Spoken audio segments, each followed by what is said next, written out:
Ding, automatic sign-in successful. Congratulations to the host for obtaining a tier 4 Guiyuan pill. Ding, automatic sign-in successful. Congratulations to the host for obtaining 100 years of cultivation. Ding, automatic sign-in successful. Congratulations to the host for obtaining 3 million low-grade spirit stones. Within a murky space, cold notification sounds echoed from time to time. This voice contained not a shred of emotion, its tone identical with every utterance. An unknown amount of time passed before Su Chen's consciousness gradually regained clarity. System, how much time has passed? System, 10,000 years have passed so far. 10,000 years. Su Chen felt utterly astounded, as if countless epochs had already gone by, yet he was told it had only been 10,000 years. He was originally just an ordinary worker on the blue planet. Although his family was not wealthy, he managed to get by, and his days were relatively comfortable. Su Chen had already accepted his lot in life, but a car accident sent him transmigrating and even activated a system. For Su Chen, an avid internet surfer, transmigration combined with a system naturally made him ecstatic. He had of course fantasized about living the life of a web novel protagonist. Now that his fantasies had become reality, how could he not be excited? However, this joy did not last long before it turned into despair. Because he had transmigrated, but not completely. The system was activated, but not fully. He was stuck halfway through his transmigration. The system stated that he needed to fully activate it before he could transmigrate, and the activation time was 1 million years. That is to say, he had to stay in this sunless place for 1 million years. Perhaps lacking a concept of 1 million years, Su Chen initially thought it was nothing, believing he could just endure it. But after merely a year had passed, Su Chen nearly went mad. If the system hadn't kindly opened a slumber function for him, Su Chen doubted he would have survived without breaking down in this space of chaos. It was deathly silent here, without a single sound. He couldn't even make a sound himself, and could only communicate with the system using his mind. It would have been fine if the system could chat with him, but unfortunately the system only gave targeted replies. Meaningless questions received no response at all, so in the end Su Chen could only sleep. Although he fell into a deep slumber, he could still perceive the passage of time, albeit not strongly. During this sleep he felt as if he had slept for an extremely long time, yet only 10,000 years had passed. Heavens, save me. Just as Su Chen was howling with his mind, to vent his emotions, the system's cold voice rang out. Ding, automatic sign-in successful. Congratulations to the host for obtaining 3,000 tier 1 Huiyuan pills. Su Chen paused slightly. He opened the system inventory to check, finding it already filled with a dazzling array of items in massive quantities. He had obtained nearly 300 billion low-grade spirit stones alone, in addition to various other treasures. His system's function was very simple. It only had a sign-in feature, allowing him to sign in once every 24 hours to receive random rewards. However, the more times he signed in, the higher the level of the rewards. What's the use of so many treasures if I can't even use them?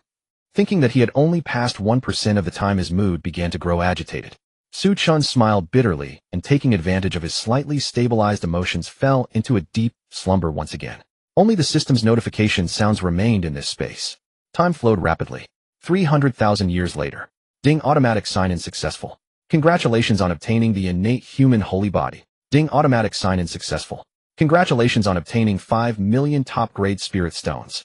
Ding, automatic sign-in successful. Congratulations on obtaining the Saint King level cultivation method, the God-slaying scripture. 500,000 years later. Ding, automatic sign-in successful. Congratulations on obtaining the ancient saint weapon, the 7-colored exquisite pagoda. Ding, automatic sign-in successful. Congratulations on obtaining 100,000 years of cultivation. Ding, automatic sign-in successful. Congratulations on obtaining 100 million top-grade spirit stones. 800,000 years later. Ding, automatic sign-in successful. Congratulations on obtaining the ancient emperor weapon, the primordial seal. Ding, automatic sign-in successful. Congratulations on obtaining the Hongming immortal body. Ding, automatic sign-in successful. Congratulations on obtaining the ancient emperor level pill, the 9 revolutions universe pill. System, how much time has passed now? Su Chen's calm voice echoed within the void space. Perhaps having stayed here for too long, he had adapted to the loneliness. His entire mood had calmed down significantly, no longer as despairing and broken as in the beginning. System, 819,563 years. 810,000 years. A hint of a smile appeared on Su Chen's calm face. With about 180,000 years left, I can finally leave this wretched place. Over these hundreds of thousands of years, what kept his mind from collapsing was the prospect of his life after a successful transmigration. Su Chen had acquired too many things through signing in. Once he transmigrated, his life would undoubtedly be incredibly nourishing. Just imagining it was thrilling. Fantasizing about a beautiful future, Su Chen fell into a deep slumber once again with a smile on his face. After staying in the void space for 900,000 years, Sign in successful. Congratulations on obtaining 1 million immortal grade spirit stones. Sign in successful. Congratulations on obtaining the immortal tier supreme treasure, the heaven severing talisman. Sign in successful. Congratulations on obtaining the tier 6 immortal formation, the immortal execution sword formation. 950,000 years later. Sign in successful.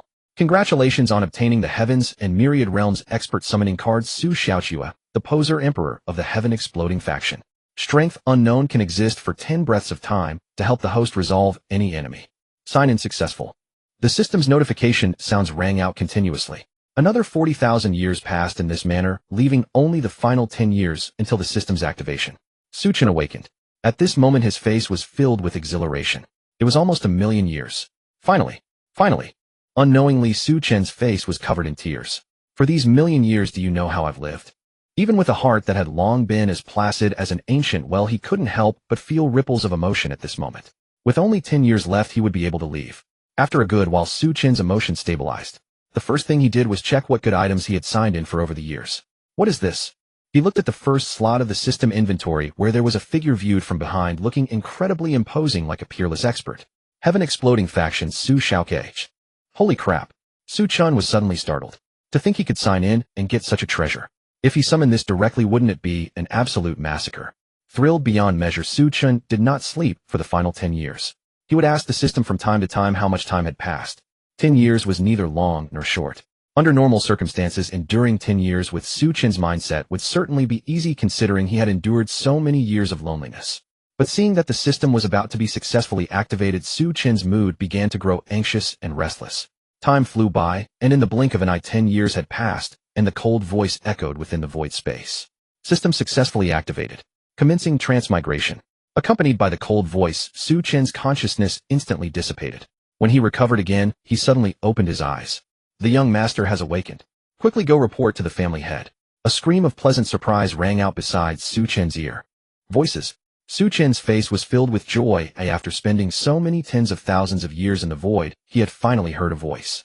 He began to observe the world before him. The architecture, furniture, and decorations were all steeped in ancient ambience. Combined with the memories surging into his mind, a happy smile appeared on Chen's face. There was no mistake, this was the legendary fantasy world. Chen had finally transmigrated. But soon the smile on Chen's face gradually vanished. Because he sensed many bad things from his memories. Chen was originally the prodigy of the Su family in Mingwei City, born with a supreme spiritual root. This spiritual root was incredibly powerful. Barring any accidents, one could break through to the body integration stage almost without bottlenecks, and with fortuitous encounters, even reach the return to origin stage. One must know that the current head of the Su family was only a peak soul formation cultivator. Chen's talent made him highly valued within the clan, and the Su family poured all their resources into nurturing him, regarding him as their future hope. Chen did not disappoint his clansmen. At just 18 years old, he broke through to the peak of the core formation stage, his cultivation speed astonishingly fast. However, not long ago he was sneak attacked and critically injured. His spiritual root was destroyed by the assailant, causing him to lose all his cultivation and become a cripple. Man, you really had it rough. A genius meeting such a disaster. But don't worry, I will live on well in your stead. Chen's face was full of excitement. It was now time for him to show his true capabilities. He was bound to make the name Chen resound throughout the heavens. However, now that the supreme spiritual root is ruined, I must first restore my physical body. That trash physique of a supreme spiritual root, it's a good thing it's gone. He began to select the best physique. Immortal body. He had only drawn 37 physiques of this tier, showing just how rare they were. And at the very front was what was known as the strongest among immortal bodies, the Hongming immortal body. The physical strength of this immortal body was unmatched throughout history, vastly superior to those so-called innate human sacred bodies. In the later stages, one could even cultivate Hongmeng Qi, which contained the ultimate power of destruction, capable of annihilating all things. Alright, it's you. Just as Chen was about to fuse with it, a figure walked in briskly. His body looked incredibly robust. Little Chen, how is your body? Are you feeling any better? Chen immediately snapped back to reality. Looking at the person before him, he called out somewhat unaccustomedly, third uncle. The person before him was the third elder of the Su family, Su Yuanba. Su Yuanba's face was full of concern. Seeing that Chen could speak, his face filled with joy. You nearly scared your third uncle to death. You're finally awake. Big brother has gone out many times these past few days for your illness, spending countless resources to seek medical help, almost emptying the family's coffers. If you still didn't wake up then. Su Yuanba suddenly realized he had misspoken. He quickly changed the subject, laughing awkwardly and waving his hand. Why talk about this? It's good enough that you're awake, little Chen. Looking at his third uncle's concerned face, Su Chen felt a warmth in his heart. Although the Su family had many members numbering at least over 1,000, including the branch families, logically speaking, the relationships between the direct descendants in such a large clan wouldn't be particularly good. But their Su family was completely different. All the direct descendants of the Su family were unprecedentedly united, and internal strife had never occurred. Su Chen asked third uncle, "Where is my father?" Su Yuanba said, "Big brother just went to the 10,000 medicine mountain 2 days ago to find a life-saving method for you. Estimating the time, he should be home soon." Hearing these words, another wave of warmth flowed through Su Chen's heart, and his sense of belonging to the Su family instantly became incredibly strong. I am finally no longer alone. Having stayed in the void space for 1,000,000 years, he had been lonely for too long. Su Chen deeply craved this kind of familial affection. From now on, Su Chen will protect the Su family. Su Yuanba didn't say much more nonsense. After expressing his care, he told Su Chen to rest well. After he left, Su Chen once again turned his gaze to the system inventory. Su Chen immediately recalled the description of the Hongmeng immortal body upon birth. It would be accompanied by 1,000,000 miles of Hongmeng qi and the phenomenon of 10,000 immortals bowing in submission. Are you kidding? If this phenomenon were displayed, the entire world would know. He had just transmigrated and didn't know much about this world. It was best to play it safe first. In an instant, Su Chen's heartbeat began to pound like a beating drum, the sound incredibly deep and resonant. His entire body began to undergo rapid changes. His meridians became as hard as iron, and his blood roared past like a surging river, no longer bright red, but tinged with a faint purple. Su Chen's eyes also turned pure purple, looking incredibly bizarre and soul-stirring. This was the exclusive ability of the minor accomplishment, Hongmeng immortal body, the Eye of Hongmeng. This eye could see through illusions and eradicate evil entities. At the same time, it could analyze enemy attacks and observe origins, truly incredibly powerful. The current Su Chen had no cultivation whatsoever. Relying solely on this physical body, he could rival a nascent soul stage cultivator. A moment later, the anomalies on his body disappeared. Feeling the majestic power within him, Su Chen wore a smile. Next, it was time to improve his cultivation. He had acquired a massive amount of cultivation, nearing 10 billion years worth. This cultivation was calculated based on his normal cultivation progress. Even if he just sat there cultivating for 10 billion years, his cultivation base would reach a terrifyingly high realm. Let's use 100,000 years of cultivation first. System, do you need to suppress cultivation fluctuations? There's such an operation. Su Chen directly chose to suppress it. A moment later, a heart-palpitating aura emanated from his body and began to climb steadily. However, this formidable fluctuation vanished completely just 3 meters away. Qi condensation stage. 9th level of Qi condensation. Foundation establishment stage. Core formation stage. Nascent soul stage. Soul formation stage. Void refinement stage. Body integration stage. Return to origin stage. Dao entry stage. Early saint stage. Mid-saint stage. It wasn't until the mid-saint stage that the growth of cultivation within his body stopped. And Su Chen was completely dumbfounded. A saint. As far as he knew, such figures were overlord-level characters in the entire profound heaven realm. Anyone who reached the saint level was without exception a patriarch presiding over a sacred land. Just using 100,000 years of cultivation reached the saint stage.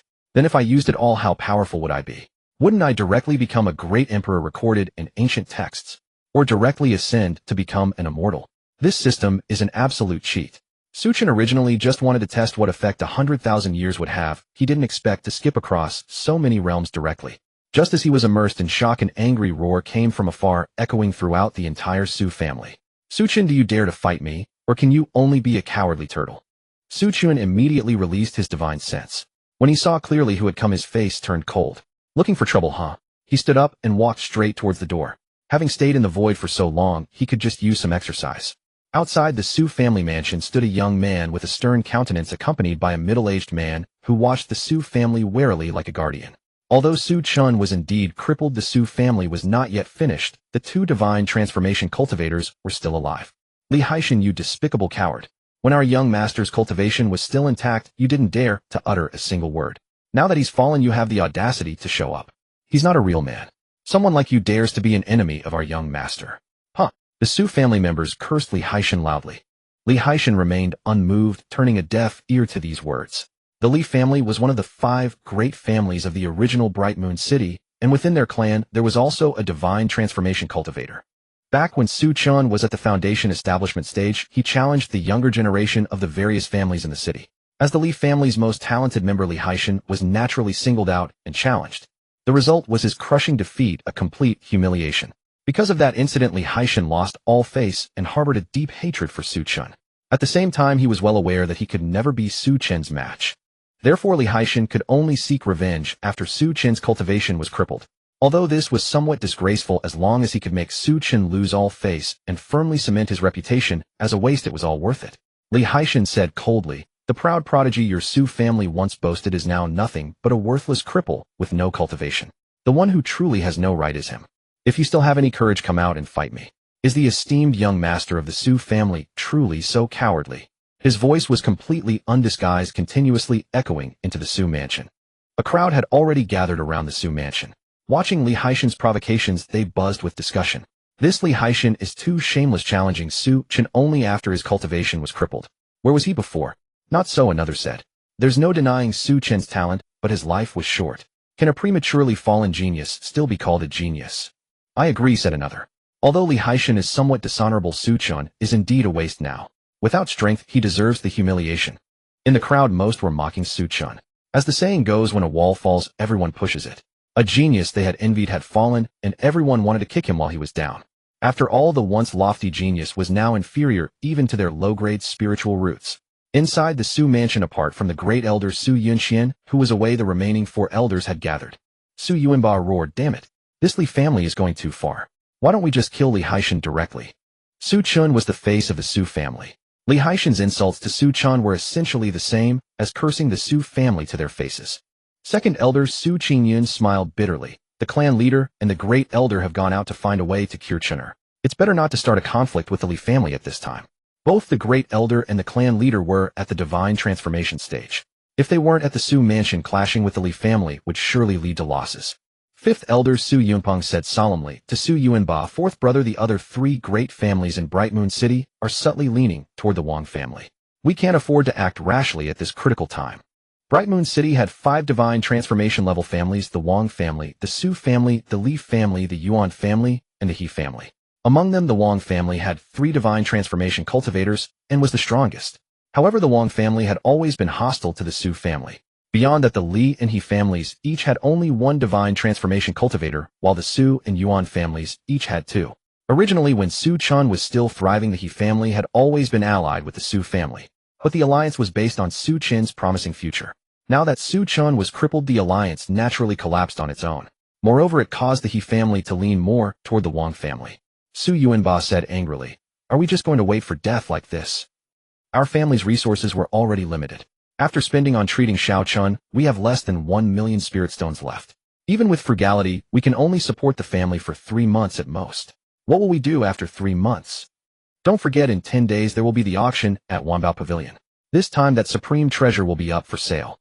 The Wang family already has 3 divine transformation cultivators. If they add another one, our Su family will surely be annihilated." Upon hearing this, the elders' faces all turned grave. The Su family's situation was indeed grim, even desperate. All of this was a chain reaction caused by Su Chen's crippling. The Su family was now truly impoverished. Internal strife and external threats. The elders' faces were full of worry, their eyes filled with anxiety. Su Qingyun shook his head and said helplessly, "Chener is a proud one. He must be suffering after his cultivation was crippled. Set up a soundproofing formation in his courtyard so he won't hear Li Haishan's words. As for our family's crisis." His eyes suddenly blazed with a terrifying ferocity. His voice turned cold. "My brothers, don't forget our roots. Our Su family started as bandits and became one of the 5 great families of Bright Moon City, not by sweet talk. If we're pushed to the limit, we'll fight to the death, turning the world upside down, even if it means mutual destruction." The other 3 also turned grim at these words. At that moment, an anxious voice rang out. "Third elder, it's bad. The young clan leader is going to accept Li Haishan's challenge." "What?" Su Yuanba suddenly stood up. He had just seen Su Chen's condition. Even walking was difficult. Fighting Li Haishan would be suicide. Su Yuanba demanded, "Then why didn't you stop him?" Faced with Su Yuanba's questioning, the servant's face was full of fear. He knelt directly and said in a bewildered tone, "Fourth elder, I couldn't stop him. He pushed me away with a single shove." Su Yuanba was furious. "Are you feeding me bullshit?" He knew exactly what state Su Chen was in. How could he push away a Qi condensation 7th layer cultivator? Su Qingyun quickly said, "All right, fourth brother, let's go see what's happening. Big brother has been worried sick these days. We must not let Chener get into trouble." Su Qingyun stood up and hurried toward the door with the other 3 elders following close behind. Outside the Su mansion, Li Haishan occasionally shouted, "Su Qin, you coward! Are you going to hide in the Su mansion for the rest of your life? Or why don't you kowtow to me and apologize? Then I'll let you off and never trouble the Su family again." Among the crowd, there were many Li family members who joined in the jeering. "Master, I think that Su Chen is scared. He's just a waste. How could he dare to show himself before you? Master is the strongest." The mocking voices continued hurling the most vicious insults at Su Chen, utterly unbearable. At that moment, a clear, familiar voice rang out from inside the Su mansion. "How interesting, Li Haishan. How does a waste like you have the courage to bark at the Su family?" The scene instantly fell into dead silence, as everyone turned their heads toward the Su family's main gate. The moment Li Haishan saw who was approaching, his pupils contracted sharply, and a primal fear stirred within him. But recalling that Su Chen had long been crippled, he sneered. "Isn't this the renowned genius of Mingyue City? I thought you'd be hiding in the Su family forever." He emphasized the word genius, with biting sarcasm, his mockery evident. Since Su Chen had chosen to show himself, he would certainly be ridiculed thoroughly. Su Chen's expression remained indifferent as he cast a cold glance at Li Haishan. For some reason, Li Haishan felt a chill run down his spine, as if he were being watched by a terrifying monstrous beast. After a moment, Su Chen said calmly, "Trash like you is not worthy of being my enemy. But you are too noisy. Didn't you come to challenge me? I accept." As Su Chen's words spread, the crowd stared wide-eyed in disbelief. Did I hear that wrong? This cripple actually dared to agree to fight young Master Li. Does he still think he's the genius of old? Now young Master Li could probably turn Su Chen into dust with a single punch. Maybe he's gone mad from cultivation deviation and has lost all reason. Jubilant cries of mockery erupted. They had never expected Su Chen to accept. It was too absurd. 2 young direct descendants of the Su family couldn't help but exclaim, "Young patriarch, you must not." Fifth brother, stay calm. These were Su Qingyun's eldest son Su Minghu, and Su Yunpeng's second son Su Kongshan. Worry filled their faces. The Su family knew Su Chen's condition best. Being able to stay conscious and walk normally was already a blessing. How could he possibly defeat Li Haishan, who was at the foundation establishment late stage? At that moment, a deep voice rang out. Su Yuanba strode out from the Su family mansion. His aura as a nascent soul late-stage cultivator was overwhelmingly oppressive, sending a chill through everyone present. They dared to mock Su Chen, but not the Su family. After all, if everyone mocked Su Chen, the Su family couldn't possibly kill them all. Su Yuanba quickly approached Su Chen, his face lighting up with surprise. "Xiao Chen, are you all right?" Su Chen didn't hide it and nodded with a smile. "Fourth uncle, I'm mostly recovered." Su Yuanba's trembling hand gently patted his shoulder. Good. 3 consecutive goods showed how much he truly cared about Su Chen. But then Su Yuanba said helplessly, "Xiao Chen, Li Haishan's purpose is to humiliate you. Don't let him succeed." Su Qingyun also approached and spoke softly. "Chener, your 3rd uncle will speak frankly. Your cultivation has been crippled, but the Su family will never look down on you. We will do our utmost to solve your spiritual root problem. There are sacred treasures in this world that can repair spiritual roots. The Su family will search for them for you. Come home with us, okay?" They understood that Su Chen couldn't swallow this humiliation, but the fact remained his cultivation was crippled, and he would inevitably lose in a match against Li Haishan. There was absolutely no chance of victory. Besides, Su Chen had just recovered from his injuries. He might not even be able to defeat an ordinary person, let alone Li Haishan. Seeing their genuine concern, a warm current flowed through Su Chen's heart. He said confidently, "3rd uncle, 4th uncle, rest assured. I will be fine." Su Yuanba and Su Qingyun grew anxious, but after one look at the firm determination in Su Chen's eyes, they knew there was no stopping him. Even if they forcibly dragged him back to the Su family, unless he could let go of the fact that his cultivation was crippled, surviving in the Su family would be no different from death.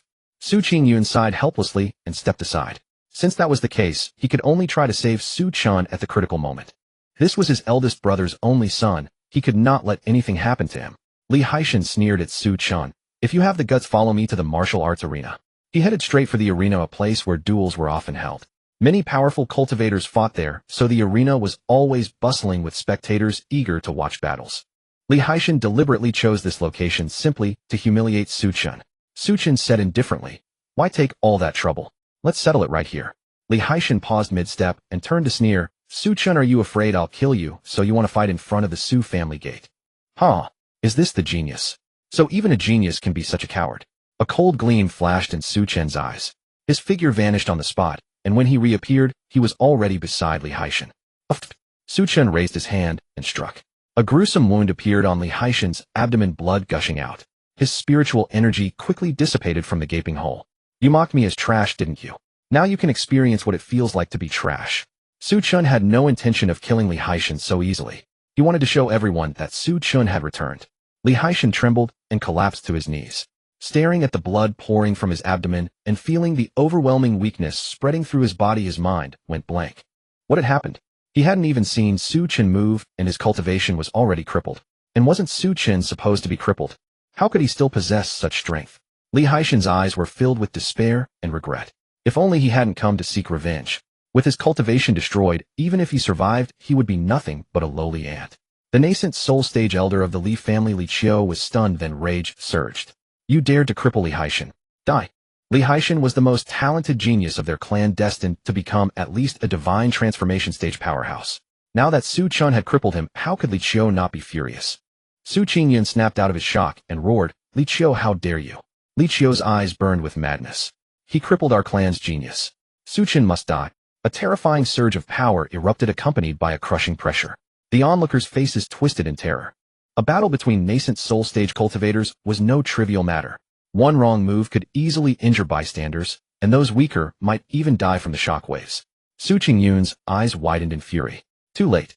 Li Qiu was also a nascent soul late-stage cultivator, equal in strength to himself.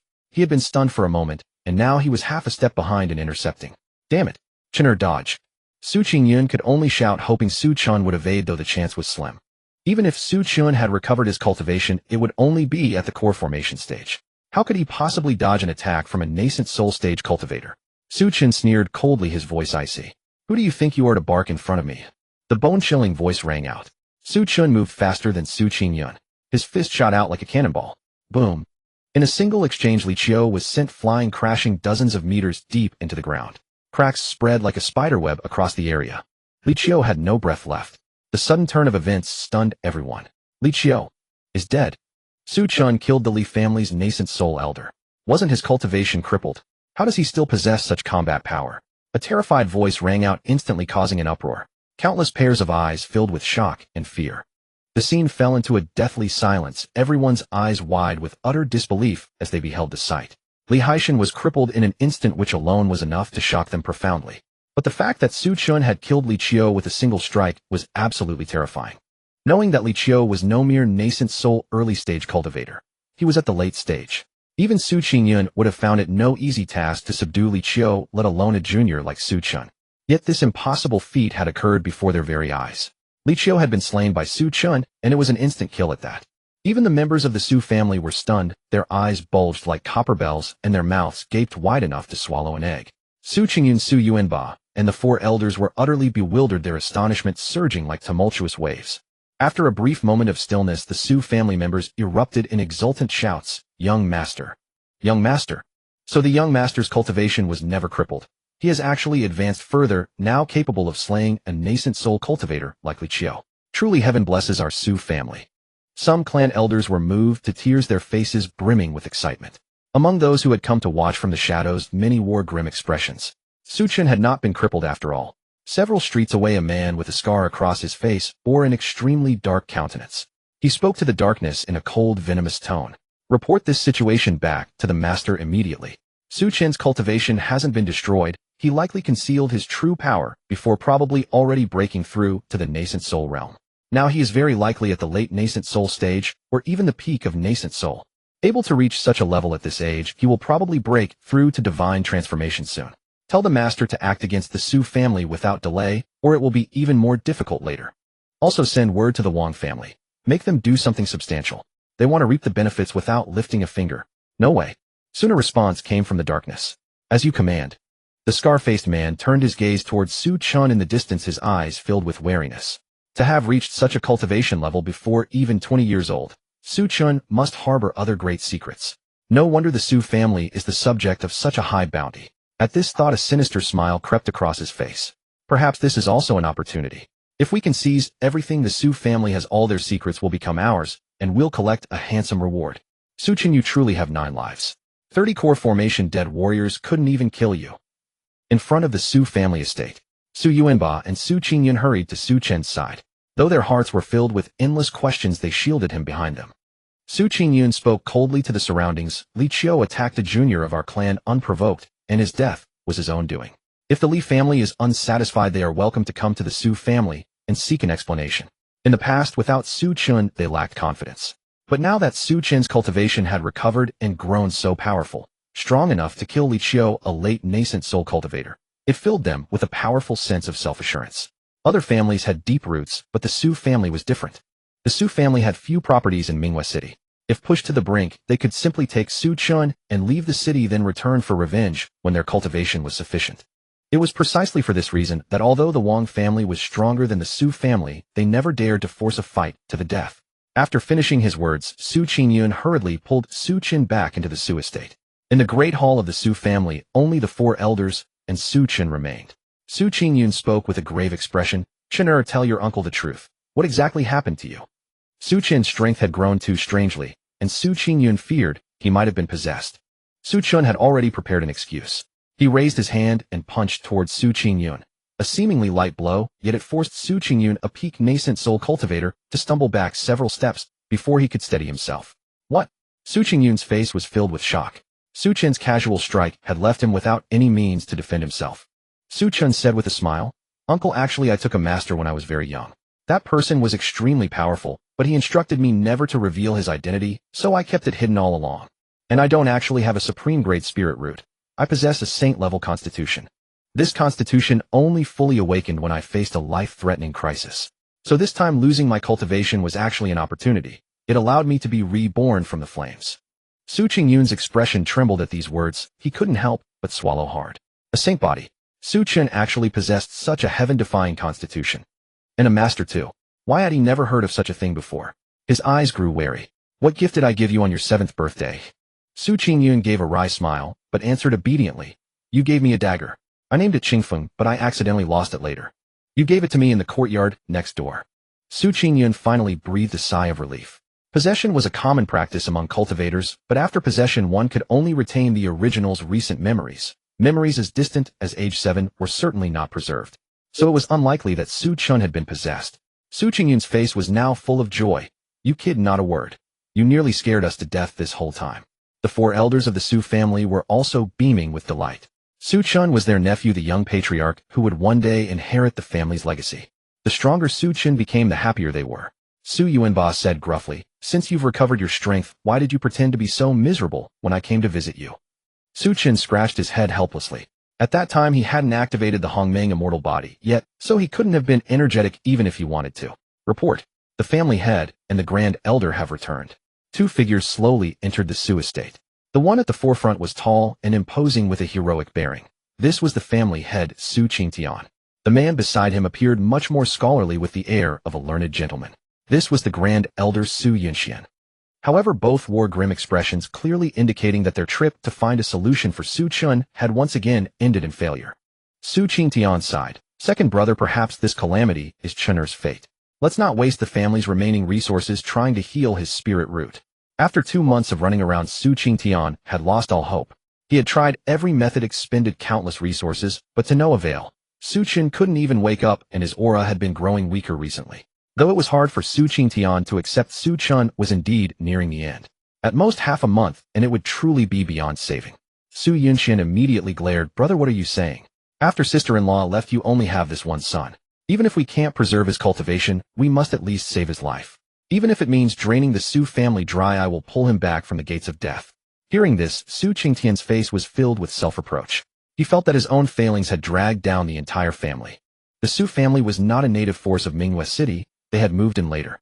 This caused the 4 original divine transformation families of the city to resist them, and the Wang family was always eager to destroy them. The Su family was already in a difficult position, and now this incident made it even worse. But soon Su Qingtian froze. Several figures were approaching from a distance to welcome them. When he saw the young man among them, his pupils sharply contracted. "Chener! Chener!" Su Qingtian couldn't help but exclaim, rushing over with eyes brimming with joy. "You're awake." His eyes were filled with disbelief, as if this were all just a dream. Feeling the concern in his father's voice, Su Chen smiled and said, "Father, I'm awake." Hearing this, Su Qingtian, despite being a stalwart man, couldn't help trembling. He took a deep breath and said, "Good, as long as you're awake." Over these days he had been running around, nearly turning his hair white with worry over Su Chen's condition. Wasn't his only wish for Su Chen to wake up? Su Qingtian comforted. "As long as you're still alive, it's fine. Losing your cultivation is a minor matter. Your father will protect you for the rest of your life." "Wait." Su Yuanba suddenly interrupted Su Qingtian's consolation, then said with a smile, "Big brother, you just returned. Why not go to the city first and inquire about what happened?" Su Qingtian frowned. "What do you mean?" Su Yuanba revealed a mysterious smile, which made Su Yunxian roll his eyes in exasperation. He scolded, "Fourth brother, if you keep putting on airs, I'll teach you a lesson, understand." Su Yuanba immediately shrank his neck in fear. Among his elder brothers, he feared Su Yunxian the most. "Here's what happened. Xiao Chun hasn't actually been crippled." Su Yuanba recounted the entire incident, including the part about Su Chen's mysterious master that came later. After listening, Su Qingtian and Su Yunxian stood frozen on the spot. No wonder when they returned to the Su residence they had seen a deep pit in the street and the odd looks from the people around. It was all because of Su Chun. Good heavens, he had crippled Li Haishan and directly killed Li Qiu. And the key point was his saint-grade constitution. Such an extraordinary physique was something they had only heard of in ancient texts. The ranking of constitutions was low-grade spirit root, medium-grade spirit root, high-grade spirit root, top-grade spirit root, heavenly spirit root, innate spirit body, saint body, and beyond that they knew nothing. A top-grade spirit root was already terrifying enough, cherished by the Su family as a treasure. A saint body 2 tiers above a top-grade spirit root was unimaginably fearsome. Su Qingtian swallowed hard, then raised his hand and said excitedly, "Chen, punch me with all your strength. I want to see how powerful you are now." Su Chen raised an eyebrow. "Are you sure?" With his current cultivation at the middle stage of Saint Realm, a single sneeze could kill Su Qingtian millions of times over. A full-force punch would send him straight to meet the Su ancestors. However, Su Chen didn't want to reveal too much of his true strength. His matter had only just been smoothed over. Su Chen took a deep breath, pretending to strike with all his might while in reality he used less than a 10,000th of his power. He struck out towards Su Qingtian, and a tremendous force transmitted through the center of Su Qingtian's palm. Su Qingtian's mouth twitched imperceptibly as searing pains surged into his mind from his palm. Hiss! It hurt. Su Qingtian coughed lightly, then casually put his hands behind his back. "Your strength is not bad. It's at least at the half-step divine transformation stage. It seems our Su family will soon have another divine transformation cultivator." Su Yunxian glanced discreetly, seeing the trembling hand behind Su Qingtian's back. His face was filled with shock. Was Su Chun really this strong? Su Qingtian was a mid-stage divine transformation cultivator. At this moment, Su Qingtian couldn't help asking, "Chen, why is your physical body so powerful?" "Huh." Su Chen was taken aback, then replied calmly, "I have a saint body. It's only reasonable that my physical body is strong, isn't it?" Su Qingtian. There was no fault in this answer. It was indeed nothing unusual for a saint body to have a powerful physique, but something felt off, though he couldn't pinpoint exactly what. Seeing that Su Chen's problem was resolved, Su Qingtian spoke seriously, "Since Chun'er's issue is settled, and all the elders are present, let's discuss how to resolve the clan's affairs today." The elders' expressions gradually turned solemn upon hearing this. The Su family's current situation was indeed dire, and needed to be addressed quickly. Su Qingtian hesitated for a moment, then said to Su Chen, "Chen, you should come along too." With Su Chen's talent and strength, the position of future clan head was almost certainly his. It was good for him to learn how to handle family affairs now, so he could take over the Su family more quickly when the time came. In the Su family's meeting hall, 7 people sat upright. These 7 were the 5 great elders of the Su family, along with Su Qingtian and his son. Su Qingtian spoke first. "Third brother, tell me, how many spirit stones does the clan currently have?" Su Qingyun's expression was grim. To be precise, he took out several ledgers from his spatial ring, and after careful cross-checking said, "Big brother, there are only 930,000 in total, with a fluctuation of no more than 30,000. 930,000. Su Qingtian's face turned extremely dark upon hearing this. With this amount of spirit stones, even if the Su family tightened their belts, they could only last 2 or 3 months. Under such circumstances, the clan members would have almost no decent cultivation resources. Their cultivation levels would be hard to advance, and the resources they needed were vast, so this meager amount was practically irrelevant for them. But the younger generation of the clan was different. They were at a stage where they urgently needed resources for cultivation. And what about Su Chen? He was a saint body, so his breakthrough would require even more resources. Su Qingyun said gravely, "Although the Su family has many industries, we are living beyond our means. We must find another solution quickly, or the clan's resources will run out soon." Fourth elder Su, he sighed helplessly. "But the Su family has only been in Mingyue City for a little over a decade. Unless we go back to robbing. To robbing the rich to help the poor, it's truly difficult to obtain spirit stones in a short time." The hall fell into silence, everyone's face etched with worry. The shortage of clan resources left them at a loss for a solution. Ugh. Su Chen looked left and right, then couldn't help speaking up. "Are we short of resources?" Su Qingyun sighed, saying helplessly, "Chen, you don't know much about the Su family. Our foundation is weak, our savings are thin. The clan's spirit stones are almost gone, and other resources like pills have long been depleted. Hearing this, Chen raised an eyebrow. Wasn't this a coincidence? Wasn't he the one who had the most abundant supply of heavenly treasures, spiritual materials, and spirit stones? Chen opened the system and checked the number of low-grade spirit stones. Low-grade spirit stones 6,500 jing and 1,564 zhao. He couldn't be bothered to count the exact amount, it was inexhaustible anyway. After a moment's thought, Chen took out a top-tier spatial ring he had obtained from a check-in. The space inside the ring was as large as 3 football fields. He immediately loaded 3 billion low-grade spirit stones into it, then handed it to Xianxia. Father, I have a few spirit stones here. They should help the clan weather the crisis. Hearing Chen's words, Xianxia said helplessly, Chen, keep your private savings for yourself. The spirit stones our clan requires are far too numerous. What you have, even if offered to the clan, would be nothing more than a drop in the bucket. As his father, Xianxia knew exactly how many spirit stones Chen possessed, at most a mere 30,000 low-grade spirit stones. The resources Chen needed for his daily cultivation were enormous. Whatever he received, he consumed. How could he possibly have any spare spirit stones? Nevertheless, Chen's sincerity was deeply appreciated, and Xianxia felt a warm sense of gratification. Seeing Xianxia refuse, Chen added, Father, this is just a small token of my appreciation. Though it's not much, I can only rest easy if you accept it. 3 billion low-grade spirit stones. Indeed, not much at all, not even a fraction of his wealth. Seeing Chen's earnest insistence, Xianxia shook his head with a smile and casually took the spatial ring from Chen's hand. Very well. Xianxia probed his spiritual sense into the spatial ring, let out a soft exclamation, then his expression drastically changed as he stared at the ring in stunned silence. From daze to bewilderment to shock and finally to sheer excitement.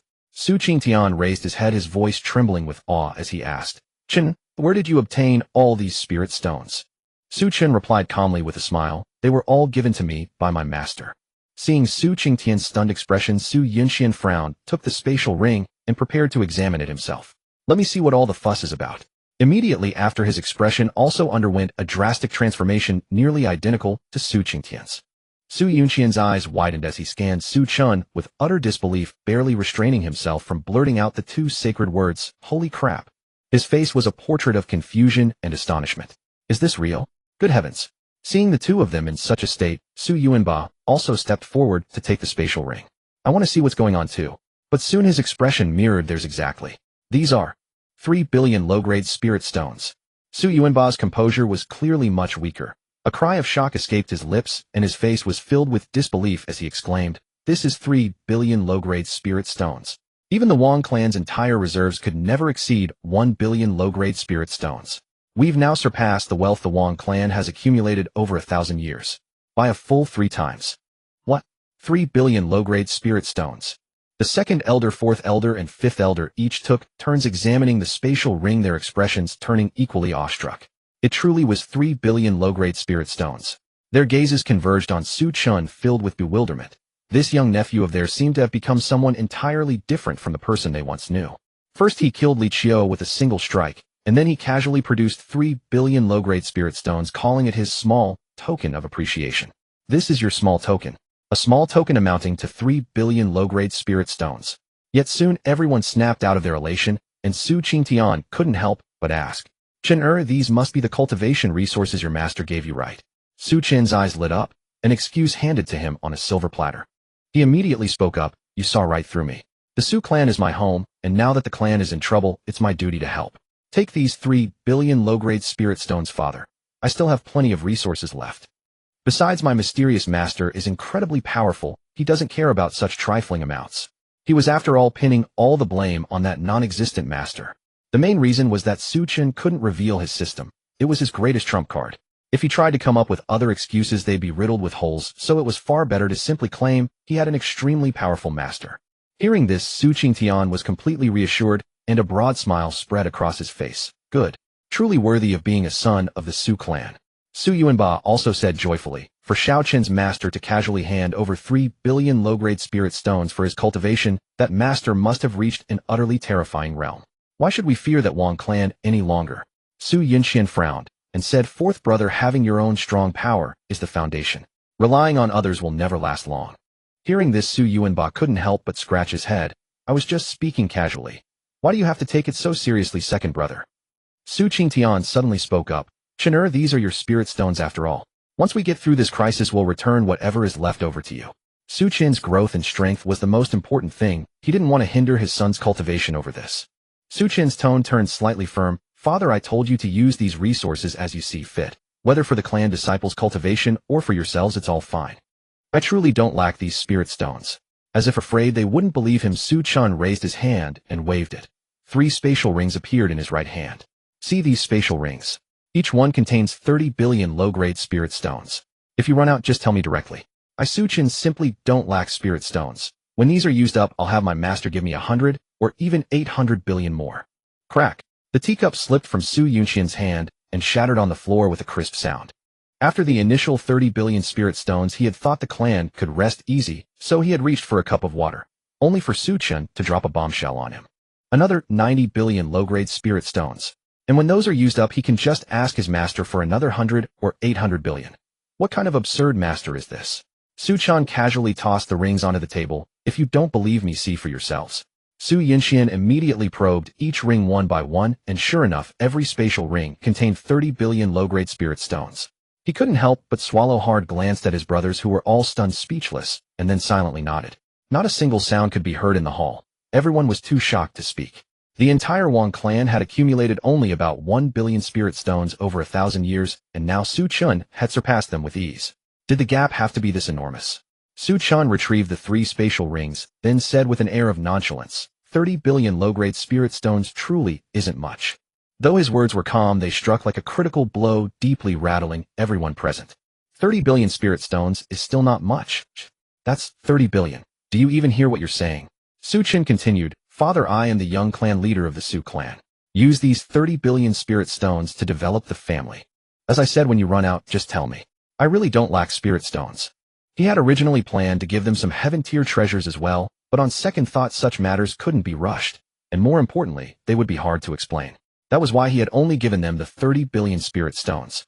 The Su family treated him with genuine sincerity, and Su Chen deeply cherished the family's environment. It was his desire to strengthen the Su clan. Moreover, he was destined to become the future head of the Su family, so it was only natural for him to enhance their power. Before long, several high-ranking members of the Su family walked out of the hall in a daze, still unable to collect themselves. Su Qingtan gazed at the spatial ring in his hand. Oh, everything that had transpired today felt as unreal as a dream. This was a full 3 billion low-grade spirit stones. Even if the Su family had no income whatsoever, they could still sustain themselves for at least 100 years. Su Qingtian directly handed the spatial ring to Su Qingyun and said, Third brother, first distribute the cultivation resources that were lacking last month to the clan members. Su Qingyun immediately nodded, all right. Su Qingtian hesitated for a moment, then spoke again. Ignore the collateral branches for now. Starting next month, triple the cultivation resources for the direct line. In his view, resources were meant for cultivation. It was better to give them directly to the clan's disciples for training rather than let them gather dust in storage. Only by elevating their strength could they gain more say in this world. Su Qingyun nodded solemnly. Good, no problem. In Moonlight City, the Wang family. This was an established power in the city, once the foremost among the 4 great families, immensely formidable, with 3 divine transformation stage experts within the clan. Today, the divine transformation stage experts of the 4 families had all gathered at the Wang residence. In the Wang family's meeting hall, Wang Ming, the head of the Wang family, sat in the main seat. To his left were Wang Shou, the grand elder of the Wang family, and Yuan Hao, the head of the Yuan family. To his right were Li Feiqi, the head of the Li family, and He Hong Yuan, the head of the He family. In the entire hall, aside from the servants serving tea, all were divine transformation stage experts.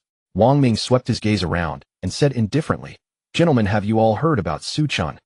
Li Feiqi's eyes were icy. Patriarch Wang, that little beast, Su Chen killed my 3rd brother. I am irreconcilable with the Su family.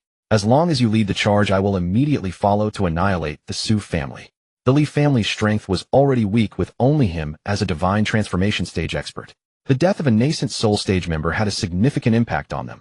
How could Li Feiqi not be enraged? If not for the Su family having 2 divine transformation stage experts, he would have already stormed into the Su residence to kill Su Chen. Not so fast. Wang Ming waved his hand calmly, turning his gaze to Yuan Hao and He Hong Yuan. What do you 2 family heads think? Wang Ming narrowed his eyes, his voice cold. Today's meeting was to decide the allegiances of each party, whether to side with the Su family, stand with his Wang family, or remain neutral. Yuan Hao immediately smiled and said, the 4 great families are one entity. The Yuan family is naturally willing to cooperate with the Wang family to destroy the Su family. With the Yuan family having spoken, everyone turned their gaze to the He family. He Han Yuan had initially been hesitant. The Su family had great potential, and he had previously allied with them. But now with three great families joining forces, if he stood with the Su family, the He family would likely suffer in the end. He Han Yuan promptly laughed. Patriarch Yuan is right. The four great families are one entity, so we should naturally face the Su family, this enemy, together. The He family's strength was relatively weak, with only one divine transformation stage expert, leaving them with little choice in many matters. Wang Ming smiled. In that case, we have reached an agreement. Li Feiqi quickly asked, Patriarch Wang, when shall we destroy the Su family? His tone was filled with urgency. Although the Su family had only two divine transformation stage experts, their potential was immense. Second Elder Su Qingyun was at the peak of the nascent soul stage, one step away from divine transformation. Third Elder Su Yuanba was also at the late nascent soul stage and would likely break through before long. Crucially, there was now the exceptionally gifted Su Chen. Faced with such a promising family, he was eager to wipe out the Su family completely to eliminate future trouble. The heads of the Yuan and He families also looked solemn. They turned to Wang Ming, hoping he would make a decision. The Su family was indeed developing too rapidly. Now that they had formed an alliance, they must eliminate the Su family as soon as possible. Wang Ming shook his head. I am a late divine transformation stage expert, and my clan has a mid-stage and an early-stage divine transformation expert. If I could have destroyed the Su family, I would have joined forces with Patriarch Li to do so long ago. I did not act not because I was unwilling, but because I dared not. Why? Li Feiqi grew anxious and quickly asked. Everyone was also intensely curious, looking at Wang Ming. Could it be that the Su family had some hidden trump card that made the Wang family wary? Or were they afraid the Su family would flee and return later to take revenge? Wang Ming spoke with a grave expression. Su Han Yuan is not dead yet. What? How could he still be alive? Li Feiqi was startled, his face showing terror. Su Hongyuan, the former patriarch of the Su family, was a half-step void refinement stage expert. If he were still alive, their alliance of four families would be a joke. Yuan Hao also grew anxious and hastily asked, Patriarch Wang, this is no joking matter. When Su Han Yuan entered Moonlight City back, then he had only one breath left. Over 10 years have passed, how could he still be alive? The Su family originally only had two divine transformation stage experts. The four great families were united against outsiders. Two divine transformation experts could not possibly have established themselves in Moonlight City. After all, the pie of Moonlight City was only so big, and the four great families had already divided it. None of them wanted to see a new divine transformation stage force emerge. In the end, the Su family still managed to enter Moonlight City. What forced the four great families to submit was precisely the old patriarch, Su Hongyuan. Without Su Hongyuan, the Su family could never have truly settled in Moonlight City. Wang Ming said calmly, rest assured everyone. Although Su Hongyuan is not dead, he is on the verge of death. The reason I called you here today is not to discuss how to destroy the Su family. Su Hongyuan is after all a half-step void refinement stage expert. Even if he's barely hanging on, he is not someone we can contend with. You all know the Su family situation well. They have shallow roots in Moonlight City and lack resources within the clan. As long as we impose sanctions on the Su family and cut off their access to resources, we can win without a fight. They have Su Qingyun at the peak of nascent soul. My Wang family also has a peak nascent soul expert, and the Yuan and Li families have them too. If we can outlast them, we will surely win. Wang Ming finished speaking in one breath, and then fixed his gaze on the others. Li Feiqi pondered for a moment, then smiled with delight. Patriarch Wang's plan is brilliant. The Su family is a bunch of paupers. I heard that last month they only distributed 60% of the usual resources. They must be on the verge of destitution. Yuan Hao also chimed in. As long as we cut off the Su family's resources, Su Qingyun will not be able to break through to divine transformation, and Su Chen will have no cultivation resources. As one side declines and the other grows, we will eventually be able to take down the Su family with ease. The Su family can barely support their own clansmen. In terms of resources, any one of the four great families can easily toy with the Su family. The four great families quickly reached a consensus. They decided to impose an economic blockade on the Su family. The Su family's largest business was their shops, which were their core industry. If they could steal the customer traffic from these shops, the Su family's income would drop by at least 80%. Soon they devised a detailed strategy. A price war. The Su family's foundation was thin and their shops' profit margins were slim, relying mainly on volume. They only needed to lower prices slightly to cripple the Su family's limbs without shedding a drop of blood. Showa Street, Yulin Street, and Finghua Street. These three thoroughfares were where the Su family's commercial operations were primarily concentrated. When the Su family's people arrived to begin their business, they discovered numerous unfamiliar shops had appeared on the street. At first they paid it little mind, but soon realized something was amiss. These shops sold goods similar to theirs. The sole difference lay in pricing. Their prices were roughly 20% cheaper than the Su family's. The merchandise sold at the Su family shops were of low grade, mostly intended for ordinary cultivators. For such people, every coin saved mattered. The reduced prices immediately attracted countless customers, including former loyal patrons of the Su family. Manager, I've investigated thoroughly. Inside the Su family shop, a middle-aged man wore a dark expression, his eyes brimming with killing intent. Tell me, who dares oppose our Su family? The reporting servant looked uneasy yet fearful. Behind those shops are the shadows of the 4 great families. The manager's expression suddenly shifted. Are you certain all 4 families are involved, Doi? I am certain. Nearly 60 new shops have opened, most belonging to the Wang family. The smallest share, the He family, has opened 7. Upon hearing this report, the manager's expression darkened once more.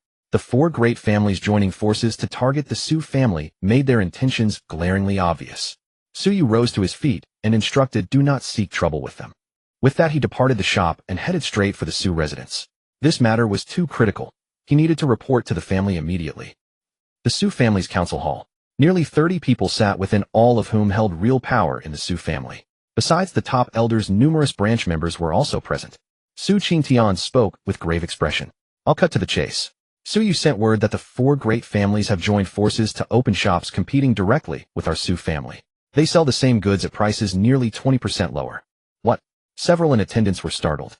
This information carried tremendous weight. First, the 4 great families uniting. Did this mean they had all taken sides? Su Yu frowned deeply. Our shop's business is the lifeline that sustains our family's operations. The 4 families' actions aim to sever our arms. Without the revenue from their shops, the Su family could not sustain a clan of over 1,000 members. Even with the 3 billion spirit stones Su Chun had provided, this was no long-term solution. Their family would not exist for merely decades. The hall remained quiet, without any clamor or hushed whispers. All wore solemn expressions, deep in thought. The council was meant to discuss solutions. Without decisions, there was no need for idle words. Suddenly, a burly middle-aged man rose to his feet. He was Su Zhuang from a collateral branch. There is one more matter to report to the family head. Su Qingtian looked up. Speak. Su Zhuang said with a troubled expression, I received this news earlier this morning, but had not yet had the chance to report. Several nascent soul mercenary groups that had previously cooperated with our Su family have chosen to terminate their contracts and will no longer provide resources. Upon inquiry, they claimed the Wang family coerced and bribed them, offering exorbitant sums to prevent cooperation with us. Upon hearing this, Su Qingtian's eyes flashed with terrifying killing intent. The Wang family, pushing their luck too far. No, it was not just the Wang family now, it was the 4 great families. The resources sold by each family in the city came partly from heavenly materials and magical treasures their members sought during expeditions, but the majority were acquired through cooperation with mercenary groups. Mercenary groups would seek out heavenly materials and magical treasures, then the families would handle sales. With the mercenary groups refusing cooperation, their shops would essentially be unable to operate. Su Yu spoke with visible worry. Our Su family's foundation is still shallow. Our shops operate on thin margins, and a 20% price cut would not only eliminate profits, but cause losses. The Su family is already in dire straits. What should we do? Many in the Su family wore worried expressions, but Su Qingtian and the others remained relatively composed. While the loss of spirit stone income was significant, they still had 3 billion in reserve, sufficient to maintain operations for a long time. As long as they found a solution within this period, they would be fine. After deep contemplation, Su Yinxian finally spoke. Engaging in a price war against the 4 great families is futile. We should temporarily retreat, reduce investment in our shops, and redirect our manpower toward more profitable ventures, such as forming mercenary groups to seek heavenly materials ourselves, or hunting demon beasts in the Haoyue forest. Though this was a last resort, it was one of the few paths available to the Su family. Greetings, young master of the clan. A respectful voice suddenly echoed from outside the hall. Moments later, Su Chen's figure entered. Su Yinxian immediately smiled. Come, Chen, sit beside me. Seeing this, everyone's hearts trembled. Su Yinxian was the grand elder. Inviting Su Chen to sit beside him sent an unmistakable message. Of course, Su Chen was now powerful enough to be considered among the Su family's upper echelon. Su Chen did not decline and took his seat beside Su Yinxian. Looking around, he said directly, there is actually no need for such trouble. The 4 great families enjoy playing these petty games. Let them play. We need not respond. The purpose of opening shops is to sustain the family's operations, but our Su family lacks no resources. Hearing these words, everyone in the hall was stunned.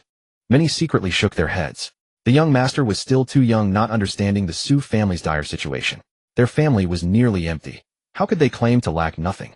The fact that Su Chen had provided 3 billion spirit stones was known only to the direct line senior members. Others were kept in the dark. After all, 3 billion was an enormous sum. If word leaked, powerful figures might covet it.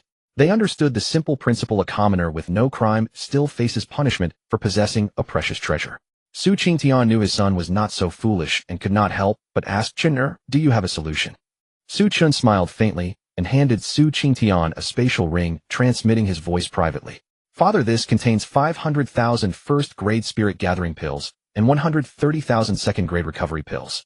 I specifically requested these from Master. Use them freely. They will more than sustain the family." "What?" Su Qingtian rose abruptly, his eyes filled with utter shock. 500,000 spirit gathering pills and 130,000 recovery pills. Was he serious? The entire Mingwei city's reserves of spirit gathering pills numbered only between 100,000 and 200,000. Recovery pills were even rarer. Possessing 10,000 in reserve was considered excellent. Su Yunxian and the other elders shared the same expression. This look was too familiar. They had seen it before when Su Chen presented the 3 billion spirit stones. Could it be that? Su Qingtian's trembling hands accepted the spatial ring, then extended his divine sense within. What met his eyes was a mountain of porcelain bottles, each containing 5 perfectly round pills. It was real. Su Qingtian never expected that Su Chen could casually produce so many low-grade pills. He looked at Su Chen again, his eyes filled with bewilderment. This son who had grown up under his care had become so unfamiliar. Su Chen naturally knew what he was thinking, so he said helplessly, "I am a sacred body, and my master is also an extremely powerful cultivator. It's perfectly reasonable for him to casually give a few 100,000 first-grade pills to his disciple as snacks, isn't it?" Su Qingtian's mouth twitched involuntarily. This brat was asking for a beating lately. But what Su Chen said made sense. He possessed a saint-level physique, and his master was immensely powerful. In their eyes, 500,000 first-grade pills were very valuable, but in reality, they were not even as precious as a single 6th-grade pill. If the senior behind Chen was truly formidable, this amount of pills was indeed insignificant. Su Qingtian took a deep breath, then looked at the others in the hall, and said in a solemn tone, "From today onward, close all the shops. Everyone should take a good rest for now." With the previous 3 billion low-grade spirit stones and so many pills, the Su family would have enough resources to sustain itself for a long time. By then, the Su family's strength would have increased dramatically, allowing them to contend with the 4 great clans. Moreover, Su Chen's talent was so formidable that he would likely break through to the divine transformation stage within a few years, giving the clan 3 divine transformation cultivators. With the treasure to be auctioned at the Wanbao Pavilion in a few days, the Su family might even be able to increase that number to 4 divine transformation cultivators in a short time. At these words, many people immediately looked anxious. "Patriarch, we cannot do this. Our Su family has not yet established a firm foothold. If we abandon even these few assets, it will be even harder for us in the future." Su Qingtian waved his hand and said, "Enough, I already have a plan for this matter. You need not worry." Hearing this, although everyone was filled with doubts, they had nothing more to say. The Su family was not only united, but also extremely obedient to the clan. Even if they found it difficult to understand why such a decision was made, they still chose to obey. Not long after the meeting ended, only a few elders and Su Chen remained in the hall. They each took the spatial ring from Su Qingtian's hand and examined it. But their expressions were just like before, full of disbelief and shock. Too many pills. No wonder the patriarch was so confident. Su Yuanba even gave Su Chen a big hug and said, "Xiao Chen, you are truly the lucky star of our Su family." The other elders also smiled, their hearts filled with joy. Su Chen was not only the future of the Su family, but he had also helped resolve such a huge crisis. Su Qingtian's eyes were full of gratification. Having Su Chen in the Su family's future was a blessing. 4 days from now, the Wanbao Pavilion auction will be held. Su Chen, why don't you accompany your second uncle? The Wanbao Pavilion auction. Su Chen immediately understood. Is it for the spirit essence jade liquid? The Wanbao Pavilion was not a force in Mingwei City, it merely conducted business there. Strictly speaking, the Wanbao Pavilion was more powerful than any faction in the city. Its scale extended across the entire eastern domain. In the Xintian realm, the land was divided into 4 domains: east, west, south, and north. Mingwei City was located in a corner of the eastern domain. That the Wanbao Pavilion could open branches across the entire eastern domain was a testament to its immense power. Su Yunxian smiled and said, "That's right. Originally, we couldn't compete for it, but with these 3 billion spirit stones, the spirit essence jade liquid will undoubtedly belong to the Su family." The spirit essence jade liquid was a precious heavenly treasure that contained the essence of heaven and earth. It could help cultivators at the nascent soul stage break through to the divine transformation stage without any side effects. At this critical juncture, whoever obtained the spirit essence jade liquid would influence the entire situation. The Su family already had Su Chen, and if they could also purchase the spirit essence jade liquid, they would soon possess 4 divine transformation cultivators. Su Chen naturally did not refuse and agreed to accompany them. After leaving the meeting hall, Su Chen returned to his own courtyard. Greetings, young master. In the courtyard, a girl with a beautiful face was cleaning. When she saw Su Chen enter, she quickly bowed respectfully. This girl was named Hanchi. She had been sold to the Su family by her parents when she was young. Because she was diligent and meticulous, Su Qingtian had assigned her to take care of Su Chen's daily needs. Su Chen nodded faintly, then casually found a place to sit. Hanchi very naturally walked behind him and gently massaged his shoulders. Su Chen's face was full of enjoyment. This life as a young master of a noble family was truly wonderful. Hanchi, how long have you been with me? Hanchi thought for a moment, then said, Young master, it has been exactly 11 years and 5 months. Her voice was melodious and pleasant, carrying a feminine softness. Just from hearing it, one could tell she was not unattractive. Su Chen looked surprised. He had only asked casually, never expecting Hanchi to remember so clearly. How do you find living in the Su family? Faced with Su Chen's question, Hanchi looked terrified. She quickly knelt and pleaded, Young master, please don't drive me away. If I have done anything wrong, I can change. Su Chen was stunned. He never expected that a single question would make Hanchi react like this. He suddenly realized that he was now the young patriarch of the Su family with a noble and exalted status.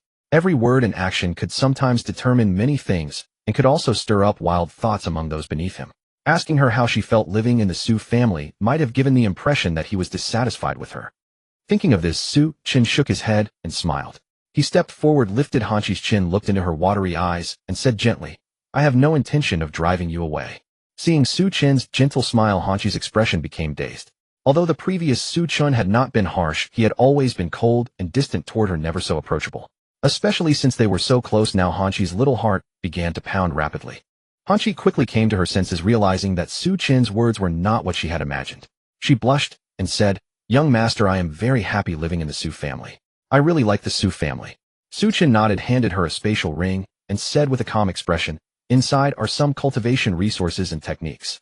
You have a mid-grade spiritual root, so cultivate diligently and improve your cultivation. As my personal maid, don't bring shame to me. Thank you, young master, for your guidance. Hanchi's face lit up with joy, and she quickly expressed her gratitude. After taking the spatial ring, she immediately examined it. Just one glance, and she was completely stunned. So many spirit stones. There were nearly 50,000 spirit stones, along with a sword and 2 low-grade profound stage techniques. As a servant of the Su family, her monthly salary was only 70 spirit stones. It would take her a very long time to save up 50,000 spirit stones, but now Su Chen had simply given them to her. Moreover, there were low-grade profound stage techniques. Items of this level would normally cost hundreds of thousands of spirit stones, and for better quality ones, even millions. Hanchi was filled with immense gratitude. She immediately kowtowed to Su Chen, looking deeply grateful. Thank you, young master. At that moment, she would be willing to go through fire and water for him. Su Chen sighed inwardly. Was it that they had never seen the world, or was he simply too extravagant? He slowly stood up and walked toward the courtyard. Come accompany me for a stroll outside. Mingyue City. Su Chen strolled leisurely down the main street, his eyes filled with curiosity. Though he had perfectly inherited the memories of his original body, he still wished to see this world with his own eyes. Watching the bustling crowd on the streets, Su Chen revealed an expression of deep contentment. Being alive, truly wonderful. In the blink of an eye, he had wandered through Mingyue City for nearly 3 hours, eating and drinking along the way, sampling all the distinctive local delicacies. Xianxia. Su Chen stopped before a tavern. Though not particularly large in scale, its decorations were exquisitely refined, and a steady stream of patrons entered and exited. Let's take a look inside. He had never visited this place before, so he decided to enter. Good day, sir. Are you too? The attendant at the entrance of Xianxia hurried forward with enthusiasm. Su Chen replied indifferently, yes. 2 honored guests. The attendant immediately shouted loudly, then deferentially said to Su Chen, Sir, please come in. Su Chen glanced at the constant flow of people and asked curiously, What specialty do you have here? Why are there so many patrons? He had visited many establishments that afternoon, some far more luxurious than Xianxia, yet none attracted even half the crowd. The attendant smiled and said, You may not know, sir, but Xianxia is graced by Miss Jingro, one of the 10 beauties of Mingyue City. Every evening, she draws lots, and whichever table is chosen gets the opportunity to share a meal with her. Su Chen revealed a look of sudden understanding. So it was because of Yang Jingru. He had seen all 10 beauties of Mingyue City, and 9 of them held high status, but Yang Jingru came from a humble background without power or influence. Among the 10 beauties, each possessed peerless allure, so such drawing power was only natural. Interesting. Chen wore an expression of amusement. He was not particularly interested in Yang Jingru herself, but simply wished to partake in the lively atmosphere. Having been isolated in the void for so long, he craved this kind of spirited and warm environment. Chen casually ordered 5 small dishes and a pot of wine, then began to eat quietly, while Shi respectfully poured wine for him. Before long, a graceful figure ascended the elevated platform of xianxia. She wore a long purple dress, a light veil covering her face, her entire presence ethereal and outstanding. A single glance was enough to captivate. Miss Jingru. Miss Jingru, pick me. I've been coming for a month straight. I've been coming for half a year. You're full of it. Miss Jingru only started at xianxia 3 months ago. Keep on bragging. Xianxia instantly erupted into a clamor. Every table of men was cheering, their eyes filled with longing. Yang Jingru's gaze was calm as she surveyed the hall, preparing to select the person with whom she would share the midday meal. As a woman, she deeply resented having to trade her beauty for resources, yet she had no other choice. This was the most efficient method. Xianxia would give her 30% of the total profits, and she only had to come out twice a day to dine with guests. Suddenly, Yang Jingru's pupils contracted sharply as she looked toward a corner of xianxia. There sat a young man with handsome features and an extraordinary bearing. Chen, the young master of the Su family. What was he doing here? Could it be that he had come for her? Joy surged within Yang Jingru, and she unhesitatingly chose Chen's table. The attendant beside her immediately stood up and announced loudly, Miss Jingru has selected table number 15. Table 15. The crowd immediately began searching and soon spotted Chen. Some people frowned. Why did he seem familiar? Chen was a prominent figure in Minghua City, though not everyone could see him. The townsfolk had only heard of Chen, but only a small portion had actually laid eyes on him.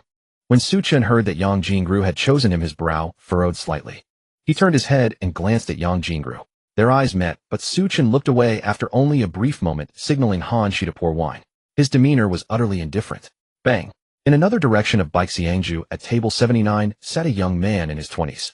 He was dressed in luxurious attire, clearly of notable origin. Zhong Hian's face was icy cold. That brat gets to dine with Miss Jingru, yet he dares to act so arrogant. Without a second word, he stood up and strode towards Chen. The attendants around him followed, all wearing fierce expressions. Zhong Hian walked straight up to Chen. He glanced at Shi, then let out a lecherous smirk. Not bad, this little beauty. Name your price. I'll buy her. Shi was startled, panic rising in her heart. In major powers, buying and selling servants was common. She feared that Chen might agree to the offer and sell her. Of course, Zhong Hian had no real intention of buying Shi. His main goal was to pick a fight and teach this man who slighted Miss Jingru a proper lesson. In his eyes, anyone who got to dine with Miss Jingru should display joy and excitement. Chen's calm demeanor was to him an insult to Miss Jingru, a disrespect to his goddess. Chen raised his head and said coldly, I'm in a good mood, so get lost while you still can. Zhong Hian was stunned, never expecting Chen to speak to him like that. His face darkened and murderous intent flashed in his eyes. Brat, are you talking to me? The 4 thugs beside him immediately stepped forward. Their auras were not weak. All were cultivators at the foundation establishment stage, with the strongest at the early core formation stage. Oh no, how did this kid provoke Zhao Hian? He's the eldest son of the Zhao family, which has 3 nascent soul cultivators backing it. Once Zhao Hian sets his sights on you, you're doomed. He deserves it. Didn't you see that brat's expression just now? He looked down on Miss Jingru like he got lucky, but still acted smug. Young Master Zhao, teach this kid a lesson. Xianxia erupted with jeers. Many people were also displeased with Chen's haughty demeanor. Yang Jingru watched as Zhong Hian dared to provoke Chen, and she panicked. Do you know who he is? He is the young master of the Su family, a peerless genius who killed a late nascent soul cultivator. If he gets angry, the entire Zhao family might be wiped out. Yang Jingru was about to speak up and dissuade him, but after a moment of consideration, she chose to remain a bystander. Zhong Hian had no connection to her, and there was no need to antagonize Chen for his sake. For her, someone of Chen's caliber was not someone she could afford to offend. Zhong Hian's voice was icy. Brat, you dare to tell me to get lost? Today nobody can save you. Drag him out of xianxia and break his limbs in the street. The xianxia was backed by a nascent soul stage expert, so he naturally dared not cause too much trouble here. The 4 servants immediately grinned viciously as they strode towards Chen, their eyes brimming with murderous intent. A flicker of coldness passed through Chen's eyes and a hint of impatience crept onto his face. His fine mood today had been utterly ruined. He raised his hand and grasped, and the very air seemed to compress. The 4 servants were instantly crushed, blood gushing out like a spring. The 4 were killed in an instant. Then Chen grabbed a chopstick and shot it out, piercing straight through Zhao Hian's neck. Bang! Zhao Hian collapsed to his knees, his pupils starting to dilate. He clutched his neck, his face etched with disbelief. What had just happened? What? You dare? Kill me. The Zhao family will not let you go. Zhao Hian came to his senses and opened his mouth with difficulty. Su Chen did not reply. Such an ant-like figure did not even deserve his attention. Moments later, Zhao Hian could hold on no longer. He fell straight back, blood flowing from his neck. His pupils were filled with despair and agony, and also regret. Why did he have to provoke this man? Alas, there was no medicine for regret in this world. Even if the Zhao family would seek revenge, what did it have to do with him? Death meant everything was over. Seeing Zhao Hian killed, the Bai Xiangju fell into dead silence. The guests who came and went had eyes filled with terror. He actually dared to kill Zhao Hian. Was he not afraid of the Zhao family's retaliation? Su Chen's ruthless methods made them afraid to even breathe loudly. So ferocious. Yang Jingru was also startled. She had not expected Su Chen to kill Zhao Hian outright. At the same time, ripples stirred in her beautiful eyes. If only she could marry Su Chen. Even as a concubine, she would willingly accept it. With such formidable strength and high status, which woman would not be drawn to him? Suddenly, an immensely powerful aura enveloped the Bai Xiangju. Nascent soul stage. The hearts of everyone present trembled. Had a nascent soul expert appeared so quickly? The newcomer was a slightly plump middle-aged man, his face tinged with urgency. When he spotted Su Chen in the corner, he hurried over and bowed respectfully. This humble one is Dongji, manager of Bai Xiangju, paying respects to young Master Su. Dongji's face was filled with fear and unease, worried that Su Chen might annihilate him as well. Others might not recognize Su Chen, but as a nascent soul stage cultivator, how could he not know the young master of the Su family? Just a few days ago, the city was abuzz with news Su Chen had slain Li Qiu of the Li family, a late nascent soul expert. Even at mid-nascent soul, Dongji was no match for Su Chen in a one-on-one fight, let alone the fact that Su Chen had the entire Su family behind him. What? Seeing Dongji bow to Su Chen, the crowd in the Bai Xiangju was shaken. What was happening? Young Master Su. No. Could he be so young and yet able to command a bow from a nascent soul stage cultivator? He could only be Su Chen, the young master of the Su family. Good heavens, Zhao Hian had kicked an iron plate. Of all people to provoke, he had to pick Su Chen, and even dared to harass his maidservant. If Su Chen was so indifferent to Miss Yang Jingro, it made perfect sense. The 10 beauties of Bright Moon City. If Su Chen so desired, all 10 would likely be willing to marry him. Why would he need Yang Jingru alone? Su Chen cast him a faint glance, slowly rose to his feet, and turned to leave. How utterly dull. Hanshi, let's go home. The two of them walked out of the Bai Xiangju. Watching their retreating figures, Dongji let out a sigh of relief. As long as Su Chen did not vent his anger on him, it was the best outcome. On the high platform of the Bai Xiangju, Yang Jingru bit her red lips, her eyes filled with unwillingness. Damn it, that blasted Zhao Hian. If not for him ruining things, I would have at least had a meal with Su Chen today. Only after Su Chen had left did the crowd in the Bai Xiangju dare to breathe freely. Still, they remained quiet for a good while before the noise gradually resumed. The Wang residence. Reporting to the master, the situation is even better than you anticipated. Wang Ming raised an eyebrow at these words and asked with some surprise, how so? The Wang family steward immediately continued, Master, all the Su family shops are closed. Not a single one is open. Wang Ming's lips curled up slightly. The Su family trying to fight me. You are still too green. Once I secure the spirit essence jade liquid, the day I annihilate the Su family will be within reach.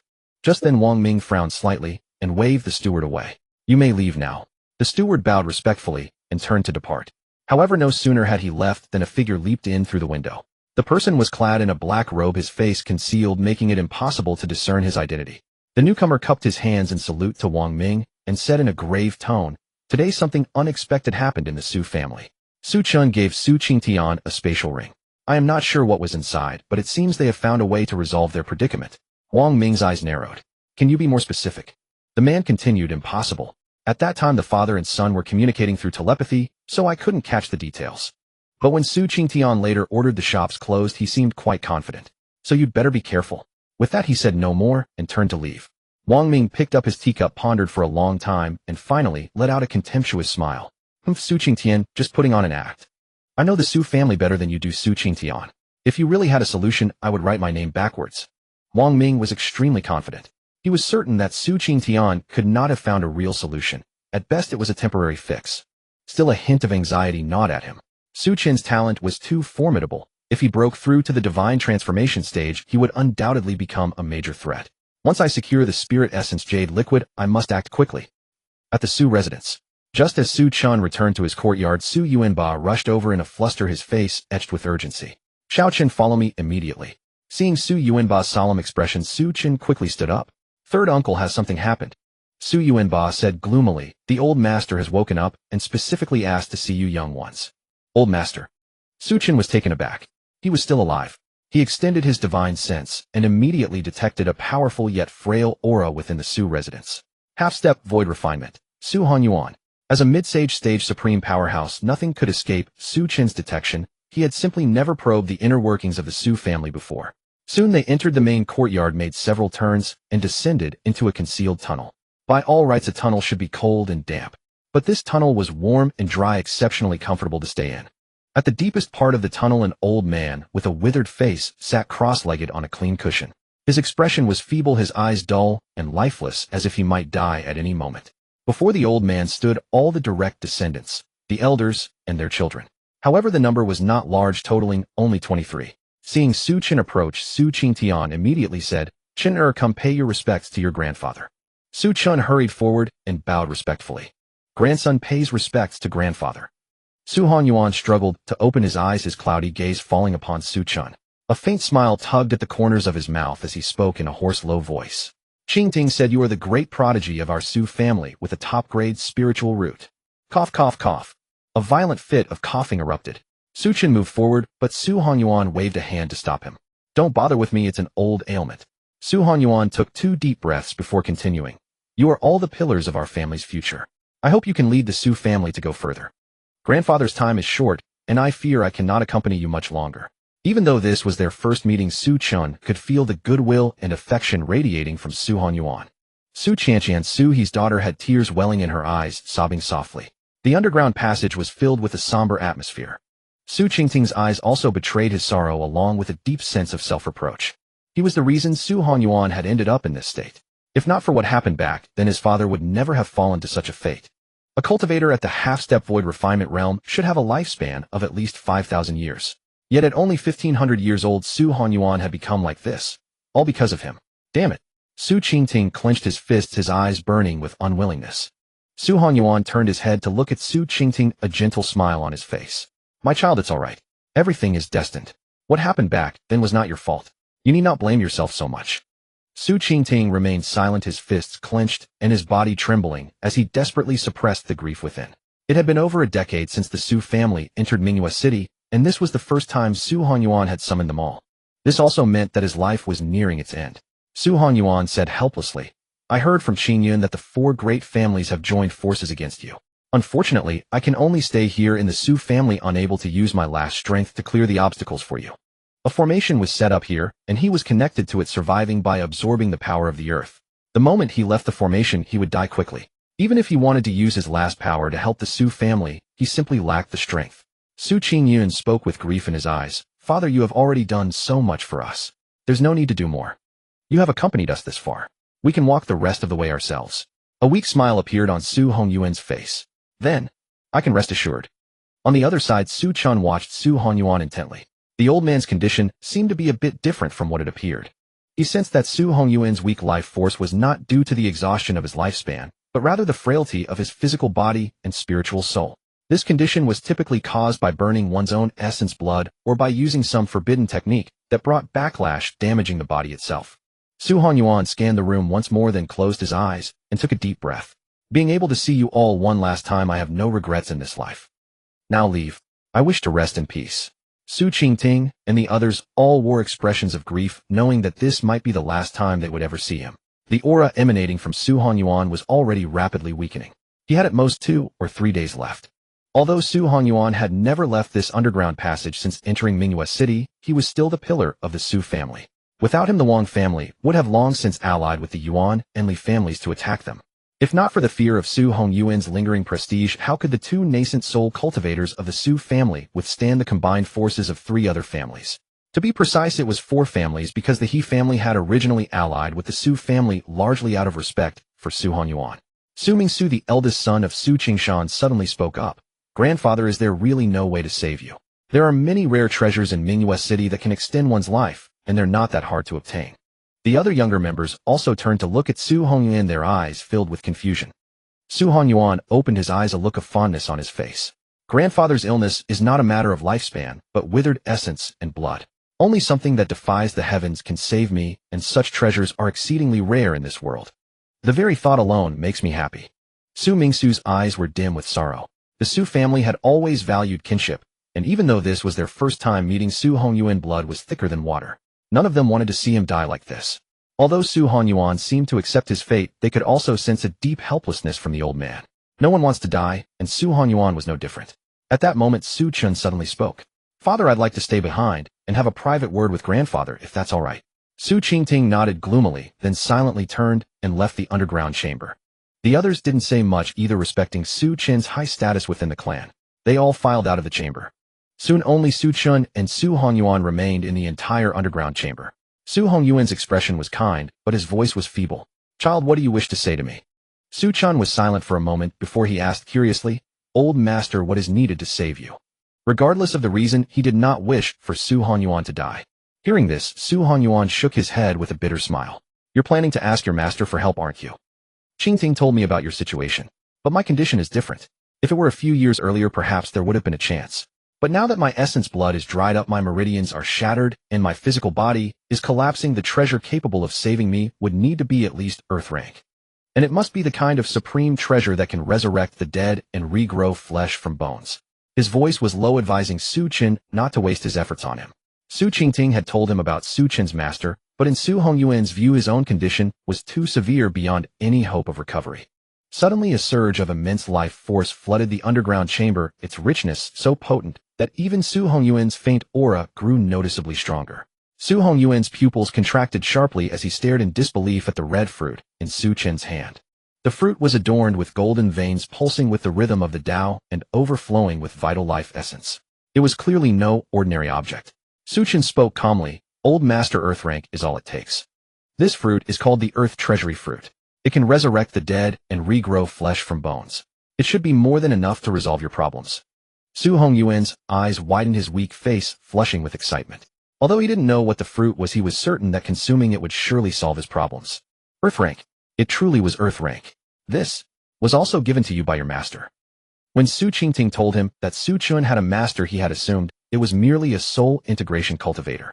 So he never imagined Su Chen could possess such an earth rank treasure. But Su Chen had given him a wonderful surprise. It seemed his master was even more powerful than he had imagined. Su Chen said without a hint of hesitation, "Of course, earth rank isn't exactly a precious treasure." As he spoke, Su Chen opened his system backpack and glanced at it. Dizong fruit 3120. Still over 3,000. No big deal. Su Chen handed the Dizong fruit to Su Hongyuan. "Old man, try it first and see if it works. If not, I'll give you something stronger." "Stronger?" Su Hongyuan shuddered. "You have something of a higher grade than this Dizong fruit."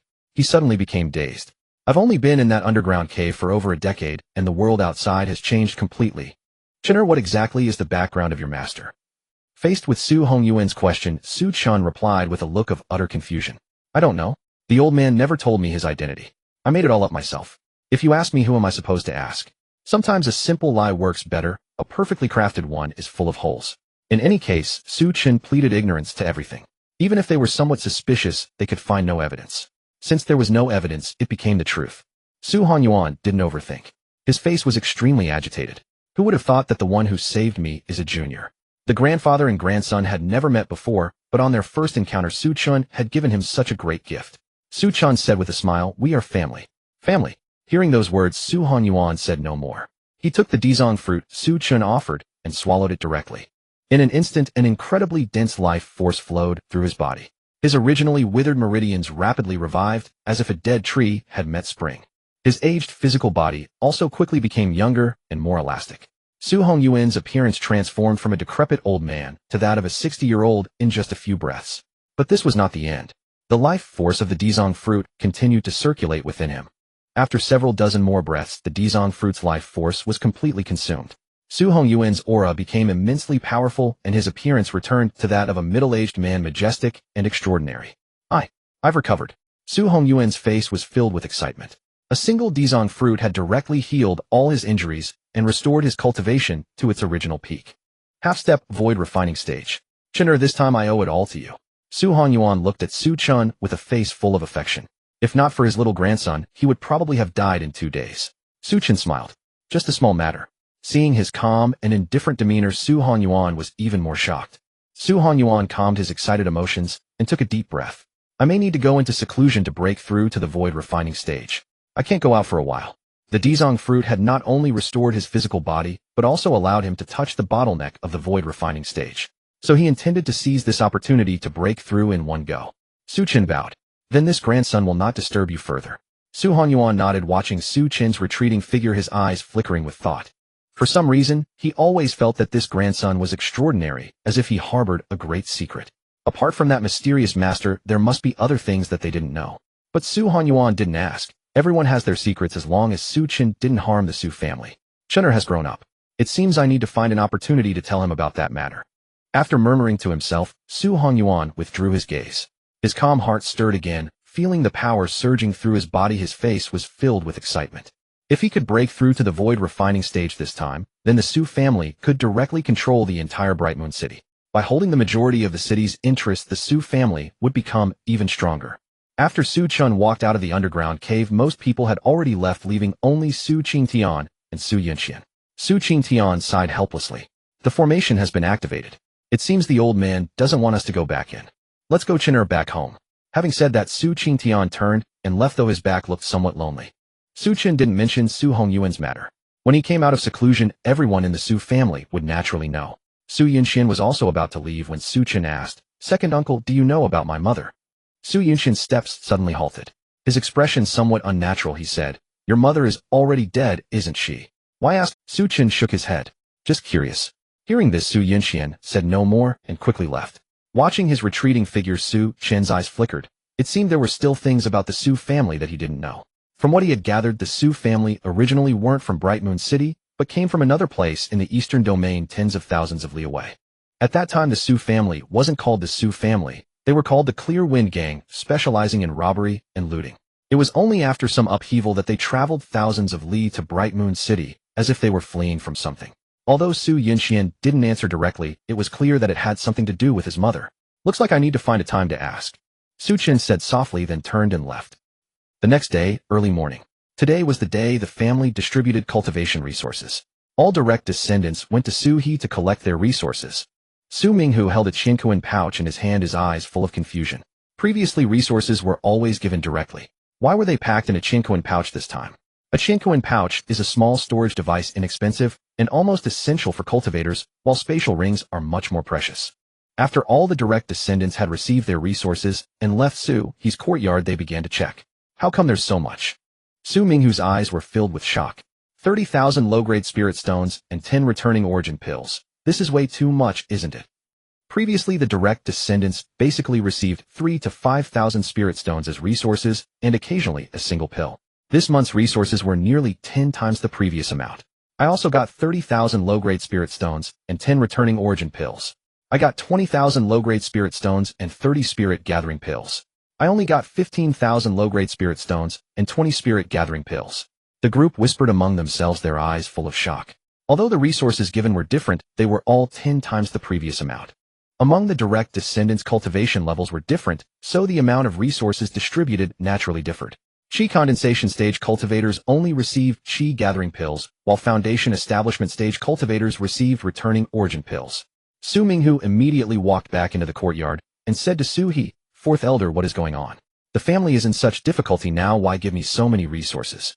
Su Shanshan, the youngest daughter of fifth elder Su Yunpeng, who was only at the mid-stage of Qi condensation, also chimed in. "That's right, fifth uncle. Getting through the family's crisis is the most important thing. We can endure a few months without resources." A group of direct descendants expressed their intention to return the resources. Su He smiled and said, "All right, stop being foolish. You are the future of the family. What is more important than you? These resources are by the patriarch's order. Just take them. Besides, the Su family is not lacking resources now. You just need to cultivate well. Do you need to worry about family matters?" Su He spoke with authority, leaving no room for the younger generation to argue before driving them out. Now, aside from the few grand elders and the family head, no one else knew that the Su family was not lacking in resources. Not even the direct descendants were aware. Su Yunxian's eldest son Su Yuza was the strongest among the younger generation after Su Chun, having reached the peak of the foundation establishment stage.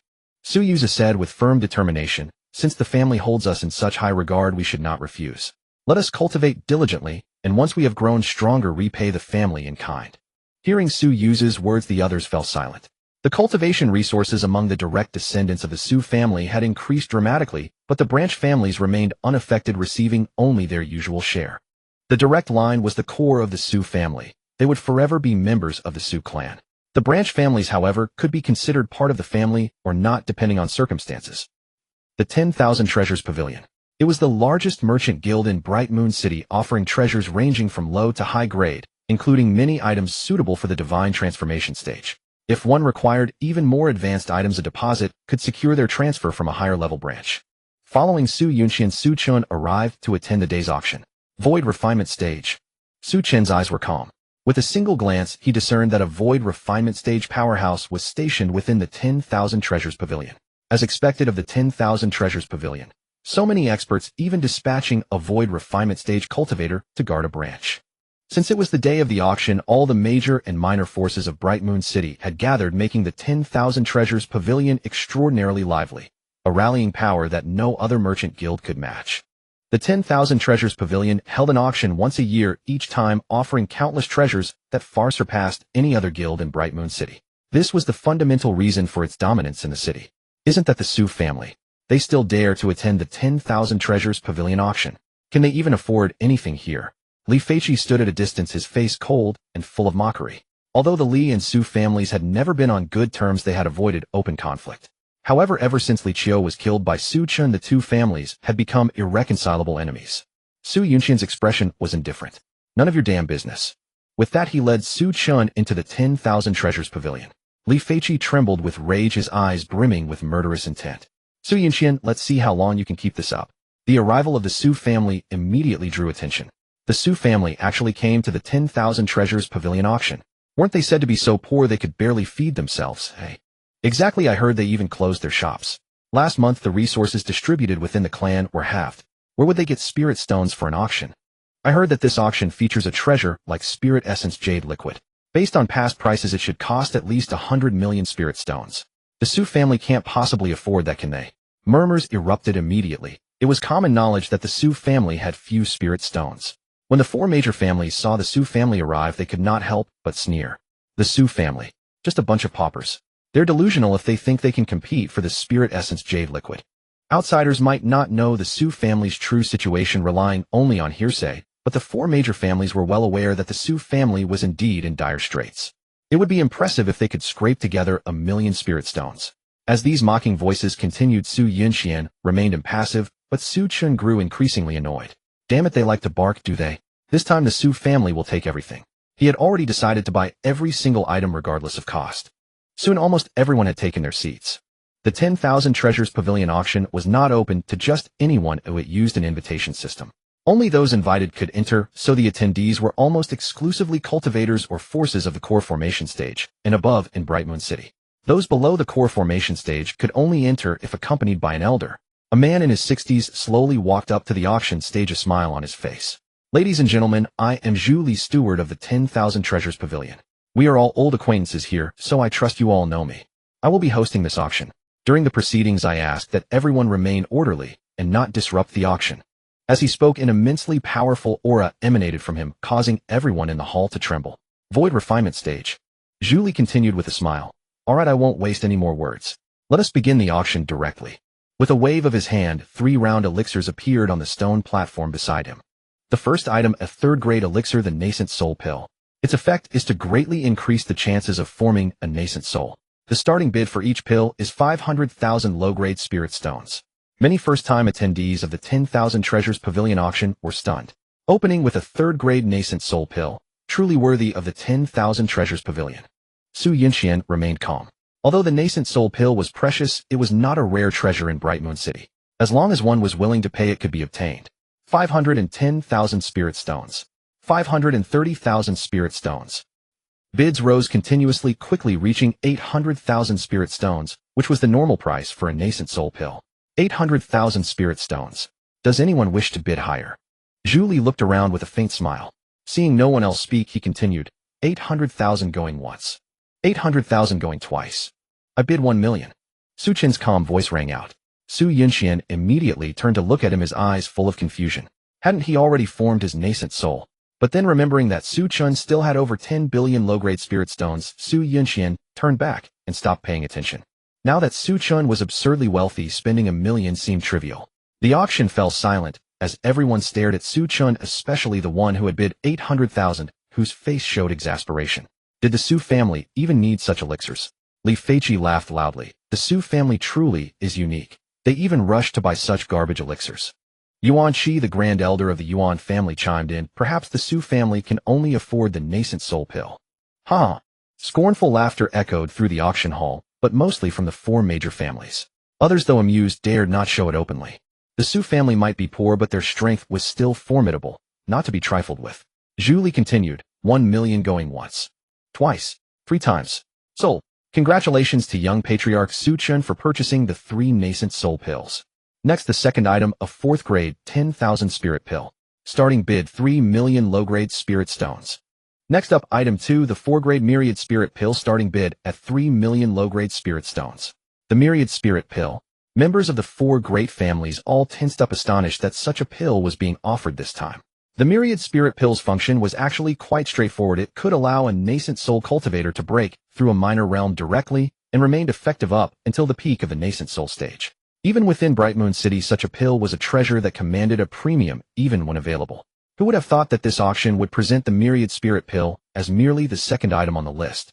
According to the rules of the 10,000 Treasures Pavilion, 15 items were auctioned each year and their quality consistently improved.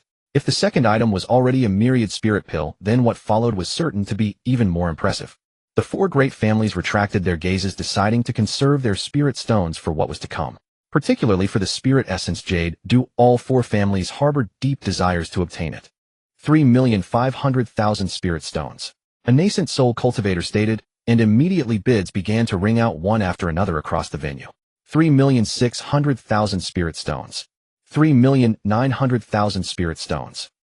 The price climbed steadily, yet the voices bidding gradually dwindled, finally settling at 6 million spirit stones. Zhu Li announced, 6 million going once. 6,500,000. Su Chen's voice rang out calmly, drawing the gaze of everyone present, many of whom wore expressions of utter confusion. What's going on? Hadn't they heard that the Su family was running low on spirit stones? How could they afford to spend 6,500,000 on a myriad spirit pill? Li Feiqi narrowed his eyes, his tone dripping with sarcasm. This is the 10,000 Treasures Pavilion auction. Prices cannot be called recklessly. Can the current Su family even produce 6,500,000 spirit stones? In his view, there was no way the Su family could possess such a fortune. Although the 10,000 Treasures Pavilion refrained from interfering in the conflicts of major powers, it was well informed about the specific circumstances within Bright Moon City. Zhu Li's expression turned stern. Young friend, bidding is no joking matter. The consequences of fraudulent bids are severe. Without a word, Su Chen tossed over a spatial ring. Zhu Li caught it, and after a brief inspection, his stern face immediately broke into a wide smile. 6,500,000 going once. Twice. Sold. Young Patriarch Su, the pill will be delivered to you immediately after the auction concludes. Businessmen were the most shameless of all, their faces changing as readily as a chameleon's colors. Su Chen gave a faint nod, then cast a slightly mocking glance towards Li Feiqi. He remained silent, yet his eyes were filled with sheer disdain. And yet that was precisely the look that made Li Feiqi gnash his teeth in fury. Su Chen, I will kill you one day to avenge Li Qiu. Confusion filled Li Feiqi's eyes. How could the Su family possibly have so many spirit stones? Several more items were auctioned off afterwards, almost all of them at the nascent soul level, yet every single one was secured by Su Chen without exception, each paid for on the spot. This instantly left everyone utterly bewildered. Weren't they all saying the Su family was poor? In just this short span, he had spent nearly 40 million spirit stones. Even the Wang family wouldn't dare be so extravagant, would they? Wang Ming's eyes were filled with cold fury. He had a nagging sense of foreboding. What the hell is going on? The Wang family steward beside him immediately spoke up. Master, it makes no sense. The intel from our mole within the Su family was absolutely certain. They have at most 1 million low-grade spirit stones right now. There's no way they could have this much. Besides, those people have been working with us for a while now. They wouldn't dare betray us. Wang Ming's expression darkened. He recalled the information that person had given him some time ago, hinting that some changes seemed to have occurred within the Su family. Let's keep watching. I refuse to believe Su Chen can afford everything. Within the venue, Zhu Li raised his hand and waved it, causing 4 flags of different colors to materialize upon the stone platform, each radiating immense energy. He announced once more, Item 13, the Xian rank mid-grade formation, the 4 symbols formation. It can be used for offense or defense. Most notably, this formation is inscribed onto flags, making it highly portable. However, each activation requires a substantial amount of spiritual energy. The starting bid is 10 million low-grade spirit stones. The venue immediately fell silent. Although the four symbols formation was excellent, its price was undeniably steep. The crowd turned their gaze towards the 5 great families. If treasures of the Xian rank mid-grade level were already appearing, then the items that followed were likely beyond their league. They could only watch the show. Li Feiqi spoke calmly, 11 million spirit stones. The Li family strength was inferior to that of the Wang and Yuan families. Their chances of securing the spirit essence jade dew were slim, so it was wiser to acquire something useful. After his bid, the venue fell silent once more with no further bids being placed. Clearly the other major families also saw no need to compete for this item. 12 million. Su Chen's languid voice rang out. Li Feiqi immediately turned his head, murderous intent blazing in his eyes. Su Chen. He was deeply perplexed. How could the Su family possibly have this many spirit stones remaining? I bid 13 million spirit stones. Su Chen spoke again, 20 million spirit stones. Hiss. Upon hearing Su Chen's bid, many in the venue involuntarily drew in sharp breaths. He had directly increased the price by 7 million. Such aggressive bidding was unprecedented. Everyone else tried to economize, increasing their bids by small increments. Just how many spirit stones did this Su family have to withstand Su Chen's bidding style? Li Feiqi gnashed his teeth in fury. He genuinely wanted to cut Su Chen down right then and there, but this was the 10,000 Treasures Pavilion's territory, and he dared not act rashly. 20 million spirit stones had already exceeded his expectations for the four symbols formation. With a cold snort, he fell silent. Let's see how much money your Su family has left. He refused to believe Su Chen could continue to be so arrogant and buy up everything. Su Chen tossed over a spatial ring without a word. After inspecting it, Zhu Li once again announced with a hearty laugh, "Congratulations to young Patriarch Su for acquiring the four symbols formation." Seeing this, Su Yunxian couldn't help but smile wryly. "Chener, even if you have spirit stones, you shouldn't spend them like this." Su Chen replied calmly, "Uncle, it's just a bit of spirit stones. I had planned on spending 1 billion, but I haven't even used 1/10 of that. The people of Bright Moon City are simply too poor. There's no challenge at all." Su Yunxian's mouth twitched. The well-fed truly don't know the suffering of the starving. Do you have any idea what 1 billion spirit stones even means? Under the Su family's previous operations, with an annual income of 5 million spirit stones, even without eating or drinking, it would take 200 years to save 1 billion spirit stones. Adding in the family's expenses, they would only be able to save 1 or 2 million spirit stones a year. It would take nearly 1,000 years to accumulate 1 billion spirit stones. Zhu Li once again produced an item. It was an exquisite porcelain bottle from which emanated a faint ethereal essence. Everyone, I believe you all know what the 14th treasure is. The spirit essence jade dew. It can aid a cultivator at the peak of the nascent soul stage to break through to the spirit transformation stage without any barriers and without any side effects. Here it comes. The gazes within the venue grew fervent, and Su Yunxian was no exception. This was precisely the object of the Su family's attendance at the auction. Of course, it was also what the other great families aimed to acquire. But if the spirit essence jade dew was only ranked 14th, then didn't that mean the final treasure was even more precious? Zhu Li stated calmly, "The starting bid is 70 million low-grade spirit stones. 80 million spirit stones." Yuan Hao was the first to speak, his calm voice echoing within the auction hall. Hearing this bid, many in the hall drew in cold breaths, for the price had been raised by 10 million at once. Su Chen asked, "Uncle, I recall that the last time spirit essence jade liquid sold for 270 million low-grade spirit stones, right?" Su Yunxian was just about to place a bid, but upon hearing this he still replied, "Yes, why do you ask?" Having confirmed the exact price, Su Chen directly raised his hand, 300 million spirit stones. Boom. The moment these words left his mouth, shock rippled through the crowd, and all eyes turned to Su Chen in disbelief. 300 million spirit stones. That price exceeded the previous spirit essence jade liquid by 30 million. The Su family was actually this wealthy. Who was spreading the rumor that the Su family was poor? Drag them out and beat them to death. Could a poor family pull out 300 million spirit stones directly? Wang Ming and Yuan Hao abruptly rose to their feet, staring at Su Chen with shock-filled eyes. The He family head, who was about to bid 90 million, was instantly dumbfounded. Huh, what just happened? 300 million spirit stones was simply outrageous. Even Wang Ming had not expected it. Su Yunxian stood frozen in place. Fine, so wealth is to be flaunted like this, is it? He was someone used to frugality, always cautious with his spending. However, he did not stop Su Chen's bold bidding. Su Chen was spending his own spirit stones, so he could do whatever he pleased. Zhu Li was also momentarily stunned, never expecting Su Chen to bid so aggressively. But he was a man of experience and quickly recovered. Young Patriarch Su bids 300 million spirit stones. Is there anyone else who wishes to counter? Wang Ming's eyes were filled with cold fury. He had not anticipated that the Su family possessed so many spirit stones. Damn it. No wonder they had closed their shops. They were brimming with confidence, able to sustain themselves for a long time even without doing business. This was a miscalculation. Wang Ming quickly composed himself and declared loudly, 310 million. He let out a cold snort. The Wang family was never short on spirit stones. No matter how wealthy the Su family was, they could never compete with the Wangs. Today I will show the Su family what true wealth really means. Chen cast a faint glance at Wang Ming, then raised his hand and bid, 400 million spirit stones. Wang Ming froze instantly, turning his head stiffly to stare at Chen in disbelief. 90 million added in one go. 400 million spirit stones far exceeded the actual value of the spirit essence jade liquid. It was a rare commodity, so a higher price was normal, but 400 million was clearly too much. At Chen's bid, the hall fell into dead silence. 400 million already. This was truly terrifying. Chen, however, said calmly, Patriarch Wang, do you wish to raise the bid? Wang Ming's expression darkened. 400 million was clearly way too high, but the Wang family still had ample spiritual reserves. After a moment's thought, he spoke, Chen, don't get too cocky.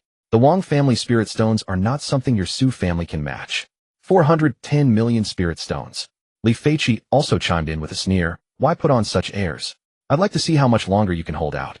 With bids like that, you must be nearing your limit, right? Clearly, in his view, Chen's way of bidding large amounts at once was merely a bluff to scare off the Wang family, masking his own lack of confidence. Hearing those words, Wang Ming's face regained a hint of confidence. My Wang family has been entrenched in Mingyue City for so long. Even if the Su family still has some reserves, they could never surpass the depth of the Wang family. Chen gave a cold laugh and slowly announced, 500 million spirit stones. The smiles on Wang Ming's and Li Feiqi's faces instantly froze. The Su family could still raise their bid. How many spirit stones did they actually have? Wang Ming suddenly felt that his economic sanctions against the Su family were nothing but a joke. With such substantial funds, did the Su family even fear their sanctions? Unwilling to give up, Wang Ming said, 510. 600 million spirit stones. Before Wang Ming could finish, Chen's voice overpowered his words. Wang Ming's raised hand froze in midair, neither daring to lower it, nor to continue bidding. 600 million spirit stones. That was simply too much. After speaking, Chen added in a contemptuous tone, Patriarch Wang, since you have so many spirit stones, why not raise the bid further? He had an abundance of spirit stones. Half a month ago he had signed in and received a cash of 3,000 immortal crystals. According to the level classification of spirit stones, there were low-grade, medium-grade, high-grade, top-grade sacred crystals, and immortal crystals. Beyond that he did not know. The exchange ratio between each level was 100, meaning one immortal crystal was worth 10 billion low-grade spirit stones. And 3,000 immortal crystals. That was almost unimaginable. Moreover, Chen's current low-grade spirit stones were counted in units of jing, which he could never exhaust. As Chen's voice rang out, the hall fell into silence once more. Wang Ming could not help but have his eyelids twitch violently. The Wang family steward beside him was full of disbelief, and he rebuked, how could your Su family possibly have so many spirit stones? I don't believe it. Steward Zhu, I suspect the Su family is just making random bids. Not only him, but everyone present refused to believe that the Su family could offer such a sum. It was too terrifying. Adding 100 million at a time. 600 million spirit stones was enough to buy 2 portions of spirit essence jade liquid. Chen said blandly, as long as it's confirmed to be mine, I'll pay on the spot. Hearing this, Zhu Li immediately turned to the Wang family steward and said coldly, please do not disrupt the normal order of the auction. His Wanbao Pavilion was a merchant consortium, so naturally, it would protect more valuable clients. Moreover, every time Chen was very proactive and paid the spirit stones directly on the spot. The Wang family steward was instantly silenced, but he still could not accept that the Su family could produce so many spirit stones. Wang Ming's eyes were utterly cold. He did not stop bidding. Instead, he sent a voice transmission to the steward beside him. Send word to those people, strike against the Su family immediately. This time the Wang family will go all out to completely eradicate the Su family. It was obvious that Chen still had spirit stones, so continuing to bid was meaningless. 600 million spirit stones far exceeded the intrinsic value of the spirit essence jade liquid. He also could not accept the Su family growing stronger. He had to initiate the plan to annihilate them at once, otherwise if the Su family gained another deity transformation cultivator, and Chen also broke through dealing with the Su family, would become extremely difficult. The Wang family steward's expression turned solemn. He nodded respectfully and left the Wanbao Pavilion directly. Wang Ming then silently glanced at the leaders of the other 3 major families. The 4 exchanged knowing looks, their eyes filled with coldness and murderous intent. After several inquiries from Zhu Li when no one else raised the bid, the spirit essence jade liquid was awarded to the Su family, and Su Chen paid the 600 million spirit stones on the spot. Zhu Li, looking at the mountain of low-grade spirit stones in the space ring, could not help but draw a sharp breath. His face was filled with excitement. This year's performance was bound to soar. As a steward, Zhu Li naturally received commissions. The more he sold, the higher his commission. Zhu Li raised his hand once more, and a pill appeared on the stone platform beside him. Next is the grand finale of this auction. A 6th-grade pill, the Dragon Transformation Pill. What? Wang Ming abruptly stood up, staring in disbelief at the pill covered with dragon patterns on the stone platform. The grand finale was actually the Dragon Transformation Pill. This pill was similar to the All-Spirit Pill, but far more potent. It could directly enhance the cultivation of a deity transformation cultivator, and only a high-tier 6th-grade alchemist could refine it. Greed immediately flickered in his eyes. The Su family had already spent so much on the spirit essence jade liquid, surely they couldn't have surplus spirit stones to buy this Dragon Transformation Pill. With the Wang family's vast assets, they could easily crush the other 3 families. If he could obtain this Dragon Transformation Pill, it wouldn't be a bad outcome. Wang Ming's face regained a confident smile. Zhu Li announced in a booming voice, the starting bid is 100 million low-grade spirit stones. Wang Ming was about to speak when that familiar voice sounded once more. Su Chen said indifferently, 600 million spirit stones. The smile on Wang Ming's face instantly froze, and he stared at Su Chen with a bewildered, dumbfounded expression. Does the Su family even have that many spirit stones? And to think he directly raised the bid by 500 million in one go. Even if you have wealth, this is no way to bid. It wasn't just Wang Ming. Many in the auction hall drew in sharp breaths, their gazes filled with shock as they looked at Su Chen. Su Chen glanced at Wang Ming, then asked with a hint of curiosity, does Patriarch Wang fancy it as well? Then let me add another 100 million, 700 million spirit stones. Damn it all. Wang Ming's face was filled with fury. Since becoming the clan patriarch, he had rarely lost his temper, but now he actually harbored a desire to strangle Su Chen. It was utterly infuriating. Su Chen's aggressive bidding silenced the 3 great families who had been itching to join the fray. How could they possibly compete? The opening bid had already soared to 700 million low-grade spirit stones. Among the 4 great families, only the Yuan and Wang families could muster 700 million spirit stones, yet Su Chen's demeanor suggested he had plenty more to spare. They were utterly baffled. How could the Su family possibly have this many spirit stones? It was simply outrageous. The others in the hall were shaken to the core. This was undoubtedly the most absurd auction they had ever witnessed. In the past, everyone would raise their bids incrementally, but Su Chen raised his by hundreds of millions at a time. Some nascent soul cultivators felt particularly uneasy. Their entire clan's spirit stone reserves amounted to only tens of millions, yet this man casually pulled out hundreds of millions. There was simply no comparison. Yet some wore cold sneers on their faces.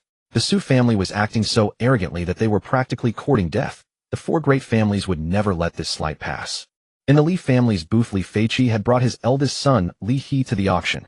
Seeing this scene, Li He's eyes were filled with worry. Father, what should we do? With the Su family's immense financial strength, their previous economic sanctions had become utterly useless. Now that the Su family had acquired several more treasures, targeting them would prove even more difficult. If the Su family were allowed to grow stronger, it would spell utter doom for all 4 great families. Especially since their Li family had already burned all bridges with the Su family. Li Feiqi's eyes darkened as he said coldly, rest assured the Su family won't survive past today. Upon hearing this, Li He's eyes lit up with delight. Father, are we finally making a move against the Su family? Li Feiqi nodded and sneered. So what if they have all those treasures? The question is whether they'll live long enough to use them. Given time, the Su family would indeed surge in power, but as of now, they only had 2 spirit transformation cultivators. At the elevated platform, Zhu Li's face wore a genial smile as he announced 700 million spirit stones going once, going twice, going 3 times. Sold. Congratulations to young Patriarch Su for purchasing the Dragon Transformation Pill. This concludes today's auction. Please exit the venue in an orderly manner. Hearing this, everyone left in a daze. This auction had been utterly absurd. Every single item had been bought by one person, something that had never happened before. Many of the younger disciples who had been brought along were filled with excitement, but what they had witnessed today would be enough to brag about for a year. Inside a luxurious private booth at the auction, Zhu Li's face beamed with a smile as he handed over a spatial ring. Inside are all the items the young patriarch purchased. Please feel free to verify them. Despite being a void refinement cultivator, he maintained excellent professional service, adopting an extremely humble posture. The stewards of the Wanbao Pavilion had all climbed up from the bottom ranks, and the pavilion's philosophy was customer first. Given the Su family's immense wealth, he naturally had to treat them with great care, Perhaps they would bring even greater business in the future. Su Chen took a step back and said to Su Yunxian, "Second uncle, you have far more experience than I do. Please confirm the items." He said this deliberately to give Su Yunxian face, since he was supposed to be the one gaining experience, yet now it seemed as if Su Yunxian was the one following him. Su Yunxian didn't mind in the slightest. He stepped forward, took the spatial ring, and carefully inspected its contents. After verifying everything was in order, he said to Zhu Li, "Thank you for your trouble, Steward Zhu." Zhu Li waved his hand dismissively. "It's my duty, however." He spoke with a knowing, half-smiling tone.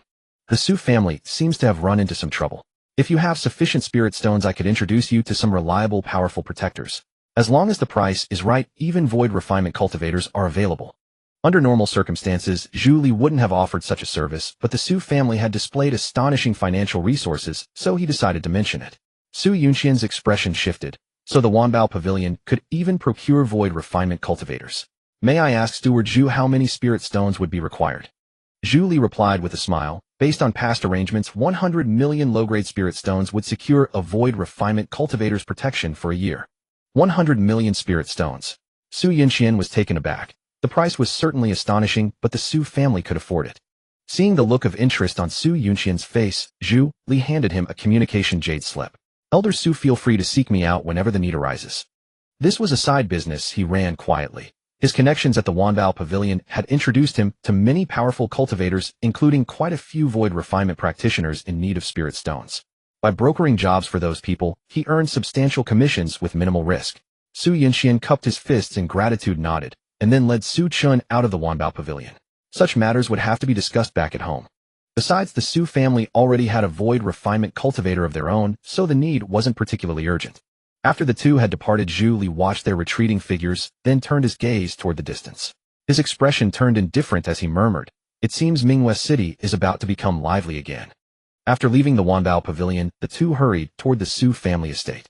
Su Yunxian's heart was still somewhat unsettled. The Su family had purchased too many items and displayed such formidable wealth that he genuinely feared the Wang family might resort to desperate measures. No sooner had the words left his mouth than a terrifyingly powerful aura erupted in the distance, instantly enveloping them both. "Not good." Su Yunxian's face changed dramatically. "Speak of the devil." "Su Yunxian, stay right where you are." Wang Ming's figure materialized, making no attempt to conceal himself. He raised his hand and hurled a massive fireball towards Su Yunxian. The fireball seemed capable of incinerating everything in its path, its temperature scorching. As an early-stage spirit transformation cultivator, Su Yunxian barely managed to fend it off before bellowing, "Wang Ming, does your Wang family truly seek a war to the death with the Su family?" His eyes were filled with concern. Wang Ming's blatant exposure of his position meant he had already prepared for an all-out, irreconcilable conflict with the Su family. Damn it. If only the Su family had been given a few more days, why would they need to fear the Wang family? "Su Yunxian, today your Su family will be annihilated." Li Feiqi's figure materialized instantly, his expression cold and murderous. "And you?" "Su Chen, I will tear you apart limb from limb." The moment Li Feiqi appeared, the patriarch of the He family and Hong Yuan also arrived, accompanied by the Wang family's two remaining spirit transformation experts. Su Chen's expression remained utterly calm, a hint of mockery even appearing on his face. "Rest assured you won't be killing anyone today." As soon as he said it, he realized he might have sounded a bit too arrogant. After all, on the surface, he was still merely a nascent soul cultivator. But if the Su family truly faced a crisis, he would intervene directly. Of course. After today, even if the Su family escaped unscathed, he would personally destroy the four great families of Myriad City. One by one, spirit transformation auras erupted across Myriad City, casting waves of terror through the populace. Particularly those factions and groups in closer proximity, sensing something momentous was about to unfold, had long since fled to a safe distance. A battle between spirit transformation experts was about to erupt.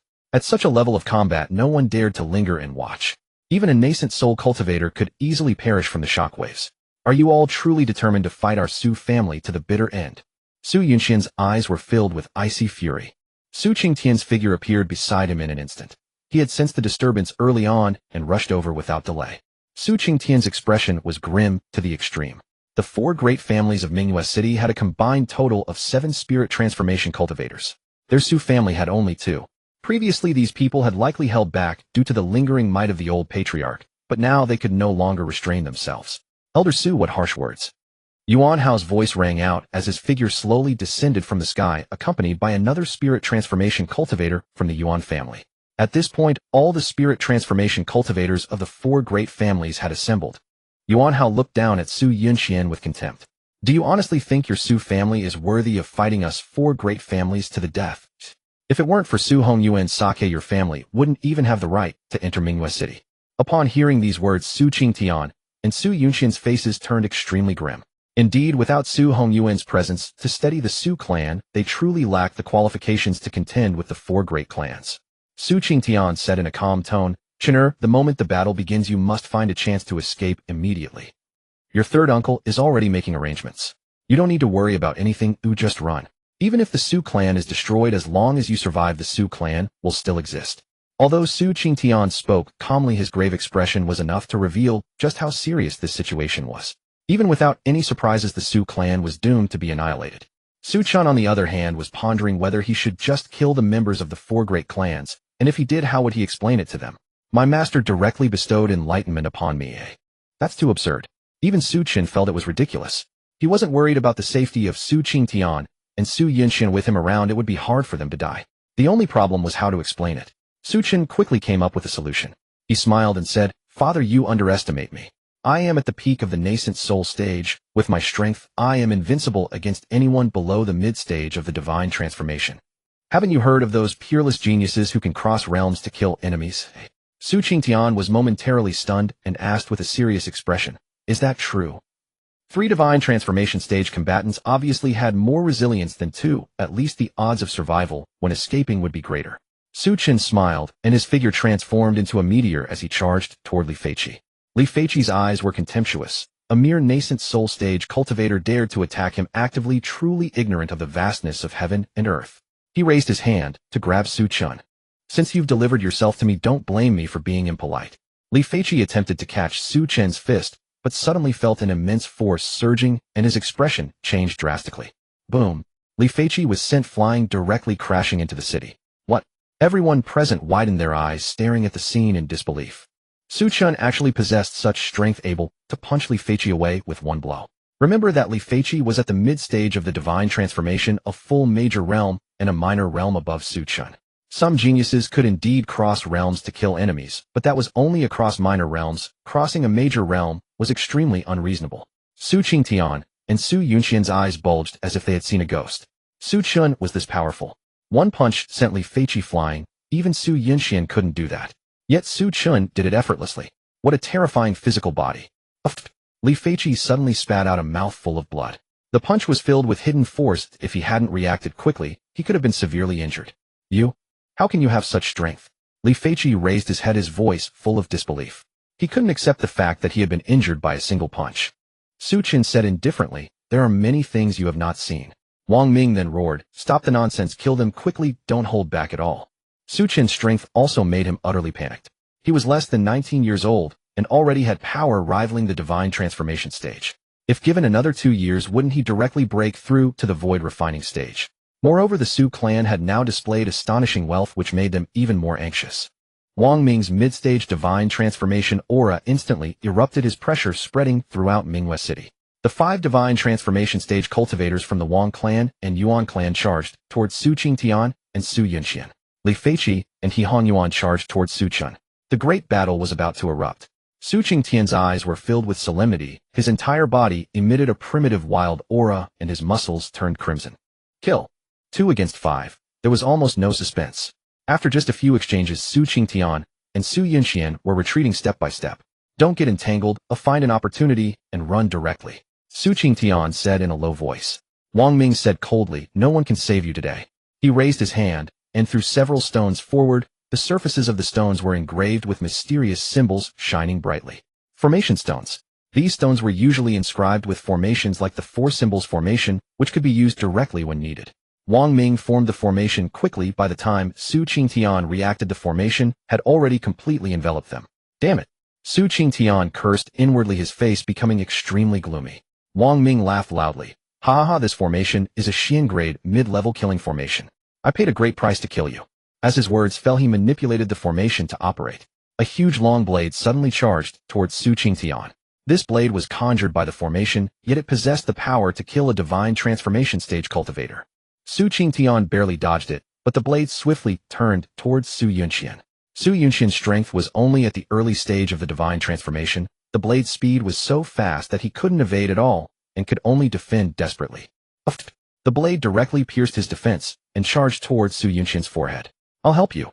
Su Qingtian's aura surged to its peak. He punched the blade into pieces, thus saving Su Yunxian from danger. Wang Ming saw this, his eyes filled with coldness.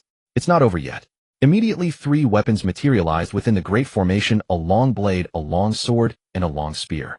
At the same time, the divine transformation stage cultivators from the Yuan and Wang clans also entered, coordinating with the formation to attack the two.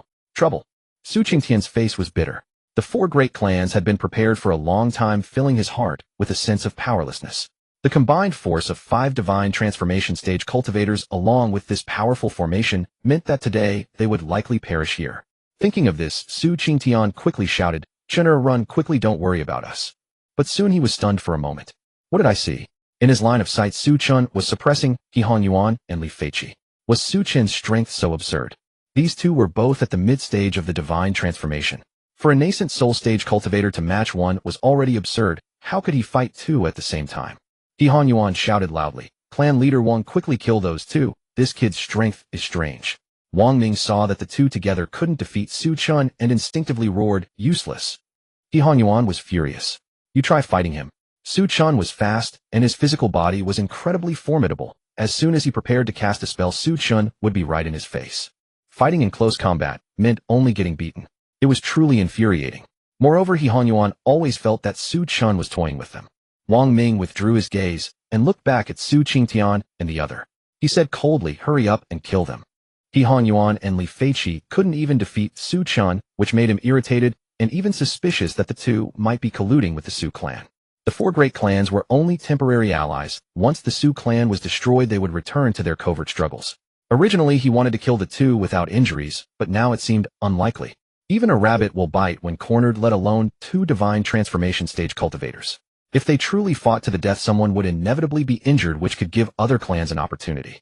Even if the people of Mingyue City didn't act, there would be others who would want to. Mingyue City was such a large piece of cake, many people had their eyes on it. The long sword thrust towards Su Qingtian, unable to dodge in time. Su Qingtian's arm was slashed open with a huge gash, blood gushing out. The battle was almost without suspense, especially after the Wang family's divine transformation elder had no more scruples. Su Qingtian and Su Yunxian had no means to resist. Bang! Su Yunxian was blasted away, crashing heavily onto the ground, spitting out a mouthful of blood. His aura became extremely faint. Kill him. Wang Shou's eyes blazed with murderous intent as he suddenly lunged at Su Yunxian. Damn it! Su Yunxian wanted to resist, but the excruciating pain temporarily paralyzed his body. Now he couldn't even lift his hand. Second brother. Su Qingtian roared, his eyes filled with anxiety. Wang Ming sneered, "Don't worry, I'll send you down to accompany him soon enough." Just then a terrifying fluctuation erupted from afar, sending chills down everyone's spines. What was happening? Everyone turned to look in that direction, expressions grim. This was the aura of the refining void stage. That direction. A foreboding feeling rose in the hearts of the 4 great families. Wang Shou shuddered. Under this overwhelming pressure, the spiritual energy in his hand became unstable, and the attack he had just gathered exploded in his grasp. Inside the 10,000 treasures pavilion. Sensing this aura, Zhu Li's eyes flashed with a sharp light, looking like he was ready to enjoy the show. The 4 great families are in for a catastrophe. Soon the powerful aura vanished instantly, just as everyone breathed a sigh of relief. A figure tore through the void, appearing with a tall, imposing stature, his eyes sharp and fierce.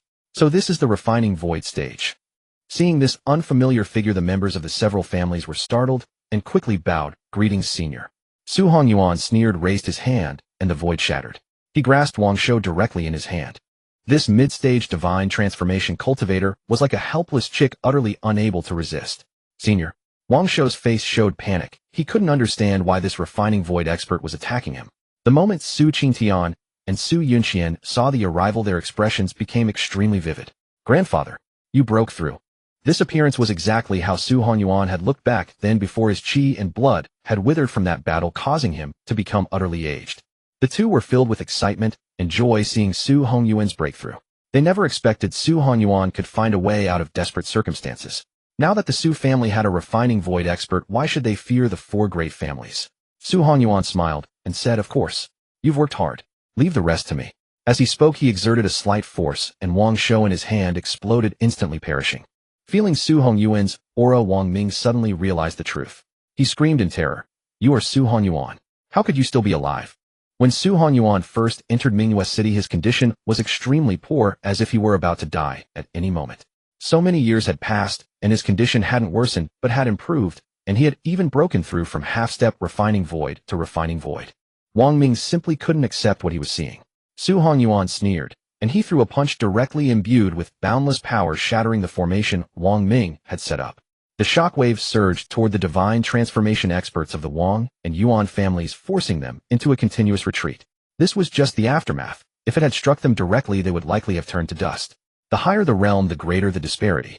The gap between divine transformation and refining void was only one stage, but their combat power was vastly different, like the difference between clouds and mud. Such formidable power struck fear into the hearts of the nascent soul experts. Wang Ming's face became even gloomier. Wang Shou was dead. Even if they annihilated the Su family, the Wang family's loss was devastating. Looking at the powerful Su Hongyuan, he couldn't help but roar, "How long will you all just watch the show?" Su Hongyuan sneered contemptuously, "Still have helpers."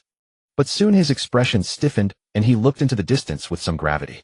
The void in the distance suddenly split open, and 4 figures slowly walked out.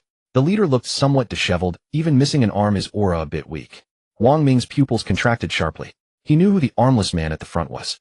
This was the same person who had previously cooperated with him to destroy the Su family, also a late-stage divine transformation expert. But who were the 3 behind him? The auras of those 3 were terrifyingly powerful, clearly beyond the divine transformation stage. They were all refining void experts. What's going on? Wang Ming's heart was filled with fear. How had this matter involved 3 more refining void experts? Everything before him had clearly exceeded his expectations. Among the 3, a lean man with a long nose sneered coldly, "Haha, we got it without any effort."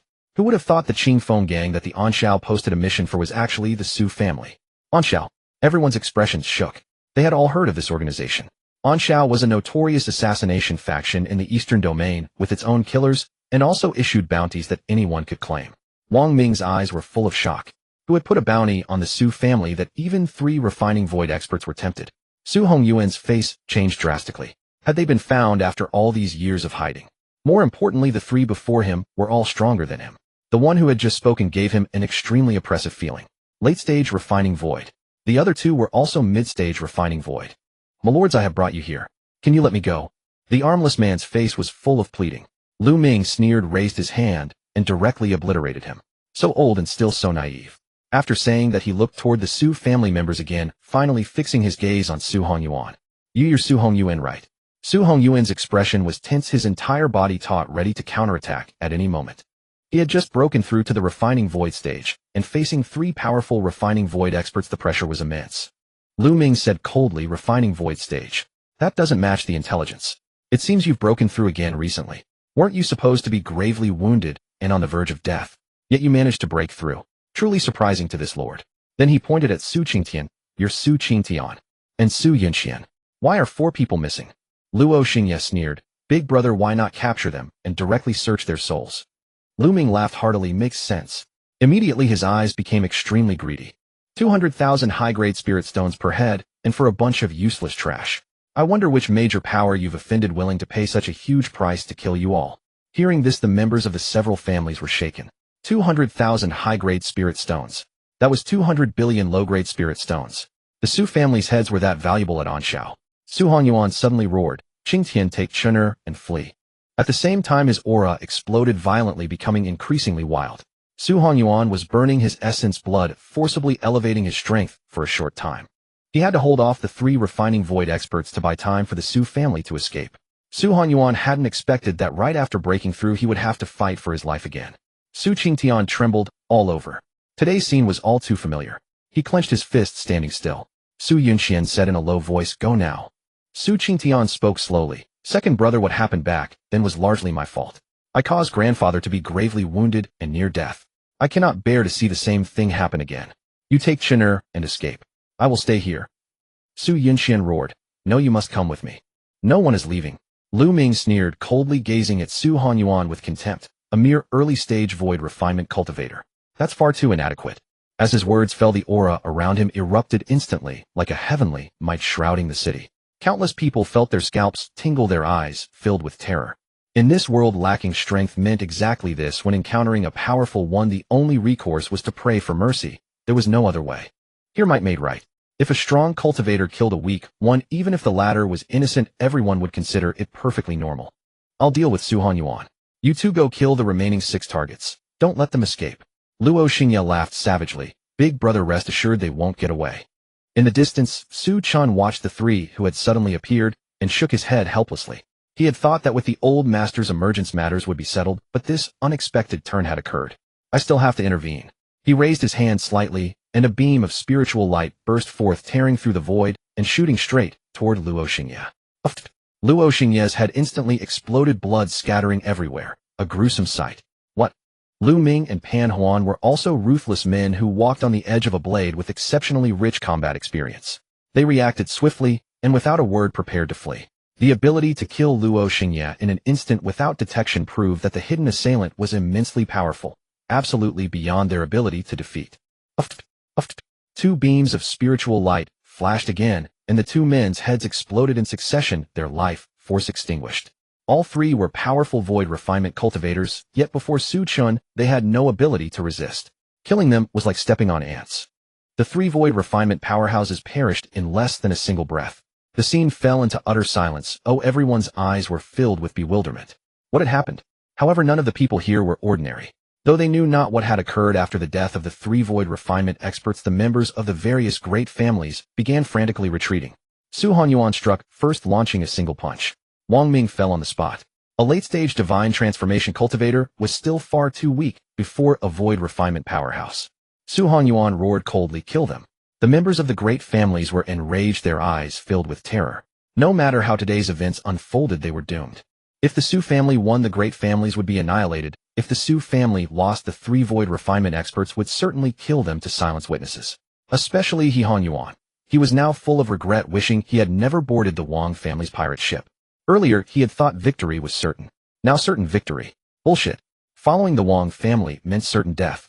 Soon the divine transformation experts of the great families were all slain on the spot, leaving only the Su family members. Su Hanyuan spoke respectfully to the heavens. Thank you, senior, for your assistance. The world remained utterly silent with no response.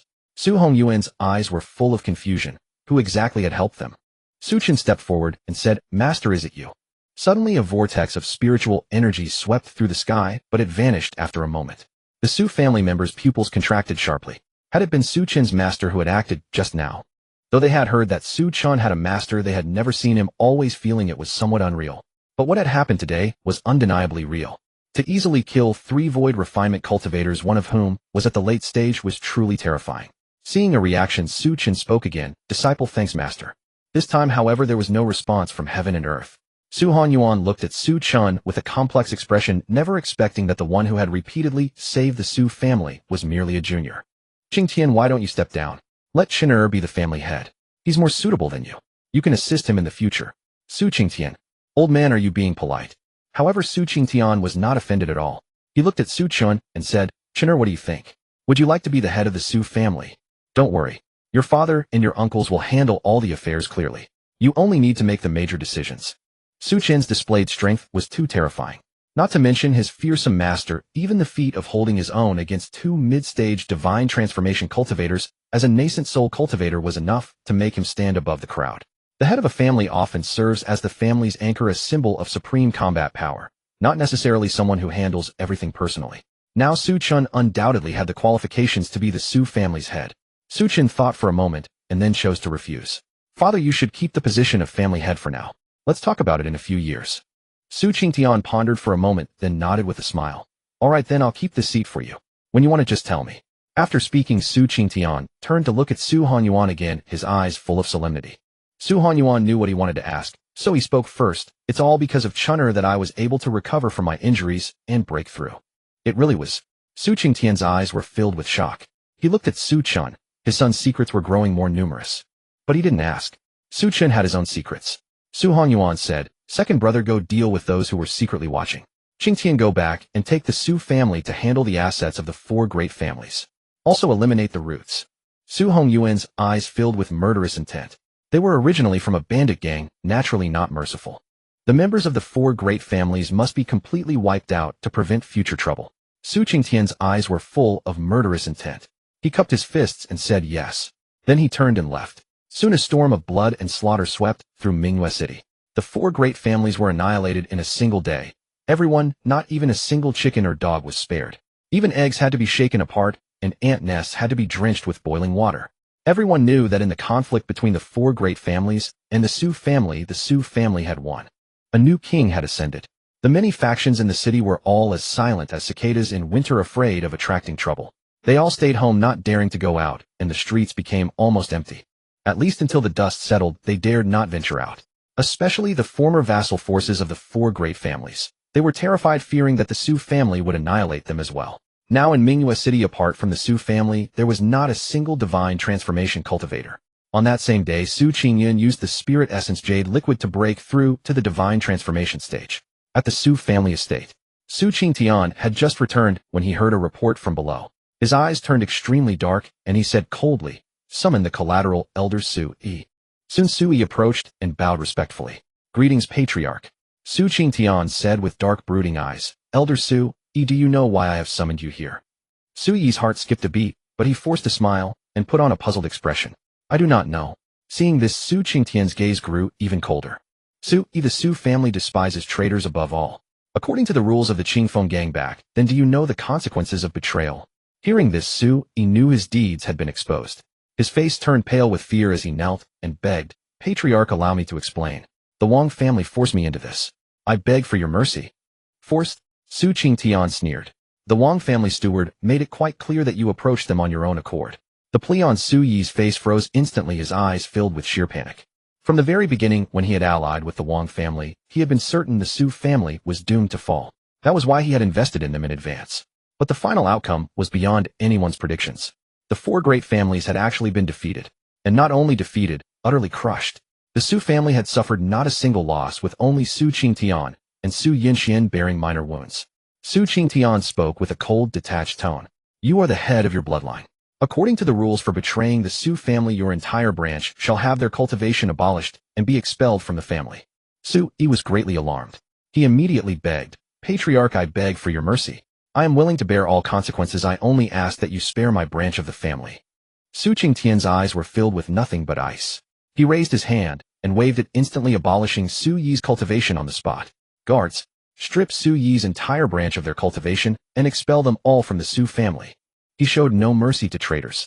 Hang Su Yi before the Su family gates for 3 days, and after 3 days behead him as a warning. Su Qingtian's words pierced Su Yi's heart like sharp swords. Realizing that begging was futile, Su Yi screamed in fury, "Su Qingtian, you butcher! You would harm even your own kin. You beast!" Su Qingtian retorted coldly, "Why did you not think of this when you betrayed your own people? If not for Chen, and if not for the old master breaking through to the void refinement realm, the entire Su family would have been wiped out. Have you ever considered that? To preserve your own branch, you dared to collude with the enemy. Su Yi, 10,000 deaths would not be enough to atone for your sins." Without heeding Su Yi's shouts, he turned and walked away. The Su family guards immediately dragged him out and hung him beside the main gates. News of Su Yi's deeds spread swiftly through the Su family. Upon hearing it, countless members were filled with righteous indignation, and many took whips to lash Su Yi. The Su family despised traitors above all else. What Su Yi had done was utterly heinous and profoundly selfish. He was to be hung for 3 days and then beheaded, but within half a day Su Yi had been flogged until his skin split open and his body was drenched in blood. He was beaten to death on the spot. Yet the Su family's anger did not subside. They continued to lash his corpse. Collaborating with the Su family's enemies was a crime too severe. At its worst, it could have brought about the family's annihilation. Thus their fury knew no bounds. A few days later, peace was restored to Mingyue City. After destroying the 4 great families, the Su family made no further moves, which brought a sigh of relief to many. In the following period, the Su family was remarkably quiet, leading many to suspect that some upheaval had befallen them as well. In the inner courtyard of the Su estate, Su Hongyuan, Su Qingtian, and Su Chen sat together. Su Hongyuan's expression was hesitant, but after struggling with himself for a long while, he finally spoke slowly.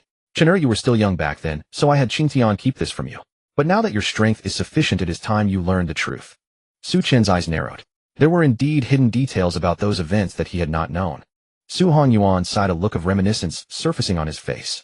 "You know that our Su family was once called the Qingfeng gang. The root of everything lies with that girl Yi Qingling, your mother. At the mention of Yi Qingling's name, a flicker of gloom and sorrow appeared in Su Qingtian's eyes, and his heart grew heavy. Su Hongyuan continued, your mother and father met by chance, and within less than 3 years they were wed and gave birth to you. But less than a month after your birth, the forces behind Qingling came knocking on our door. Those people were immensely powerful, unimaginably powerful. Back then I was already at the half-step void refinement realm, yet even the weakest among them made me feel a suffocating pressure. As if recalling something dreadful, fear resurfaced on Su Hongyuan's face. They took Qingling away and intended to annihilate the Su family. They believed we had defiled their bloodline. Had it not been for a mysterious powerhouse who lent us his aid, the Su family would have been wiped out. However, I was left with an indelible injury. To this day we still do not know whether Qingling is alive or dead, nor even who exactly took her. After hearing all this, Su Chen fell silent. As a seasoned web novel veteran in his past life, this plot felt somewhat familiar.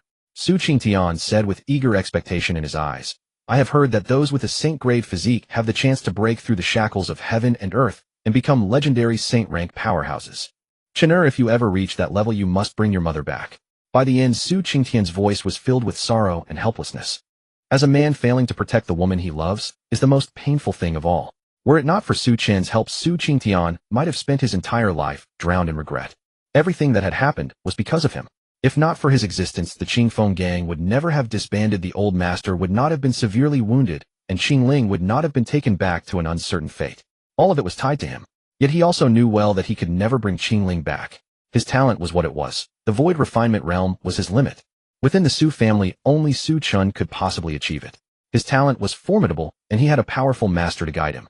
Su Chen said with unwavering determination, rest assured, I will bring mother back.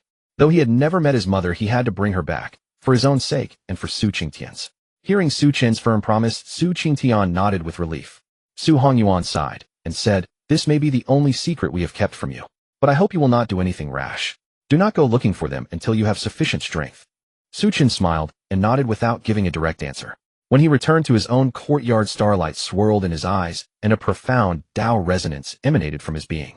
The next moment his figure appeared high above in the vast heavens. Looking down, Mingyue City had become minuscule. Finding his mother was never just empty words to him. He had cheats of his own. Unlike the protagonists of those novels, he would not need to endure countless hardships and trials before finally rescuing her. At the sage realm, the great Tao is complete. All things are imperishable, possessing boundless might. Su Chen directly probed the heavenly Tao, seeking to investigate his own blood relatives. But soon his brows furrowed. He could find nothing at all. How could this be? There were only two possibilities. Either his mother had already died, or an even more powerful cultivator than himself was concealing her. Su Chen's eyes narrowed slightly. Whether alive or dead, he had to confirm it clearly. Yet as he continued his investigations, Su Chen still found nothing, though he could be certain that it was due to a powerful cultivator's concealment that he was unable to probe. Because when he probed for his mother, he gained no knowledge at all. Under normal circumstances, even if his mother were dead, he should still be able to detect her traces. Use cultivation 100,000 years. Since the current cultivation was insufficient, he would continue to increase it. Does the host wish to suppress the cultivation fluctuation? The system's icy voice echoed in his mind, and Su Chen unhesitatingly chose to suppress it. The aura emanating from Su Chen immediately began to rise. Breakthrough Sage late stage. Sage perfection. Saint King early stage. Saint King middle stage. Saint King late stage. This time the 100,000 years of cultivation only allowed him to break through one major realm. Su Chen's brow slightly furrowed as he spoke again. Use 2 million years of cultivation.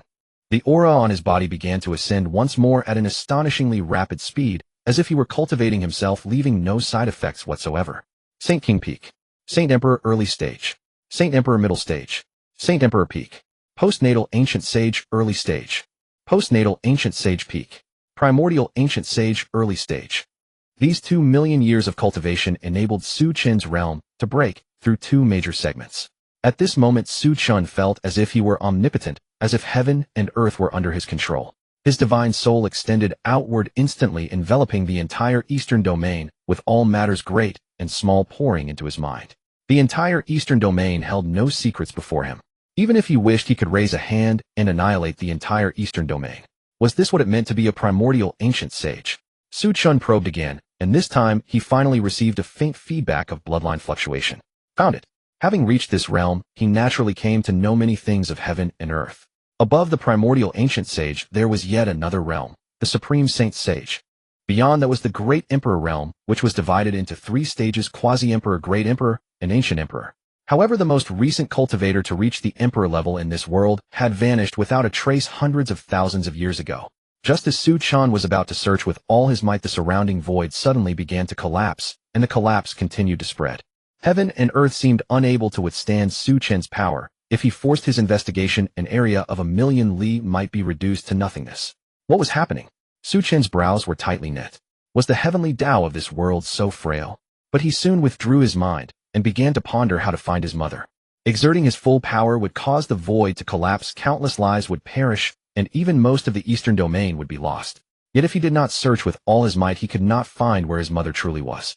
After much deliberation, Su Chen decided to give up.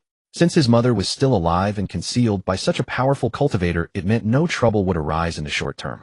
Although Su Chen had not detected his mother's exact location, he could be certain she was within the xianxia realm. As long as she remained in the xianxia realm, they would eventually meet. Moreover, the one who could block his investigation clearly had a cultivation level of at least primordial ancient sage, early stage, or above. With such formidable strength, it would not be difficult to find them within the xianxia realm. It would only take some time. However, what was the situation with the heavenly Tao? Su Chen focused his mind to sense the heavenly Tao's power within the xianxia realm, feeling that it was faint and feeble, as if on the verge of death. Whoa! A strange sound suddenly entered Su Chen's mind, and the heavenly Tao power around him surged violently. This is... Su Chen's entire body trembled, his eyes filled with solemnity. The heavenly Tao seemed to be communicating with him moments ago, like a beast begging for help from a human, the sound carrying a rich tapestry of emotions. Pleading despair, agony. When he tried to probe further, the heavenly Tao power around him had vanished without a trace, leaving him unable to sense anything. What was going on? Su Chen's brows shot up. It seemed a major upheaval had occurred within the xianxia realm. Even the previous Su Chen had been completely unaware of this situation. If not for his desire to use the heavenly Tao's power to investigate his blood relatives, he likely would not have detected that something was wrong with the heavenly Tao. Strange, indescribably strange. He felt that this world was hiding some secret. Even Su Chen, when he was a sage, had been completely oblivious. It was only after breaking through to the primordial ancient sage realm and delving deep into the heavenly Tao that he gained a faint sense of it. Afterwards, Su Chen investigated again seriously, but still found nothing. Bizarre. Unable to obtain results, Su Chen had no choice but to give up. As for his mother, he didn't need to search for her at all. Those people had posted a mission in the dark outposts. As soon as they knew where the Su family was, they would likely come to annihilate the Su family immediately. Interesting. A smile spread across Su Chen's face. If everything were uneventful, it would be boring. After all, he had many trump cards. If all else failed, he could use all his cultivation. The 10 billion years of cultivation would be enough for him to break through to an extremely terrifying level. If that still wasn't enough, he still had Su Xiaochua's summoning card. After the 4 great families were annihilated, the Su family entered a phase of rapid development. After inheriting the legacy of the 4 great families, the current Su family was incredibly wealthy. The spirit stones accumulated by the 4 families alone amounted to a full 3 billion. In addition, there were countless heavenly treasures and earthly rarities. Of course, the most important were their industries, which could provide a continuous stream of resources for the Su family. Among the former 4 great families, the He family was the smallest, yet their population was close to 10,000. The Wang family was even more staggering, with nearly 70,000 people. Aside from sustaining the family's operations, they could still accumulate such a vast number of spirit stones, which showed just how enormous their profits were. The Su family's population was small, which meant each person received more resources. The cultivation resources for the direct line had already increased tenfold, and after annihilating the 4 great families, they were multiplied by another 3 times on top of that. Even the cultivation resources for the collateral branches had increased by about 3 times. Just half a month after the 4 great families were annihilated, the 4 surrounding cities came one after another to congratulate the Su family. In this corner of the eastern domain, there were 5 major cities: Mingwei City, Gusu City, Wanli City, Pingyang City, and Fengshua City. The strength disparity among the 5 cities was not significant, and they had always been allies, somewhat like a confederation. Each governed itself, but if an external enemy attacked, they would support and help each other. The forces of the other 4 major cities even voluntarily offered to pay an annual protection fee to the Su family. The amount was not substantial. Each nascent soul stage force contributed only 500,000 low-grade spirit stones. Annually, this meant the Su family gained nearly 10 million spirit stones effortlessly. Among the other 4 major cities, there were nearly 20 nascent soul stage forces. In the long run, this amounted to 100 million low-grade spirit stones over a decade, a truly considerable sum. Yet their maneuver was quite astute. The Su family's current might far surpassed that of the other 4 cities, with 4 nascent soul stage cultivators and 1 void refinement realm powerhouse in plain sight. Behind the scenes there was also the formidable Chen. The actions of the 4 cities were essentially no different from voluntarily becoming vassals of the Su family. Even if they hadn't taken the initiative, Su Qingtian would have sooner or later unified the 4 cities.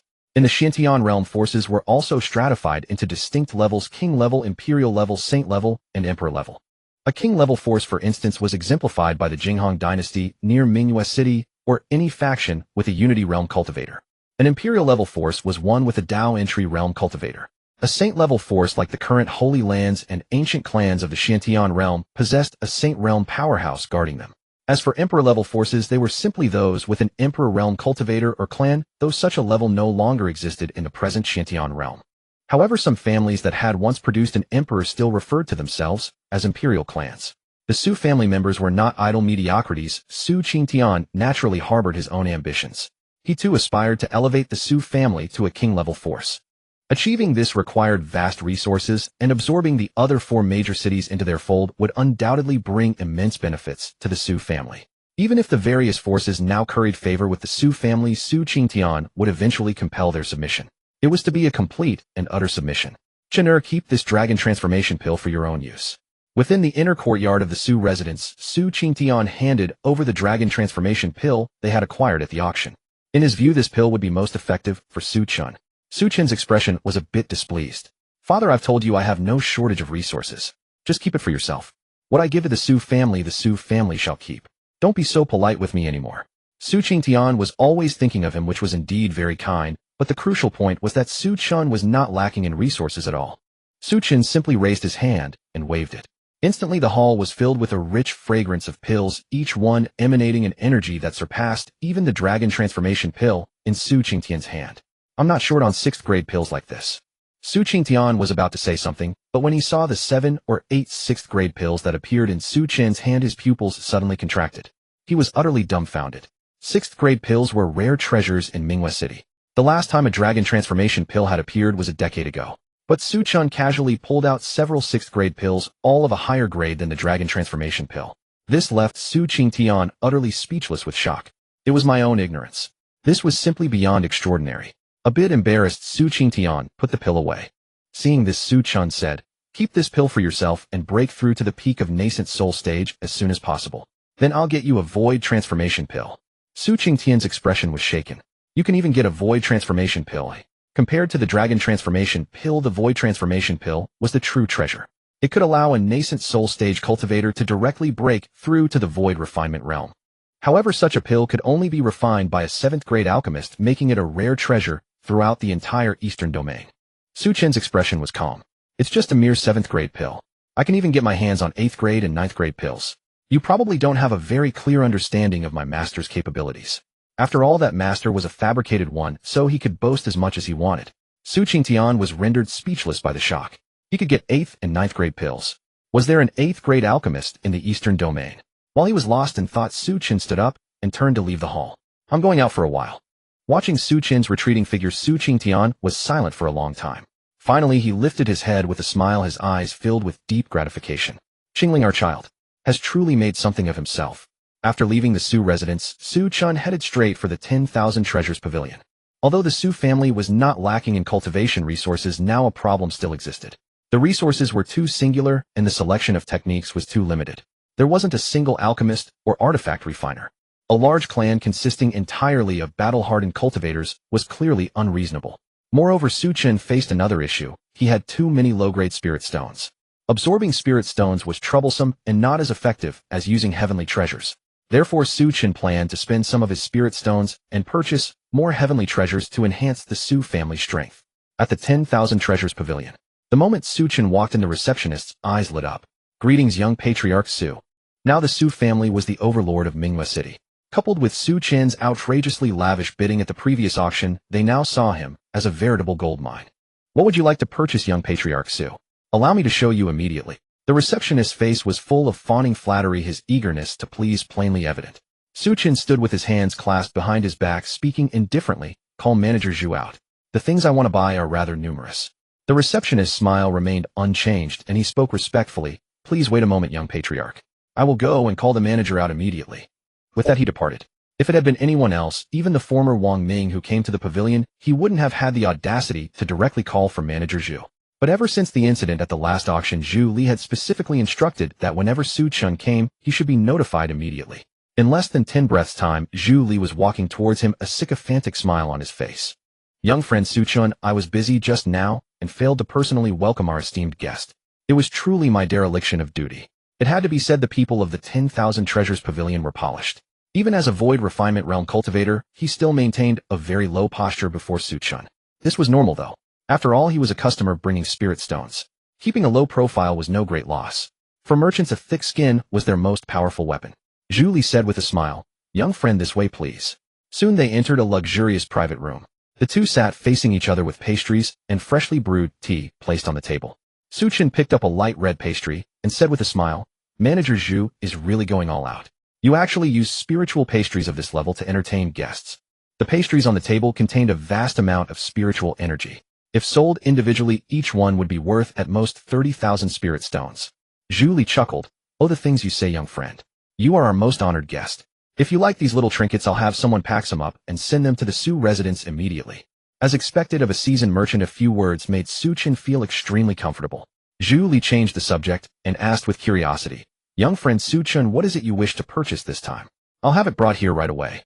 Su Chen asked curiously, how many spirit stones worth of items does your Wanbao Pavilion usually stock? Zhu Li was somewhat puzzled as to what Su Chen was really asking, but he still put on a thoughtful expression before offering a rough figure after a moment.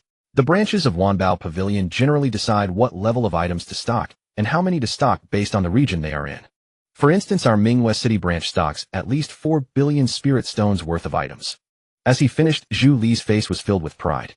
As a steward of Wanbao Pavilion, he carried an innate arrogance before the local powers of Mingwei City.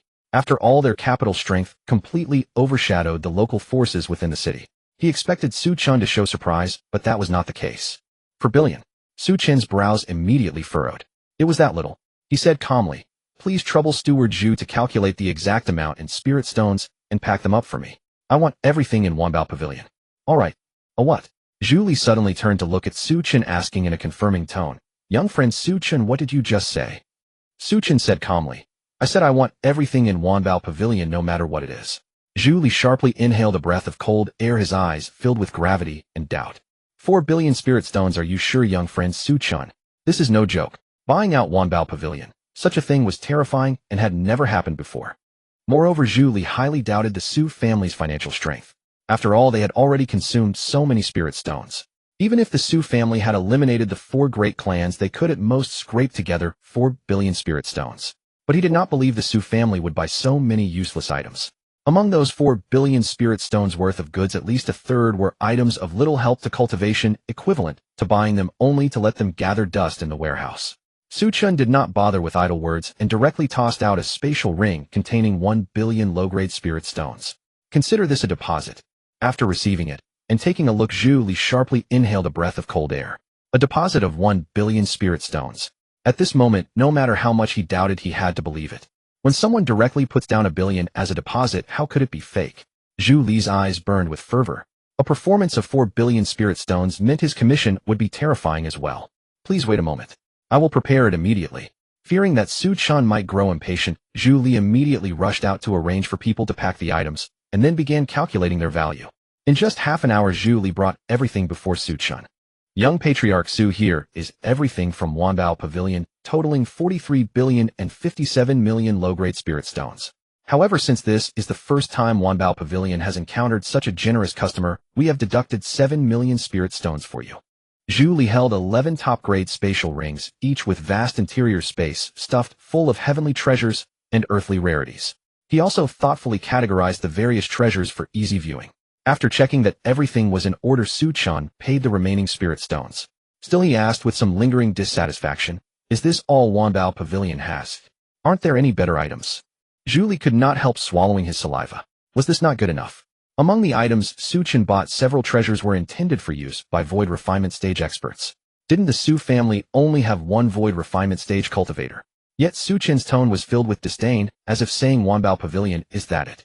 Zhu Li had always taken pride in Wanbao Pavilion, but Su Chen buying them out made him suddenly feel a lack of confidence. Better in what aspect? Su Chen did not answer. Instead he asked, Wanbao Pavilion can place orders, right? Zhu Li's heart suddenly jolted. Su Chen wanted to place more orders. That meant the Su family still had spirit stones. Good heavens. Zhu Li quickly said, of course. Whatever you want I can transfer from other branches or the headquarters, but a portion of the deposit must be paid in advance. Su Chen nodded, then began 100,000 pills each of Tier 3 to Tier 5 cultivation pills and 100,000 healing pills. After speaking, Su Chen fell into deep thought. Zhu Li's smile suddenly froze, his face filled with bewilderment. What are you saying? 100,000 each of Tier 3 to Tier 5 cultivation pills. Are you sure 100,000? Wait, young Patriarch Su, are you certain you didn't misspeak? A Tier 3 cultivation pill costs at least 50,000 spirit stones each. 100,000 would be 50 billion spirit stones. Tier 4 cultivation pills start at 500,000 spirit stones each, and Tier 5 pills start at 2 million. Are you sure you want to buy that many? If Su Chen had not just bought out Wanbao Pavilion, his claim of wanting 100,000 pills each from Tier 3 to Tier 5 would have made Zhu Li think he was a fool. But now he instinctively felt that Su Chen could afford it. Su Chen pondered briefly. All the items he had bought so far probably totaled just over 200 billion, not even reaching 1 trillion. And his remaining low-grade spirit stones were still 6,500 jing and 1,563 trillion. Add another 100,000, make it 200,000 each. Seeing Su Chen's serious expression, Zhu Li could no longer contain himself. He had thought Su Chen's thoughtful look was to reorganize his words. Instead, he found it too little. After speaking, Su Chen looked at Zhu Li with a suspicious gaze. Steward Zhu, can Wanbao Pavilion handle this? Handle? The hell it can. Zhu Li's mouth twitched as he said this. Is really difficult. There's no problem with Tier 3 and Tier 4, but 200,000 Tier 5 pills is too many. Even the headquarters cannot gather them in a short time. Why don't you take a look at other items? As he spoke, Zhu Li hurriedly handed over a booklet listing all the items for sale in Wanbao Pavilion. In truth, he had been a bit stubborn. Not to mention Tier 5 pills, even Tier 4 pills, they could not scrape together 200,000. Only Tier 3 cultivation pills could be gathered with some effort. Su Chen looked at him with some doubt, guessing that Wanbao Pavilion probably did not have that many pills. He pointed to the dragon transformation pill he had bought at the auction earlier and asked, does Wanbao Pavilion have many pills like this? Zhu Li's face showed embarrassment. He replied, this kind of pill is extremely troublesome to refine and Wanbao Pavilion stock is limited. Su Chen waved his hand, not wanting to hear more. He said somewhat speechlessly, Wanbao Pavilion is too disappointing. It doesn't have any pills. Zhu Li's smile froze solid, but he could not refute it. When someone orders 200,000 Tier 5 pills, what confidence do you have to argue? But to be honest, Zhu Li was also worried. Even if Wanbao Pavilion could produce 200,000 Tier 5 pills, it would be worth at least 200 billion low-grade spirit stones. Could he really afford to pay that much? After browsing for quite a while, Su Chen said calmly, how about this, go back and ask your superiors to calculate the exact amount of items in the Wanbao Pavilion. I'll take them all. With too many low-grade spirit stones, Su Chen thought of converting them all into treasures, which would be more beneficial to him. Besides, he still had countless medium-grade and high-grade spirit stones unused.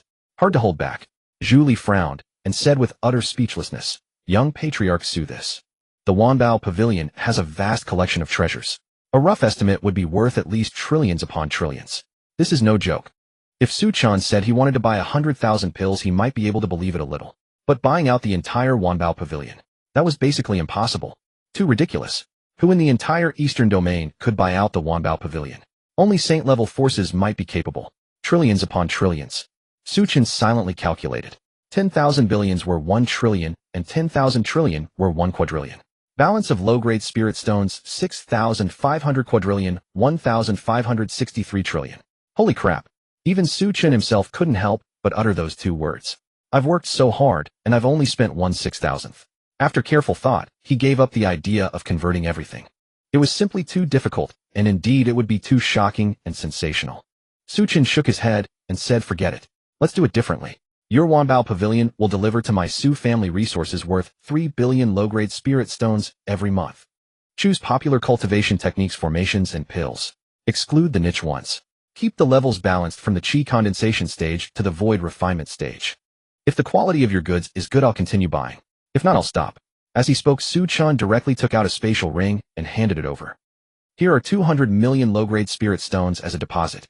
As an innate ancient sage, he wasn't worried about Zhu Li running off with the spirit stones. Finding a void refinement stage cultivator would be easy enough, wouldn't it? Zhu Li looked at Su Chen's calm expression, his heart filled with shock. Having been a merchant for many years, he could tell that this young patriarch, Su, was far from simple. There must be a great secret hidden. But Julie dared not harbor any greed. Su Chen had the audacity to hand over the spirit stones directly, and buy these items with such confidence, clearly showing he wasn't afraid of any greed. Moreover, the Wanjin Chamber of Commerce had never laid a hand on a customer. Julie's tone turned somewhat respectful. Yes, young patriarch Su, rest assured. I will immediately report this to the headquarters, and the goods will be delivered to the Su family as soon as possible. Without wasting words, Su Chen nodded and turned to leave the Wanbao Pavilion without any hesitation. Watching Su Chen's departing figure, Zhu Li felt a bit dazed, as if everything that had happened today was like a dream. Slap. He suddenly slapped himself, the sting surging into his mind. Zhu Li knew. This was all real. Zhu Li looked at the now empty Wanbao Pavilion and couldn't help but let out a bitter laugh. Now the Wanbao Pavilion had no treasures, only spirit stones. After standing in a daze for a long time, he left Minghua City to report to the Wanbao Pavilion headquarters. Their Wanbao Pavilion only did business. Even if Su Chen had immense wealth, they would never have ill intentions. It was precisely for this reason that their Wanbao Pavilion had been able to develop continuously in the Xiantian realm and grow to its current scale. But Su Chen was a bit too monstrous. How could he have so many spirit stones? At least a figure like his shouldn't appear in Minghua City. On his way back, Su Chen looked at the treasures obtained from the system's daily check-in and asked curiously, "System, can I give those spiritual roots and physiques to others?"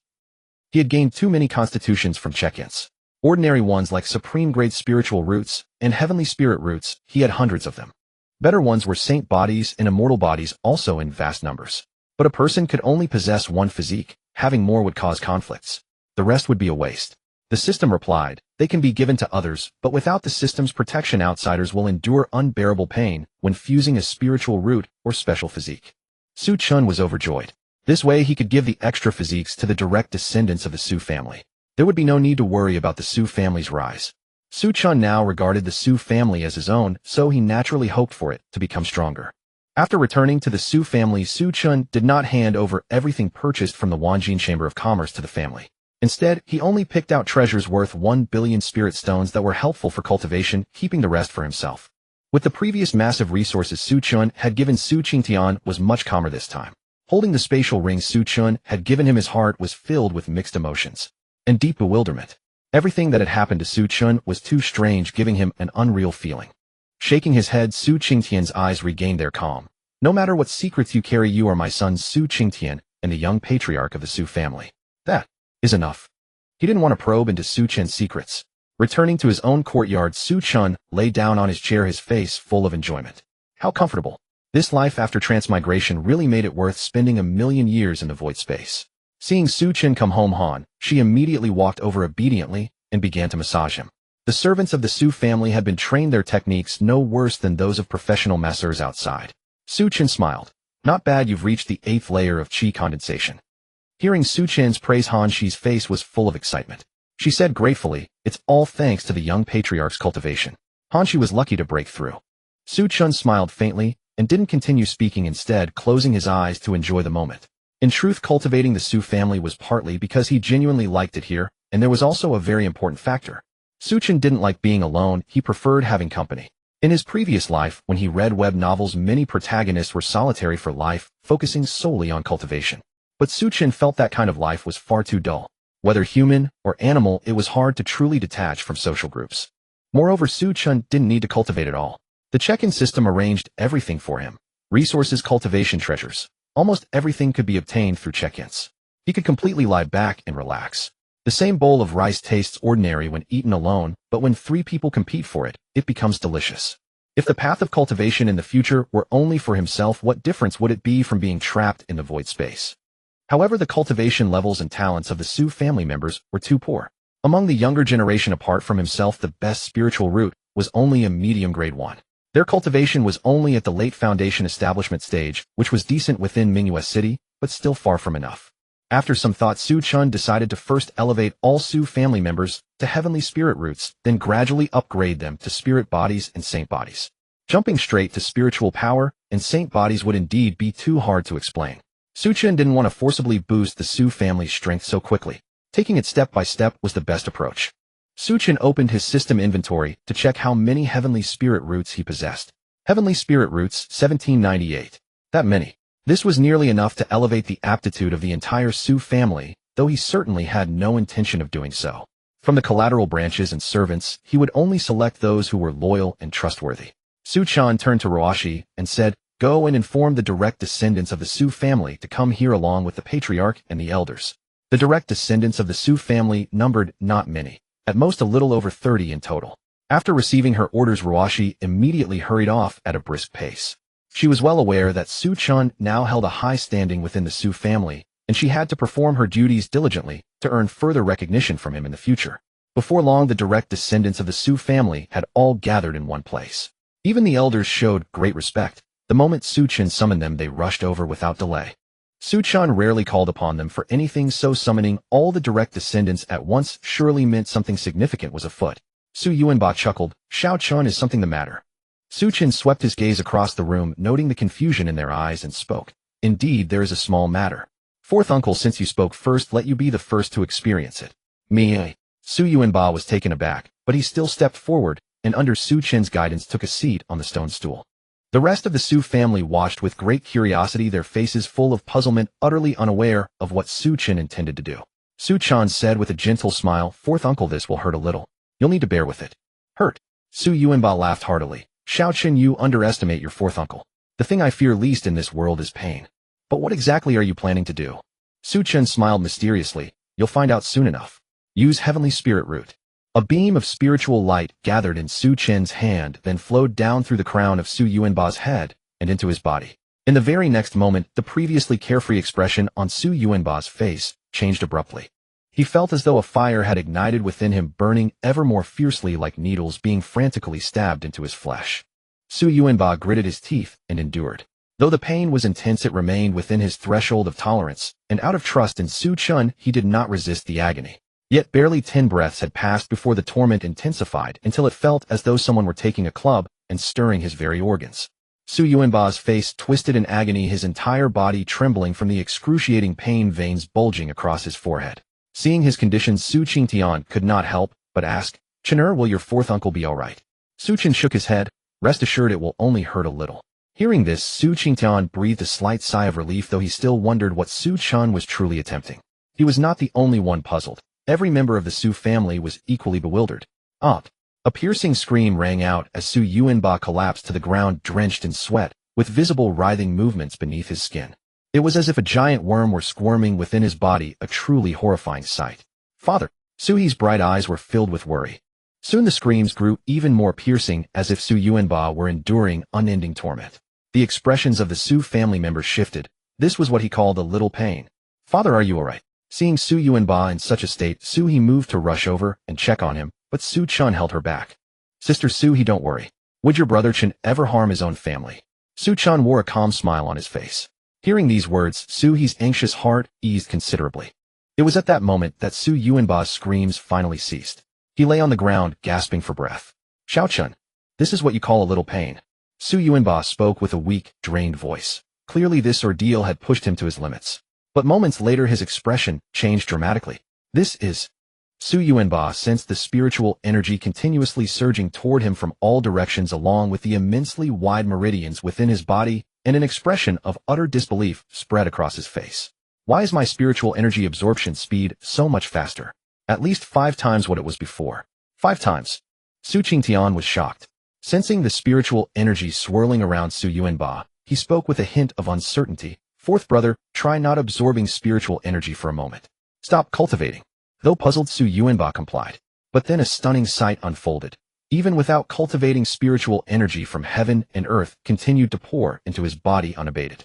In harmony with heaven and earth, cultivating automatically. This is the mark of a heavenly spirit root. "What?" The faces of the Su family members all registered shock. Su Chen stepped forward and said, "That's right. This is a heavenly spirit root. I have a method to elevate your aptitudes to that of a heavenly spirit root, with no side effects whatsoever, perfectly matching your physical constitutions. All you need to endure is a bit of pain. However the younger one is, and the lower one's cultivation base, the less pain they will feel." The reason Su Yuanba suffered so intensely was that his constitution was already deeply entrenched. Forcibly reshaping his spiritual roots was bound to be agonizing. Fortunately, the process would not last too long, generally concluding within 30 breaths. Otherwise, Su Yuanba might truly have broken down. You can elevate spiritual roots to a heavenly spirit root. Su Qingtian could not help but swallow hard. The best aptitude in their Su family was merely a superior grade spirit root. If all the direct descendants could be elevated to heavenly spirit roots, it would bring immeasurable benefits to the entire family. Elevating one's spiritual root after birth. This was supposed to be an impossible feat. Yet Su Chen had accomplished it. Had the evidence not been right before his eyes, Su Qingtian would have found it hard to believe. Su Chen announced loudly, "Who's next?" Upon thinking of becoming a heavenly spirit root, Su Qingyun immediately stepped forward. "I'll go." Su Qingyun's face was filled with arrogance. He glanced at Su Yuanba with some disdain and said, "Old Fourth, your pain tolerance is far too weak. It's not like you're going to die. I really don't understand what you were screaming about." Su Yuanba's face showed a trace of shame. Earlier he had boasted to Su Chen about not fearing pain only to end up screaming uncontrollably. It was indeed rather embarrassing. Su Chen began performing the same procedure on Su Qingyun. Before long, another piercing scream erupted from the courtyard. Even louder than Su Yuanba's had been nearly audible throughout the entire Su residence. Many of the collateral branches and servants were bewildered, wondering what was happening in the inner courtyard. Su Qingyun was at the spirit transformation stage, so the reshaping process was naturally even more agonizing. The screams soon ceased once more. Su Qingyun was drenched in sweat, his entire body seemingly drained. Pain, such excruciating pain. But moments later Su Qingyun burst into laughter. Such fast absorption speed. I, Su Qingyun, am no longer bound by a mid-grade spirit root. I too am a heavenly spirit root now. Su Yuanba sneered. Who was it that said they wouldn't scream just now? Su Qingyun's smile froze on his face, replaced by an awkward expression. Su Chen paid no attention to their exchange and continued, "Next." Within the Su family's inner courtyard, screams of agony echoed intermittently, lasting for nearly an hour. All members of the Su family sat on the ground, their faces pallid with exhaustion. Every direct descendant had been elevated to the heavenly spirit root by Su Chen. Of course, this was merely the first step. Su Chen would continue to enhance their aptitudes in the future. The faces of the Su family's direct descendants were brimming with ecstasy. A heavenly spirit root. I actually have a heavenly spirit root too. Such a level of aptitude is unheard of in the 5 great cities. I've heard that even within the Jinghong Empire, only 2 or 3 individuals possess this kind of talent. Heavens! Slap me, I feel like this is all a dream. Slap. Su Kongshan, you actually hit me. Do you think I don't know if it's real? I was just expressing my astonishment, and you had to strike so hard. Tell me, was that intentional? Su Kongshan looked utterly aggrieved. Wasn't it you who told me to hit you? Su Qingyun was also overjoyed. With such a batch of heavenly spirit roots, how could the family's prosperity not be assured? He suddenly spoke up. The young patriarch has elevated your aptitudes. Oh, why not offer your thanks immediately? Though they had no idea how Su Chen could accomplish such a heaven-defying feat, that was no longer important. The future of the Su family undoubtedly belonged to Su Chen, and fostering good relations between the younger generation and him now would greatly benefit them in the years to come. The younger generation immediately snapped to attention, rising to their feet and bowing. We thank the young patriarch. At this moment, the way they looked at Su Chen had changed. There was awe and gratitude in their eyes. Su Chen did not decline, he simply nodded with a faint smile. Su Qingtian suddenly spoke gravely. No one is to leave. All of you go to the Grand Elder's residence at once. The other elders immediately understood Su Qingtian's intention. Today's events must not be allowed to leak out, or it would spell utter disaster for the Su family. The ability to improve one's aptitude. Even after poring over countless ancient texts, they had never heard of such a thing. There were only some legendary treasures that could strengthen the body and raise one's upper limit. But what Su Chen had done for them was entirely different. He had fundamentally changed their aptitudes, a completely distinct concept. Thus, Su Qingtian decided to place a soul-sealing curse on all direct descendants, forcibly restraining their spirits to ensure that today's events would never be divulged. Su Yinxian also spoke, "Follow me." Some of the direct descendants looked bewildered, not knowing what was about to happen, while the more perceptive ones understood the reason. Yet none of them showed any sign of resistance. In their view, today's events absolutely could not be divulged.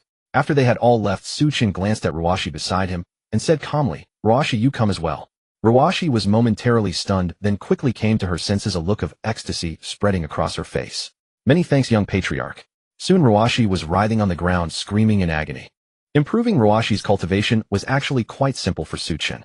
This young girl was extremely loyal to him, and fairly capable, elevating her realm would allow her to assist him with more tasks. Only Su Chen and Ruashi remained in the courtyard. Not long after, the pain on Ruashi's face faded away. As she felt the spiritual energy rapidly surging into her body, her delicate face was filled with exhilaration. "From now on, I too have a heavenly spirit root." Ruashi immediately knelt before Su Chen, her voice reverent. "Ruashi, thanks the young patriarch for this gift." Su Chen said indifferently, I grant you the heavenly spirit root because I expect you to work diligently. Do not disappoint me. Ruashi's heart tightened, and she spoke solemnly. Please rest assured, young patriarch. Ruashi belongs to the young patriarch for life and will never betray you. She understood clearly that what the young patriarch valued was not ability, but loyalty. Given Su Chen's status, he could easily find someone more efficient to handle tasks. Yet he had chosen to elevate her aptitudes, which showed that what he valued was her loyalty. Ruashi's heart swelled with excitement. This meant that as long as she remained loyal to Su Chen, she would be cherished. From the moment she had begun serving Su Chen, she was his person, and loyalty was the most fundamental thing. Moreover, now she would even give her life for him. What difficulty was there in being loyal? Su Chen said calmly, I hope you mean more than just words. He turned and walked back to his room. Ruashi gazed at his retreating figure, bit her lip lightly, then said with a flushed face, Young patriarch, do you need this servant to warm your bed? Serving maids, besides attending to their master's daily needs, were also expected to provide bed service when necessary. This was perfectly normal within the Su family. Su Chen raised an eyebrow and turned back into his room. Ruashi was ecstatic. The young patriarch had not closed the door, which meant he was signaling for her to enter. Excitement and thrill filled Ruashi's face. She quickly followed, and seeing Su Chen lying on the bed, she walked to the bedside, gently removed her garments, and climbed onto the bed. Recalling the instructions of the Su family's steward, Ruashi's cheeks flushed crimson. She gently untied Su Chen's clothes, and then, a night of spring. At dawn the world was shrouded in mist and rain, exuding a refreshing coolness. Su Chen stepped out of the room feeling refreshed and invigorated, while Ruashi followed behind with an unsteady gait. Clearly she had been the one defeated the night before. Su Chen felt an immense sense of ease. He was no saint. Since he had been reborn into this world, why not enjoy life to the fullest? Was he supposed to live in solitude and become a monk? The things most alluring to a man were power, wealth, and women. Only children made choices. He wanted all of them. That was why he had not refused when Ruashi offered to warm his bed. But there was still one person in the Su family whose spirit root had not been elevated: Su Hanyuan. The old patriarch had just broken through to the void refining realm, and his foundation was unstable, so he had gone into seclusion immediately upon returning to the Su family. Su Chen would have to find a special time to elevate him. A few days later, Su Hanyuan stabilized his realm and emerged from the underground chamber. The Su family held a grand banquet to celebrate, though it was only within the family and not open to outsiders. Su Chen took this opportunity to elevate the old patriarch's spirit root to the heavenly spirit root. In Bright Moon City, Su Chen lay on the bed dressed in a thin white robe, while Ruashi gently massaged him by his side. Young master, there is someone outside looking for Ruashi. She says her name is Li Qingqing. Ruashi's hands paused momentarily, but she quickly resumed massaging Su Chen. Go out and see her. It's all right, Su Chen said. Ruashi hesitated, then, after a moment of inner conflict, she stood up and said, Thank you, young master. Su Chen waved his hand, and Ruashi turned and left the courtyard. At the Su family's main gate, a woman in her early 20s paced back and forth, anxiety written all over her face. Before long, Ruashi emerged. The moment Li Qingqing saw Ruashi, she rushed over, as if seeing a lifeline. Little sister, I beg you to help. Something terrible has happened at home. Ruashi's expression was somewhat cold, ignoring Li Qingqing's words. She said calmly, Since you abandoned me at the Su family's doorstep, I have nothing to do with you anymore. Don't come looking for me again. She had been abandoned at the Su family when she was very young, less than 2 years old. If not for the kindness of a steward of the Su family, she might have died. After speaking, Ruashi turned to leave. Seeing this, Li Qingqing's face was filled with pleading. Little sister, mom and dad didn't want to do that either. At that time our family couldn't even afford food, and that year was exceptionally cold. You were too young, you wouldn't have survived. That's why mom and dad had no choice but to send you to the Su family. Please just help us. As she spoke, Li Qingqing knelt down directly before Ruashi, almost prostrating herself. Ruashi paused in her steps. She took a deep breath, her face full of reluctance. In truth, she also knew how difficult the family's situation had been back then. When she was young, her family would occasionally come to see her, and during festivals they would always ask if she wanted to come home for the holiday. But Ruashi harbored deep resentment toward that family. Why had they abandoned her at the Su family? There were 3 older sisters at home. Why had they chosen to discard her? However, though Ruashi spoke harshly, she didn't want anything bad to happen to her family, otherwise she would feel guilty for life. Ruashi turned her head and said in a somewhat cold tone, Tell me, what is it? Seeing Ruashi stop, Li Qingqing's face was full of gratitude. She quickly said, 2 days ago the xianxia gang captured Jie and Jie, and also injured mom and dad. Fortunately, the injuries weren't serious, but the xianxia gang wants to force Jie and Jie to work as prostitutes at Changhong Court. Now only you can save them. Li Qingqing's voice was choked with tears, her face full of despair and helplessness. The xianxia sect was a well-known force in Minghua City, with 2 nascent soul stage powerhouses. Apart from the Su family, it was one of the top-ranked forces. They were just ordinary mortal folk. How could they contend with a powerful cultivation force like the xianxia sect? Ruashi's eyes narrowed, and then her face filled with anger. Where are Yingjie and Xiaojie now? These two were her biological sisters. Although she had only seen them 2 or 3 times in her life, blood was thicker than water. Hearing that her family members were forced into prostitution, an inexplicable fury burned within her. They are both at Changhong Court. It's been 2 days already. I don't know how they are. Li Qingqing quickly stood up crying as she led the way. Soon they arrived before a bustling large building. Red flags waved in the wind, and a group of gaudily dressed women were enthusiastically soliciting customers. Changhong Court. Ruashi stepped forward. A girl at the door immediately smiled and said, "Oh, a little beauty has come. But this place is for men, not for women." Many of the girls at Changhong Court couldn't help but laugh. Ruashi's face darkened. "I am a member of the Su family. Call your manager out." The Su family. The woman was startled, then took a careful look at Ruashi. With some suspicion she said, "Please wait a moment." Although she didn't really believe that Ruashi was from the Su family, to avoid mistakes, she decided to report it. The main reason was that the Su family's reputation was now so formidable that they had to be cautious. Moreover, Ruashi looked like she was coming to pick a fight. In Minghua City, few forces dared to actively provoke the xianxia sect. Soon 5 people walked out of Changhong Court. The middle-aged man at the front frowned upon seeing Ruashi. "I am Hu Huan, the deputy leader of the xianxia gang. May I ask who you are?"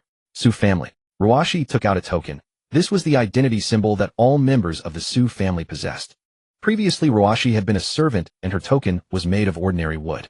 Later, because of Su Chun, Ruashi gained more importance, and her token was replaced with a silver token that only stewards had. Silver token. Hu Huan's expression changed. Anyone who could hold such a token must be at least a core formation stage cultivator. Although he was surprised and suspicious of Ruashi's age and cultivation level, seeing the token in her hand, he stepped forward with a smile and cupped his hands. "So it's a steward of the Su family.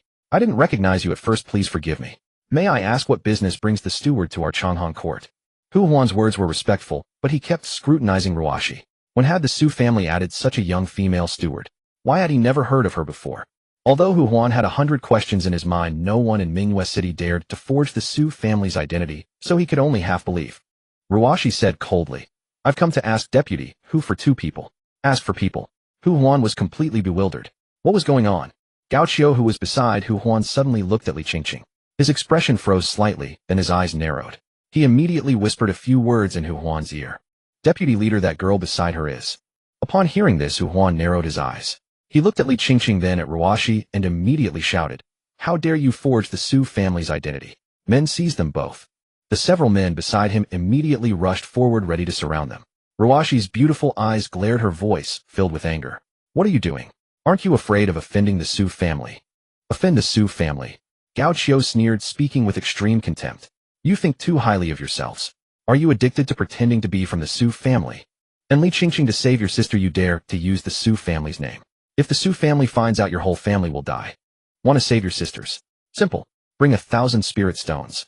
Return the spirit stones to me, and you can naturally take your sisters back." Hearing this, Li Qingqing's eyes were filled with hatred. She shouted, "Gao Qiu, my sister only borrowed 50 taels of silver from you to treat our parents, and you want her to repay 1,000 spirit stones. How can we have that many spirit stones?" Around Minghua City, there were still many mortals whose currency was silver and gold, mundane items. These people made up the majority around Minghua City. Almost 70% were mortals. 1 spirit stone could be exchanged for about 500 taels of silver. This shows just how many times Gao Qiu and his gang had multiplied the debt. It could be called extreme usury.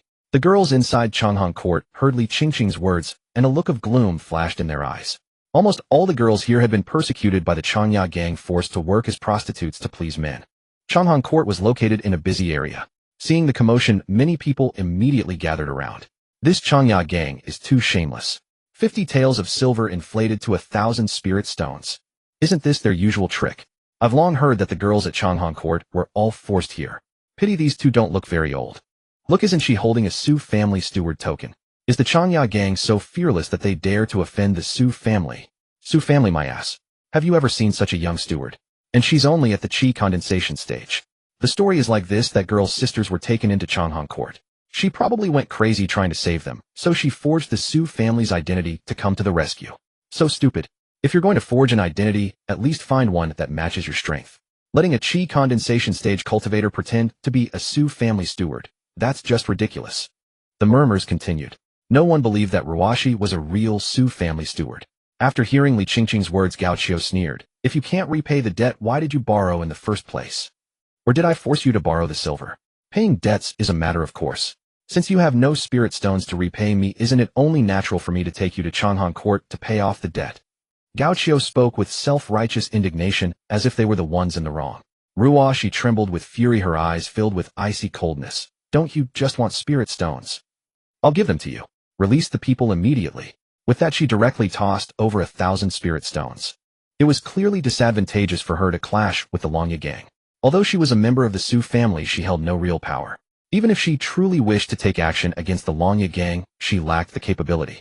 Moreover, the Longya gang possessed 2 nascent soul cultivators.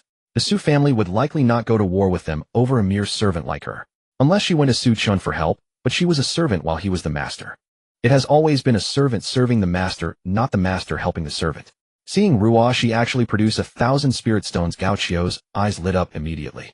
He turned his head and exchanged a glance with Hu Huan. After receiving a confirming look from Hu Huan, Gao Qiu let out a cold sneer and spoke disdainfully. That 1,000 spirit stones was what Li Ying and Li Xiu owed me. We took them to the Changhan Court for training and guidance, teaching them how to be courtesans. So you still need to pay 100,000 spirit stones in training fees before you can take them away. Ruashi's face was filled with fury. You are utterly unreasonable. Her expression turned extremely grim. This sudden increase to 100,000 spirit stones made it clear they had no intention of releasing the captives. Passers-by who witnessed the scene could not help but shake their heads. The Longya gang's methods are truly despicable. There's nothing to be done, they are powerful. Even if they are disgusting, what can you do? Those 2 girls are probably doomed. Just like the saying, losing both the bait and the fish, with the Changhan Court's methods they will likely become courtesans here. Speaking of which, that tender-looking girl is quite beautiful. If she becomes a courtesan here, I'll definitely request her. Some people sneered while others felt sympathy. But the Longya gang's power was too great. Even those who felt pity dared not step forward to intervene. Gao Qiu said coldly, enough nonsense. If you can produce 100,000 spirit stones, you can take them away. If not, both of you will stay in the Changhan Court. With that, he licked his upper lip, a lecherous gleam in his eyes. Ruashi's beauty was not lacking. Even in all of Minghua City, she was a rare sight. With a bit of training, she would surely become a top courtesan. And as the manager, he could freely enjoy any courtesan in the Changhan Court. He would definitely savor her himself. Gao Qiu looked as if he had already ensnared them both. Even if Ruashi actually produced 100,000 low-grade spirit stones, he could still find other excuses, such as claiming they had forged the Su family identity. Li Qingqing's face was filled with panic. She hid behind Ruashi, her voice trembling. Little sister, what should we do now? Ruashi's face was ashen. I am a member of the Su family. Do you dare to lay a hand on me? Aren't you afraid of the Su family's retribution? The Su family. Gao Qiu struggled to suppress a laugh, his face full of contempt. If Li Qingqing and her family truly had a Su family steward backing them, how could they have lived so miserably, even having to borrow money for medical expenses? He simply did not believe Ruashi was a member of the Su family. Never mind the Su family. If you can't produce the spirit stones today, even the Heavenly King himself won't save you. Gao Qiu knew Li Qingqing's family all too well. They had no background whatsoever. Just ordinary people from a small mountain village with no cultivators in 3 generations. He could do whatever he wanted with them, without any risk. Seeing the crowd gathering, Hu Huan suddenly spoke. Don't worry, the Longya gang is not unreasonable. If you can earn 100,000 spirit stones for the Changhan Court, I will naturally let you go. Hu Huan did not want to tarnish his reputation too much, so he played the good cop. Ruashi trembled with rage. She had not expected Hu Huan to be so shameless, putting on such a hypocritical face. Hu Huan's tone suddenly turned harsh. Of course you have another choice. We can tie you up and take you to the Su family, but the consequences would be severe. You and your family will all die. Forging a Su family identity is a grave crime. And I, the gang leader, am still giving you a chance to live. That is a great mercy. Hu Huan swept his gaze around the crowd and gave Gao Qiu a subtle signal. Gao Qiu immediately understood, seize them. Ruashi's heart trembled. She drew her sword and shouted, a powerful aura spreading out. Who dares? Such a strong sword aura. Gao Qiu's eyes showed surprise. Ruashi was only at chi condensation, yet he sensed a dangerous aura from her. Just a mere chi condensation peak, putting on airs in front of me. Gao Qiu sneered. Although the aura Ruashi displayed as a chi condensation cultivator was somewhat formidable, nearly matching a foundation establishment cultivator, chi condensation was still chi condensation. He suddenly lunged at Ruashi's core formation aura, bursting forth instantly, making Ruashi tense up. Ruashi's heart was filled with anxiety. She had not expected these people to be unafraid of the Su family. Since entering the Su family, she had never encountered such a situation or considered such survival issues. Every day, she only thought about how to serve her master well. But today, after leaving the Su family, she realized how dangerous the outside world was. Stop! A loud shout rang out, and a well-built figure stepped out from the crowd dressed simply. Seeing Gao Qiu attacking Ruo, she was furious. What are you doing? Don't you know she is from the Su family? Gao Qiu was stunned for a moment, then burst into raucous laughter. You're really going all out to save people, even bringing someone to put on a show. A show? Hearing this, the robust man immediately cursed. I'll show you your mother's show. He then pulled out a wooden token with a large character Su engraved on it. But this wooden token had a silver border, and on the back was engraved the character Pang Collateral, which was quite different from ordinary servant tokens. I am Su Li, the seventh son of Su Si, steward of the third branch of the collateral line. You dare to say I am impersonating the Su family? Do you want to die? An ordinary collateral member would not dare to challenge a nascent soul-level faction, but the third branch of the collateral line was considered a core part of the Su family. The steward was the leader of the third branch, holding considerable power in the Su family, and being an early nascent soul cultivator himself. Naturally, he did not fear the Longya gang. Su Li then roared angrily, you dogs! This is Miss Ruoxi, a close attendant of the young master. How dare you try to make her a courtesan in the Changhong court? If the young master finds out, your entire Longya gang will be destroyed. Apparently, hearing someone say he was impersonating the Su family infuriated him. Gao Qiu was also taken aback, but after careful thought, he quickly came to his senses. You bastard! How dare you curse me? He was absolutely certain that Li Qingqing had no connection to the Su family. Her family had suffered for years. If they truly had Su family backing, even as ordinary servants, they would never have been so miserable. Gao Qiu's eyes blazed with fury. You dare insult the Longya gang? Today I'll cut off your limbs as a warning. With that, a formidable aura burst from his body. His palm turned as hard as iron, and he lunged at Su Li with murderous intent. Su Li was shocked. He was only at the initial foundation establishment stage. How could he withstand a core formation cultivator? He was stunned. Aren't you afraid of the Su family? Had the world of Mingyue City changed so much? My father is the steward of the third branch. If you kill me, the Longya gang will be annihilated. Su Li roared, his eyes blazing with fury. He did not believe Gao Qiu would actually dare to strike. Gao Qiu snorted, his eyes full of sarcasm, still pretending. Let's see how the Longya gang gets destroyed. If you're from the Su family, then I'm the heavenly king. Stop! A furious shout rang out, followed by a sword light that shot from afar. The sword light was imbued with dense sword intent, instantly severing Gao Qiu's arm. Oh! Gao Qiu's agonizing scream suddenly rang out, piercing and shrill. Su Qian appeared from afar, his eyes filled with icy, murderous intent. He was Su Yuanba's eldest son, and thus Su He's elder brother. Su Qian said coldly, fine, I've seen it now. The Longtooth gang actually dares to touch someone from the Su family. He had been drinking with Su Li here, never expecting to encounter such an incident. He had thought Su Li could handle it, but he never imagined the Longtooth gang would even dare to kill a member of the Su family. Han Shi felt a surge of relief at the sight of Su Qian. Now that a direct descendant of the Su family had appeared, it seemed today's matter would be resolved.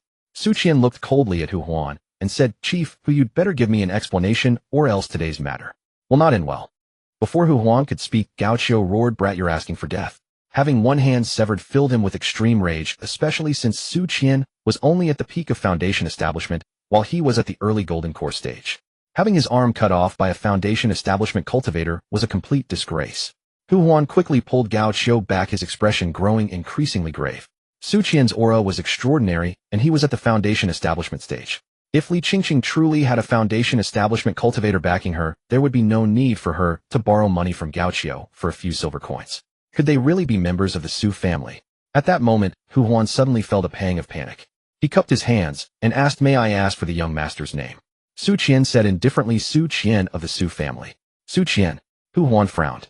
He had never heard of that name. The Su family had only been in Bright Moon City for less than 20 years, and neither the direct nor collateral branches had shown themselves much among the younger generation, so Hu Huan was unfamiliar with the name Su Qian. However, seeing Su Qian's confident and composed demeanor, he still felt a measure of concern. After careful consideration, Hu Huan said, young master Su Qian, if you can prove you are a member of the Su family, I will release Li Ying and Li Xiu immediately. Su Qian laughed angrily at these words. Ha ha. Watching Su Qian laugh without restraint, Hu Huan's face instantly darkened. Gao Qiu said coldly from the side, Deputy Chief, they are definitely putting on an act. I've investigated Li Qingqing. She has absolutely no connection to the Su family. Hu Huan's remaining wariness further diminished upon hearing this. After laughing for a while, Su Qian grew tired and looked at Hu Huan with mockery. Chief, who are all the members of the Longtooth gang this stupid? Su Li couldn't help but add, indeed, in Bright Moon City, I've never seen anyone so foolish. How dare you? Hu Huan could no longer contain his fury, and in his rage, he lost some of his reason. Coupled with Gao Qiu's assertion that these people could not possibly be from the Su family, he struck, directly charging at Su Qian with the force of a thunderbolt. An overwhelming aura radiated outward. Hu Huan's attack was fierce and contained the power of lightning, causing Su Qian's expression to change drastically. The gap in their cultivation levels was simply too vast. Before a nascent soul cultivator, Su Qian, a late foundation establishment cultivator, was no different from Innate. What baffled Su Qian most was that Hu Huan actually dared to make a move against a direct descendant of the Su family in Bright Moon City. Was he not afraid of death? Was he insane? Hu Huan, you're courting death. Su Qian roared. As a direct descendant of the Su family, he naturally had a life-saving trump card, but just as he was about to use it, a figure suddenly appeared before him. Boom. A deafening sound rang out. Hu Huan was sent hurtling back like an arrow from a bow, crashing into the ground in front of the long red courtyard, and forming a deep pit several meters wide with blood continuously seeping from his body. A figure now stood before Su Qian, clean and handsome with a tall, lean build and an extraordinarily dashing appearance. Young master. A cry of surprise rang out, and Ruoshi's face was filled with joy. Su Qian also regained his senses, beaming with delight. Fifth brother. He was a few months younger than Su Qian, so calling him fifth brother was fitting. Su Qian nodded at him, then turned to look at Hu Huan, and said in a detached tone, a mere early nascent soul cultivator dares to lay hands on a direct descendant of the Su family. Truly ignorant of life and death. The moment they saw Su Qian, many in the crowd were startled. That man looks familiar. Don't just say familiar. He's Su Qian, the young patriarch of the Su family. My God, could it be that these people really are from the Su family? It seems the Longtooth gang is finished. If that Su Qian is truly a direct descendant, they're definitely doomed. Daring to attack a member of the Su family, Hu Huan has truly reached the end of his rope. No, I should say the Longtooth gang has reached its end. Not many knew Su Qian, but quite a few recognized Su Qian. Seeing Hu Huan's misfortune, they all wore expressions of schadenfreude. Hu Huan's chest was caved in. An ordinary person would have long since died. But a nascent soul cultivator possessed astonishing vitality, allowing him to survive though he was gravely wounded. Bearing the excruciating pain throughout his body, Hu Huan scrambled to his knees and prostrated himself, his face contorted with terror. Young Master Su, spare me. I was misled by slanderous words and nearly harmed a member of the Su family. He had never expected these people to truly be from the Su family. And Li Qingqing. If she could summon so many members of the Su family, why was her own household living in such misery? Even if he still doubted Su Qian's identity, it was useless now. That single exchange had convinced him he was no match for Su Qian. Enough.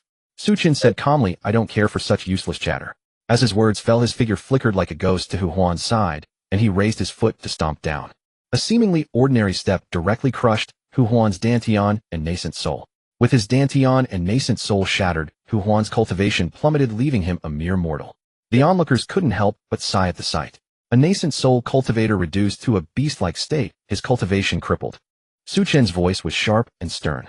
If anyone dares to touch a direct descendant of the Su family, what prestige will the Su family have left in Bright Moon City? Su Qian, take this man back to the Su family.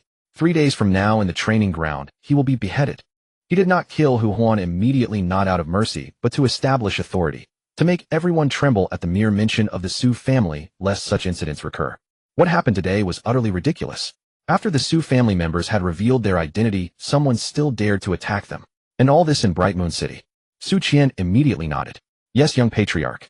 Although they were both direct descendants of the Su family, Su Qian held a higher rank. He stepped forward, grabbed Hu Huan, and tossed him directly to Su Li. Take him back. At this moment, Hu Huan's eyes were filled with despair. He knew he was finished. He had run headlong into the Su family's line of fire. At the same time, he harbored a deep hatred for Gao Qiu. Had it not been for Gao Qiu's misdirection, he would have been more cautious and verified their identities before making a move. As the deputy chief of the Longtooth gang, having grown to the nascent soul stage, he was by no means a fool. Yet today he had stumbled because of his own man. Li Qingqing was just an ordinary person. How could she have the audacity to impersonate the Su family? That alone should have given him pause. But Li Qingqing's low status made it difficult for him to connect her with a behemoth like the Su family. Combined with Gao Qiu's misleading words, he had jumped to the conclusion that these people were not from the Su family. Hu Huan suddenly roared at Gao Qiu, you bastard. Vile curses poured from his mouth, but Gao Qiu was already petrified, utterly at a loss. Su Qian gave a light flick of his hand, and a terrifying force swept through, killing all the members of the Longtooth gang, including Gao Qiu. The annihilation of the Longtooth gang filled the crowd with dread. So this was the Su family. A nascent soul-level force was so fragile before them. and Chen himself seemed far more formidable than the rumors suggested. At the same time, two auras erupted in Mingyue City, carrying a suffocating pressure. One of them was clearly stronger than the other. Divine transformation and also nascent soul. Elder Su Qingyun, why did you attack our xianxia sect? I have never offended the Su family. With a roar, in no time the nascent soul aura was completely extinguished. Everyone's hearts trembled, especially those outside Changhan courtyard who knew exactly what had happened. For many, a nascent soul cultivator was a great power, yet such a figure was so feeble before the Su family, without even a hint of resistance. Killed so easily. But many felt the xianxia gang leader died unjustly, killed without knowing anything. However, such things happen too often in Mingyue City. In a world where the strong prey on the weak, where is there any justice? On the other side, after Su Chen killed Hu Huan, he vanished from the spot. Ruashi looked at where Su Chen disappeared, bowed respectfully again, and said, "Thank you, young master." The xianxia gang was destroyed. Some brave girls in Changhan courtyard immediately started to flee. With one taking the lead, eventually all the girls scattered. Two figures ran out from Changhan courtyard, dressed gaudily with panic on their faces. These two were Li Ying and Li Xiu. The xianxia sect threatened their parents to force them into prostitution in Changhan courtyard. Originally, both had despaired and resigned to their miserable fate. Today was also their first day of receiving clients, but before any client arrived, such a change happened. At first they were afraid and dared not run, but seeing many girls flee and no one stopping them, they finally followed. Sister Xiu, Sister Ying. Li Qingqing called out immediately upon seeing them. Li Ying and Li Xiu were startled, looking toward the voice, and saw a familiar figure and an unfamiliar one. However, both recognized who it was.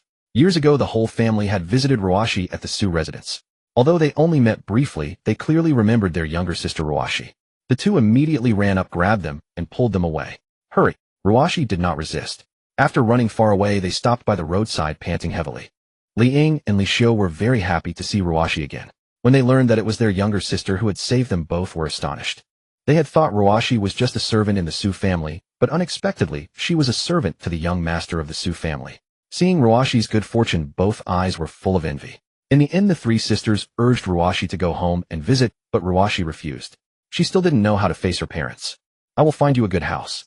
Move to Mingyue City as soon as possible, and then come directly to the Su residence to find me." After saying this, Ruashi turned and left. Li Qingqing couldn't help but smile bitterly. It seems our little sister still bears resentment. Li Ying and Li Xiu both couldn't help sighing. What they had done back then was indeed wrong. Ruashi was alone in the Su family, without support, without family care, suffering all kinds of grievances. It was only natural for her to bear resentment. But compared to starving to death together, it was still better. At that time, a natural disaster struck, temperatures plummeted. It didn't affect cultivators, but mortals suffered greatly. If they hadn't sent Ruashi away, the only outcome would have been starvation. Their three older sisters were older and could work, but Ruashi was too young, so they were forced to send her to the Su family. In fact, when they left Ruashi at the Su residence, her parents were very worried. They waited in the distance for half a day, only leaving after Ruashi was carried into the Su residence. However, judging from Ruashi's current attitude, there was still a great chance for reconciliation. Su Chen continued to lie on the chair, looking content.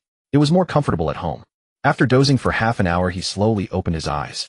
Now the Su family had 3 divine transformation cultivators, Su Qingtian, Su Yunxian, and Su Qingyun. The remaining 3 elders had all reached the peak of nascent soul. Presumably, they would soon break through to divine transformation. Although this progress was not bad, it was still far from enough. A powerful force requires more than just cultivation. It also needs strong techniques and expertise in auxiliary arts, such as alchemy, artifact forging, and formations. Su Chen took out a formation named the Spirit Summoning Formation, which was at the Heaven rank middle level. It could increase the speed of spiritual energy generation in the surrounding area. With the Su residence as the center, within 500 meters the spiritual energy generation speed doubled. Within 3,000 meters it increased by 1 times. Within 10,000 meters it increased by 50%. The cultivation environment of Mingyue City was only average at best. It was extremely difficult to produce a void refining cultivator, let alone a body integration one. In this situation, either improve the environment, which would take some effort, or directly move the Su family away from Mingyue City. Relocation. Clearly Su Chen thought the latter was better. There was really no need to stay in Mingyue City. The Xiantian realm had many blessed lands and caves. Wouldn't it be better to let the Su family settle there? Even if they wanted to improve the environment, they could choose a better place. The main issue was that the 5 cities region was too remote, not conducive to the Su family's development. But these were matters for later. There was no need to rush for now. Su Chen began to think about his own matters. Because he had used his cultivation earlier, his Hongmeng immortal body was now fully developed, and his body contained the terrifying killing power of Hongmeng purple qi. However, he still felt something was missing. His attack methods were too monotonous, lacking that flashy feel. Chen looked at his technique list, which contained countless techniques from yellow rank to immortal rank. Great Fireball Technique, Mystic Rank, High-Level Technique, can spew out a scorching giant wave with immense power. Use. Chen selected it without hesitation. The next moment, the operational route of the Great Fireball Technique was deeply engraved in his mind, as if he had cultivated it himself. Then Chen began selecting other techniques. Illusory Divine Art, Heaven Rank, High Level. Cultivate. Heaven Rending Sword Art, Emperor Rank, Middle Level. Cultivate. God Devouring 9 Slashes, Immortal Rank, 3rd Grade. Cultivate. Chen selected nearly 100 techniques to cultivate a small portion below Heaven Rank, most of them Saint Rank and Immortal Rank. He then closed the system space with satisfaction. From now on, he wouldn't need to rely solely on his physical body to kill. He could also use these techniques. Although the results were the same, the style factor had increased by countless levels. The Hongming immortal body's physical form was immensely powerful. A casual punch was comparable to an immortal rank technique. But it was too simple and direct, lacking in elegance. Since he was already invincible, shouldn't he pursue a bit of style? In the following period, Chen dedicated himself to guiding the cultivation of the direct lineage's younger generation within the clan. The Su family gradually became aware of Chen's terrifying and mysterious nature. 2 months passed in the blink of an eye. Suddenly, 3 immensely powerful auras erupted within the Su family, exuding an overwhelming sense of oppression. Many people in Mingyue City raised their heads, their eyes filled with shock and terror. This is from the Su family's direction. They have produced 3 more divine transformation stage experts. Doesn't that mean the Su family now possesses 5 divine transformation stage experts? No, have you forgotten Chen? Wasn't he rumored to be at the peak of the nascent soul stage? He must have broken through to the divine transformation stage by now, right? Calculating this way, the Su family has 6 divine transformation stage experts and 1 void refinement stage expert. The Su family head is also at the peak of the divine transformation stage. It won't be long before he breaks through to the void refinement stage. The void refinement stage is incredibly difficult. It's not that simple to break through. Murmurs of discussion echoed throughout the city. Whenever people spoke of the Su family, their words were filled with awe and reverence. The current Su family was truly terrifying. With 3 new divine transformation stage experts, the Su family's position among the 5 great cities was unshakable. Chen also bestowed upon the Su family many powerful cultivation techniques to enhance their combat prowess. Additionally, he provided supplementary cultivation paths such as alchemy and artifact refinement. Originally, the Su family had only 1 3rd-grade alchemist. Now the number of 3rd-grade alchemists had increased to 7, and there was also a 4th-grade alchemist. With the blessing of the heavenly spirit root, the younger generation of the Su family also advanced rapidly. For instance, Su Yuza had already broken through to the peak of the core formation stage, only a step away from the nascent soul stage. Another year passed in the blink of an eye. In Mingyue City, everyone's gaze sharpened as they felt their breathing become constricted, as if the air in the world had been drained away, bringing an oppressive discomfort. What's happening? The crowd turned their eyes toward the direction from which the aura emanated, their expressions filled with terror. Immediately afterward, an overwhelmingly powerful aura erupted from within the Su family. Under this aura, the crowd felt as insignificant as ants forced to prostrate themselves on the ground. The aura of the void refinement stage. The people in Mingyue City were filled with fear and dread. Faced with such a powerhouse, they were utterly helpless. Soon the aura fully blossomed. A figure shot into the sky, causing ripples in the void around him. I Su Qingtian have finally broken through to the void refinement stage. Su Qingtian laughed heartily. At this moment, he was like a titan of the heavens, exuding an oppressive presence. This is Su Qingtian, the head of the Su family. My heavens, the Su family has produced another void refinement stage expert. So powerful. Is this the oppressive feeling of the void refinement stage? Countless faces showed terror and fear. With 2 void refinement stage experts, the Su family's strength was now even more unassailable.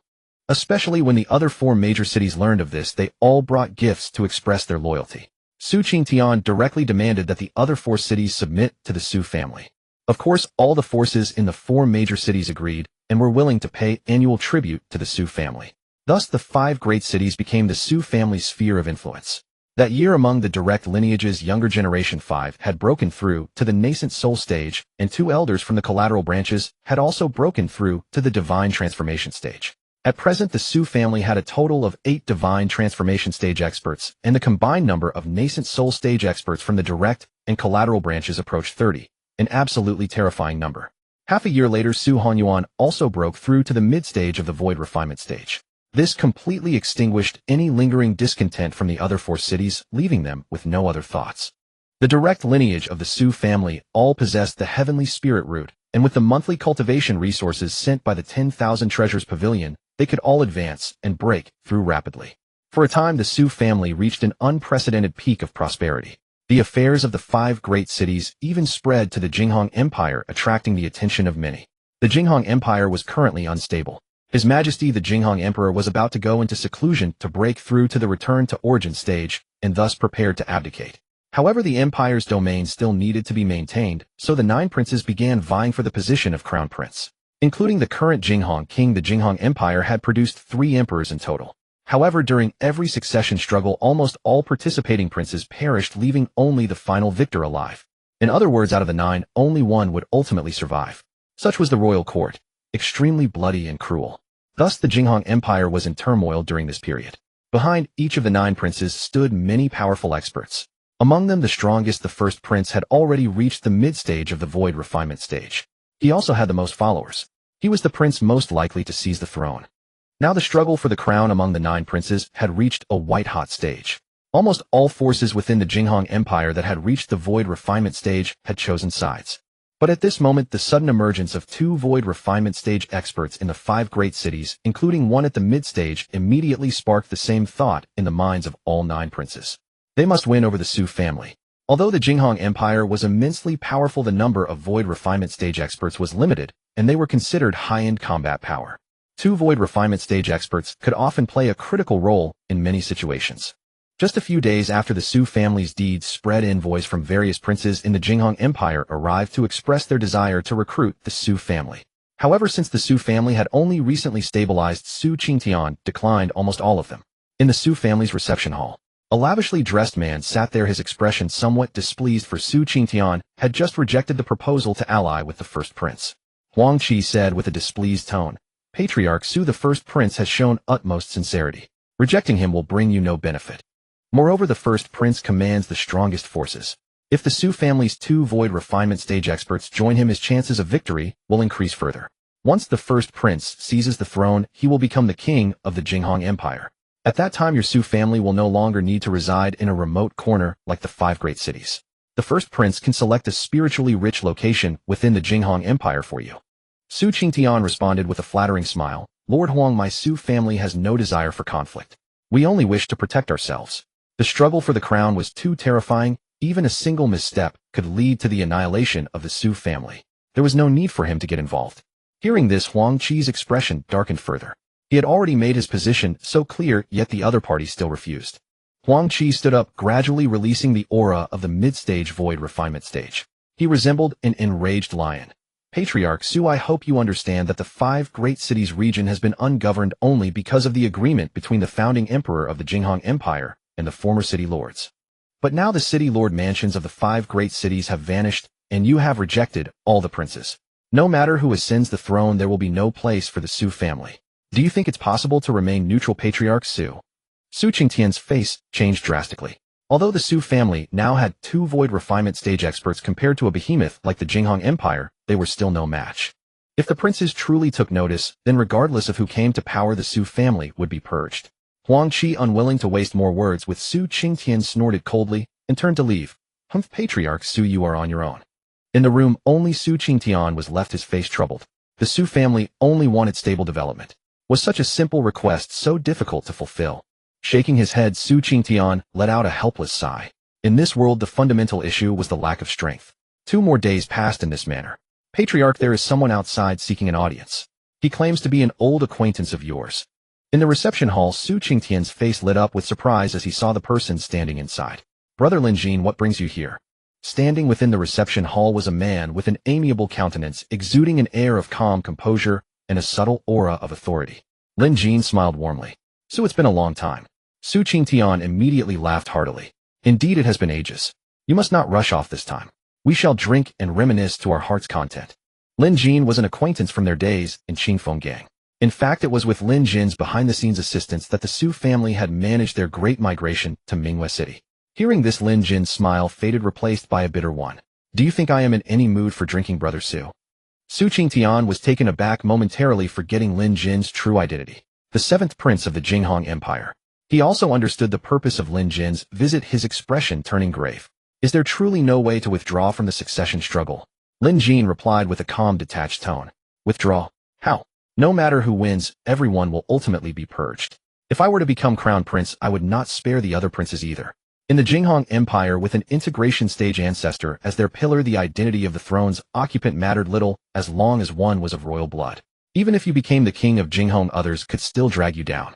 In this world, power reigns supreme. There is no concept of popular support. If you have the ability to kill the king of Jinghong, then you are the king of this empire.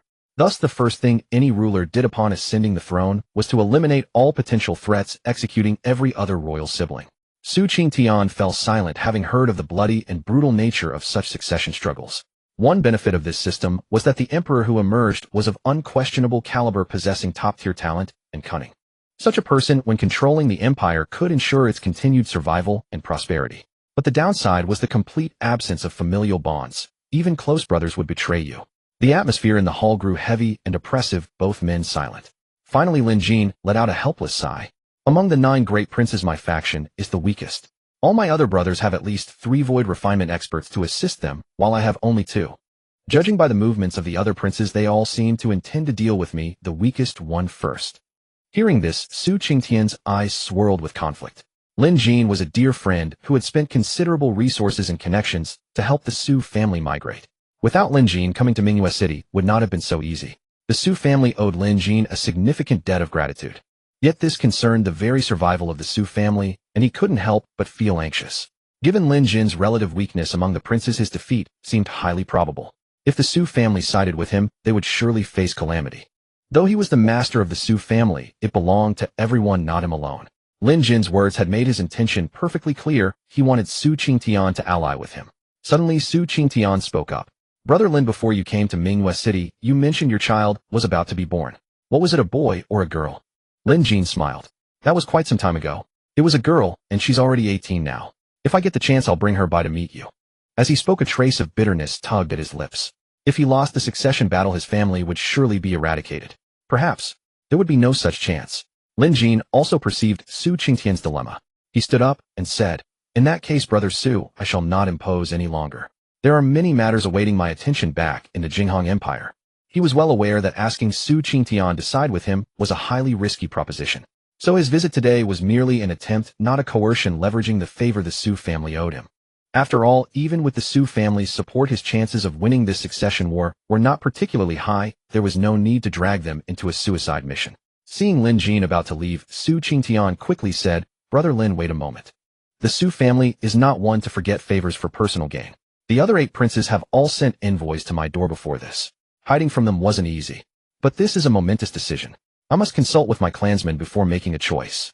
Lin Jin's face brightened with joy. Thank you, Brother Su. Su Qingtian nodded, then began to summon all the high-ranking members of the Su family, the 5 great elders of the main line, and the 13 leading stewards of the branch lines. Su Chen, of course, was also present. In the main meeting hall, Su Qingtian recounted the entire conversation from beginning to end. After hearing the account, Su Qingyun didn't hesitate. The 7th prince helped us before. If we go and assist another prince now, wouldn't that make us his enemy? His words plunged the hall into silence. Choosing to side with one of the princes seemed like a choice, but in reality the 7th prince was the only viable option. The choice was to either side with the 7th prince or not choose at all. The Su family had always valued loyalty and righteousness. Choosing another prince would be tantamount to sending the 7th prince to his death, which was contrary to their core principles. Sui frowned deeply. I've investigated the situation in the Jinghong Empire. The 7th prince's strength is meager, with only 2 void refinement cultivators to assist him. The great prince, however, has 9 void refinement experts, including 3 at the peak of the void refinement stage. The disparity in strength is a bit too vast. His words doused the enthusiasm of those who were initially inclined to support the 7th prince. With such a massive gap in power, how could they possibly fight? The hall buzzed with discussion, yet no one gave a clear stance on whether to ally with the 7th prince or remain neutral. Some felt that the best course of action was to flee immediately and ally with no one. If they fled now, even if the victor of the succession struggle wanted to retaliate against the Su family, they wouldn't be easy to find. After an hour of heated debate, no favorable conclusion was reached. Finally, Su Qingtian looked towards Su Chen. Chener, do you have any ideas? Everyone in the clan immediately turned their gaze upon Su Chen, their eyes filled with hope. In the past, whenever the family faced a crisis, Su Chen had always been the one to resolve it. Would it be the same this time? Su Chen said calmly, There's nothing to be conflicted about. Since our family owes Lin Jin a great debt, we can choose to help. And if father chooses to help, no one would dare to settle scores with us afterward. His words were filled with such confidence that the crowd in the hall felt their anxieties ease considerably. In Su Chen's view, if the Jinghong Empire truly dared to seek retribution, he wouldn't mind replacing its king, or even annihilating the entire Jinghong Empire. To him, a kingdom-level force with only an integration stage cultivator was nothing more than an ant. Hearing Su Chen's words, Su Qingtian made his decision. Help Lin Jin. The debt of gratitude must be repaid.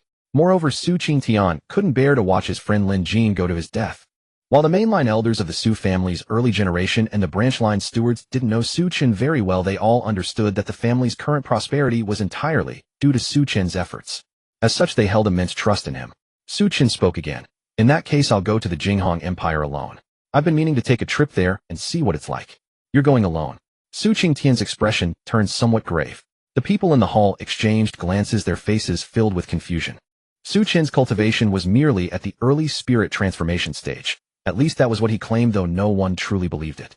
Even if his combat prowess rivaled the peak of spirit transformation, or even reached void refinement, it seemed utterly meaningless.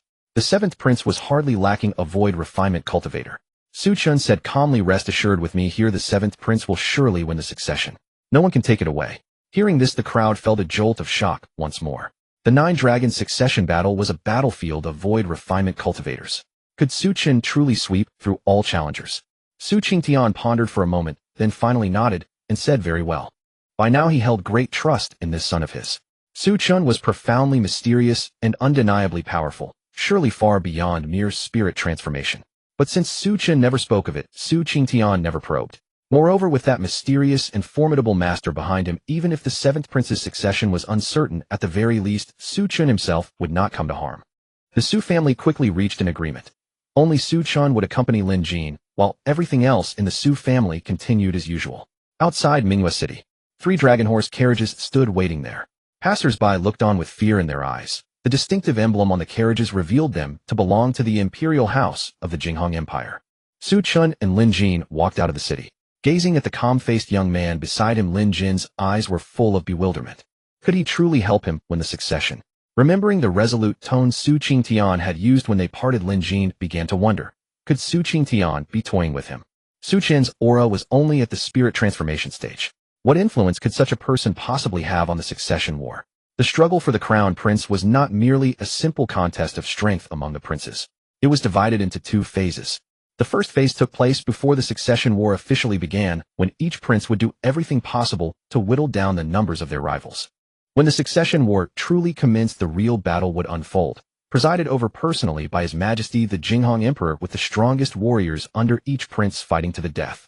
Whoever emerged victorious would become the crown prince. This was not merely a test of personal strength, but also of strategic cunning and political wisdom. Among the 9 princes, the eldest held the greatest power, but the second and third princes were only 2 void refinement cultivators behind him. If they formed a temporary alliance, they would pose a massive threat to the eldest prince. And now, with only 7 days left before the succession war, he had merely 2 usable men beneath him.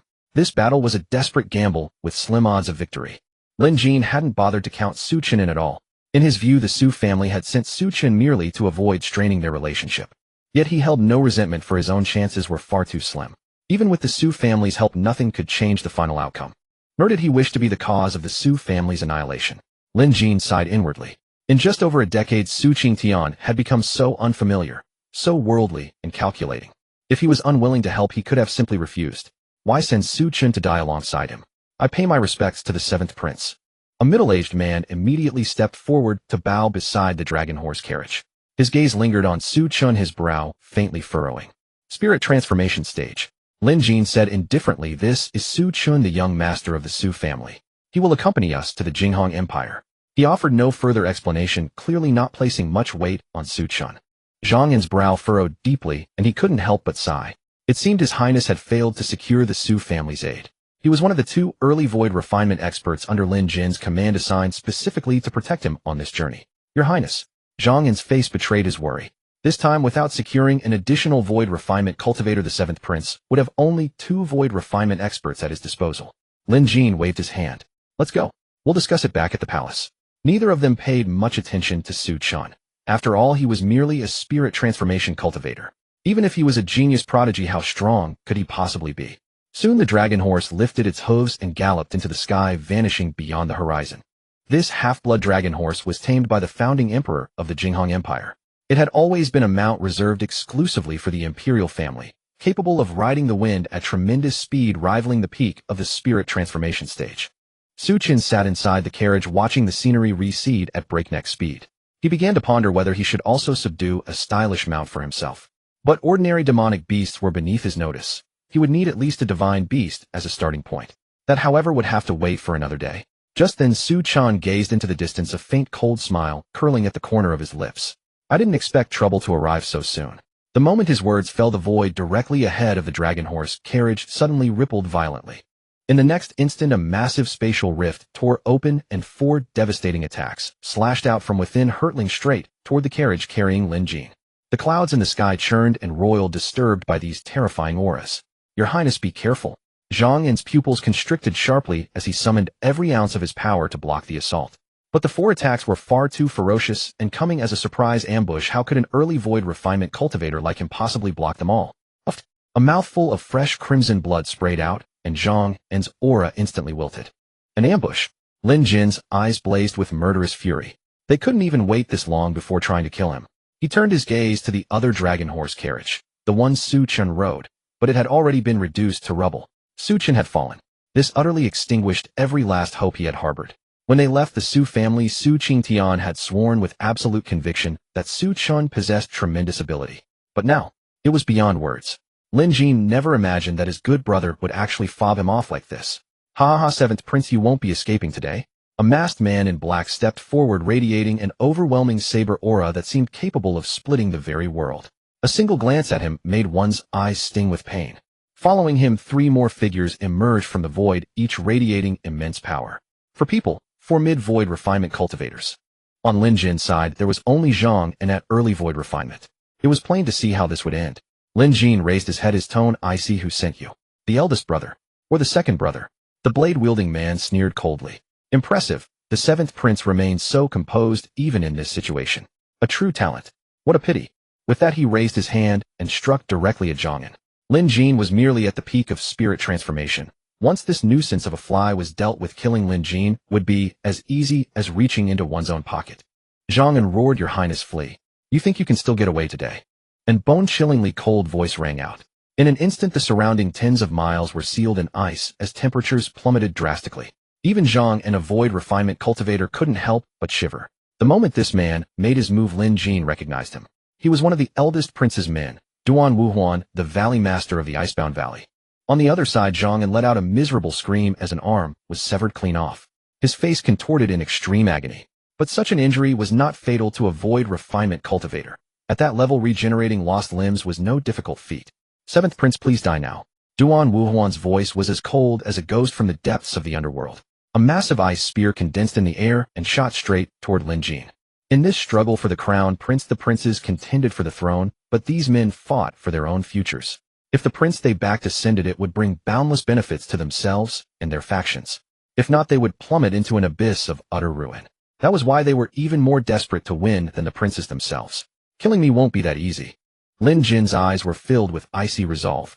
The aura emanating from his body seemed to shatter invisible shackles, surging instantly from the peak of spirit transformation to early void refinement. He immediately grabbed Zhang and preparing to tear open the void and escape. Who would have thought?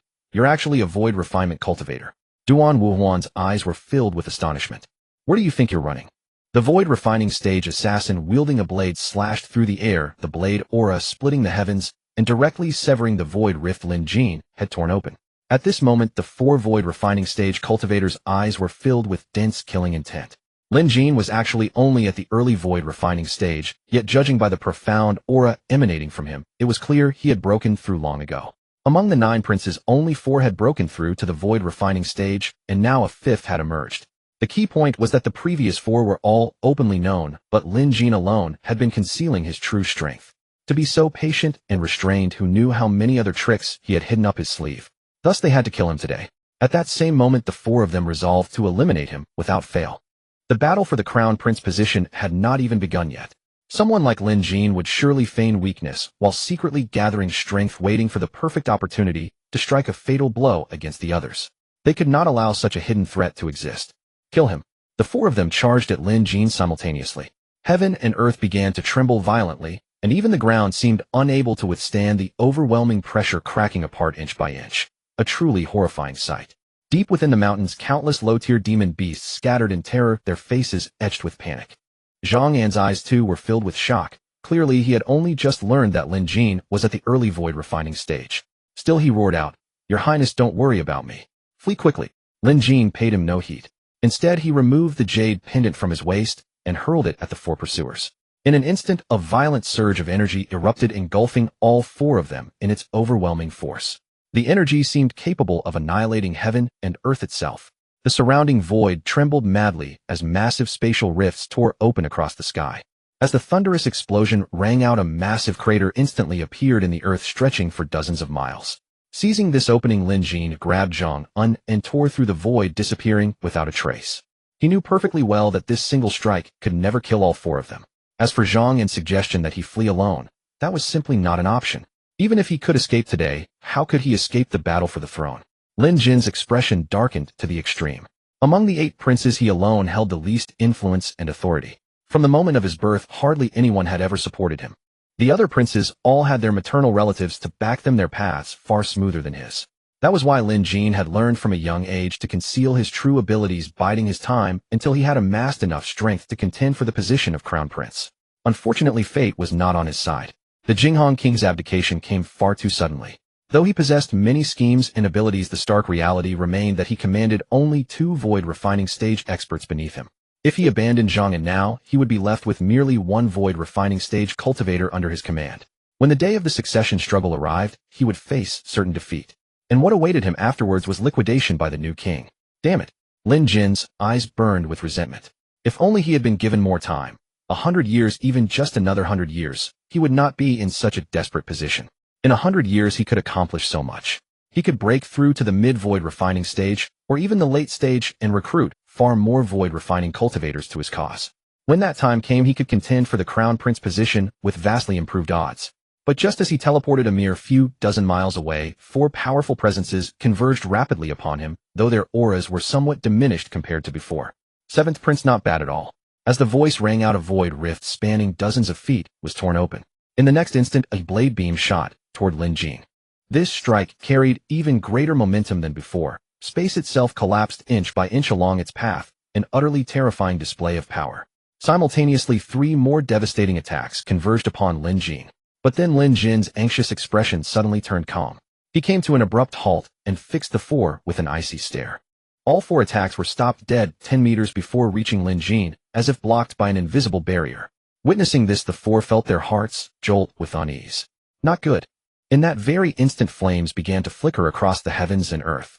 One by one, massive pillars rose up from the surrounding space, inscribed with mysterious and sinister red runes. Within the area enclosed by these pillars, the temperature began to soar at an alarming rate.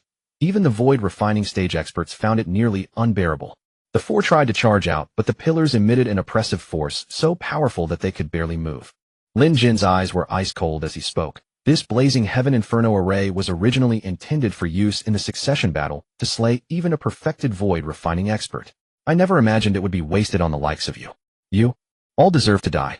The blazing heaven inferno array, an Earth-rank high-grade formation renowned for its lethal ferocity.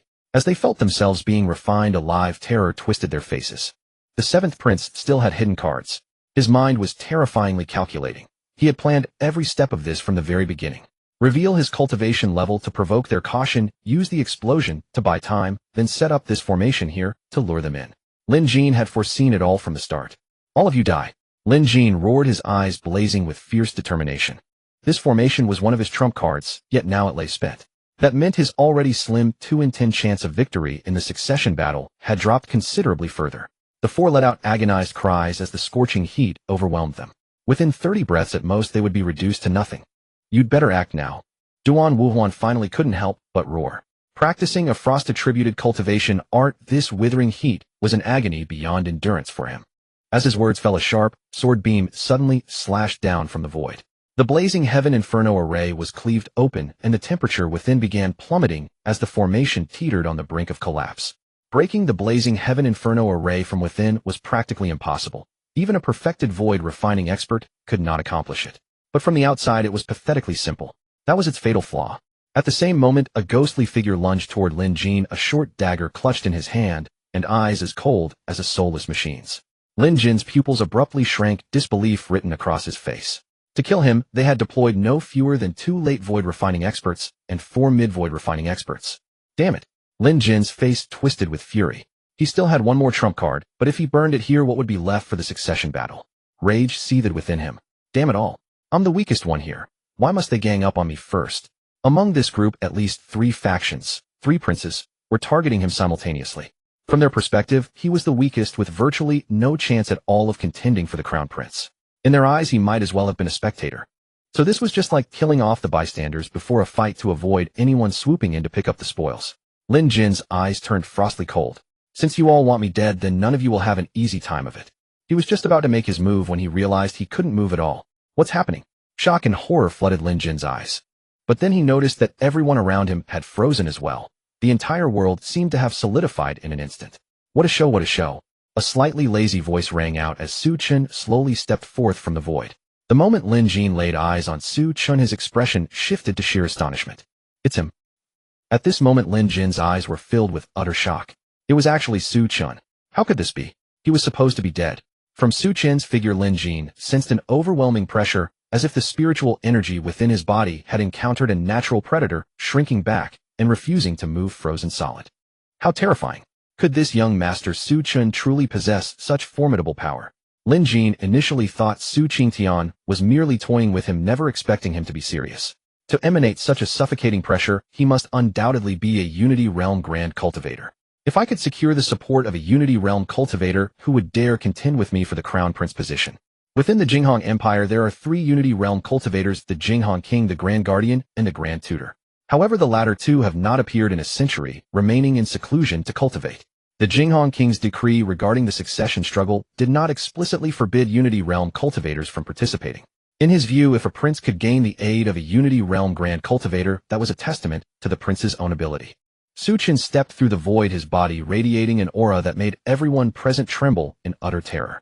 This aura was faint yet infinitely more terrifying than that of the void refining realm.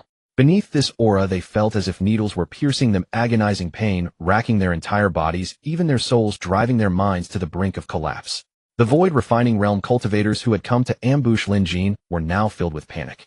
They vaguely guessed that Su Chen was the helper Lin Jin had summoned. If Lin Jin could actually invite a Unity Realm Grand Cultivator, didn't that mean he was certain to win the succession struggle? In that moment, they were filled with regret, never imagining that the weakest 7th prince actually possessed the greatest strength. And they had chosen to target the strongest from the very beginning. Wasn't that simply courting death? Su Chen's figure fully emerged from the void. He raised his hand and produced a long sword, seemingly plain and devoid of any power. Su Chen raised his hand and slashed. An invisible sword aura instantly burst forth, racing toward the distance. There was no violent fluctuation, no extraordinary phenomenon. Everything appeared utterly ordinary. Yet with this ordinary stroke, the void refining late-stage cultivator before Lin Jin was instantly slain. Then Su Chen swung his sword again and again, each swing claiming another life. Before Su Chen, they were like ants. Most crucially, no one could move. They could only watch helplessly as death approached, powerless to resist. This despair was the most agonizing torment. In the end, all 6 were effortlessly slaughtered by Su Chen like chopping vegetables. With that, the oppressive force that had blanketed heaven and earth dissipated, and Lin Jin's movements returned to normal. He hurriedly walked towards Su Chen, his tone respectful. "Thank you, young Master Su, for saving me." Although Su Chen was a junior, Lin Jin dared not presume upon his seniority or act arrogantly in front of him. After all, this was a Unity Realm cultivator. Even now, recalling how Su Chen had slaughtered the 6 void refining realm experts, his heart still trembled. If Su Chen had wanted to kill him, it would likely have been just as simple.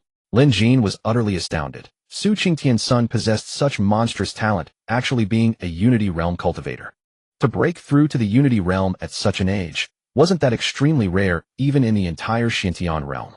Perhaps only the peerless prodigies of the sacred clans could boast such talent. Lin Jin's heart swelled with envy. Su Qingtian had truly fathered an exceptional son. Su Chen nodded faintly and said calmly, "A trivial matter. Let's go." Since the dragon-drawn carriage had been slain, the 3 of them had to travel on foot. Lin Jin once again suppressed his cultivation to the divine transformation stage. As for Su Chun, the aura he exuded had always been at the divine transformation stage. Zhang turned to glance at the two, swallowing hard. What a bunch of sneaky bastards. One void refining realm pretending to be divine transformation stage was already too much, but a unity realm grand cultivator also disguising himself as divine transformation stage. Everything that had happened today churned within him a mix of emotions. He had originally owed Lin Jin a great favor, which was why he decided to help him. He had even prepared himself for certain death because Lin Jin's odds were far too low. But now his thoughts had undergone a complete transformation. Lin Jin was far from as simple as he had appeared. Moreover, with the aid of a Unity Realm Grand Cultivator, his chances of winning the succession struggle were at least 90%. Thinking this, Zhang's heart surged with excitement, a feeling of surviving a disaster. I won't die. If Lin Jin became the new king, he could also secure a bright future, just like the current Grand Tutor and Grand Guardian. These two were the ones who had assisted the Jinghong king in ascending the throne. Lin Jin and Su Chen did not travel too fast as Zhang and took the initiative to tear through the void, leading them toward the Jinghong Empire. The 5 great cities were only 1,000 li from the Jinghong Empire, and they had already entered its territory. However, their destination was the imperial capital Jinghong City. As a king-level power, the Jinghong Empire's territory was vast, comprising 27 commanderies, each spanning tens of thousands of li, a truly immense realm. Su Chen looked around with interest. Indeed, the spiritual energy of the Jinghong Empire was far richer than that of the 5 great cities. Such places were more likely to produce rare treasures and spirit stone veins. Moreover, the population here was far greater. Even an ordinary city was twice the size of Moonlight City. After less than 2 hours, a colossal city came into view. Jinghong City had arrived. In terms of sheer scale, this city was roughly 30 times the size of Moonlight City, an utterly terrifying sight. Su Chen was arranged by Lin Jin to stay in a guest room within the inner courtyard of the royal palace, and 3 exquisitely beautiful women were specially assigned to attend to him. Lin Jin said respectfully, "Young Master Su, if you have any needs, please tell me directly. I will do my utmost to satisfy you." Su Chen replied with a smile, much obliged. Seeing that Su Chen seemed disinclined to converse further, Lin Jin withdrew from the courtyard. At the same time, news of Lin Jin's return to Jinghong City reached the other princes. Some were calm, but 3 of them wore grave expressions.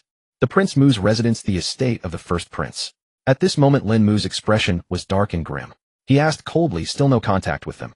Beside him stood an old man who nodded with a troubled face. The first prince took a deep breath, his eyes regaining calmness. The third prince and fifth prince also made moves this time. The 3 of us together couldn't finish off the 7th prince.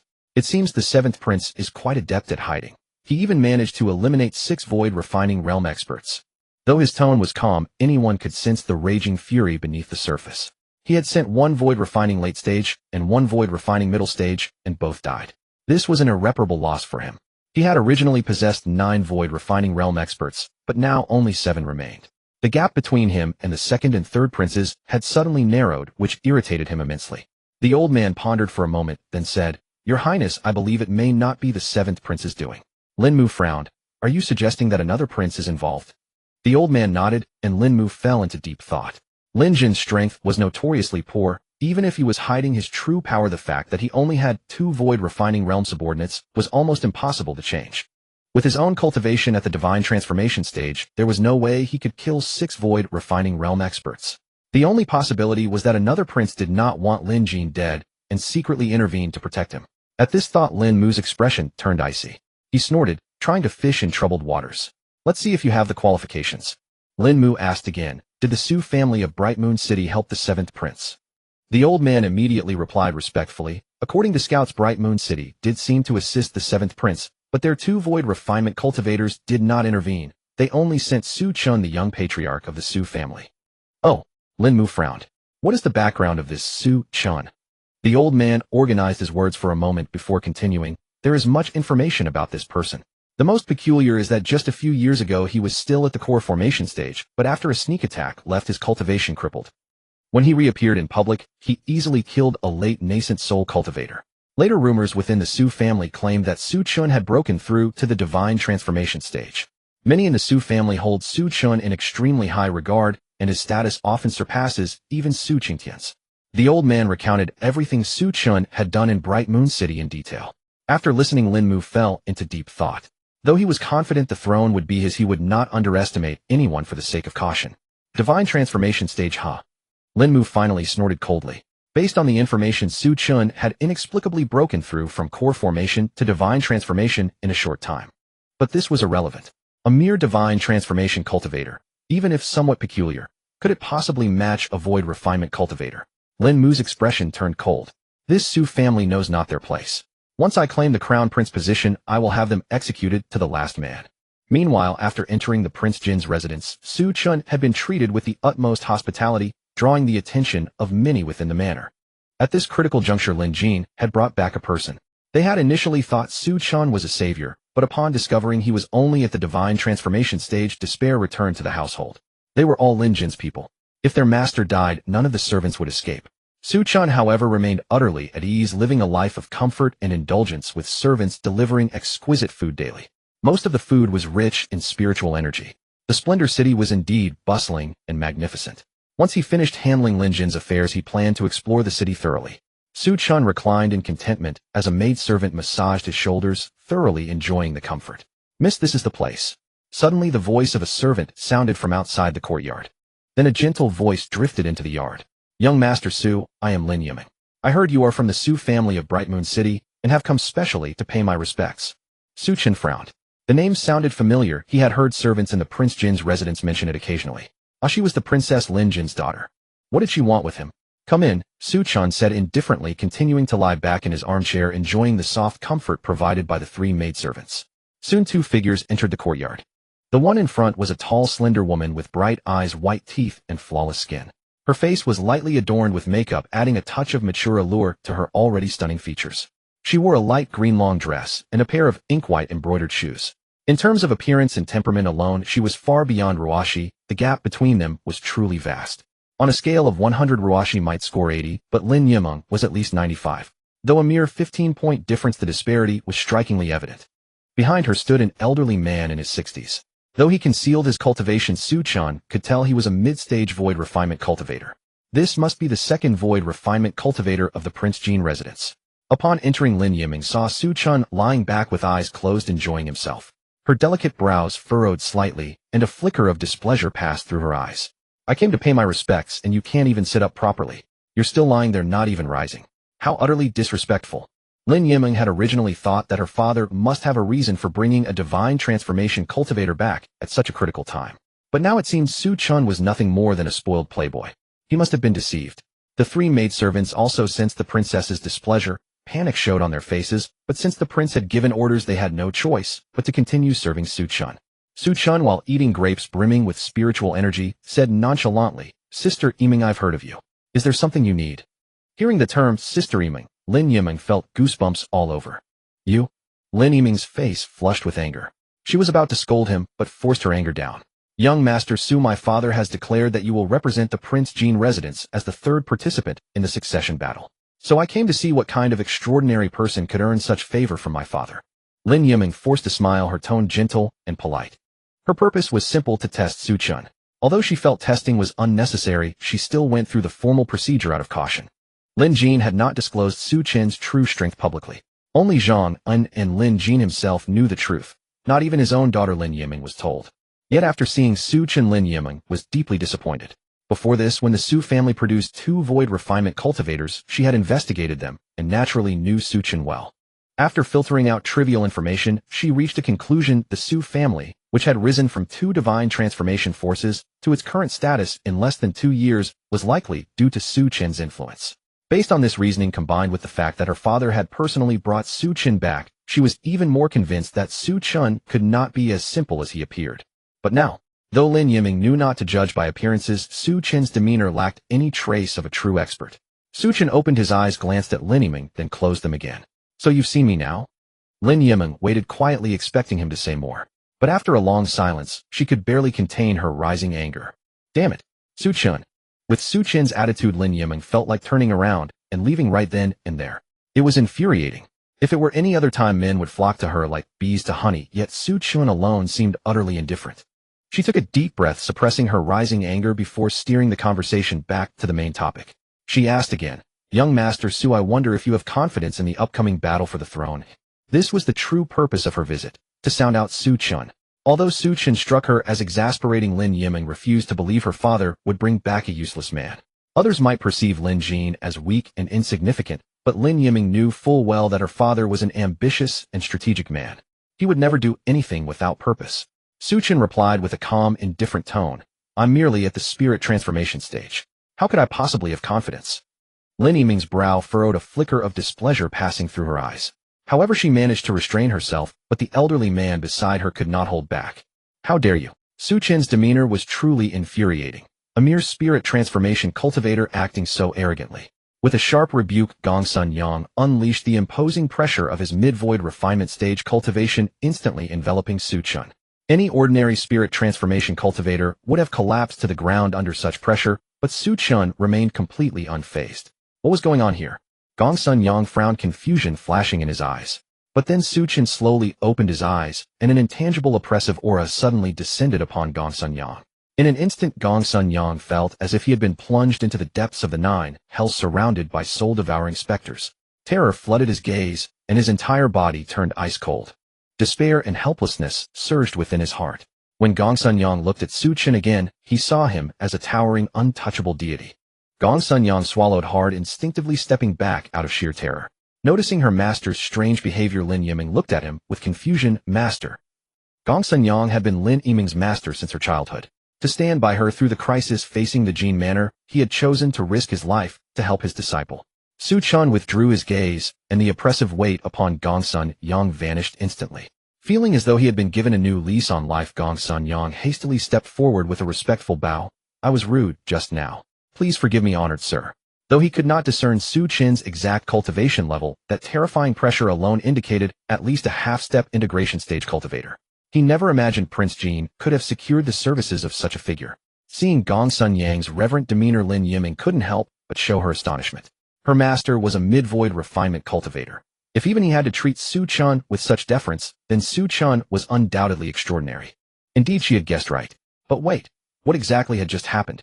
Seeing that Chen seemed utterly disinterested, Lin Yiming quickly put on a charming smile. Young Master Chen, we won't disturb you any longer. Please continue your rest. At that moment, she suddenly felt that Chen looked rather handsome like this. Chen nodded, closed his eyes to resume his rest, savoring his peaceful leisure. After walking a considerable distance from Chen's courtyard, Lin Yiming finally stopped, and asked with a serious expression, Master, what exactly is going on with Chen? Gongsun Yang swallowed hard, lingering fear still visible in his eyes. His voice was low and grave. I don't know. You don't know? Confusion filled Lin Yiming's eyes. She didn't understand. Why didn't he know? Gongsun Yang's expression was extremely serious. That person. We absolutely must not offend him. His strength is terrifyingly profound. As for anything else, I have no idea either.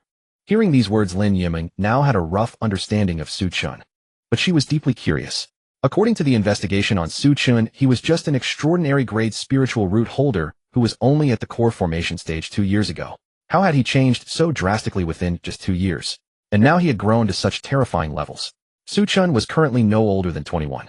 At that age, even with his extraordinary grade spiritual root, reaching the spirit transformation stage through the fastest cultivation would already be the limit. Confusion swirled in Lin Yiming's eyes.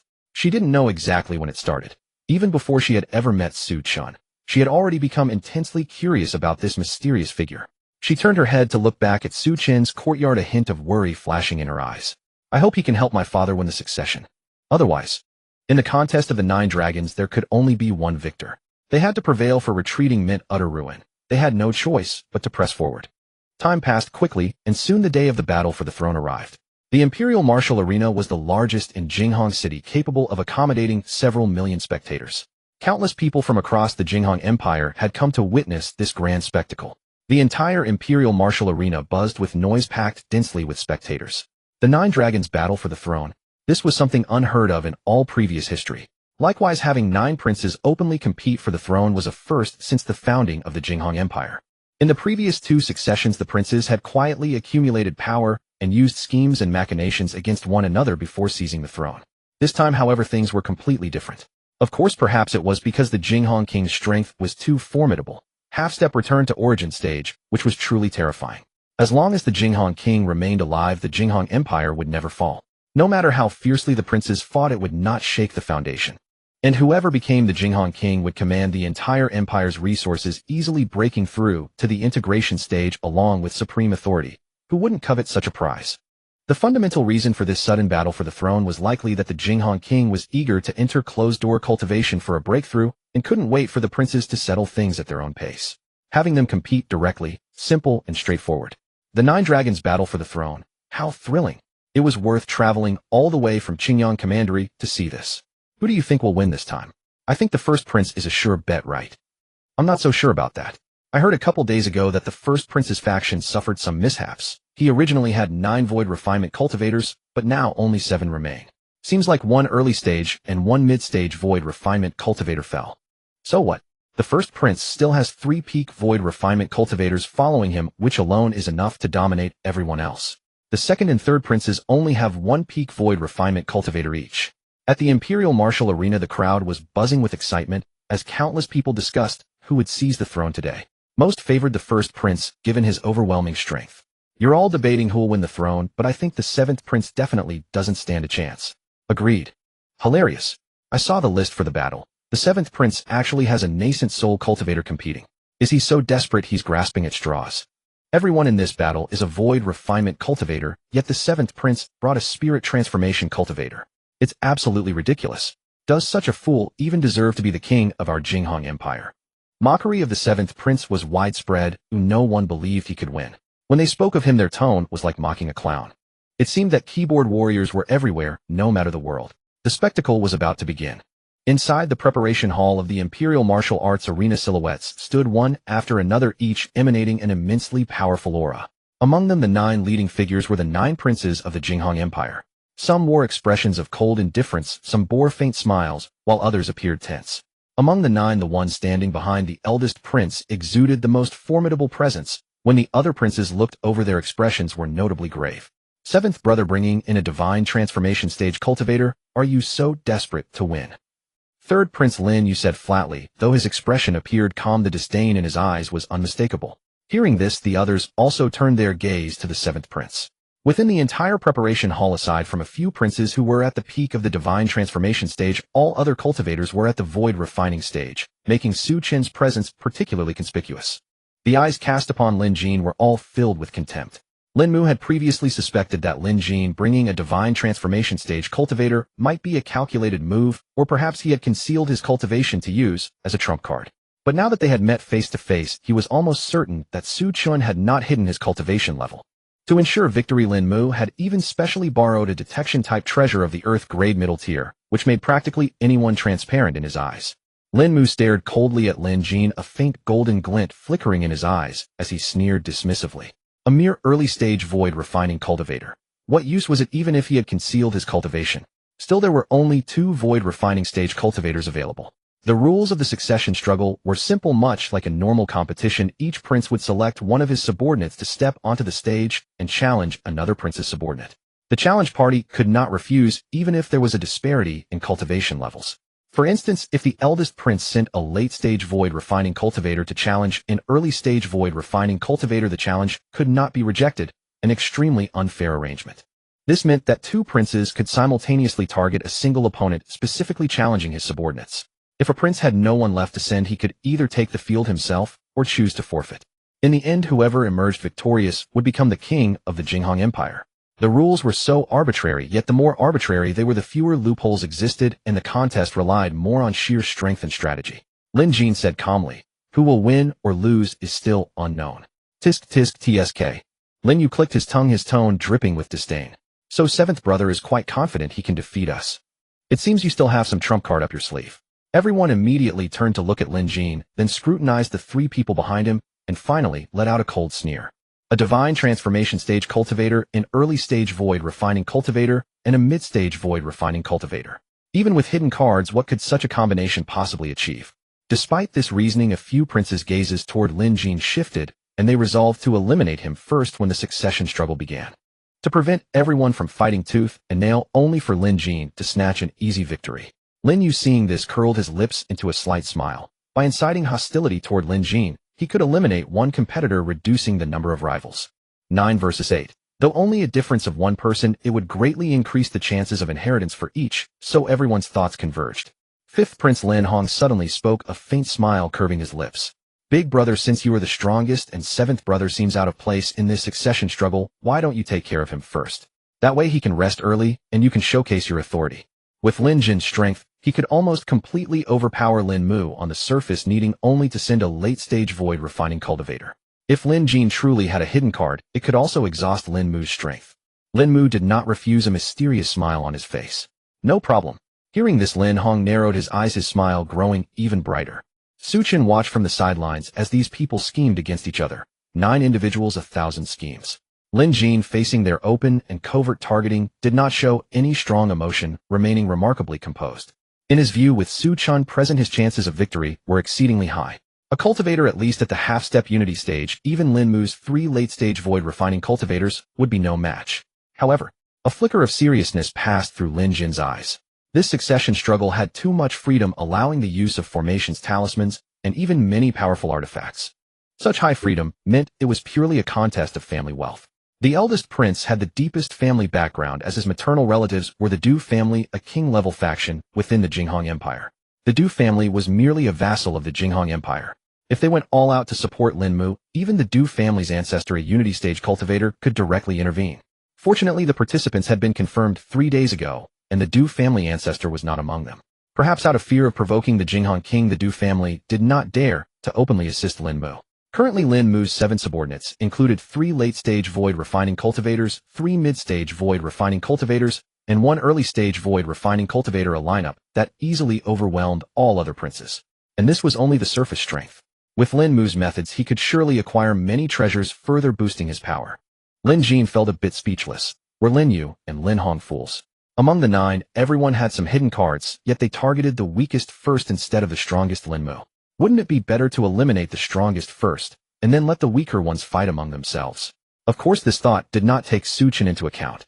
Nevertheless, Lin Hong's goal had been achieved. Under normal circumstances, Lin Mu would eliminate Lin Jin, first effectively using him as a probe to exhaust Lin Mu's strength. After a round of verbal sparring and psychological maneuvering, silence fell over the preparation hall. About half an hour later, a sharp voice rang out, echoing throughout the entire arena. Silence. The king arrives. The first to emerge was a eunuch dressed in white silk robes with cloud patterns radiating an immensely powerful aura. Half-step unity stage. The entire Imperial Martial Arts arena fell silent, instantly, so quiet that a pin drop could be heard. Countless people looked up toward the direction of the voice, their eyes filled with awe. Soon a middle-aged man in a pale purple robe stepped out. His face was resolute, exuding authority without anger, like an emperor reigning over the 9 heavens, giving an overwhelming sense of pressure. From his presence, one could faintly perceive a terrifying, suffocating aura. The king of Jinghong Empire. A cultivator at the half-step return to origin stage. Countless people stared at the Jinghong king in terror, not daring to breathe heavily. He was the pillar of the Jinghong Empire. As long as he existed, the empire could never be destroyed.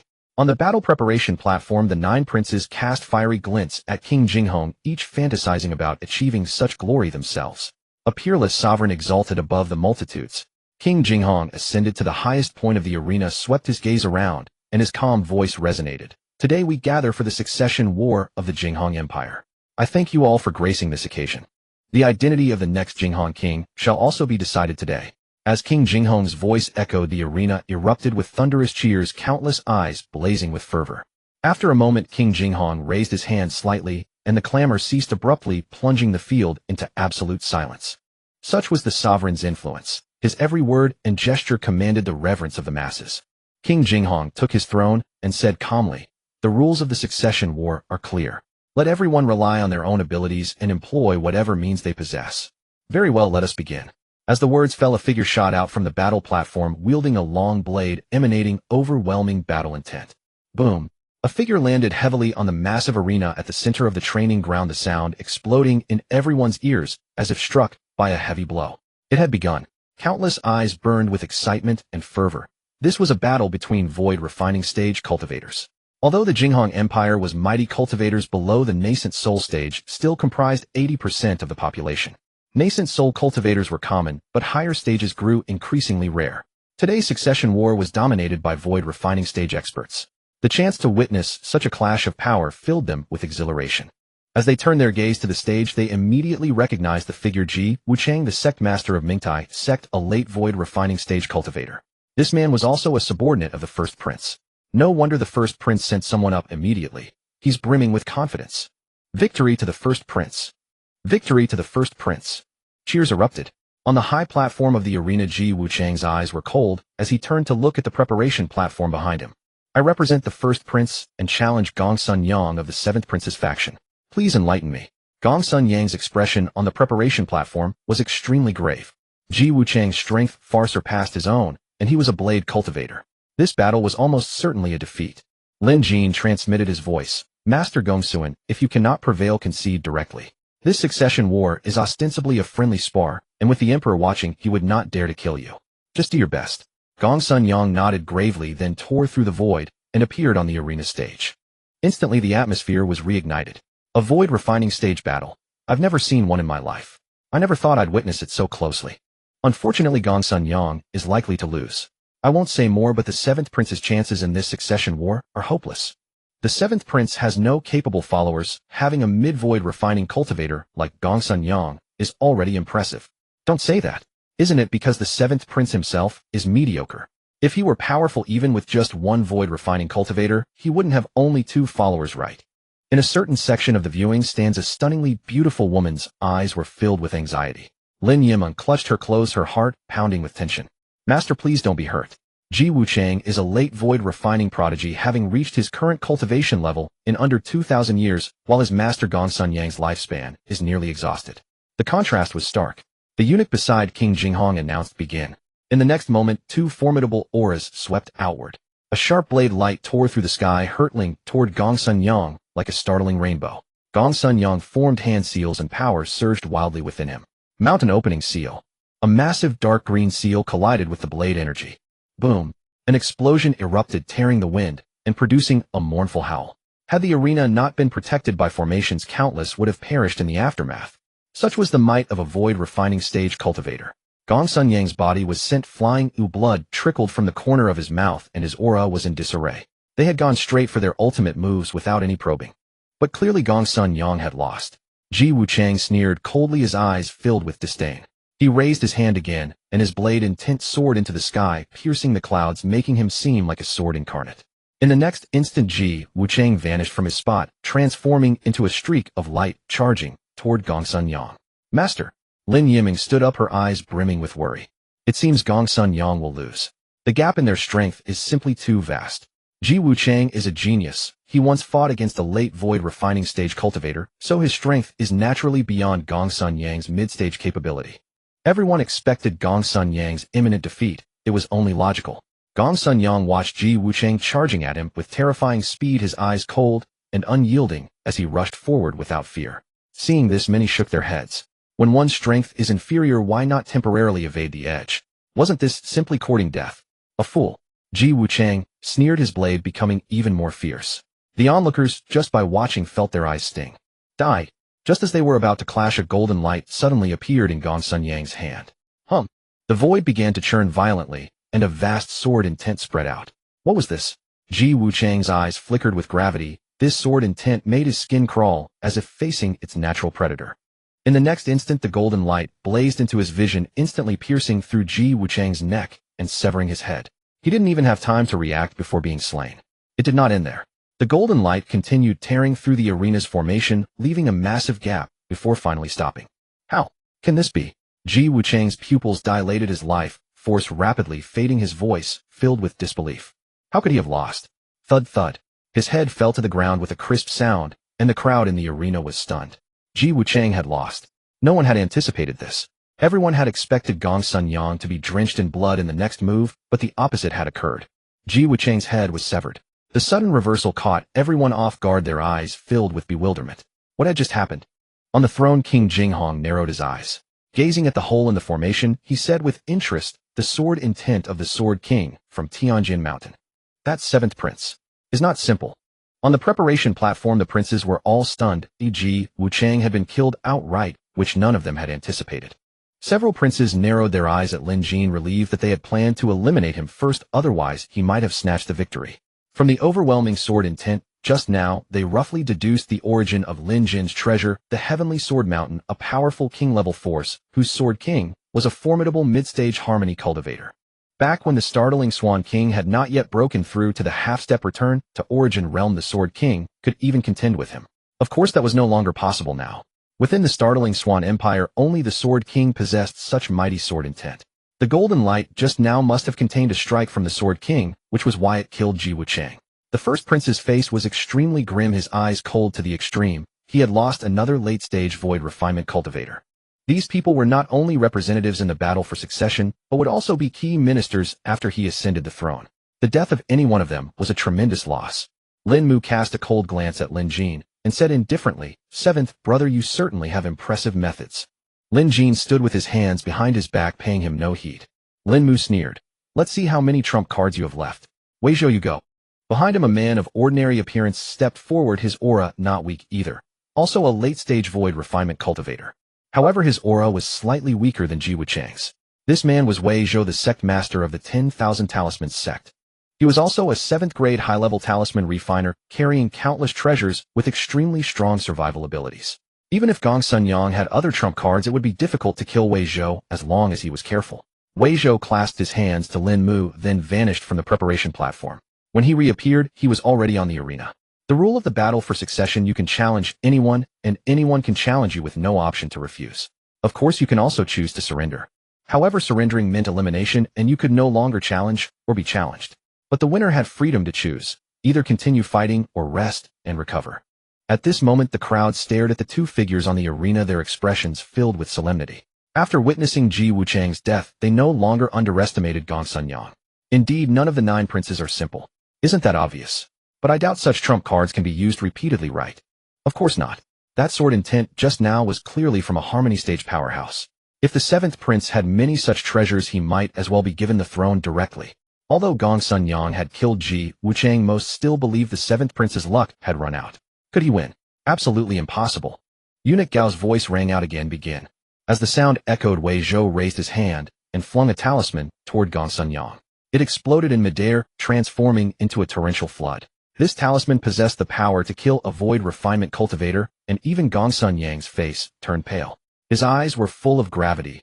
This time, he was doomed to lose, and his only goal was to injure Wei Zhou and weaken his strength. Thinking this, Gong Sun Yang's aura surged to its peak, his eyes bloodshot as he charged at Wei Zhou. "Die!" Wei Zhou sneered. "You think you can withstand my heavenly sea talisman? Overestimating yourself." The raging flood instantly engulfed Gong Sun Yang, the immense pulling force nearly tearing him apart. He used every trick to escape from it. Bang! Gong Sun Yang collapsed to the ground, drenched in blood, his aura so weak it was almost gone. Just one talisman had overwhelmed him. Such was the power of a late-stage void refinement cultivator. For most ordinary cultivators, without the ability to overcome higher realms, even facing someone one minor realm above meant being ruthlessly suppressed. Moreover, to probe Gong Sun Yang's other trump cards, Wei Zhou had used his strongest talisman from the start, the Heavenly Sea Talisman. It posed a great threat, even to late-stage void refinement cultivators, let alone Gong Sun Yang at mid-stage. Surviving was already incredibly fortunate. Wei Zhou sneered, "What, no more tricks?" As he spoke, a fiery red talisman appeared in his hand, radiating terrifying power. The temperature on the entire arena rose sharply. Just as Wei Zhou was about to use it, Gong Sun Yang gritted his teeth and said, "I surrender." Hearing this, a wave of contemptuous murmurs rose from the audience.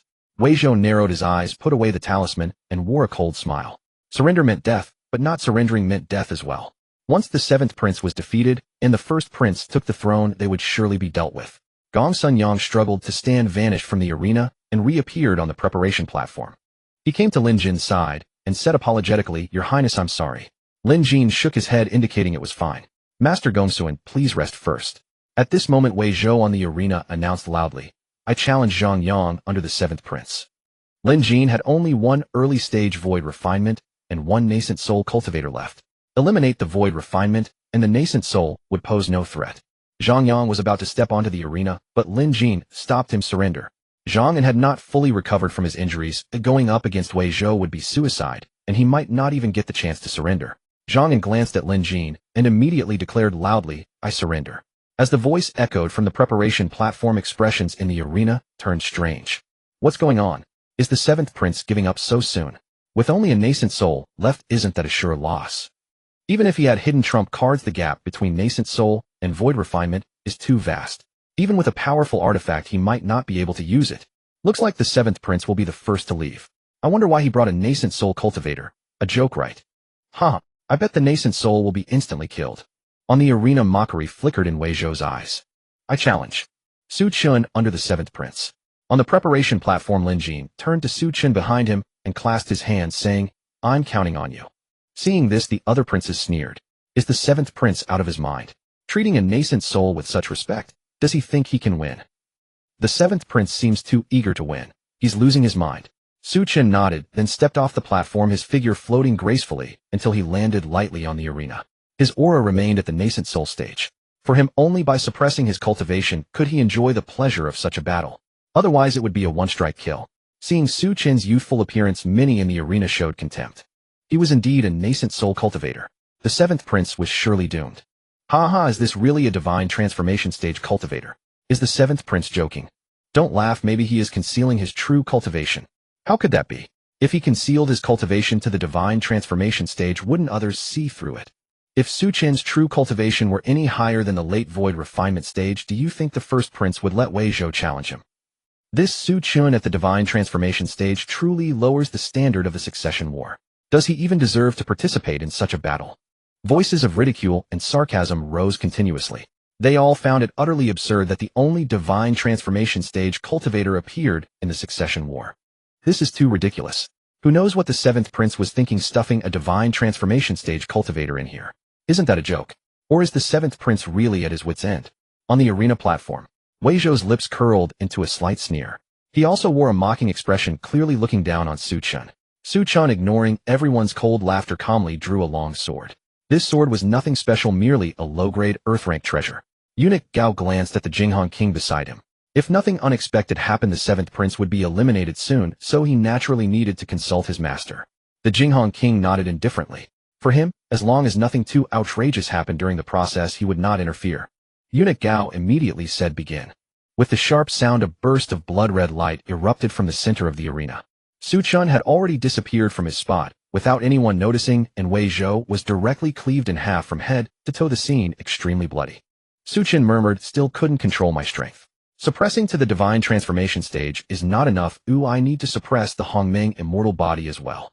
The perfected Hongmeng immortal body was too powerful, the speed boost was too great. Even though he had held back, just now he still instantly killed Wei Zhou. The entire training ground fell into dead silence following Wei Zhou's death. Even the Jinghong king showed a stunned expression, clearly not expecting things to develop like this. After a long while, everyone recovered from the shock, their eyes filled with disbelief. What happened? Wei Zhou was instantly killed. Wasn't he a divine transformation stage cultivator? How could he instantly kill Wei Zhou, who was at the late void refinement stage? My goodness, is this the seventh prince? I've figured it out now. We shouldn't underestimate any prince. This Su Chen has clearly suppressed his cultivation. To instantly kill a late void refinement stage cultivator, he must be at least at the peak of the void refinement stage, right? Everyone's eyes showed shock and horror, unable to recover for a long time. Obviously, Su Chen's strength had thoroughly stunned them. In the preparation area, the first prince's face turned pale with rage, and a terrifying murderous intent burst from his eyes.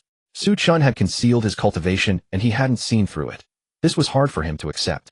From this, there were only two possibilities regarding Su Chen.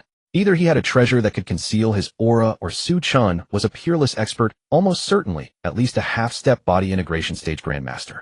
Lin Mu's eyes were filled with coldness. He didn't believe Su Chen was a body integration stage cultivator. The strongest person in the Su family of Mingwei City was only at the mid-void refinement stage. Su Chen, being a younger generation member of the Su family, could at most reach the divine transformation stage. He looked at Lin Jin with an extremely gloomy expression. Unexpectedly, Lin Jin still had such tricks up his sleeve, using his relaxed mentality, then killing with a special treasure like Gongsun Ming's. This was his scheme. Obviously, in Lin Mu's view, Su Chen himself didn't have the ability to kill Wei Zhou. It must be because Lin Jin gave Su Chen some treasure that allowed him to instantly kill Wei Zhou. Lin Mu took a deep breath and cupped his hands to the middle-aged man behind him, saying, Mr. Ban Xing, this time you go. This man was the strongest under his command. Previously, he had lost 2 people trying to deal with Lin Jin. He absolutely could not afford to lose more this time, or his authority would be reduced to nothing. Ban Xing's expression turned serious. He nodded and then disappeared from his spot. On the arena platform, when everyone saw Ban Xing, their eyes flickered with confusion, clearly having never seen this person before. Was he not from the Jinghong Empire? Although unrecognized, the aura emanating from Ban Xing still shocked countless people. Peak of the void refinement stage. For such a strong cultivator, one more step forward would mean becoming a body integration stage grandmaster. Even a peak void refinement stage cultivator has stepped in. Even if Su Chen has some trump card, he couldn't possibly defeat such an expert, right? After all, he is only a divine transformation stage cultivator. Someone said with a serious expression. But obviously the 7th Prince's subordinates had created 2 consecutive impossibilities, making many people lose confidence. So they all temporarily withheld their opinions, waiting to comment after the matter truly ended. Many wore excited expressions. If each prince had so many tricks up his sleeve, then today's succession war would be quite a spectacle. At the edge of the arena, Lin Yiming's eyes were full of anticipation. Unconsciously, her palms were already covered in sweat. Su Chen, you must win. Ban Xing looked at Su Chen and said coldly. Killing Wei Zhou by luck was your good fortune, but it all ends here. Today you cannot possibly defeat me. I will make you understand the true gap between the divine transformation stage and the void refinement stage. The previous 2 had relied on their own means, but he was different. He also had other treasures given by Lin Mu. For Su Chen to kill him was as impossible as a fairy tale. Su Chen's expression was calm. He simply looked at Ban Xing without a word, a faint trace of mockery at the corner of his mouth. After a moment, Eunuch Gao's voice echoed across the training ground. Begin. In an instant, 2 figures collided together, and a sharp, unparalleled sword intent swept across the entire training ground. What? Seeing this, Lin Mu's eyes flashed with disbelief. Su Chen could actually keep up with Ban Xing's speed. Was he also a peak void refinement stage cultivator? The key point was, if he really was at the peak of void refinement, why couldn't he see through his cultivation? On the arena platform, Su Chen's expression was calm and effortless. He held a long sword, his figure moving like a phantom. On the surface, the 2 exchanged blows evenly, but in reality, it was not so. Almost every attack from Su Chen left a wound on Ban Xing's body. On the other hand, Ban Xing couldn't even touch Su Chen. This was the gap. Damn it. Ban Xing's eyes were full of grim seriousness. He knew Su Chen was definitely not as simple as he appeared. He must have concealed his cultivation. Could it be half-step body integration stage? As he was pondering, a sword light suddenly slashed toward him.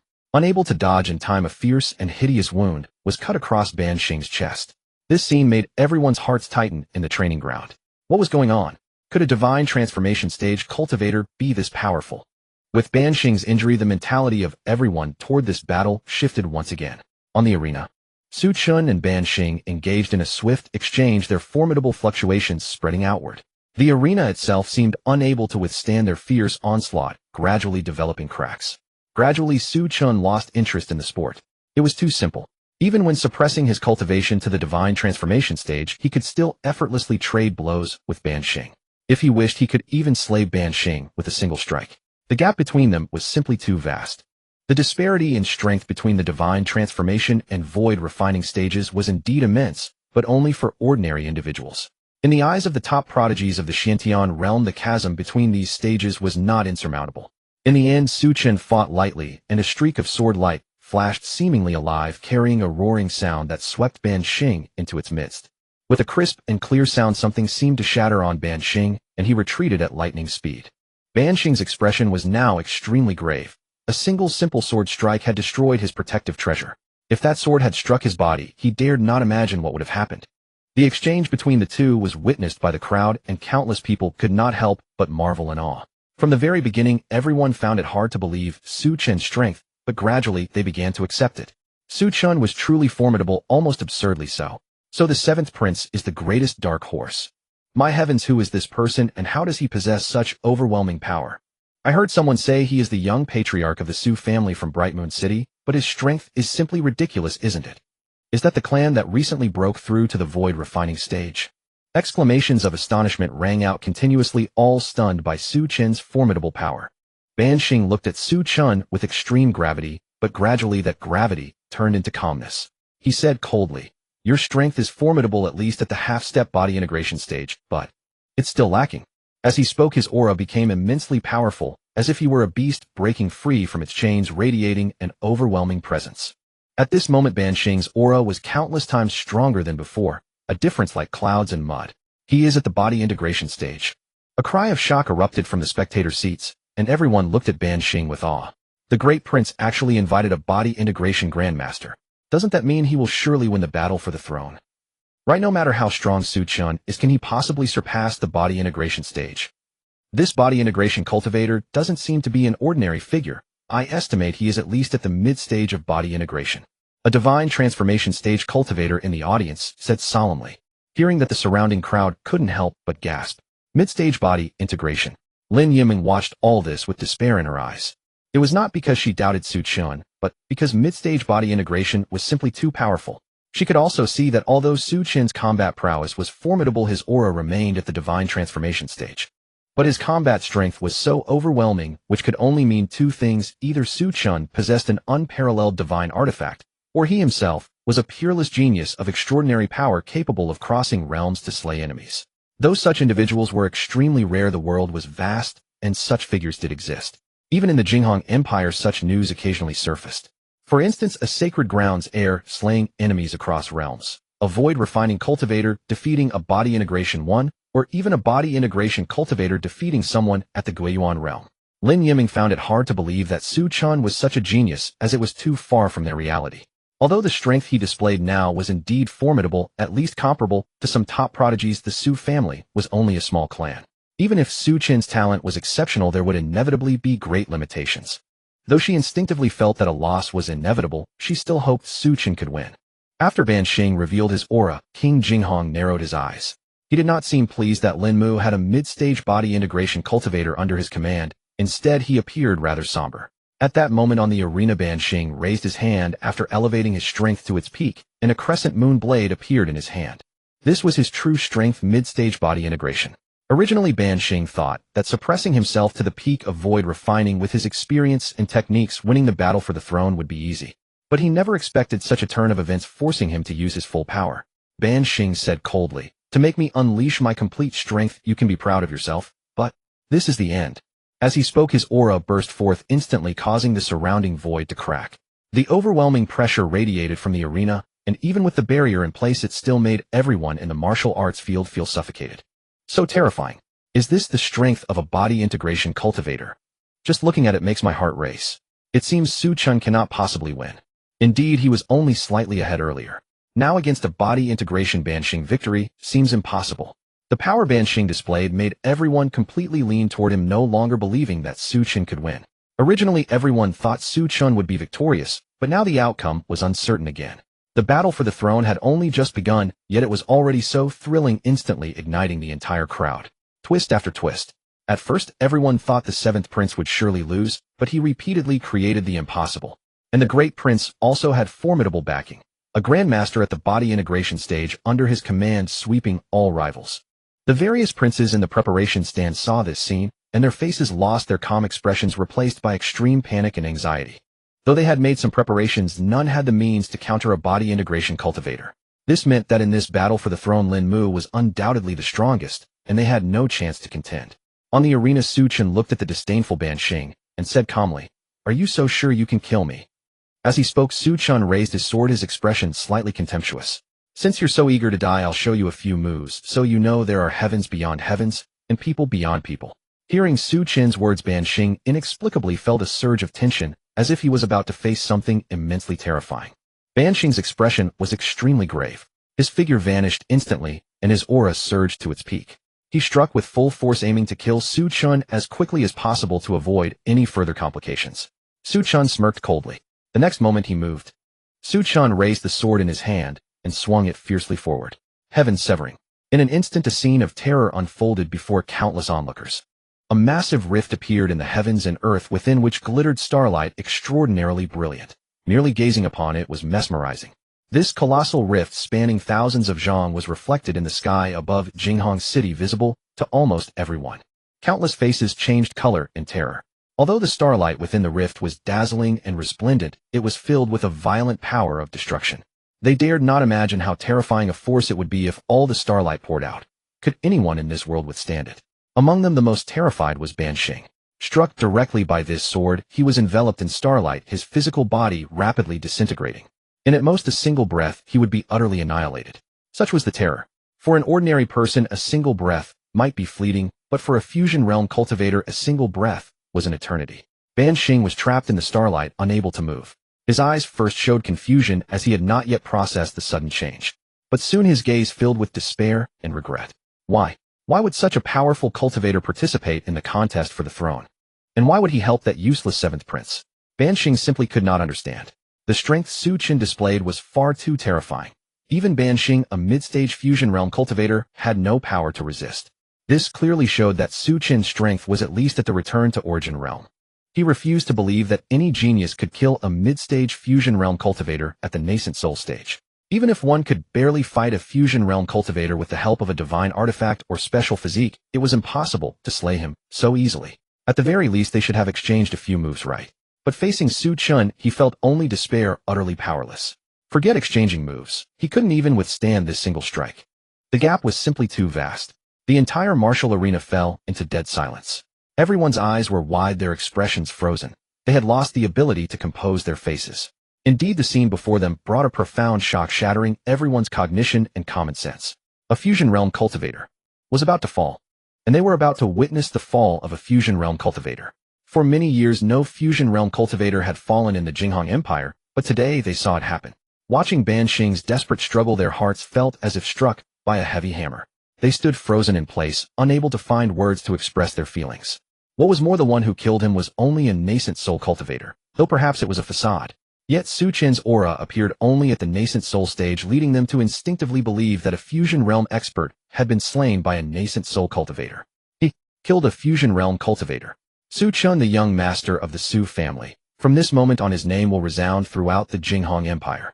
Not just the Jing Empire, but the entire Eastern Domain. No, the entire Xianxia realm will know this name. Do you know what it means for a nascent soul cultivator to slay a fusion realm cultivator? Even in ancient texts, only the legendary emperor's descendant could accomplish this. Emperor's descendant. Those are the descendants of the great emperors. Of course. So you can imagine how terrifying Su Chen is. He has already become comparable to the legendary emperor's descendant. From beginning to end, Su Chen had only displayed the power of the nascent soul stage, even using that final slash with his nascent soul cultivation. If he had used the same technique at the fusion realm, the entire Jinghong city would have been engulfed by the starlight domain. A single breath passed in an instant. Soon Ban Xing was completely devoid of life. Meanwhile, the Jinghong king on the throne abruptly stood up, his eyes filled with disbelief and panic. It was hard to imagine that the ruler of the Jinghong Empire would show such panic.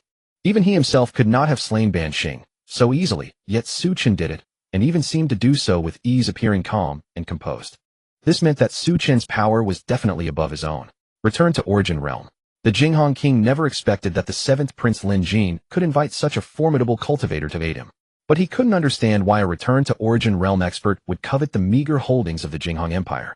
If he wished, he could take the entire empire under his command. Why assist Lin Jin in ascending the throne? Regardless of the reason, he knew that from now on he must treat Lin Jin with greater respect. This young man had not only won the Sword King's help, but could now even move a return to Origin Realm cultivator. Truly astonishing. He didn't care who became the Jinghong king as long as that person had the strength to control the empire and lead it forward.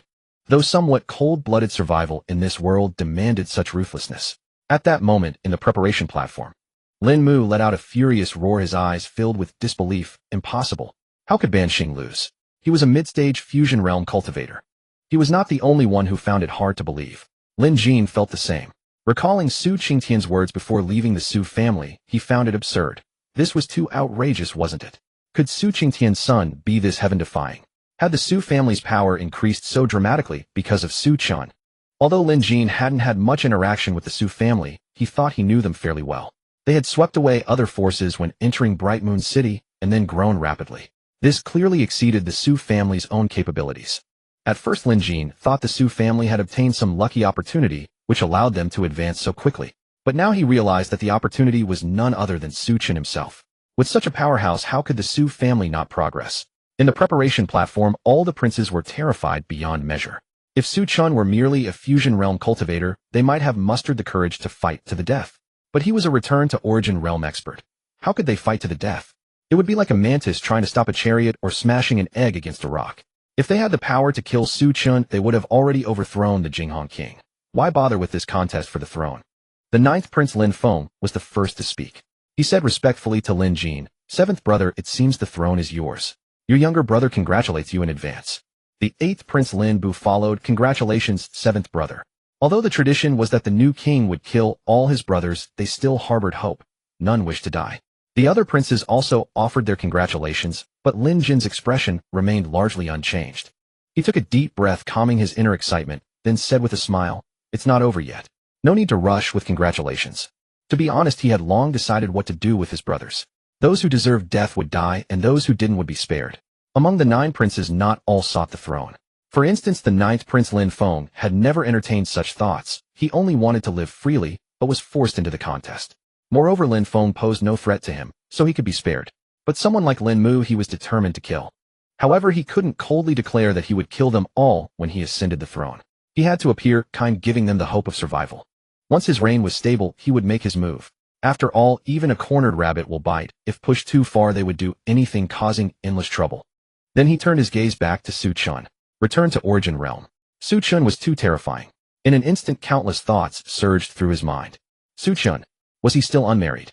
His daughter Yiming was a great beauty in Jinghong City. But with such terrifying strength, what kind of woman couldn't Su Chen obtain? If necessary, he could let Yiming become a concubine or servant. Lin Jin's mind was racing with thoughts. Lin Yiming probably never imagined she was almost given away by her dear father. Killing a cultivator at the body integration stage was extremely simple for Su Chen, thus his expression remained almost unchanged. To save time, why don't all the subordinates of the princes come at me together? His indifferent voice echoed throughout the entire training ground, and everyone was struck speechless by his words. One man challenging dozens of void refinement stage powerhouses. This level of strength was simply too terrifying. Everyone turned to look at the preparation platform, eager to see the reactions of the various princes, and also hoping that the other princes might have even more powerful means. But it was quite obvious that the other princes had no more powerful means. In the end, this battle for the throne ended with Su Chen's effortless victory, and the eldest prince left the preparation platform in a daze. Su Chen represented the seventh prince, which meant that Lin Jin was the future king of Jinghong. Regarding Lin Jin having the support of a return to origin stage cultivator, the king of Jinghong did not show any rejection or aversion. Such a powerful figure, helping him was a blessing to the Jinghong Empire. Having reached his level of cultivation, he no longer placed much importance on factions. In his eyes, there were only gains and losses. For Lin Jin to rely on a return to origin stage cultivator brought only benefits to the Jinghong Empire. 3 days passed. The news of Lin Jin's ascension to the throne was announced throughout the entire Jinghong Empire. The efficiency was remarkably swift. The entire Jinghong Empire was immensely powerful. Apart from the void refinement stage cultivators who participated in the battle for the throne on behalf of the princes, there were dozens of other void refinement stage cultivators who remained neutral. Because they each had some backing from body integration stage cultivators, they did not get involved. However, now that Lin Jin had ascended the throne, they all came to offer congratulations and show goodwill. The Imperial Palace. The Howren Hall. This was now Lin Jin's residence. Compared to the Jin Prince's manor, it was a world of difference. Lin Jin, dressed in a blue robe, said with a smile, "This time I must thank young Master Su." Su Chen nodded and replied, "It's a trivial matter. Back then you helped the Su family, our returning the favor now is no problem."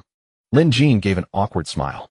He had always wanted to get closer to Su Chen, but unfortunately Su Chen always appeared indifferent, as if he had no interest at all. But that was also very normal. He had no prior relationship with Su Chen. The reason he could enlist this formidable figure was entirely due to Su Qingtian. If the Su family didn't owe him a favor, Su Chen probably wouldn't pay him any attention. "Greetings, Father King, and greetings, young Master Su." Lin Yiming's figure slowly entered. She performed a respectful bow to the two, displaying the demeanor of a refined lady, which was very pleasing to the eye. In Lin Yiming's bright eyes there was a mixture of curiosity and admiration as she looked at Su Chen. Everywhere women admired the powerful, and in the mortal world such power was represented by status, wealth, and authority. But in this world where strength reigned supreme, what women naturally admired was power. Lin Jin suddenly said, "Young Master Su, in the past 2 days I have ordered people to search for a place with abundant spiritual energy, and we have already found a promising location. When the time comes, the Su family can move directly to the Jinghong Empire." Su Chen had mentioned this matter before, so as soon as Lin Jin ascended the throne, he immediately mobilized the imperial power to search. The imperial family was extremely powerful, so finding a place with spirit veins was naturally not difficult. The corners of Su Chen's mouth finally lifted into a smile. "Then I'll trouble you."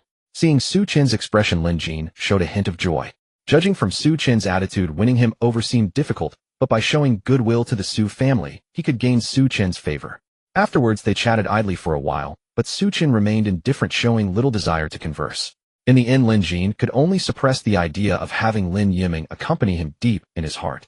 Moreover, from Su Chen's attitude, he didn't seem to have much enthusiasm for Lin Yiming either. Helpless Lin Jin could only say, "Young Master Su, you haven't had a chance to properly explore Jinghong City yet. Why not let that girl Yiming accompany you? She has spent quite some time in Jinghong City after all, and is familiar with the places for food, drink, and entertainment. She can serve as a guide for young Master Su." This was a fallback approach. Since Su Chen had not shown any intention of leaving the Jinghong Empire soon, letting him maintain a connection with Lin Yiming might lead to something between them. Who knows? Hearing these words, Lin Yiming looked at Su Chen with a mix of nervousness and anticipation. She didn't know when it had started, but she had developed some strange feelings for Su Chen. She couldn't quite put a name to those emotions, but she simply wanted to be closer to him. Su Chen nodded.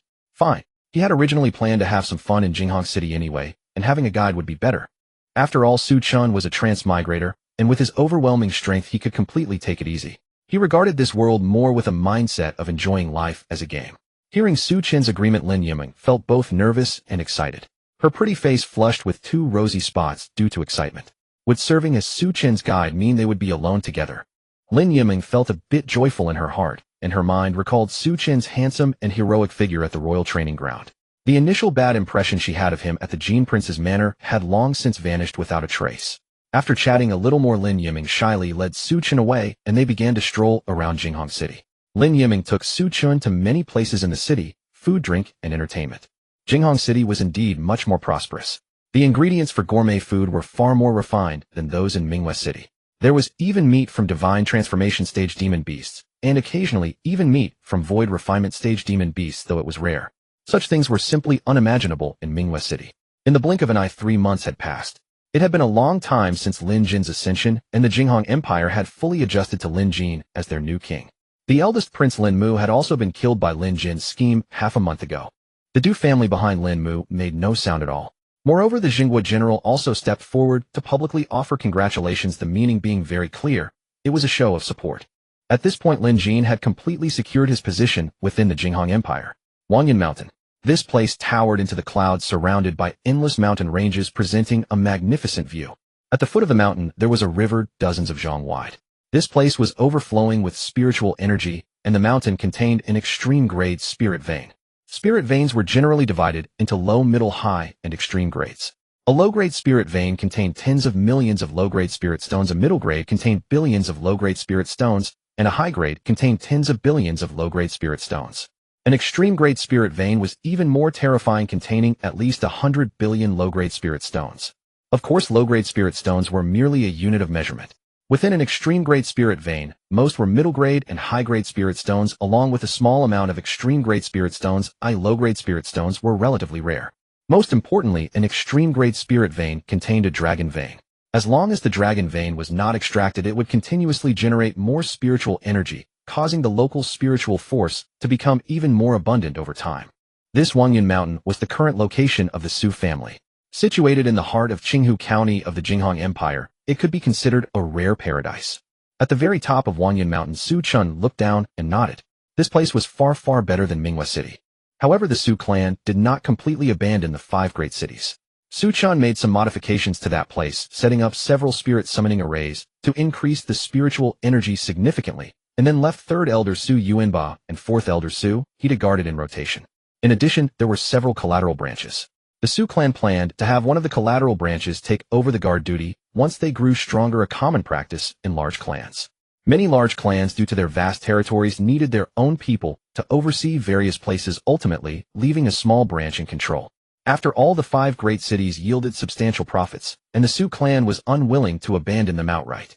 The main city of Qinghe Commandery was called Qingfeng City. Though not as vast as Jinghong City, it was at least 3/5 its size and fairly prosperous. With the royal family's support, the Su clan successfully entered the city and launched many businesses. Although other powers were displeased with the Su clan's arrival, Lin Jin had just ascended to power, and no one wanted to be the one to court disaster, so no one dared to voice any objection. Of course, even without Lin Jin, they would not dare to provoke the Su clan. After all, the Su clan had a Guiyuan realm cultivator. With a fixed estate in Qingfeng City, the Su clan had truly established a firm foothold in Jinghong City. Wangyun Mountain was divided into 3 parts. The topmost area was where the Su clan's direct line resided, while the lower areas were for the collateral branches and servants respectively. Since Wanyan Mountain was so vast, the topmost area could accommodate at least 10,000 people, but the Su clan's direct line currently numbered only a few dozen, so Su Chen's residence was extremely luxurious. It was nearly 5 times the size of his residence in Mingwei City, lavishly decorated with dedicated guards stationed at the entrance, all arranged specifically by Su Qingtian. Throughout the entire Su clan except for Su Chen and his servant Ruashi, anyone who wished to enter must first obtain Su Chen's permission. Even he himself was no exception. Of course, this rule was not set by Su Chen, but by Su Qingtian. Su Chen was now extremely powerful. He was the Su clan's guardian deity. No one was allowed to disturb him, and all members of the Su clan must hold him in awe. Su Qingtian did this to make everyone in the Su clan aware of Su Chen's lofty status. It was also to pave the way for Su Chen to become the clan leader in the future, though it was somewhat unnecessary given Su Chen's strength. If he became clan leader, no one in the Su clan would dare to oppose him. Wanyan Courtyard. That was the name of Su Chen's residence. Su Chen sat in the courtyard, while Ruashi obediently stood beside him massaging his shoulders. Although Wanyan Mountain is abundant in spiritual energy, it still lacks many things. After a moment of thought, Su Chen began to set up arrangements on the mountain. He first set up a heaven-grade high-level spirit summoning array along with 2 defensive formations that would activate automatically upon enemy attack. They were the Sky-Sweeping Array and the Demon-Subduing Array. The Demon-Subduing Array was quite intelligent. It could automatically record the aura of everyone on Wanyan Mountain. If anyone released hostile intent and had never appeared before, it would directly annihilate them. The Sky-Sweeping Array was an auxiliary formation that would absorb energy from specific individuals and could also serve as an energy supply station for the Demon-Subduing Array. Combined with the Dragon Vein beneath Wanyan Mountain, it achieved an endless self-sustaining effect. With the Spirit Summoning Array, the Dragon Vein below became more active, and the rate of spiritual energy generation on Wanyan Mountain increased by at least 3 times. Continuing to develop in this way, the Su clan would soon have its own body integration, T-stage cultivator. By then, the Su clan would truly have the capital to stand strong in the Jinghong Empire on its own merits. For now, they merely relied on Su Chen's prestige. The Xianxia Mountain Range. This range adjacent to Wanyan Mountain stretched nearly 10,000 li and featured a peculiar natural phenomenon. Elsewhere, the sunset glow was golden, but in the Xianxia Mountain Range, the twilight was a pale purple. Many once believed there was a treasure hidden there, and numerous experts had investigated it. However, after discovering nothing extraordinary, they simply regarded it as a normal scenic feature. Within the Xianxia Mountain Range, although there were no beasts at the Void Refinement Lianshu stage, there were many at the Divine Transformation Huashan stage. Su Yuza and 3 other Direct Line members were sprinting through the Xianxia Mountain Range. Now Su Yuza's aura was not to be underestimated. He had just broken through to the nascent soul stage a few days ago, becoming the first cultivator in the Su clan aside from Su Chen to reach the nascent soul stage. He had come out today to hunt beasts in the Xianxia Mountain Range to consolidate his strength. The group quickly found a suitable beast. A 3rd-order peak red-horned lizard. This beast exuded a powerful aura not far from 4th order, with strength comparable to an early nascent soul cultivator, making it a perfect training target. Kill it. Su Yuza took the lead, engaging the red-horned lizard in fierce combat. He was accompanied by Su Minghu, Su Qian, and Su Kongshan. After some effort, the 4 of them managed to kill the red-horned lizard, albeit with some danger. Su Mingzi sustained many injuries, but none were serious. He slowly walked forward, sliced off the lizard's fiery red horn with a single stroke of his blade, and a delighted smile spread across his face.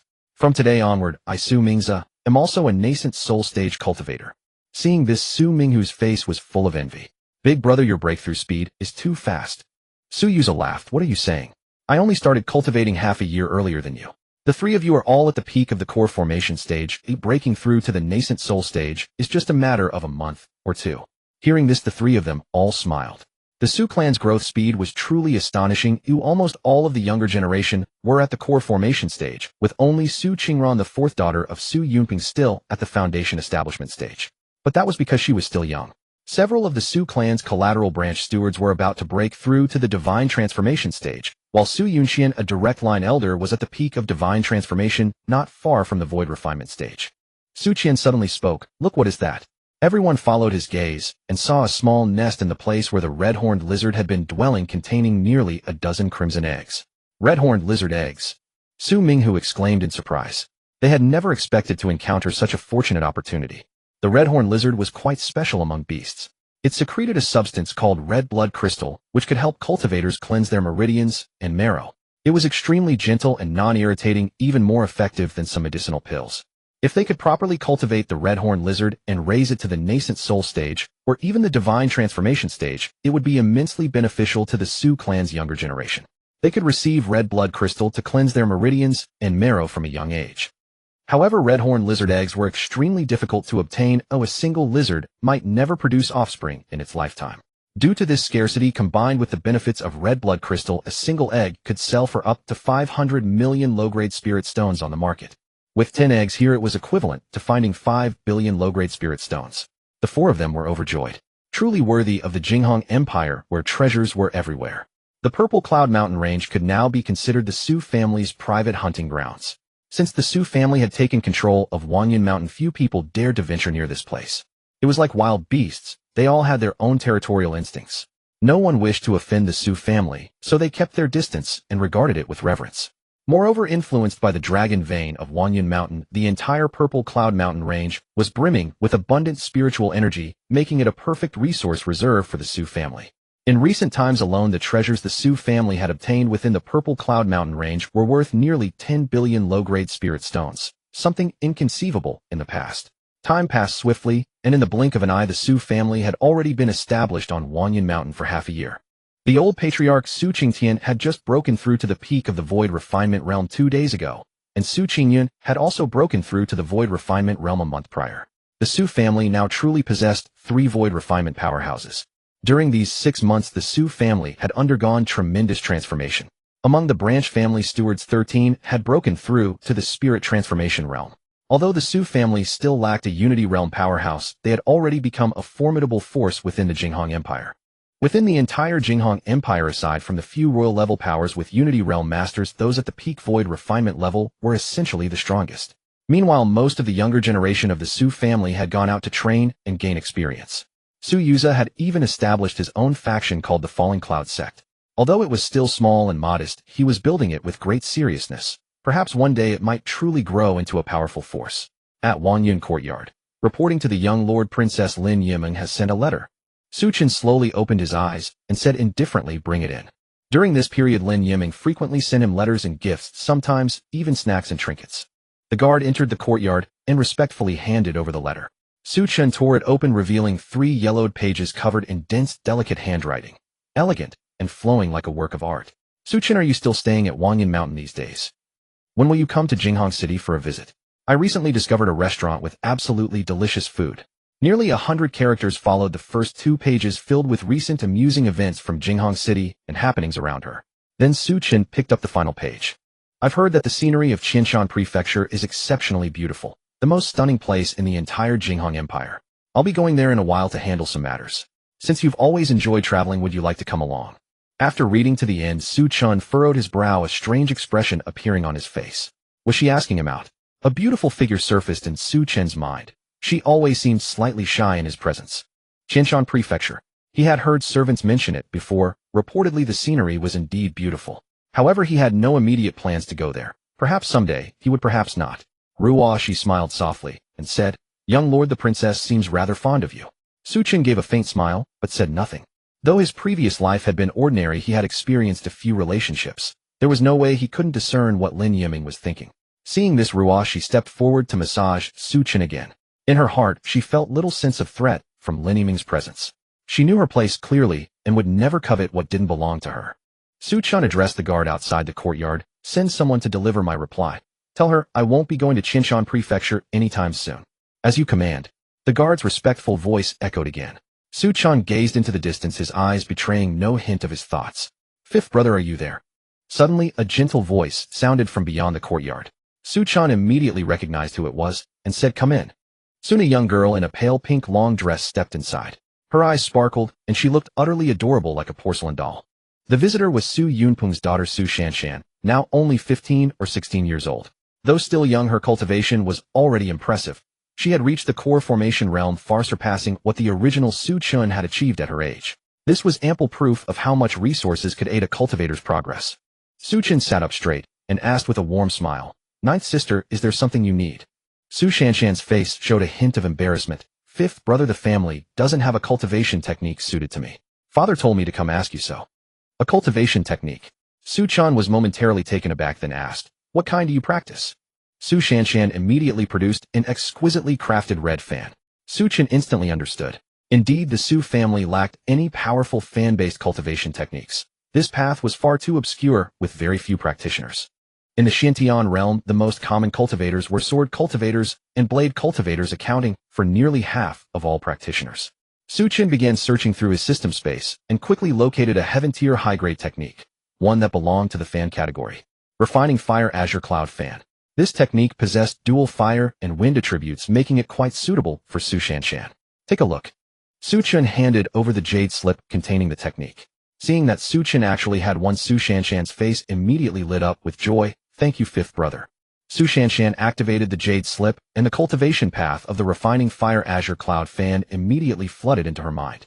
But the next moment, she stood frozen in place. Heaven. Heaven tier high grade. Su Xianxian's eyes were filled with disbelief. This technique was actually heaven tier high grade. The most advanced technique the Su family currently possessed was the earth tier high grade one Su Chen had provided earlier, sufficient for cultivating all the way to the unity realm. She had thought that was the limit. Never would she have expected Su Chen to directly hand her a heaven tier high grade technique. Su Chen said with a gentle smile, I've never given you a gift since we were children. Consider this technique a belated present. Upon hearing these words, the sentimental Su Xianxian's eyes immediately welled up with tears. Thank you, fifth brother. The two chatted for a while longer, and before long Su Xianxian left the courtyard to go cultivate the technique. The records within the jade slip were extremely detailed. As long as one followed the steps meticulously, there would be no issues. No guidance was needed. In Qingfeng City, Su He and Su Qianqian strolled through the streets arm in arm. Qingfeng City was only about 300 li from Wanyan Mountain. With their current nascent soul cultivation, they could arrive in roughly 10 minutes. They didn't even need to walk, as the Su family had set up a teleportation formation between Wanyan Mountain and Qingfeng City for convenient travel. With such a short distance, the teleportation array could deliver them in mere moments. Both young women were strikingly beautiful, and many young men on the streets couldn't help but shoot them admiring glances. Qingfeng City was vast. As they wandered into a sparsely populated street, a pair of hands suddenly seized them, and in an instant they vanished from the road. Terror filled both their eyes, and muffled cries escaped their throats. In the end, they were dragged into a courtyard nearby. With so few people passing through this street, their disappearance went almost completely unnoticed. Who are you? Sui stared at the three figures before her with utter terror in her eyes. They were dressed with a certain flamboyance, yet bore an air of lecherous malevolence. From the moment they had entered, her cultivation had been sealed, and a formation had been arranged around them, preventing any sound from escaping. Ah, what a pair of pretty little things. One of the three men with narrow single-fold eyelids said with a sinister smile, Why don't you two guess who we are? Su Qianqian caught sight of the insignia on the men's sleeves, and her face contorted in fear as she gasped, You're from the Jing sect. Hearing the name of this sect, Su He's expression turned deathly pale. The Jing sect was a demonic force within the Jinghong Empire, infamous for refining women to cultivate their arts. Their methods were no different from the Hahuan sects, using carnal acts to drain a woman's vital energy and cultivation dry.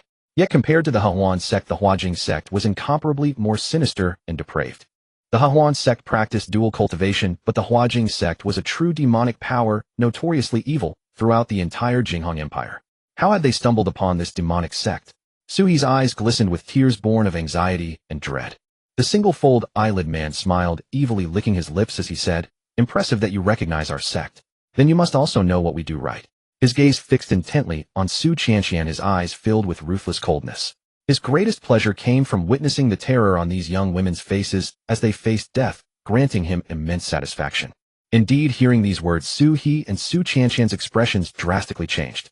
If these men were truly from the Jing sect, their fate was already sealed. A truly miserable end awaited them. Su He and her companion felt their scalps tingle and goosebumps covered their skin. They wanted to flee, but a burly figure held them fast, rendering them completely immobile. Moreover, their cultivation was sealed, and the spiritual power within their bodies was completely inaccessible. In this moment, despair filled their hearts. How could they be so unfortunate as to encounter demonic cultivators of the Jing sect, even within Qingfeng City? The single-fold eyelid man smiled with sinister charm, then slowly stepped forward. He lifted Su Qianqian's chin with his hand, appraising her for a moment before praising, indeed, delicate skin and soft flesh. His expression suddenly shifted. Why is the spiritual energy within you so dense? Something's off. You have a heavenly spirit root. The man's face lit up with joy as he channeled his spiritual power into Su Qianqian's body to investigate. A moment later, the joy on the single-fold eyelid man's face grew even more intense. It truly is a heavenly spirit root. The Jing sect could devour a woman's essence, blood, and sinews. If the victim possessed high cultivation aptitude, it could to a degree enhance their own physical body and spiritual roots. Though this enhancement was limited as he was at the nascent soul perfection stage, any slight improvement to his spiritual root could mean breaking through to the spirit-severing stage or even advancing further. Then he probed Su He's body as well and discovered that both of them possessed heavenly spirit roots. Haha, I just grabbed two people for a quick thrill, and it turns out both have heavenly spirit roots. I've hit the jackpot. His face was filled with ecstatic glee. Such aptitude was rare, even within the entire Jinghong dynasty. Even in void refinement stage powers they would be considered precious treasures. Even if he desired them, he didn't have the strength to capture such high-quality prey. Who would have thought that the two people he'd casually grabbed today would both have heavenly spirit roots? It was like stumbling upon a million high-grade spirit stones in the middle of the road, a godsend. Little girls, didn't your families ever tell you? The outside world is dangerous. You shouldn't be running around without a care. The single-fold eyelid man's face was wreathed in wicked smiles. He said eagerly, "Send these two to my room. I intend to enjoy them thoroughly." The other two members of the Jing sect, upon hearing that Su He and the others possessed heavenly spirit roots, had fiery desire burning in their eyes. However, they were only early nascent soul cultivators. Even though they harbored some illicit thoughts towards Su He and her companion, they dared not disobey. They could only reply, "As you command." With that, the two men directly hoisted Su He and her companion up and carried them toward the room. Both women's expressions had turned utterly hopeless. They had no strength to resist and couldn't even commit suicide. Once they entered that room, they both knew all too well what fate awaited them. Su Xianxia suddenly shouted, "We are members of the Su family. If you dare kill us, the Su family will never let you go. The Jing sect will surely be destroyed for this." The Su family. The single-fold eyelid man paused, turning to look at the two with a grave expression. In the end, a sneer curled his lips. "So you're prodigies with heavenly spirit roots, yet you don't even have a bodyguard. You think the Su family's protection makes you invincible? This formation was personally bestowed by our sect master, a high-grade earth rank concealment formation. As long as that Guiyuan realm elder of the Su family isn't nearby, no one knows what happens in here. Once I kill you both, who will know it was me? How could anyone trace it back to the Jing sect?" Hearing these words, the two women were utterly consumed by despair. They knew the man was speaking the truth. Not to mention a high-grade earth rank concealment formation. As long as the distance was sufficient, even a mysterious rank formation could block the detection of a Guiyuan realm cultivator. Su Chen normally stayed within Wanyan Mountain and rarely left. There were only a few spirit-severing stage elders of the Su family guarding Qingshui City, so they would never be able to discover that they had been harmed. At that very moment, a blindingly brilliant cold light flashed. "Who's there?" The single-fold eyelid man whirled toward the source, bellowing in fury as a sword light pierced through the outermost concealment formation and shot toward him with murderous intent. Although this courtyard was protected by a concealment formation, its defensive capabilities were extremely poor. While it blocked those outside, it also blocked those within. "Lu Yin, your life is mine." Along with this harsh shout, a woman dressed in white appeared outside the formation, her face cold and filled with murderous intent. Lu Yin's expression changed drastically, half-step spirit-severing stage. A powerful aura erupted from his body as he struck out with his palm toward the sword light, attempting to repel its attack. But it was all in vain. Meanwhile, Su He and her companion, seeing the sudden appearance of this person, had hope rekindled in their eyes. Yuan Meng, having struck without holding back, instantly severed one of Lu Yin's arms. A miserable shriek tore through the air, echoing endlessly within the courtyard. "Who the hell are you?" Lu Yin's eyes darkened to their very depths. This woman knew they were here, which clearly meant she had been following them all along.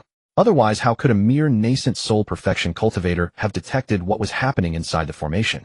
This person had come specifically to kill him. Yuan Meng sneered coldly. "You murdered my two elder sisters and now you don't even recognize me." Lu Yin took a hard look at Yuan Meng, and then his pupils abruptly constricted. "You're that little girl from the Yuan family." Yuan Meng let out a cold sneer, her face brimming with resentment as she spoke. "Lu Yin, the Jing sect annihilated my Yuan family, and you drained the spiritual essence of my two elder sisters. Today I will surely kill you to honor the souls of my kin in the heavens." As she spoke, the techniques in her hands shifted, unleashing an even more ferocious assault toward Lu Yin. Fear spread across Lu Yin's face. He never imagined that Yuan Meng could have broken through to the half-step deity transformation stage. When the Jing sect destroyed the Yuan family, she was only at the core formation stage. Yet in less than 10 years, she had broken through to half-step deity transformation. During this decade, Lu Yin had only advanced from the early nascent soul stage to the nascent soul perfection stage. Such a speed was almost comparable to those with the most exceptional spiritual roots, yet Yuan Meng had surpassed it. Lu Yin raised his hand and waved, producing a small banner in his palm, which he hurled directly toward Yuan Meng. Boom! A violent explosion sounded.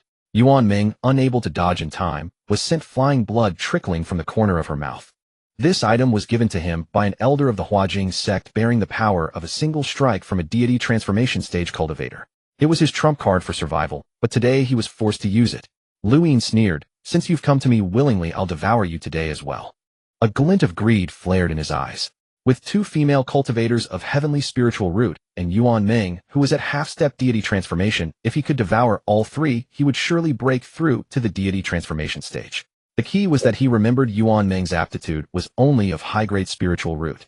For her to break through to half-step deity transformation in such a short time, she must have obtained some great opportunity. If he could seize her fortune as well, he would surely advance even further, perhaps even become an inner sect elder. The Huajing sect was a demonic sect. All disciples below the rank of inner sect elders suffered from flaws in the cultivation techniques they practiced. Only by reaching the half-step void refining stage and becoming an inner sect elder could the sect master personally remove this flaw. Breaking through to the half-step void refining stage was the dream of almost every Huajing sect disciple. Yuan Ming's eyes were icy cold. Rest assured you won't have that chance. She rose to her feet and charged once more at Lu Yin. How is this possible? Why are you unharmed? Seeing that Yuan Ming's momentum was undiminished, panic spread across Lu Yin's face. That attack should have at least severely wounded her. How could she at half-step deity transformation be completely unaffected? Yuan Ming gave a cold laugh. That strike had indeed injured her. But most of its power was absorbed by the protective talisman on her body. She had only received less than 20% of the force. Yuan Ming's attack speed was extremely fast, reaching Lu Yin in an instant. Suhi, seeing this, was filled with joy. As long as Lu Yin died, they could be saved. Both of them felt a sense of relief after surviving a disaster. Fortunately, luck was on their side today, and someone had come to seek revenge against the Huajing sect, or else things would have been dire. However, just as Yuan Ming was about to kill Lu Yin, a sudden change occurred. Presumptuous. A deep, stern voice rang out, exploding in everyone's minds. The most affected was Yuan Ming, who fell to her knees, her face contorted in pain. From the other main room of the courtyard, an old man in his 60s slowly emerged. He had a cold expression, and though he looked somewhat aged, his eyes were sharp and piercing. Lu Yin quickly reacted and bowed to the man. Greetings, Elder Wang. Wang Jin looked at him with a dark expression. Lu Yin, this is the fine place you found, and you didn't even know someone was following you. If she interferes with the sect master's plan, you will die 1,000 deaths, and still not atone for it. Upon hearing this, Lu Yin's face showed extreme fear, and he quickly knelt on the ground. Elder Wang, it was a moment of negligence on my part. Please punish me. There was no point in making excuses. Now that Yuan Ming was under control, his best move was to sincerely admit his mistake. Wang Jin said coldly, if it were any other elder, you would have lost your life today. But this is the last time. Don't make such a foolish mistake again. Otherwise, don't blame me for being ruthless. Lu Yin was a cultivator he had personally groomed, who had done many things for him and captured many women every year, so Wang Jin wouldn't kill him easily. Feeling the chill in Wang Jin's tone, Lu Yin's heart trembled. He knew that if such a problem occurred again, he would truly be in danger. Thank you, Elder Wang. Wang Jin said no more. He turned to look at Yuan Ming. The next moment, he suddenly waved his hand, and Yuan Ming, as if struck by a heavy blow, crashed into the wall corner, her aura becoming extremely weak. Half-step deity transformation, not a bad dessert. I'll take this one. You can have the other two. Wang Jin's tone brooked no argument. Though Lu Yin was reluctant, he could only nod and agree. At least he still had two heavenly spiritual root cultivators left. In truth, a half-step deity transformation cultivator was of negligible help to Wang Jin, who was at deity transformation perfection. His interest in Yuan Ming must have been due to something on her that attracted him. It seemed Yuan Ming must have a great opportunity. What a pity. Lu Yin was filled with rage, but he dared not vent it on Wang Jin, so he turned his gaze to Su He and the other girl. Little beauties, I'll let you experience what it means to be driven to the heights of ecstasy. His face twisted into a cold smile, making him look like a demon, terrifying Su He and the other girl to the extreme. They had thought they would be saved today, but then another deity transformation stage cultivator appeared. Su Xianxia was younger than Su He, and her eyes were already full of tears. Su He, what should we do? She was only 17, still a young girl. How could she not be afraid in such a situation? Fear and despair spread through both of their hearts. Yuan Ming watched this scene as if seeing the Yuan family's relatives before her, who had also suffered at the hands of the Huajing sect. Let them go. Yuan Ming shouted in fury, unable to contain her rage. Although Su He and Su Xianxia were strangers to her, she did not want to see the tragedy that happened to the Yuan family repeat itself before her eyes a second time.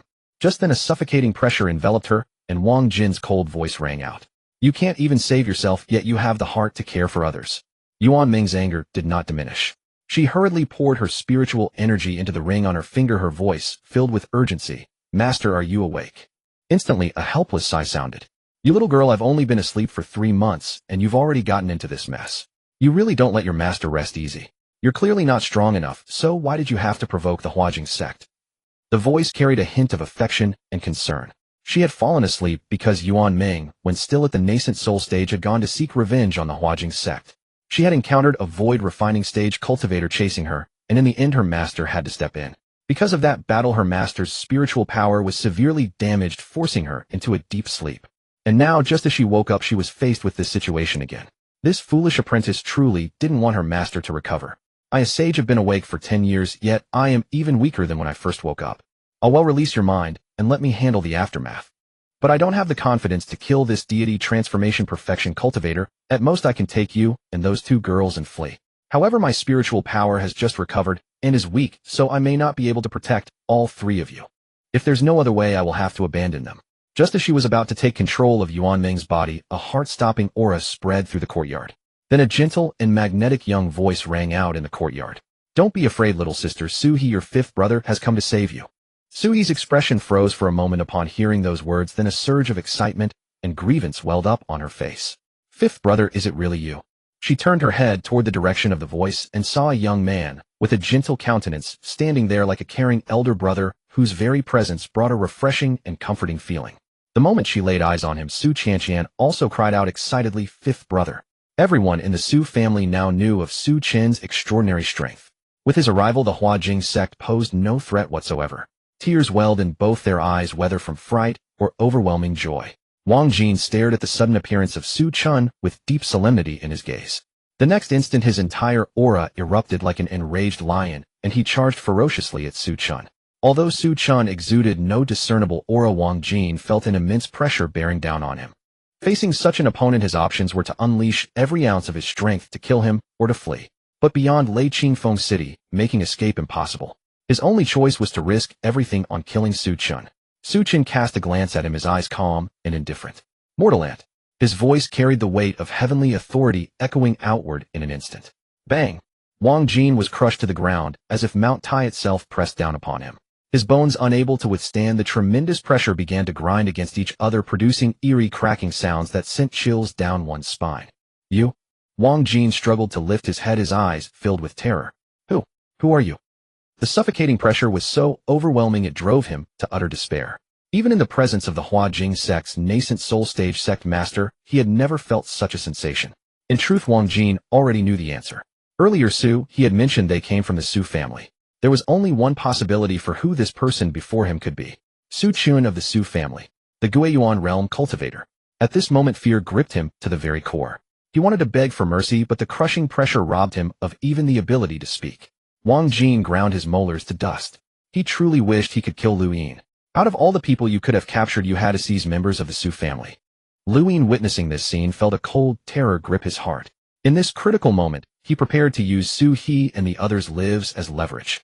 But as he reached out towards Su He and the others, his body began to twist unnaturally. Excruciating pain erupted throughout his frame. His limbs started to rotate, eventually twisting around his waist like a twisted rope, until all signs of life faded completely. His eyes bulged wide. The twisted, terrified expression on his face bore witness to the agony he had endured. The other 2 Huajing sect disciples met the same fate, unable to utter a sound, their screams silent and unheard. On the other side, Wang Jin also succumbed to the overwhelming pressure, crushed into a flattened mess. The gap in their power was simply too vast, incomparable on any level. Su Chen hadn't even used a 10,000th of his strength. To him, killing a perfected spirit transformation cultivator was trivial. It's all right now. Su Chen looked towards Su He and the others, speaking gently. Next time, remember to bring the family token. It contains a formation that can protect you in critical moments and alert others of the Su family. But at this moment, Su He and the others paid no heed to his words. Both of them ran forward with tearful voices, embracing Su Chen tightly. 5th brother. Although they had wanted to cry earlier, they had held back their tears. But upon seeing Su Chen, the emotions they had suppressed could no longer be contained. Su Chen raised his hand and gently ruffled their hair, speaking in a soft tone. It's okay now. With your 5th brother here, no one in this world can harm you. The 2 didn't continue crying for long. After venting their emotions, they gradually calmed down. Su Chen spent some more time comforting them before turning his gaze toward Yuan Ming. Yuan Ming's heart tightened instantly. Realizing that this person before her was far from ordinary, she quickly bowed in greeting. This junior pays respects to the senior. Su Chen glanced at Yuan Ming, then at the ring on her finger. An old man in a ring. Yet hers didn't seem to be an old man. From the aura emanating, it appeared to be female. A faint trace of sacred aura lingered about her, though the energy was quite weak. Even at her peak, she was likely only at the saint realm. Su Chen withdrew his gaze and spoke calmly. Are you willing to serve the Su family? For the Su family to grow in the future, powerful subordinates were essential. Both Yuan Ming herself and the saint within her ring would greatly aid the family's development. Yuan Ming's expression trembled. The Su family. The person before her was from the Su family. With such formidable strength at such a young age, could this be the legendary Guiyuan realm cultivator, Su Chen himself? But soon a look of inner conflict appeared on Yuan Ming's face. Joining the Su family meant living under another's roof. She still had a great vengeance to exact. Would she still be able to avenge her family if she joined? Yuan Ming spoke hesitantly. Senior, this junior has yet to avenge her family's blood debt, so I'm afraid. She wished to refuse, but feared that rejecting him outright would displease Su Chen. Vengeance? You mean the Jing sect? Su Chen said in a flat tone. This sect will cease to exist in this world by the end of today, so you need not worry about that matter. He naturally had no intention of letting the Jing sect go. Once matters here concluded, he would personally go and annihilate them. Yuan Ming was startled, joy spreading across her face. Senior, is this true? After speaking, she realized she had misspoken. A powerhouse of this caliber had no reason to deceive someone like her, a mere ant at the half-step spirit transformation stage. Yuan Ming immediately declared, Senior, if you are willing to destroy the Jing sect, then from this day forward this junior will be a member of the Su family devoted to serving the family with absolute loyalty. Su Chen nodded, then turned with a gentle smile to Su He and the others. I'll be going now. Be more careful next time you venture out. Both of them nodded gravely. After this experience, they had come to realize that this world was far more dangerous than they had ever imagined. The next moment, Su Chen vanished from where he stood, taking Yuan Ming with him. Su Chen moved so swiftly that Yuan Ming's vision blurred completely. She couldn't discern what was happening at all, her entire being overwhelmed by a dizzying sensation of being spun around. After a few breaths, her vision cleared, and what came into view was an enormous sect. At the forefront of the sect hung a sign bearing 3 grand characters etched in bold flowing strokes. The Jing sect. Though this sect was a demonic power, its overwhelming might had earned it a place within the Jinghong dynasty. In the eyes of the Jinghong Empire's royal family, despite the Jing sect being a demonic force, as long as it didn't overstep its bounds, it remained a sect within the empire's domain. Thus the royal family merely suppressed them rather than truly eradicating them. At the sight of this sect, Yuan Ming's eyes burned with unbridled hatred. The Jing sect. Yuan Ming spat through gritted teeth. This sect was the one force she dreamed of destroying every waking moment. It was because of them that her entire clan had been slaughtered, forcing her to wander the world alone and destitute. Were it not for the Jing sect, she would still be the young lady of the Yuan family, enjoying the love and care of her parents and sister. But now all of that was gone. Su Chen looked down, and a formidable wave of energy radiated from his body, like an awakened primordial beast that filled all who witnessed it with dread. He raised his hand and pointed downward. Just that single gesture caused the heavens and earth to fracture, void rifts to continuously appear, and the ground to tremble, as if even the earth itself feared this power. Which senior has graced us with their presence? A terrified voice echoed from within the Jing sect. The next moment, a figure shot out from the sect, his face contorted with unspeakable fear. This person was the sect master of the Jing sect. Before he could even react, a devastating force hurtled down from the heavens. A massive explosion resounded, and practically every cultivator above the spirit transformation stage in the entire Jinghong Empire sensed the overwhelming aura. Countless people turned their gaze toward the source of the eruption, panic evident in their eyes. Such a terrifying aura. Who was behind this? Under this power, the sect leader of the Jing sect was like a mortal encountering a natural disaster, utterly without any power to resist. Without even a cry, he was directly dissolved between heaven and earth, his soul utterly extinguished.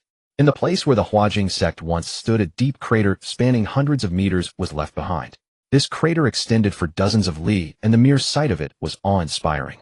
All the experts of the Jing sect without exception perished in that single strike. Yuan Ming, witnessing this scene, was utterly stunned into speechlessness. This is a Guiyuan realm cultivator. How can he be so powerful? The strongest cultivator she had ever seen was at the Lianshu stage, but in front of Su Chen, she felt there was no comparison at all. It was like clouds and mud. Previously, she believed the Lianshu stage represented true strength, but after witnessing Su Chen's power today, her entire perspective was completely transformed. On the other side, Su Chen's expression was incomparably calm, as if he had done something utterly ordinary. After finishing all this, he directly brought Yuan Ming to the foot of Wanyan Mountain, handed her over to Su He, and then left. Someone like Yuan Ming, of course, could not be treated as an ordinary servant. She was to serve the main family specifically. Therefore, although Yuan Ming joined the Su family, as a servant her status would not be low. Having witnessed Su Chen's power, Yuan Ming was naturally very willing to join the Su family. After Su He registered her identity and assigned her a residence, she truly became a member of the Su family. In a room halfway up the mountain, Yuan Ming couldn't help but whisper softly, "Master, are you still there?" Ever since Su Chen had appeared earlier, her master had been completely unresponsive. After a long while, a wisp of green smoke drifted out from Yuan Ming's ring and eventually transformed into a woman. She wore a green long dress, her face was like that of a celestial maiden, and her figure was extremely graceful, as if she were a work of art. And Qinglian looked up at Wanyan Mountain with a complicated expression and said, "That person must know about me, there's no need to hide anymore." There was a hint of awe and reverence in her tone, which immediately made Yuan Ming show a surprised expression. "Master, that person? What do you mean?" She knew very well that her master was once a saint-level powerhouse. How extraordinary must a person be to make even her so respectful? Could it be that young Master Su is not a Guiyuan realm cultivator, or is there another meaning? And Qinglian was silent for a moment, recalling the powerful saintly aura on Su Chen's body. She took a deep breath and said, "It is the young master of the Su family, Su Chen. You joining the Su family is no problem. With Su Chen guarding the family, the future Su family will inevitably become one of the most powerful forces in the entire Xiantian realm." Previously, she had only briefly interacted with him, but Qinglian had already determined that Su Chen's cultivation level was far above her peak. At the very least, he was a Saint Emperor stronghold. A cultivator of this level was almost a titan in the entire Xiantian realm, a patriarch guarding a holy land. She could never have imagined that the Su family harbored such a cultivator. Yuan Ming couldn't help but ask, "Who exactly is he?" And Qinglian shook her head, indicating she didn't know either, but she still explained, "I'm not very familiar, but this young master Su Chen is definitely stronger than I was at my peak." "What?" Yuan Ming was shocked, and a look of awe appeared in her eyes. The Su family actually had a saint-level powerhouse. The next moment, excitement surged across her face. Being able to join a force guarded by such a strong cultivator, wasn't that a tremendous opportunity for her? A saint. Yuan Ming couldn't help but swallow. The outside world thought Su Chen was merely a Guiyuan realm cultivator, but who knew he was a saint-level powerhouse? And Qinglian said with a serious expression, "Ming-er, without the approval of that young master, Su, you must never spread this matter or the consequences will be very severe." She knew that a powerhouse of this level had his reasons for everything. Perhaps Su Chen was planning something, and if Yuan Ming spread this news, it could bring great disaster. Yuan Ming's heart tightened. "Don't worry, master, I will never mention it to anyone." Saying this to be safe, she even cast a silent spell on herself to avoid accidentally slipping up. After not being happy for long, Yuan Ming gradually calmed down. She looked up into the distance, being on the mountainside of Wanyan Mountain. The view was extremely expansive. Feeling the breeze on her face, Yuan Ming couldn't help but sigh deeply. The Jing sect was destroyed, but she felt no joy at all. Instead, her heart was extremely heavy. Even if the Jing sect was destroyed, what good was it? Her sister and clansmen could never return. Seeing this, and Qinglian patted her shoulder and said softly, "Child, now you are the only one left of the Yuan family. For the sake of your family, you should live well so that their spirits in heaven can rest at ease." Yuan Ming nodded. "Master, I know." Her heart was not that fragile, she was just feeling a bit sentimental. Soon Yuan Ming composed herself again. With a determined expression, she said, "Since the Su family has such a strong cultivator, it will be faster for me to reconstruct your body. Besides, Master, didn't you say there are still many people hunting you? With the protection of young Master Su Chen, those people surely won't dare to trouble you anymore, right?"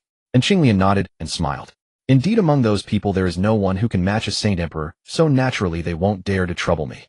Saint Emperor? Yuan Ming was full of question marks, clearly having never heard of this term. And Qinglian shook her head. "You will naturally understand when you grow. For now the priority is to awaken your Kongming saint body." Yuan Ming immediately nodded. "Yes, I will listen to you, master." Low murmurs continued to rise from the room. On the other side, at the location of the Jing sect, countless experts cautiously came to investigate. When they discovered that the Jing sect had vanished without a trace, leaving only a huge pit, everyone was shocked. The Jing sect has been destroyed. Who did this? This was a Huqi stage force. Could it have been the old emperor?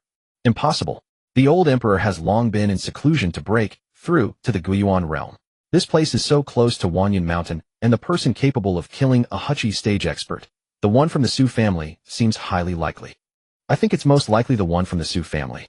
You all sensed that aura just now. It was too powerful, even the old emperor is far inferior. This Jing sect actually provoked that one, truly seeking death. Clearly they all believed that the destruction of the Jing sect was Su Chen's doing. This demonic force was extremely powerful, and its sect leader was a mid-stage Huqi stage cultivator.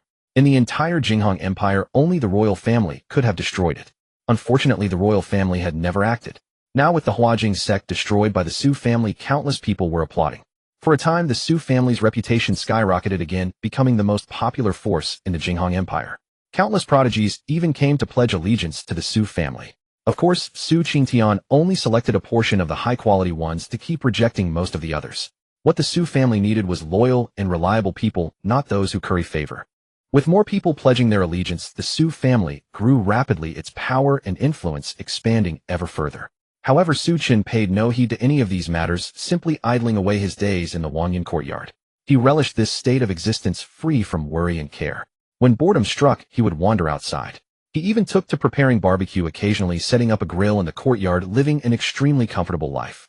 This peaceful and tranquil life was precisely what he sought. Reporting to the young master. From outside the courtyard, the respectful voice of a guard rang out. Regarding the Demon King level mount you previously ordered us to search for, we have made progress. In the Mei's Sea east of Wanhai Prefecture, there is said to be a Demon King of the body integration stage, whose true form is a flood dragon. A trace of excitement and reverence tinged the guard's voice.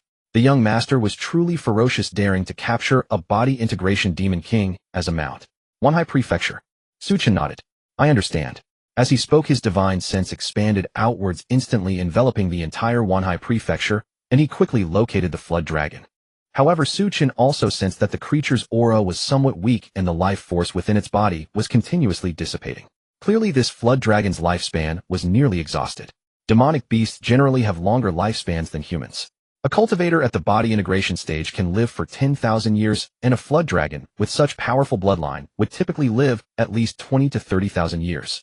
Yet even so, its lifespan was waning, which showed just how ancient it truly was.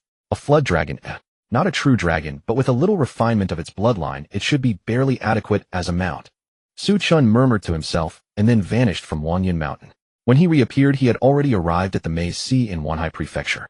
The Mei's Sea was vast and boundless, its depths riddled with treacherous undercurrents and numerous demonic beasts, including void refinement stage 6th rank beasts. It was considered a forbidden zone for humans, hence its name. Deep within the Mei's Sea, a colossal creature made its lair. Its body stretched nearly 1,000 zhong, and within a radius of 100 li not a single demonic beast dared to approach. This behemoth had a pair of claws, a horse's head, and a serpent's tail adorned with dark shimmering scales. A horned beard graced its head, giving it an extraordinarily imposing appearance. On its head a small horn protruded, radiating a faint green glow. This was the sovereign of the Mei's Sea, the Ink Sea Azure Flood Dragon, a descendant of the Azure Dragon, albeit with a somewhat diluted bloodline. Suddenly the Ink Sea Azure Flood Dragon's eyes snapped open. Within its massive pupils, like a galaxy, a faint green light flickered. A human. The Ink Sea Azure Flood Dragon's voice boomed, and the surrounding sea instantly churned, powerful waves surging across the surface. Its gaze was filled with wariness. Demonic beasts possess keener senses than humans, and the fact that this person could arrive before it without a sound indicated that his strength was absolutely formidable. As a demon king of the body integration stage, it was not as foolish as lower-ranked demonic beasts, so it did not launch a hasty attack. Still, the Ink Sea Azure Flood Dragon remained extremely cautious. Tensions between the human and demon races were constant. Humans hunted demons for food and materials, while demonic beasts coveted human flesh and blood for cultivation. Could this unfamiliar human be here to kill it? Su Chen did not answer, but instead gave it a serious once-over before nodding and saying, "Not bad, the form is rather pleasing to the eye." Then he raised his head to look at the Ink Sea Azure Flood Dragon and spoke in a calm tone. "I'll give you a chance.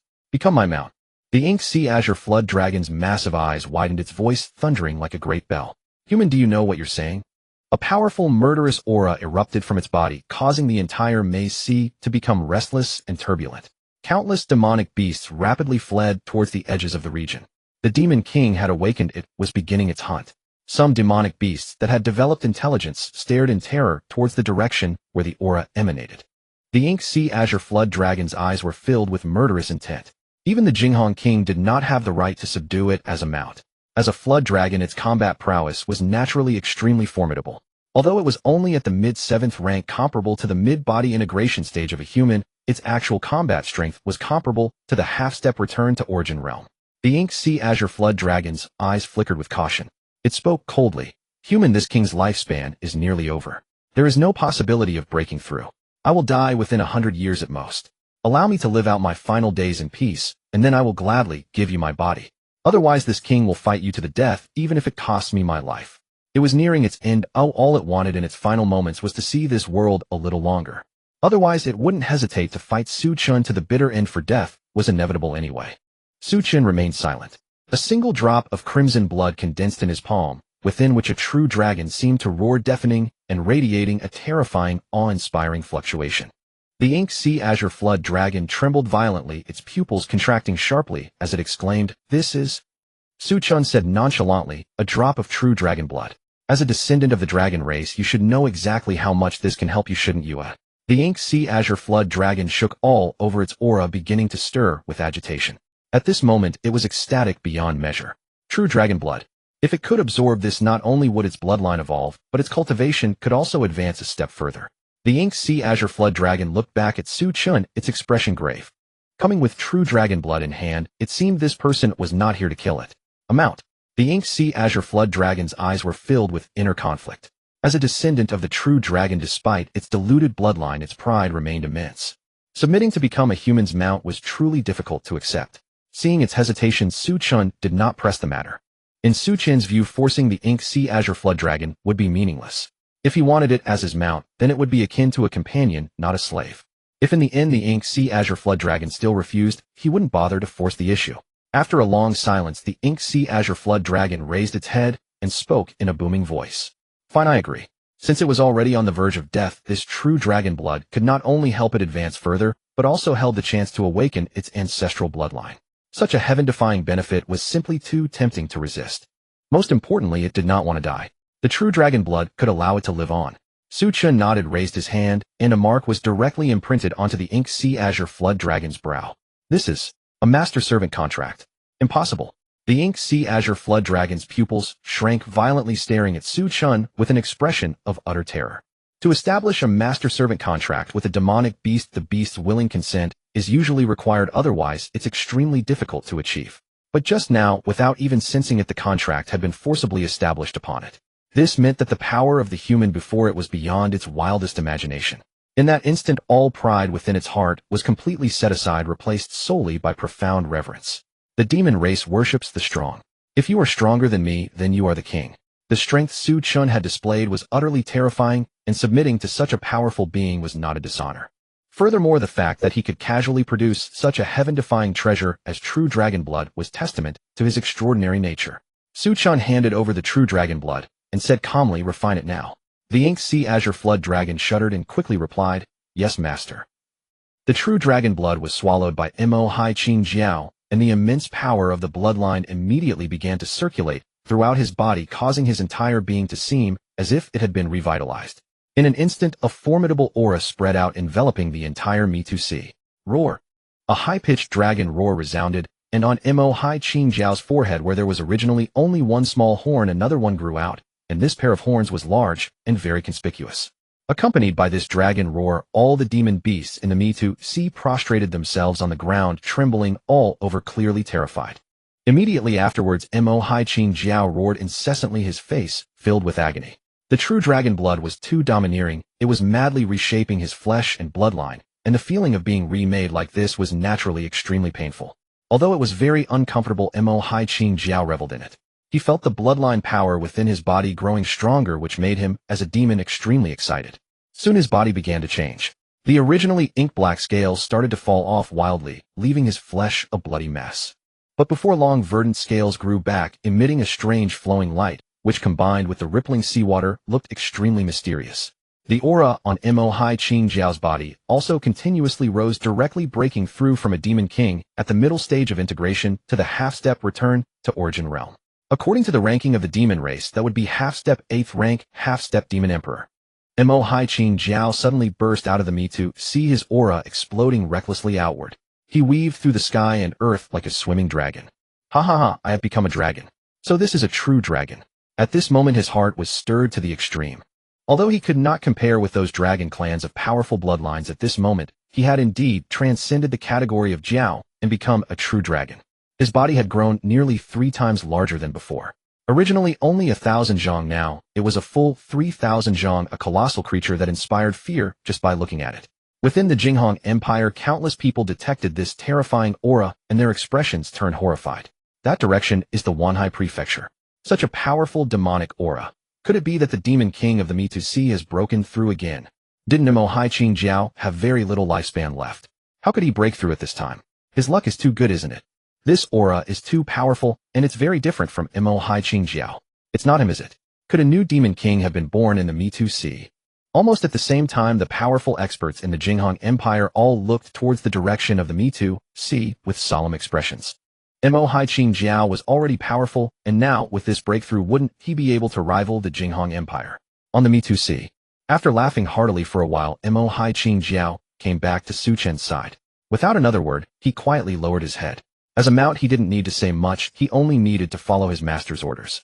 Su Chen jumped onto his head and sat down looking into the distance. The view was quite good, and after Imo Hai Qing Jiao's bloodline had been elevated, his appearance looked extremely cool. The style was fully maxed out. Not bad. Su Chen was very satisfied with his mount. Let's go back to Wanyan Mountain. Accompanied by a series of dragon roars, a colossal creature soared through the sea of clouds heading into the distance. When passing over the territories of some human cultivators, countless human cultivators looked up at the giant dragon flying overhead, their eyes filled with shocked fear. Such a terrifying aura. Where did this demon come from? Does our Jinghong dynasty have such a powerful demon king? Could it be a demon king from elsewhere coming to attack our Jinghong Empire? This demon beast looks a bit off to me, it seems like. A dragon. Brother, you're joking. The Eastern Domain has long had no dragon race. There's only one Jiao dragon in the Mitu Sea. The discussions continued. When they first saw Imo Hai Qing Jiao, they were somewhat panicked, but after seeing that he seemed to have no murderous intent, they relaxed again. When passing by Qingfeng City, the city lord's expression was shocked. He immediately rushed out of the city lord's mansion and said with a respectful tone, "Which demon senior has come here?" Although humans and demons had always been somewhat at odds, they both cultivated the Tao and sought immortality. Moreover, having reached the Demon King realm, his intelligence was no different from humans, so addressing him as senior was not a problem. Imo Hai Qing Jiao did not speak. He only coldly stared at the little insect before him. The Qingfeng City lord finally saw clearly the massive creature in front of him. A true dragon. His eyes held an expression of disbelief. The demon before him looked almost exactly like a dragon. Its antlers were like a deer's, its head like a camel's, its eyes like a rabbit's, its neck like a snake's, its belly like a mirage, its scales like a fish's, its claws like an eagle's, its palms like a tiger's, and its ears like an ox's. Except for a few minor differences that were not particularly similar, it was truly no different from a dragon. There was actually a true dragon in the Xianxia realm. True dragons, this level of divine beast, did exist before, but after the disappearance of the Xianxia realm's great emperor, many divine beasts also vanished, including true dragons. After so many years of evolution, divine beasts in the Xianxia realm had become extremely rare. The key point was that the aura emanating from Imo Hai Qing Jiao's body was too terrifying, and it was completely different from that of demon beasts full of divinity. Could it really be a divine beast? But soon he noticed that atop the dragon's head sat a young man of handsome and refined appearance. A human. The Qingfeng City lord's pupils sharply contracted. Could this dragon be his mount? To be able to subdue such a powerful dragon, how formidable must his master be? The Qingfeng City lord hastily bowed, "Greetings, senior." He dared not look at Su Chen too much, but from the brief glance he felt an overwhelming familiarity, as if he had seen him somewhere before. Su Chen said calmly, "So it's City Lord Zhou. How have you been?" The Qingfeng City lord abruptly raised his head. When he completely recognized the figure on the dragon's head, his heart trembled violently. Su Chen. The Su family had moved to Wanyan Mountain, which was extremely close to Qingfeng City. Once when he visited the Su family, he had seen Su Chen. A cultivator's memory was extraordinarily sharp, so he naturally recognized Su Chen at once. Zhou Yuan was completely stunned. Could Su Chen's strength be so heaven-defying? He was even able to subdue a true dragon. From the aura emanating from Imo Hai Qing Jiao's body, he was at least at the half-step return to Origin Realm, and his oppressive presence was even greater than that of the old Jinghong king. Zhou Yuan hurriedly bowed to Su Chen. "Greetings, young Master Su." "This is," Su Chen said indifferently, "just a mount." "A mount? Oh my goodness." Zhou Yuan was filled with shock. It really was his mount. If he could subdue such a terrifying demon beast as a mount, then who could shake the Su family's position in the future? Su Chen did not chat with him much and directly rode Imo Hai Qing Jiao towards Wanyan Mountain. When Su Chen returned riding Imo Hai Qing Jiao, everyone in the Su family was deeply shocked. Especially seeing Su Chen sitting cross-legged on the dragon's head, the style was completely maxed out. It made the Su family members extremely envious. In the end, Imo Hai Qing Jiao settled in the high clouds of the Zixia mountain range. He had now transformed into a dragon, and although his bloodline was still not strong enough, he possessed all the abilities that a dragon should have. Controlling wind, rain, thunder, and lightning were basic operations, and roaming the heavens and earth was naturally not a problem. Mohai Xianxia was also given a new name by Su Chen. Xianxia. Looking from Wanyan Mountain towards the Xixia mountain range, one could see the massive figure above faintly visible in the mist and clouds. The news of Su Chen subduing a true dragon quickly spread throughout the Jinghan Empire, triggering a massive uproar that even drew the attention of neighboring empires, all eager to verify the truth. A true dragon. How long had it been since the Xiantian realm had witnessed a true dragon? Not just peak divine beasts like the Dragon Clan, but even lesser divine beasts were nowhere to be found, their existence known only through whispers within ancient holy lands and archaic clans. A living divine beast. Who could resist such curiosity? And so everyday crowds gathered around the purple cloud mountains, gazing up at the colossal creature soaring above. It truly bears the form of a dragon, and its aura is overwhelmingly powerful. I'd say it's at least at the late divine unity stage, perhaps even half a step into the return to origin realm.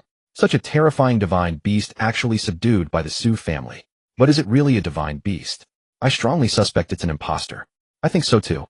Divine beasts vanished long ago, let alone the Dragon Clan.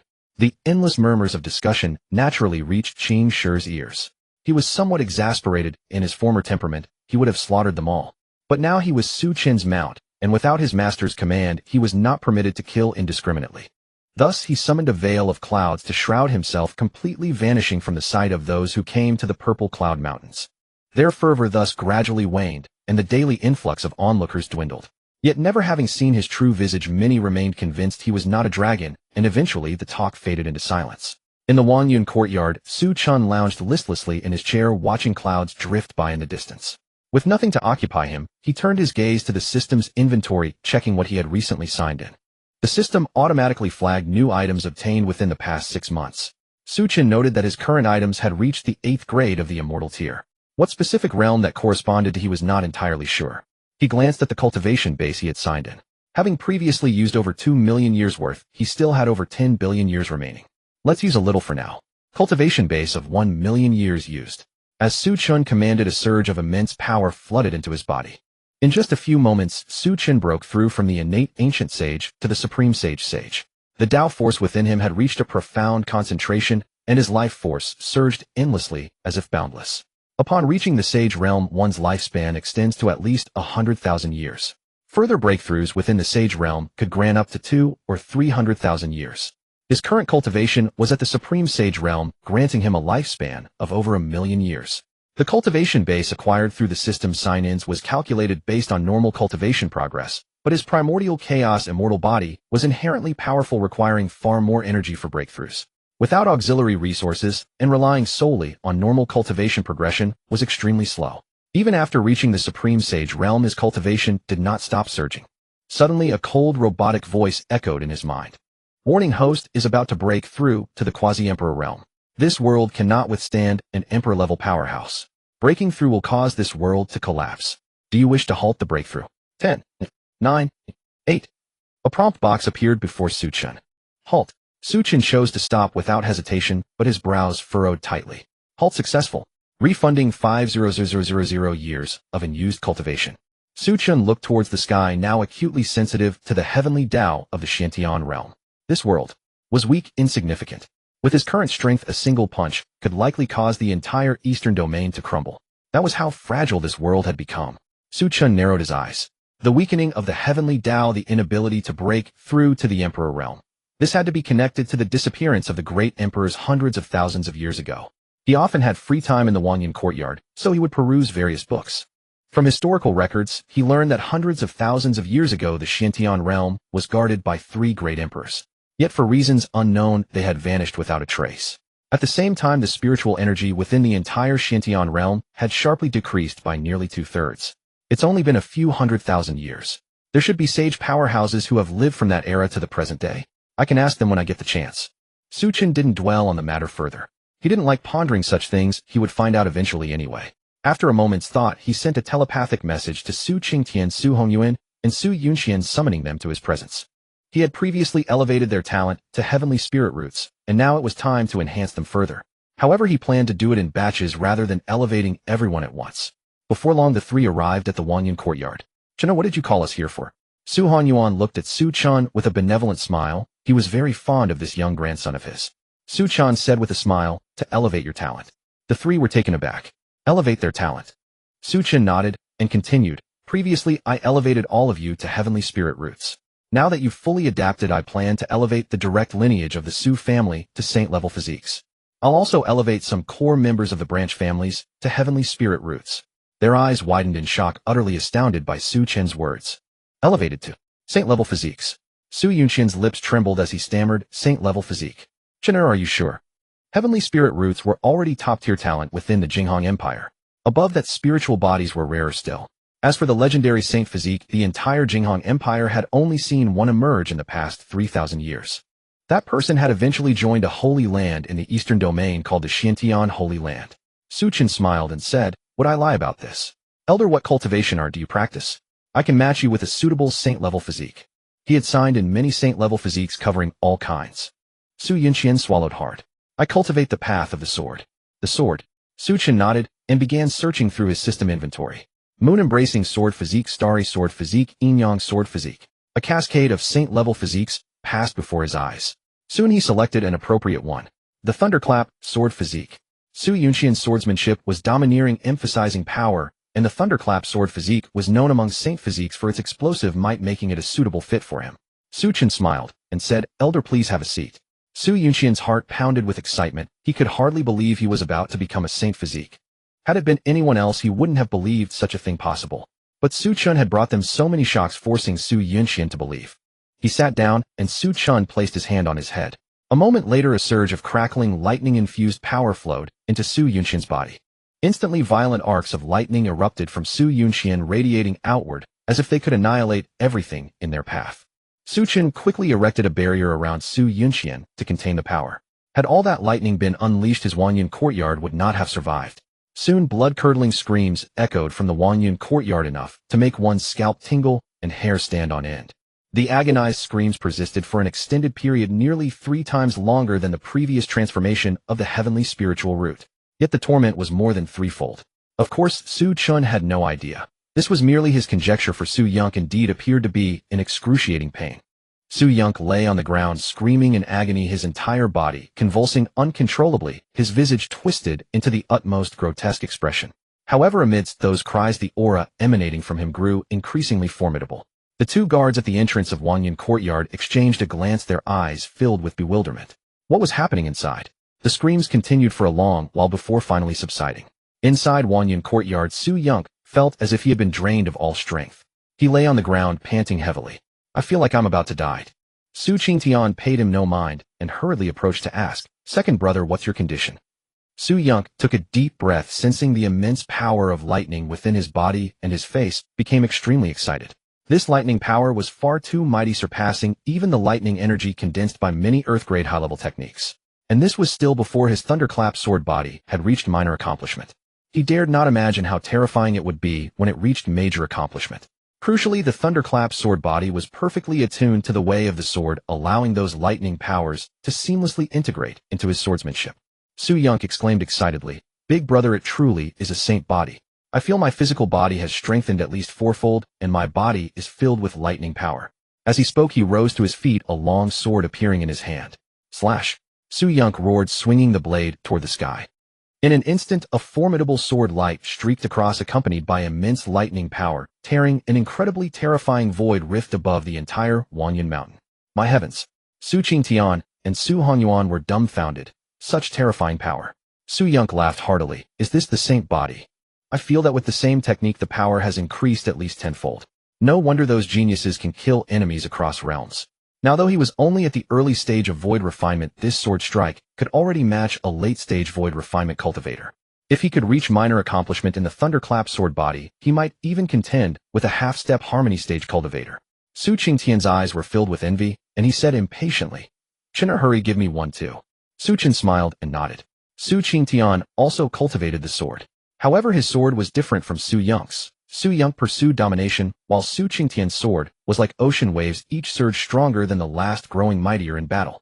Indestructible sword body. Although this physique did not amplify destructive power as much as the thunderclap sword body, it greatly enhanced the physical body and was inherently a sword wound constitution. No matter what technique Su Qingtian cultivated in the future, this physique would allow him to quickly master it, and executing it would grant a sword intent bonus, making its power equally formidable. Soon screams rang out once more. After half an hour, Su Chun had elevated all three to the saint body. Since Su Hanyuan cultivated the physical body, Su Chun directly chose the primordial saint body for him. This physique was among the top tier of saint bodies, offering an incredibly powerful physical form. At major accomplishment, even regenerating from a drop of blood was a basic feat. A saint body. From today onward, they were all saint bodies. The three faces were brimming with excitement. Previously, when they had their heavenly spiritual roots upgraded besides faster cultivation speed and some physical enhancement, there was no particularly significant boost in other aspects. But the saint body made them clearly feel that they had become far stronger. It was like a child suddenly growing into an adult. Their overall combat power was incomparable to before. And crucially, this was only right after they had fused the saint body. They hadn't even reached minor accomplishment. When they fully adapted to their physical bodies, their combat prowess would be truly terrifying. Killing an enemy a full major realm higher was a basic operation. Of course, this only applied to ordinary cultivators. If the opponent was also a prodigy and possessed some formidable physique, it would be more difficult. In the following period, Su Chun occasionally summoned some direct line descendants to his place and helped elevate them to the saint body. Within half a month, all direct line members of the Su family had been raised to the saint body level. The enhancement of the physical body inevitably led to a massive increase in consumption, especially with so many saint bodies. Therefore, Su Chun directly gave Su Qingtian nearly 30 billion high-grade spirit stones and countless heavenly treasures. After handling the direct line matters, Su Chun began to improve the talents of the collateral branches. By bloodline, they were still members of the Su family, so he naturally couldn't just abandon them. Among the collateral branches, Su Chun selected nearly 30 people and elevated them to heavenly spiritual roots. At this point, the Su family had become the most talented force in the Eastern domain. All direct line members were saint bodies. Even a holy land could not achieve this. With the Su family's strength enhanced, it began to flourish once again. It seemed that before long the members of the Su family would all become renowned powerhouses in the Jinghong Empire. The 5 great cities. When the Su family left, Su Chen specially modified the environment there. The spiritual energy became more abundant, and although it was still far inferior to Jinghong Empire, it was a considerable improvement. Now the 5 great cities were of little use to the Su family, but they still brought some income, so the Su family never abandoned them. After all, which faction would disdain having more territory? Mingyue City, the Su family. Now the Su family here was no longer as bustling as before, with far fewer people coming and going. Only 3 collateral stewards and Su Yuanba were stationed there. The Su family was now very powerful, but if Su Yuanba were not in Mingyue City, the people of the 5 great cities would certainly not be as disciplined. It was like going to work. Without the boss supervising, you would inevitably slack off. Originally, Su Yuanba and Su He took turns guarding the place, but later Su Yuanba simply stayed there. Although the spiritual energy in the 5 great cities was much scarcer than in Wanyan Mountain, Su Yuanba could use spirit stones for cultivation, achieving a similar effect. Suddenly, Su Yuanba's eyes shot open, his expression grave. As soon as the words left his mouth, an overwhelming aura instantly flooded Mingyue City, striking fear into countless hearts. Then 2 figures appeared in the Su family compound. The person in front was relatively young, appearing to be in his 20s, with a middle-aged man behind him. Both emanated powerful auras. One at the late stage of void refinement, the other at the half-step harmony stage. Su Yuanba abruptly stood up, walked out of the room, and his heart skipped a beat upon seeing the 2. He quickly stepped forward and said with a smile, "May I ask what business you 2 seniors have here?" The young man in front spoke in a cold, commanding tone. "I am Zhang Bu of the 4 Symbols sect. From today onward, the 5 great cities will be under the jurisdiction of my 4 Symbols sect. Do you have any objections?"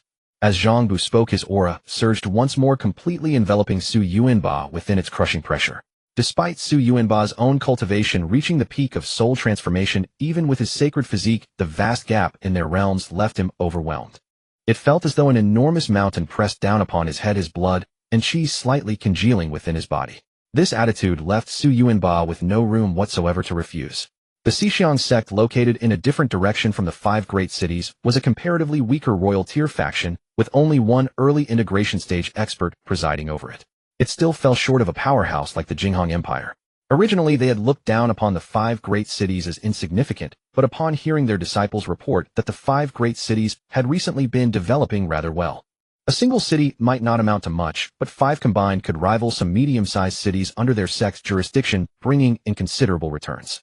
After Zhang Bu and the others arrived at Mingyue City, and sensed the surrounding spiritual energy concentration, it confirmed the information their disciples had previously reported.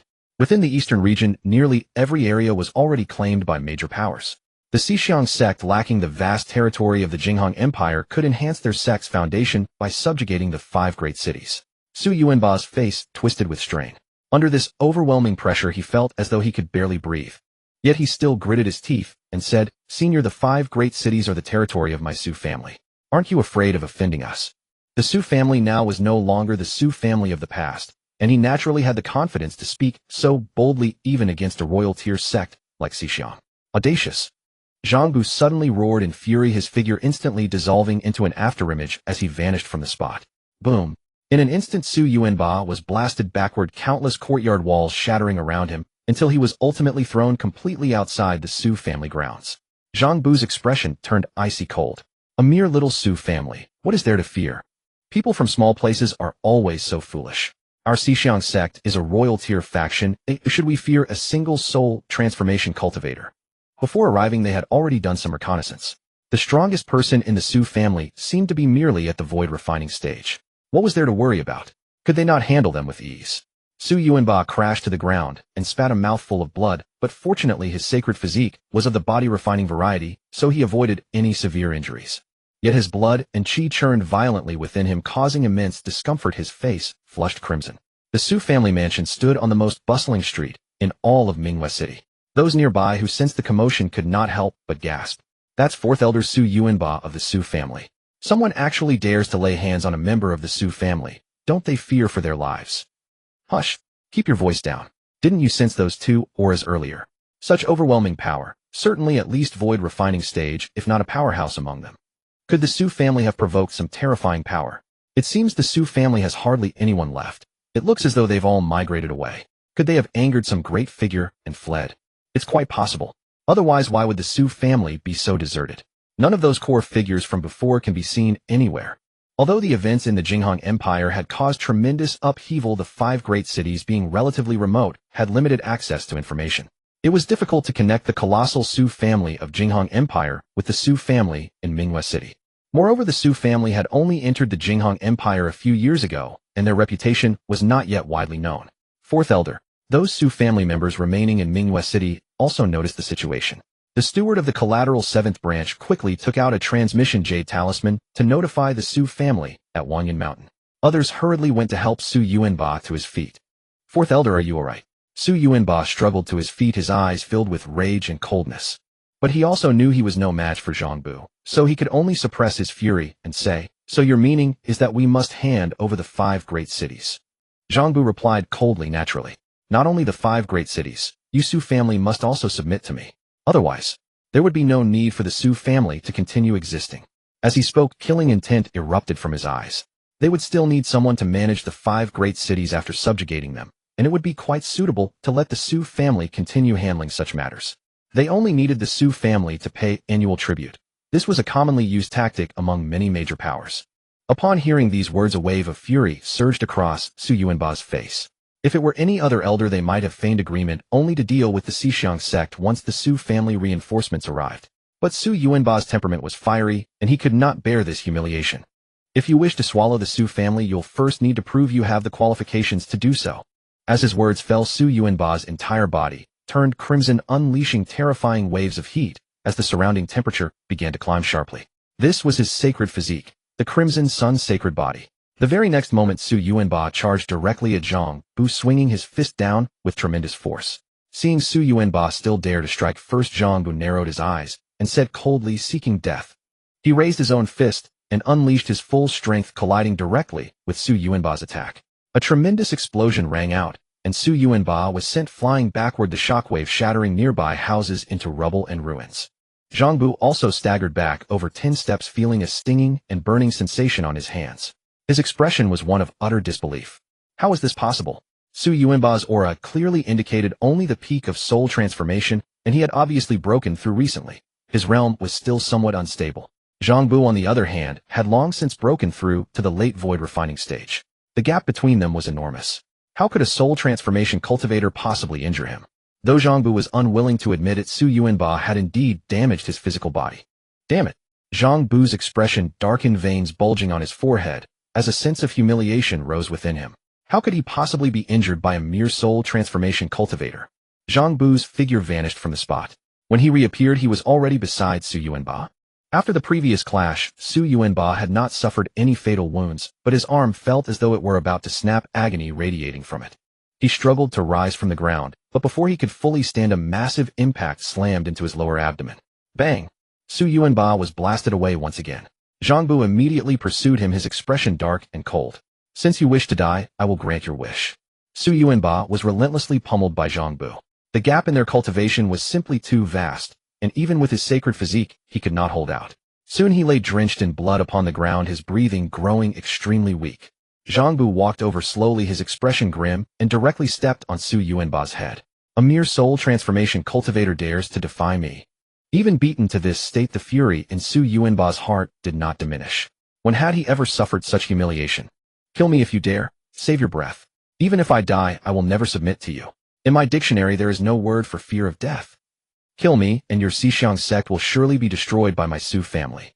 Su Yuanba gritted his teeth, and said his nature being such that he would rather stand and die than kneel and live. Submitting to the Four Symbols sect was an impossibility for him, even if it were merely a pretense. Many in Bright Moon City, upon witnessing Su Yuanba's miserable state, could not help but shake their heads. It's over. I reckon Su Yuanba will die here today. Those two men's jade tokens seemed to be elder tokens of the Four Symbols sect. How did the Su family provoke a king-level force? The Four Symbols sect. No wonder the Su family fled from Bright Moon City. They had provoked a king-level force. Having provoked such a behemoth, it was a wise move for the Su family to leave Bright Moon City. Somehow, after one person suggested the Su family might be fleeing, everyone became convinced it was so. The main reason was the Su family's recent abnormal behavior. As a major clan in Bright Moon City with over 1,000 members, they had been unusually quiet of late, with no Su family members to be seen at all. Now, coupled with the Four Symbols sect's arrival, their suspicions seemed all the more confirmed. Zhang Bu's expression was cold and fierce. He truly wanted to crush Su Yuanba underfoot, but seeing the man's mocking expression, he knew he was not someone who feared death. Zhang Bu let out a cold laugh. For someone like this, killing him outright held no meaning. He would make him suffer agonizingly. Since you court death, I shall deny you that. With that, he produced a talisman, his eyes filled with mockery. This is called a soul control talisman, containing a sliver of a dog's soul. Once affixed to you, it will make your every action akin to a dog's. I will make this lowly ant savor every humiliation under heaven. Su Yuanba roared in response, you dog, just kill me if you have the guts. Facing his howls, Zhang Bu only sneered. Just as he was about to press the talisman onto Su Yuanba, the spiritual energy in Bright Moon City suddenly surged. What's happening? Zhang Bu jolted in alarm, then turned his head to look toward the sky above Bright Moon City. For beams of light rose in the center, accompanied by ripples of spatial fluctuations. A teleportation array. Zhang Bu frowned deeply. What was this? The next moment, a massive spatial rift appeared, and two figures emerged from it. Leading them was Su Hongyuan, whose aura was like a primordial savage beast, overwhelmingly oppressive. His eyes shimmered with traces of golden light, and golden patterns surfaced on his body, mysterious and mighty. Behind him stood Su Qingtian, his sword intent soaring to the heavens, as if he himself were a sharp blade capable of severing all things. Many who looked up were startled by this piercing sword aura. Those with lower cultivation could even feel a stabbing pain as if pricked by needles. Seeing Su Yuanba lying on the ground, Su Qingtian's eyes instantly turned icy with murderous intent. He directly drew his sword and struck, charging at Zhang Bu. This single strike carried immense and unparalleled power. Sword intent. Zhang Bu was greatly alarmed. Although Su Qingtian's aura was only that of the early void refining stage, a sword cultivator with sword intent, and one without were two entirely different concepts. More importantly, Su Qingtian's sword intent was exceptionally powerful, making even Zhang Bu, a late void refining cultivator, feel threatened. But soon Zhang Bu's expression turned cold. Courting death. Though the sword intent was formidable, early void refining was still early void refining. There remained a gap in cultivation realm between them. He unleashed his full aura and struck at Su Qingtian's sword light. But in the next instant, a sudden change occurred. Zhang Bu's hand was severed cleanly, blood gushing from the wound, a shocking sight. What? The middle-aged man who had come with Zhang Bu upon witnessing this wore an expression of utter disbelief. Su Qingtian was merely at the early void refining stage. How could he have so easily broken through Zhang Bu's attack? Su Qingtian's eyes were frigid. To dare lay a hand on my Su family, courting death. He had been elevated to a sacred body from the very beginning. After this period of cultivation, he had reached the minor success stage of the sacred body. Coupled with his early void refining cultivation, fighting an ordinary late void refining cultivator posed no pressure whatsoever. He could even seize an opportunity to slay him outright. Such was the might of the sacred body. Su Qingtian's figure vanished instantly. His sword like a startled swan came crashing down upon Zhang Bu's head, its terrifying might causing all to tremble. Before this dreadful sword intent, Zhang Bu felt, as if facing some horror, his entire body unable to muster strength to resist. Or perhaps he simply lacked the courage to resist. Why? He was only at the early void refining stage. How could he possess such overwhelming power? Facing Su Qingtian's sword, all he felt was despair and helplessness. No wonder the Su family member had said earlier that killing him would bring the Su family's wrath. They indeed had such a formidable expert. Zhang Bu's heart was filled with regret. If only he had known, he would have acted more gently, at least leaving room for negotiation. Zhang Bu. The middle-aged man's face twitched, and he wanted to intervene, but it was already too late. A crisp sound rang out. Under this sword strike, Zhang Bu was not cleaved in two as expected, but his flesh could not withstand the sword intent, causing it to collapse and turn to dust. The middle-aged man's pupils constricted sharply. He was at the half-step unity stage, far stronger than Zhang Bu. Yet even he could not have killed Zhang Bu so easily. What exactly was the background of this Su family? The middle-aged man was also filled with regret. If only he had investigated properly before coming to Bright Moon City. Clearly the Su family's terror far exceeded his imagination. At this moment, whether it was the Su family's collateral branches or the people of Bright Moon City, when they saw Su Qingtian slay that late void refining cultivator with a single sword stroke, their faces were filled with shock and awe. Such formidable strength. Is this Su Qingtian, the head of the Su family? Has his power already grown this great? Who said the Su family was fleeing? Slap them twice. The Su family probably just looked down on Bright Moon City and went elsewhere, right? How terrifying. A single sword stroke killed a late void refining expert. If Su Qingtian is this powerful, how terrifying must Su Hongyuan be? After all, he was the first in the Su family to break through to the void refining stage. Why has the Su family's strength increased so quickly?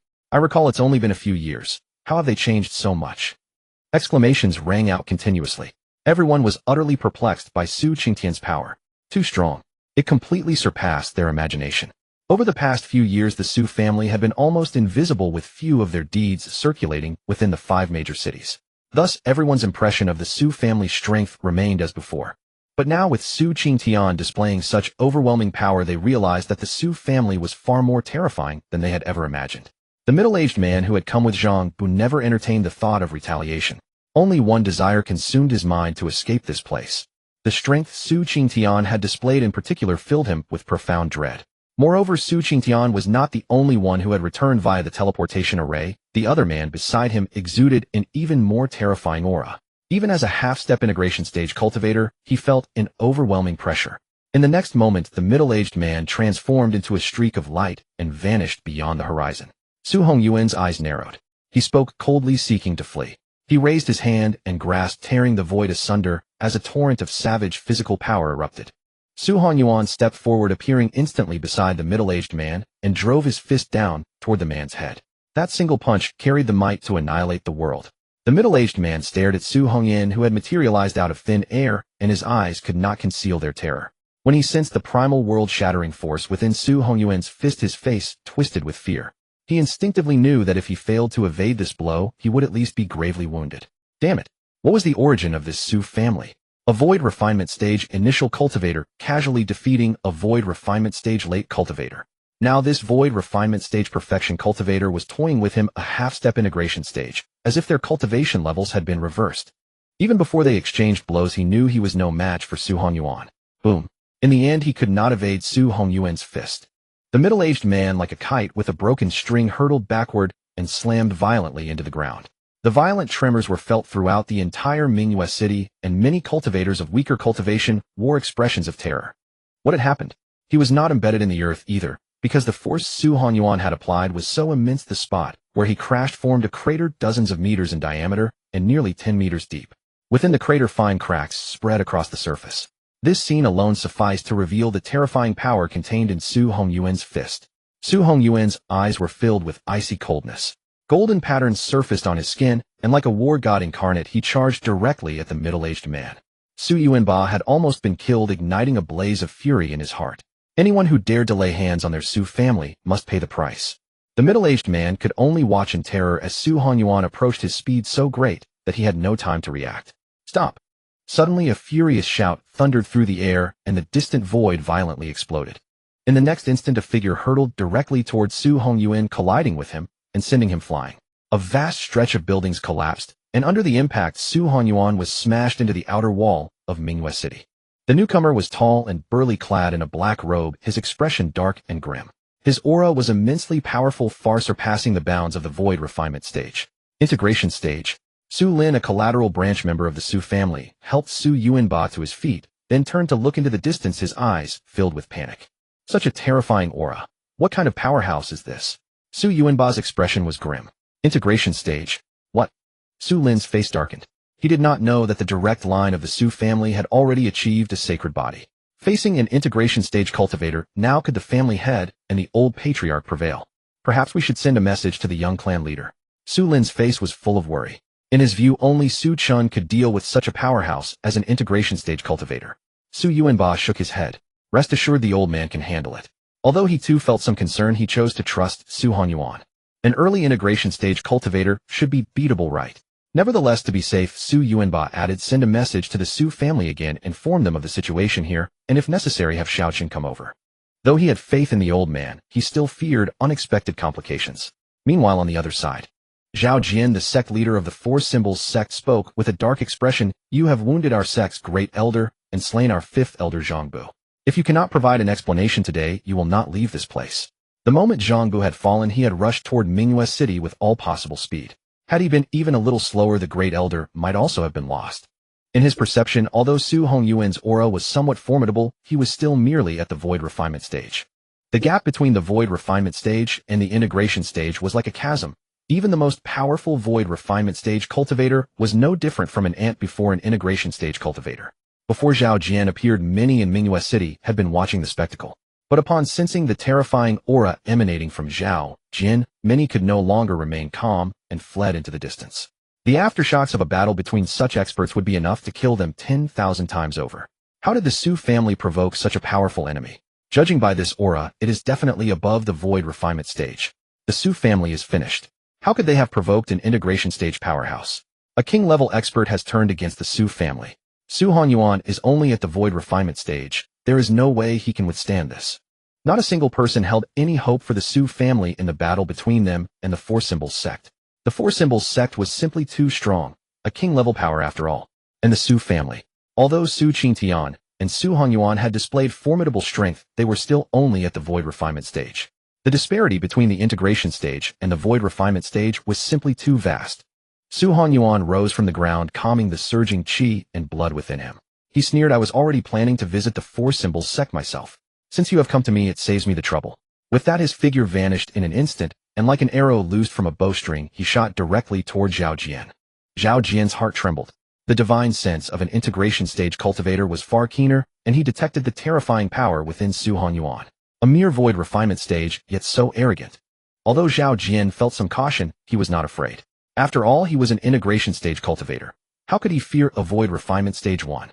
Zhao Jian unleashed his power, his oppressive aura enveloping the entire Mingyue City. In the next moment, he too charged at Su Hanyuan. The two clashed instantly. The savage force radiated outward from their center, collapsing houses and roads. Buildings within a radius of nearly a li were reduced to ruins. Zhao Jian was sent flying backward over 100 meters before he could barely stabilize himself. Feeling the searing pain in his arm, he was utterly stunned. How was this possible? A void refinement stage cultivator could actually injure him. Zhao Jian raised his head to look at Su Hongyuan, and his pupils contracted sharply. Su Hanyuan had only retreated a few steps. His own physical body was no match. The gap between the void refinement stage and the integration stage was like that between a child and an adult. For an adult, a single punch was often enough to defeat a child. But now Su Hanyuan had defeated him. Zhao Jian's expression shifted subtly, cooling from its initial fury into calm deliberation. He stared fixedly at Su Hanyuan. Sacred power. Zhao Jian finally understood why Su Hanyuan possessed such formidable strength. He had a sacred body. At this realization, a greedy gleam flared in his eyes. Those with sacred bodies were unmistakably renowned geniuses in the Xiantian realm, backed by terrifyingly powerful forces. But the man before him did not seem to belong to any of those sacred lands. Zhao Jian's lips curled into a sinister smile. His eyes became eerie, pupils as black as pitch, and an oppressive, malevolent aura emanated from his body. What if your combat prowess is formidable? You are still only at the void refinement stage. No one can save you today. As Zhao Jian's voice resounded, his aura began to grow even more powerful. In just a few breaths, he reached the return to origin realm. Strange black patterns appeared on his face, and his entire being was shrouded in an evil aura that made others deeply uncomfortable. A sacred body, enough to risk exposing my identity. If this were anywhere else, I would not dare to reveal myself.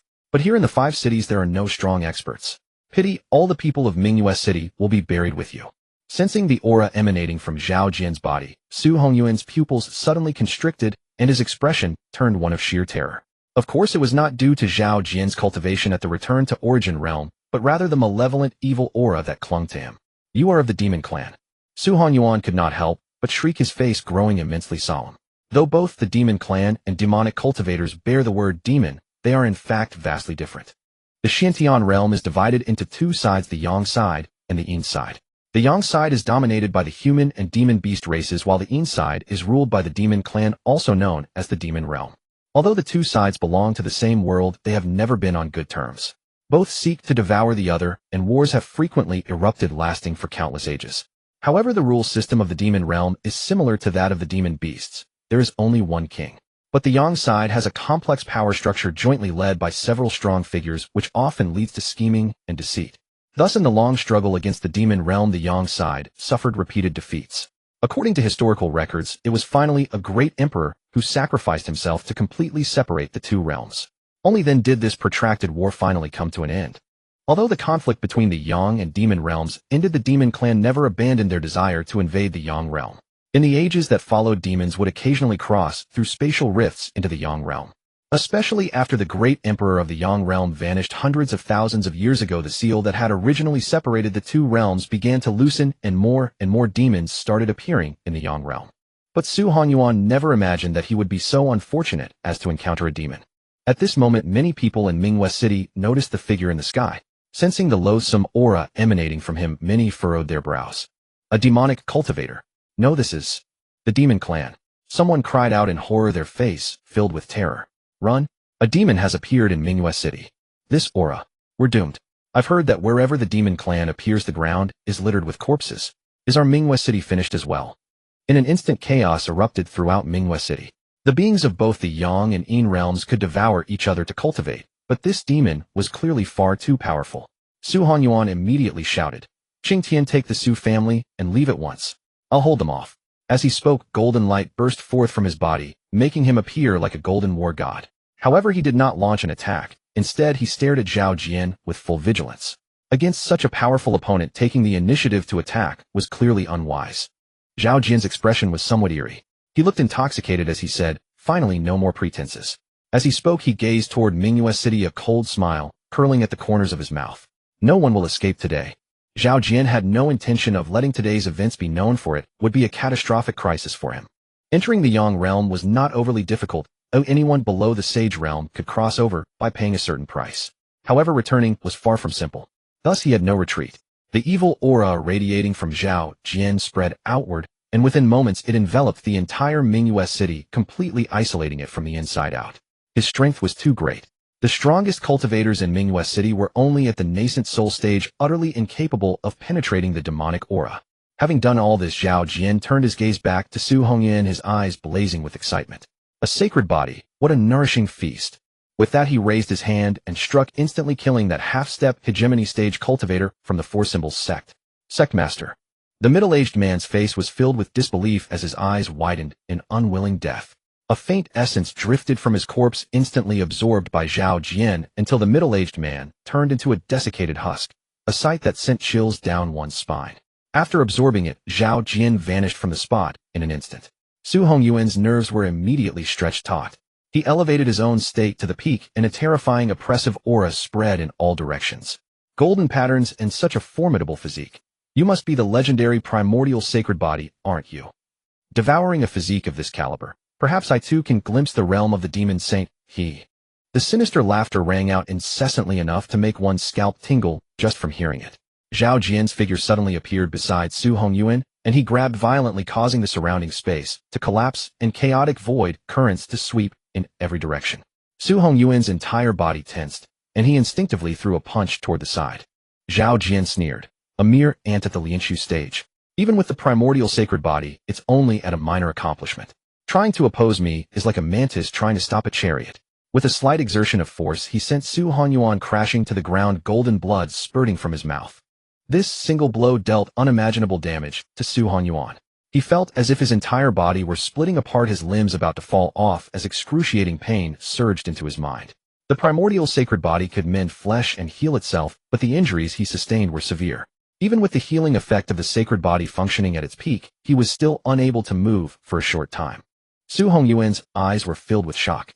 Is this the power of the Guiyuan realm? Ever since obtaining the sacred body, he had felt invincible, but reality had slapped him harshly. He could barely put up a fight against a hegemony stage cultivator, but against a Guiyuan realm powerhouse, he was utterly defenseless. Zhao Jian's figure floated in the air, his expression eerily sinister, like a ghost from the underworld. The primordial sacred body, nothing more than this. Zhao Jian sneered, his face filled with contempt. The next moment he appeared beside Su Hongyuan, and a torrent of evil energy surged from his body, instantly enveloping Su Hongyuan completely. Just as he was about to devour a sacred body, his face twisted into a hideous grin. Suddenly a sharp sword light shot over from afar. Boom! Zhao Jian effortlessly caught the sword light with his hand, squinting as he looked towards Su Qingtian, then revealing a look of delight. There seems to be sacred power in your body as well. Could you also be a sacred body? Ha ha, I never expected to be so lucky as to encounter two sacred bodies. Su Hongyuan's expression changed. He roared, "Get out of here. Leave." Zhao Jian sneered. "Neither of you will leave today."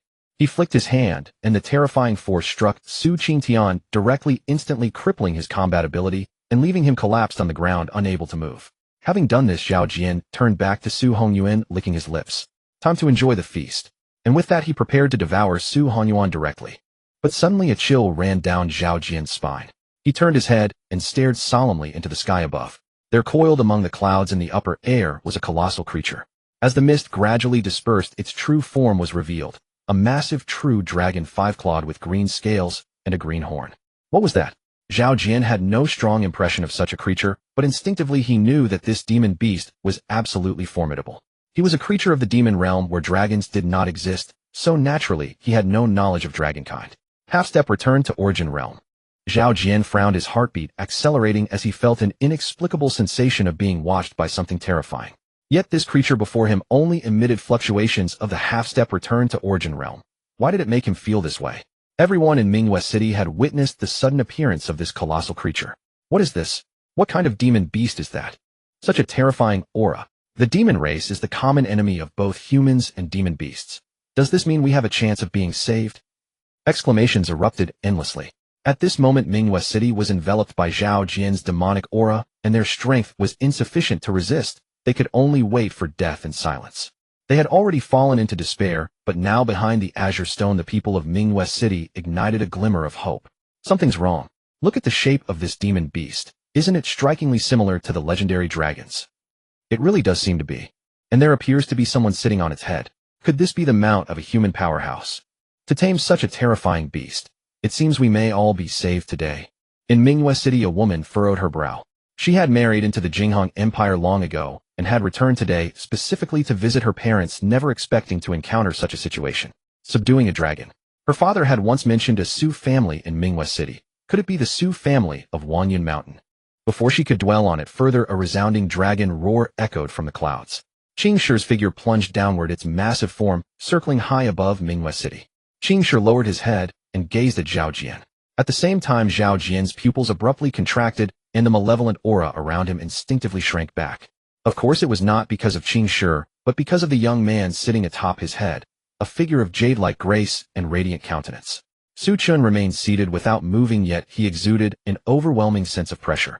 A powerhouse. A true powerhouse. At least at the entering the Dao realm. Zhao Jian's eyes trembled. Such a formidable opponent was beyond his current capabilities. His own strength was at the mid-stage of the return to origin realm, and the beings of the Yin and Yang realms were of similar power. Some demon prodigies could fight at the entering the Dao realm, while at the mid-stage return to origin. But he was far from capable of that. Zhao Jian's expression turned extremely grim. He had studied and understood all the holy lands of the Eastern Domain, yet Su Hongyuan bore no connection to them. Of course, they also had no ties to any holy land forces outside the Eastern Domain, nor to the top-tier king-level forces within it. They were entirely free agents, a sacred body with no powerful background. And now out of nowhere and entering the Dao realm powerhouse had appeared. The Su family. What exactly was their origin? Could it be the Su family of the Jing Empire? But didn't they only have a single return to origin realm cultivator? At this moment countless thoughts raced through Zhao Jian's mind, but his foremost desire was to flee this place immediately. The pressure from being stared at by Qingshi was too immense. Just then Su Chen slowly opened his eyes and frowned at Zhao Jian. Demon race. Gazing at the malevolent aura swirling within the other's body, he narrowed his eyes. This was Su Chen's first encounter with the demon race. As a supreme sage, he could easily see through Zhao Jian's origin.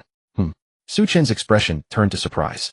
Though the aura of the demon race was exceedingly wicked, its origin was surprisingly sweet and fragrant, just as the records described. The demon realm and the yang realm seemed capable of devouring each other. Did that mean that if a cultivator from the yang realm devoured him, they could directly seize his origin and break through to the return to origin realm?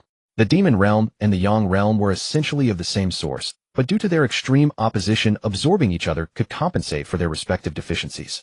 A glint of interest appeared in Su Chen's eyes. The relationship between the demon realm and the yang realm seemed quite intriguing. He was almost certain that the yin and yang realms were not merely simple enemies. But this was not the time to dwell on such matters. He reached out directly toward Zhao Jian, who immediately tried to flee, but before he could move he was frozen in midair like a chick. As Zhao Jian was immobilized, the demonic aura enveloping Mingyue City began to dissipate rapidly. Zhao Jian's eyes were filled with terror. Damn it! A sage. The moment Su Chen made his move, Zhao Jian realized that Su Chen was definitely not at the entering the Dao realm. He was at least a half-step sage-level powerhouse. The creatures of the demon realm had a strong sensitivity toward the beings of the yang realm and vice versa. The yang realm's creatures could easily identify them. Zhao Jian had clearly sensed that Su Chen's body carried a faint saintly might, which was unmistakably a sign of a sage. Zhao Jian was utterly dumbfounded. He wanted to cry. He had thought he had struck gold by finding two sacred bodies, but it turned out to be a trap. Zhao Jian was filled with regret. These were two sacred bodies. How could they possibly lack a powerful guardian? Even if he harbored murderous intent, he should not have been so reckless. He should have waited for the right moment, killed them swiftly, and then fled far away. That would have been the safest approach. Xiao Chen. In the distance, Su Yuanba's face was filled with joy and astonishment. Though the Su family members knew Su Chen was immensely powerful, seeing him effortlessly capture Zhao Jian still evoked admiration. Su Chen smiled back, "Fourth uncle." The collateral members of the Su family also stepped forward. "Greetings, young patriarch." Su Chen nodded to them, then raised his hand and waved at Zhao Jian. Zhao Jian instantly fell dead, his body condensing into a black sphere roughly the size of a basketball. This was the essence of Zhao Jian's origin, which Su Chen had directly concentrated. After dealing with Zhao Jian, they returned to the Su residence. The four direct line members of the Su family gathered in the inner courtyard. Su Hanyuan looked at his youngest grandson, unable to contain his amazement. "Kid, your strength is simply too formidable, isn't it?" The power Su Chen had displayed truly shocked him. Zhao Jian was so formidable, yet he was dealt with so easily. The Su family members could now see that Su Chen's strength might not be as simple as the return to origin realm. But they all tacitly refrained from asking. Su Chen had his own secrets, and if he was unwilling to share, prying would be meaningless. Su Chen smiled and didn't dwell on the matter. He took out the essence of Zhao Jian's origin and said, "Grandfather, this is the origin essence of that demon. As you know, the beings of the yin and yang realms can devour each other. This demon was at the return to origin realm. If someone devours it, they can break through to the return to origin realm with no side effects. I leave this for you to decide who will absorb and refine it." Hearing this, Su Hanyuan gazed eagerly at the black sphere in Su Chen's hand. Of course he knew that the yin and yang realms could devour each other. If he devoured Zhao Jian, the Su family would have their own return to origin realm cultivator, becoming a king-level force without relying on Su Chen. As for who should refine the demonic race's origin essence, Su Qingtian and Su Yuanba unanimously agreed that Su Hanyuan should devour it. The old patriarch had contributed greatly to the family. Now that there were benefits, it was only fitting that he be the first to enjoy them. Su Hanyuan was not one to be indecisive. He soon took the demonic origin essence and went into seclusion in Bright Moon City. Su Qingtian returned to Wanyan Mountain, while Su Chen stayed in Bright Moon City to await the old patriarch's breakthrough. In the region of the Jinghong Empire in the eastern domain, the only person with a dragon as a mount was Su Chen. Moreover, there were people from the Jinghong Empire in Bright Moon City. Soon the news that the Su family of Bright Moon City was the same as the Su family of Wanyan Mountain spread out. "No, what are you all talking about, the Wanyan Mountain Su family? What connection does it have with the Bright Moon City Su family? Not long ago the 8th prince ascended the throne.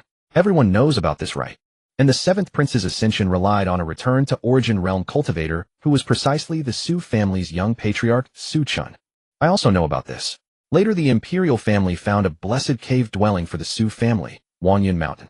So that means the disappearance of so many Su family members was not because they were fleeing, but because they found a better place and moved away? In Bright Moon City, many people showed awe upon learning of the Su family's deeds. No one had expected the Su family's strength to be so formidable. Thus half a month passed, and Bright Moon City gradually quieted down. For the residents of Bright Moon City, having a powerful Su family was actually a joy. With a strong force protecting the city, their safety index rose by many levels. For instance, when the demonic race attacked this time, if Bright Moon City hadn't had the Su family, they would likely have been finished. Suddenly, a powerful aura erupted from within the Su residents and spread outward beyond the city. The terrifying pressure caused panic among the people of Bright Moon City. Countless individuals raised their heads, their expressions fearful as they looked toward the direction from which the pressure emanated. Flashback to half a month ago. The pressure that day was as terrifying as today's. This was a return to Origin Realm expert. Soon the pressure retracted. In the inner courtyard of the Su residence, Su Honyuan opened his eyes, his face unable to conceal ecstasy. Return to Origin Realm. So this is the return to Origin Realm. At this moment, the aura on Su Hongyuan's body was perfectly natural, his entire being exuding etherealness, as if he had returned to simplicity and truth. The path of cultivation is divided into two directions. One is to increase one's cultivation base, and the other is to purify oneself and return to simplicity. From birth, a person carries countless evil impurities within, extremely turbid. Through cultivation, one must reach a state of complete purity. As cultivation grows stronger, the self becomes cleaner and more translucent. Entering the Tao realm, crossing the heavenly steps, saints, severing the three corpses. Only then is one considered fully perfected and transparent. However, because Su Chen directly used cultivation base, he never experienced these stages and simply broke through. Su Chen's figure appeared, and he said with a smile, "Congratulations, old patriarch, on breaking through to the return to Origin Realm." Su Honyuan nodded at him, but soon his expression began to sober.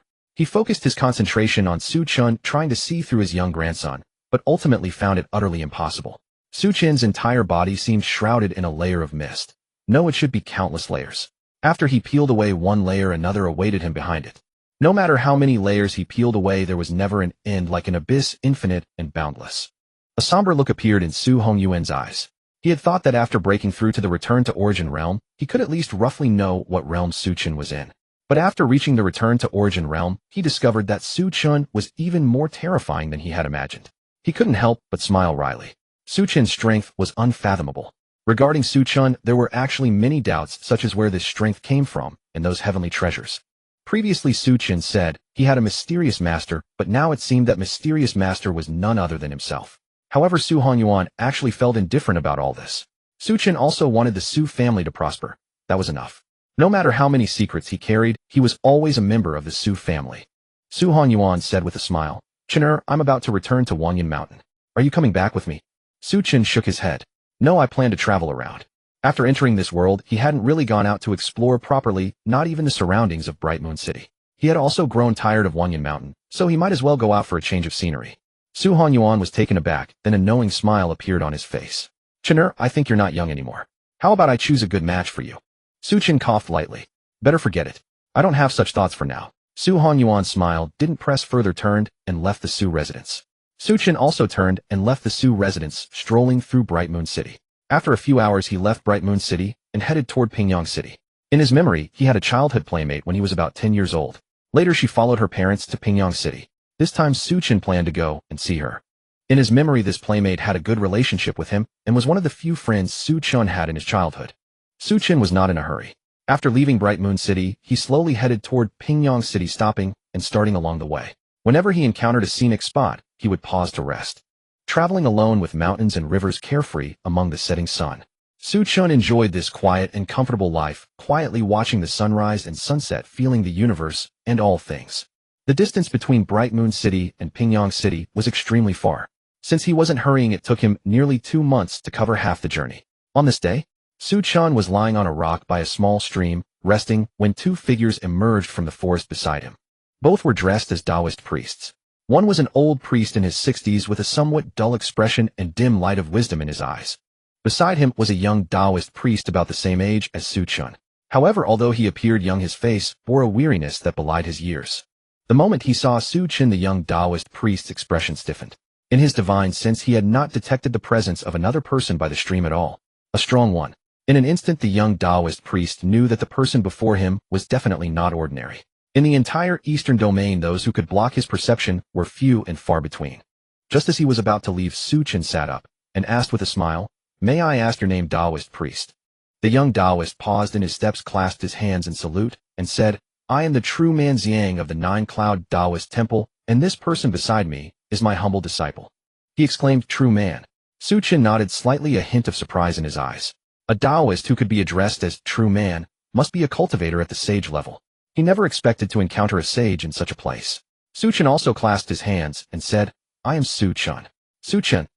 True man Xiang was startled. He came from the Jing Empire, so he was deeply familiar with that name. Chen was a prominent figure in the Jing Empire, known to almost everyone. According to rumors, Chen was only at the Guiyuan realm, but from personal observation, he seemed far more terrifying than that. Xiang himself was a saint king at the mid-stage, yet even he could not fathom Chen's depth. Such a person must be truly formidable. Chen asked with interest, "Taoist master, what brings you here?" True man Xiang did not hide the truth. He glanced at the elderly man beside him and said helplessly, "My disciple severed the middle corpse and lost his wits. He has been walking in this direction, and I have no choice but to follow." Middle corpse. Chen's eyes narrowed slightly.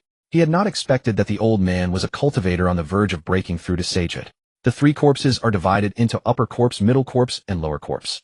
The lower corpse is the corpse of desire, the middle corpse is the corpse of wisdom, and the upper corpse is the corpse of life and death. Being able to sever the middle corpse showed that this old Taoist had some skill.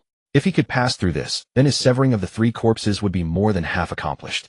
The core of severing the three corpses is to cut off obsessions. This process is one of rebirth through death, like a caterpillar transforming into a butterfly. For him, severing the middle corpse meant the complete loss of wisdom, becoming foolish and dull.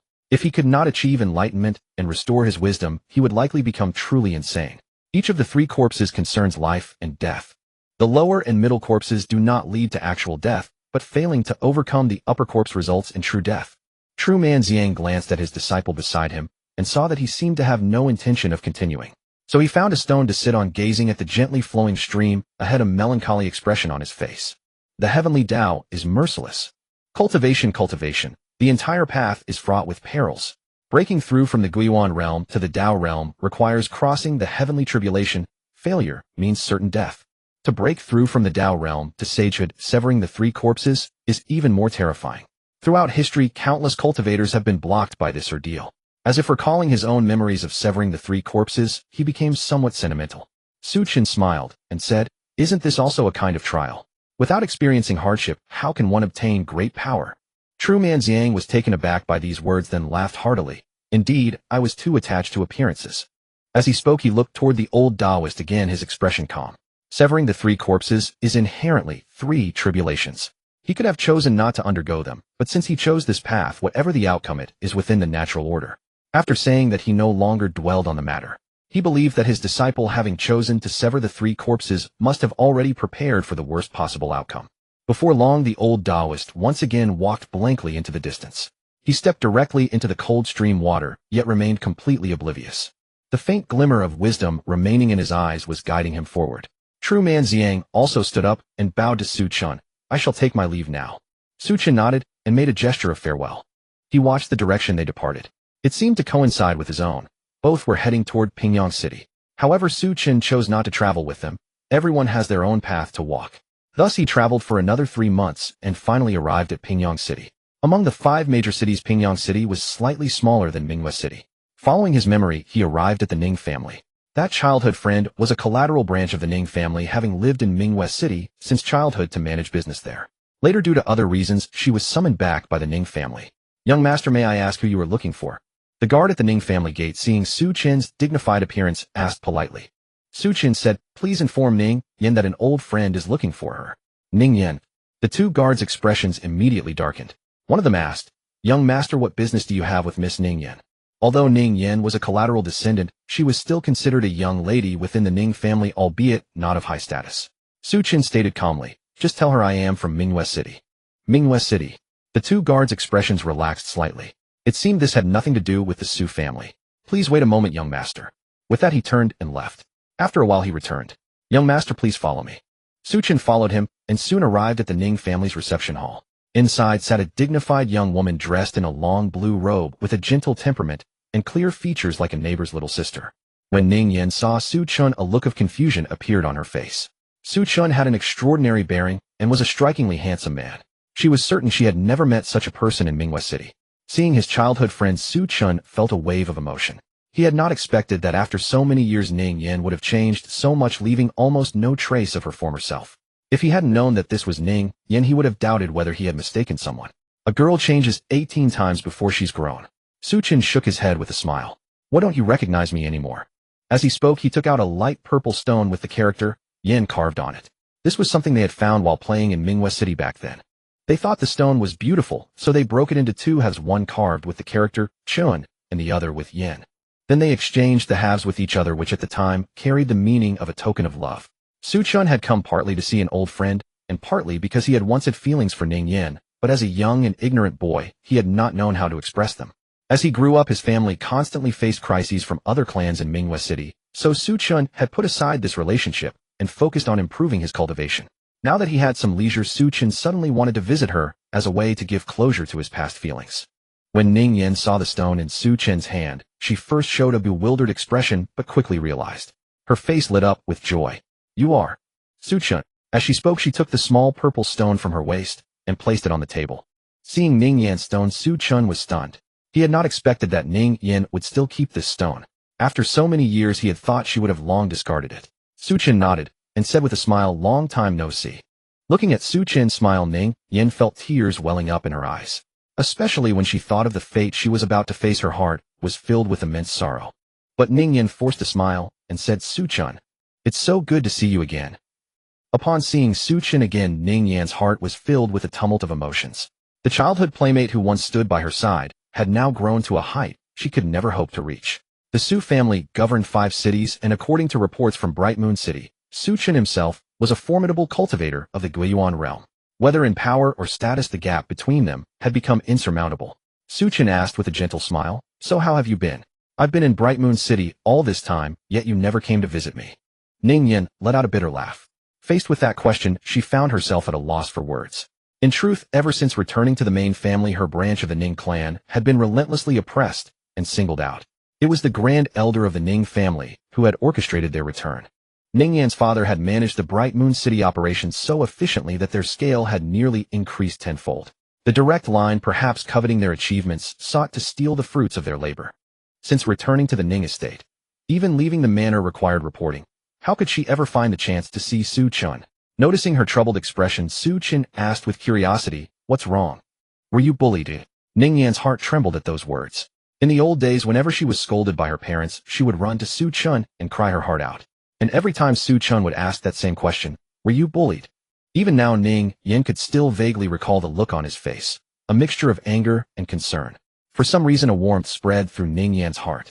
She shook her head and said, I'm fine, everything's all right. As she spoke, she rose to her feet, a smile on her face. Wait for me a moment. I'll take you around Pingyang City later. We haven't seen each other in so long, so let me treat you to a good meal. Seeing she didn't want to speak, Su Chun didn't press further. He simply nodded and said, all right. Ning Yen then left the reception hall, returning shortly after with a bright smile. Let's go, Su Chun. Su Chun stood up, and the two prepared to leave the Ning estate. Before arriving, Su Chun had imagined how Ning Yen might treat him, with reverence, fear, or even sycophancy. But he never expected such pure, unadulterated joy. He could feel it clearly. Ning Yan's emotions were brimming with delight. A happiness so pure and simple. Just as they were about to step out of the Ning mansion, a cold, sharp voice rang out. Ning Yan, stop right there. Ning Yan's face changed instantly. She turned toward the source of the voice and saw a young man with an arrogant sneer, his gaze ice-cold, fixed on her. Ning Lin. This man was the Grand Elder's son, likely acting on his father's orders, and he had bullied her relentlessly. He strode forward and barked, get back inside. Who gave you permission to leave? Under normal circumstances, Ning Yen would have endured it. But with Su Chun beside her, she didn't want him to witness her predicament. Rage surged within her. The third elder has already given me permission to go out. What right do you have to stop me? Ning Lin's eyes narrowed. He strode up and raised his hand to slap her face. How dare you talk back? You're asking for a beating. But before the slap landed, Su Chun intercepted it.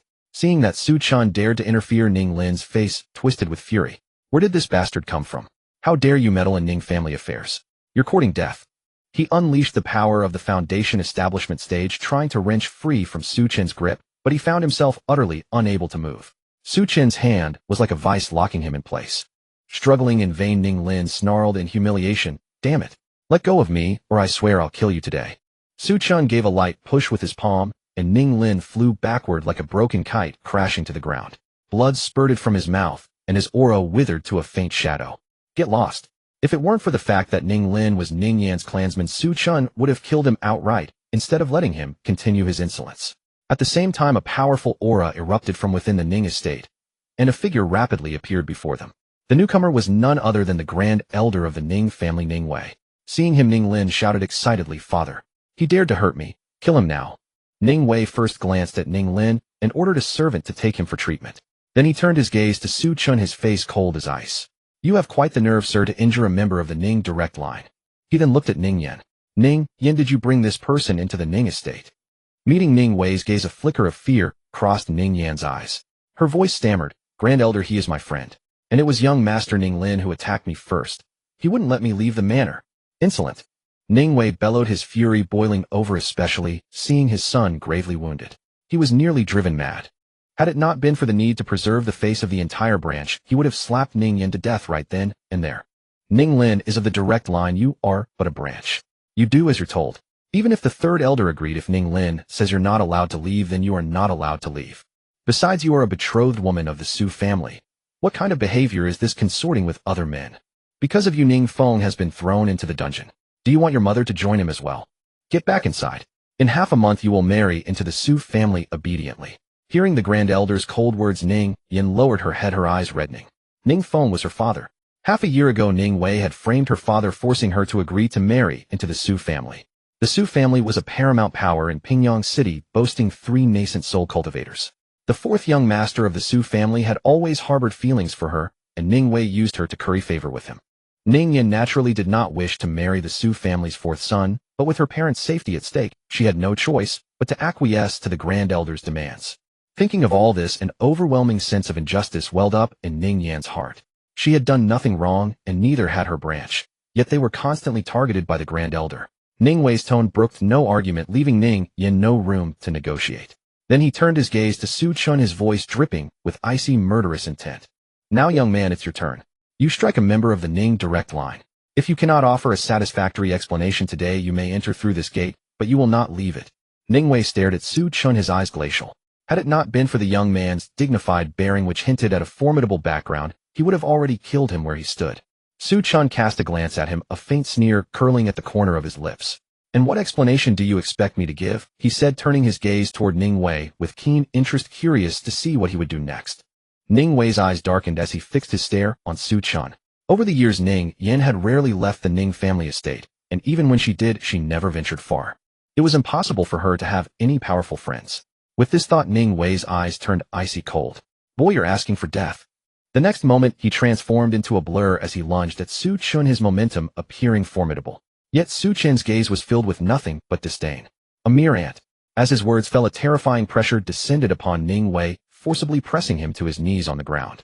Ning Wei's face flushed crimson as he struggled to withstand the pressure. His knees emitted cracking sounds. Even his bones could not endure the overwhelming force and began to shatter.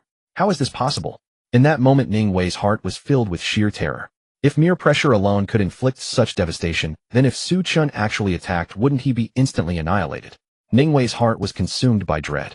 He had never imagined that Ning Yan could have such a friend. Su Chen slowly walked toward him, his expression utterly indifferent. "You demand an explanation from me. Are you even worthy?" As Su Chen advanced, the pressure grew even more terrifying, causing Ning Wei to cry out in agony. "Mercy, my lord. I was blind and ignorant. Please forgive me." Ning Wei shouted, his words dripping with abject humility and pleading. Before Su Chen, he felt utterly insignificant, like an ant. If Su Chen wished to kill him, a mere flick of his finger would suffice. This kind of oppressive force was something even the divine transformation stage cultivators of Pingyang City could not exert. Could Su Chen be a powerhouse above the divine transformation stage? At that moment, Ning Wei's fear reached its peak. Just then a figure appeared nearby and hurriedly stepped forward to speak. "Please show mercy, young Master Su." The newcomer was the head of the Ning family, Ning Huayu. He had visited Minghua City many times and naturally recognized Su Chen, but he never expected Ning Yan to be connected to him. This was Su Chen, the legendary cultivator of the Return to Origin realm. Ning Huayu couldn't help but smile bitterly. If only he had known this earlier, he would never have allowed Ning Wei to oppress Ning Yan's family. If the Ning family could align with the Su family, it would be 10,000 times better than clinging to the Su family. Su Chen glanced at Ning Huayu, then looked away. He raised his hand and waved it lightly. Ning Wei immediately spat out a mouthful of fresh blood, his aura fading to the point of near death. This strike not only gravely injured Ning Wei, but also shattered his meridians, cutting off any chance of advancing further on the path of cultivation. If Ning Wei were not a member of the Ning family, Su Chen would have slain him outright. The reason he spared him was mainly for Ning Yan's sake. After finishing this, Su Chen turned and walked toward Ning Yan, a smile appearing on his face. If anyone bullies you in the future, feel free to come to the Su family and find me. Hearing this, Ning Huayu's expression changed dramatically. This statement was clearly Su Chen's way of backing Ning Yan. Watching the two depart, he immediately ordered his servants to release Ning Feng from the dungeon and treat Ning Yan's mother well. Ning Huayu had no personal grudge against Ning Yan and her family, nor had he actively targeted them, but he had never offered them any help either. Back when Ning Wei was persecuting Ning Feng, Ning Huayu had known about it. However, he deemed the Ning Feng family not worth damaging his relationship with the Great Elder, so he simply turned a blind eye and let the Great Elder do as he pleased. But now the situation had changed. The Su family was the ruler of the 5 cities, a behemoth in the eyes of the Ning family. If Ning Yan could forge a connection with the Su family, even if she didn't achieve meteoric success, at least no one within the 5 cities would dare to touch her. Ignoring his excruciating pain, Ning Wei asked with difficulty, "Patriarch, who is that man?"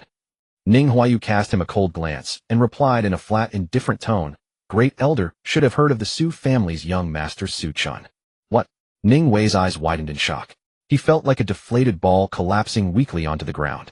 He could sense the patriarch's coldness toward him. Ning Wei could already imagine that his status within the Ning family would suffer a severe blow. Compared to him, Ning Yan was clearly a more valuable investment.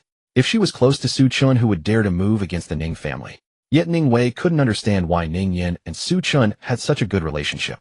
Now all he felt was regret. If only he had known this would happen, he would never have acted as he did.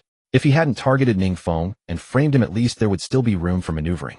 Ning Huayu said coldly, "Great Elder, since the engagement between Ning Yan and the Su family was your doing, you will personally go and dissolve it."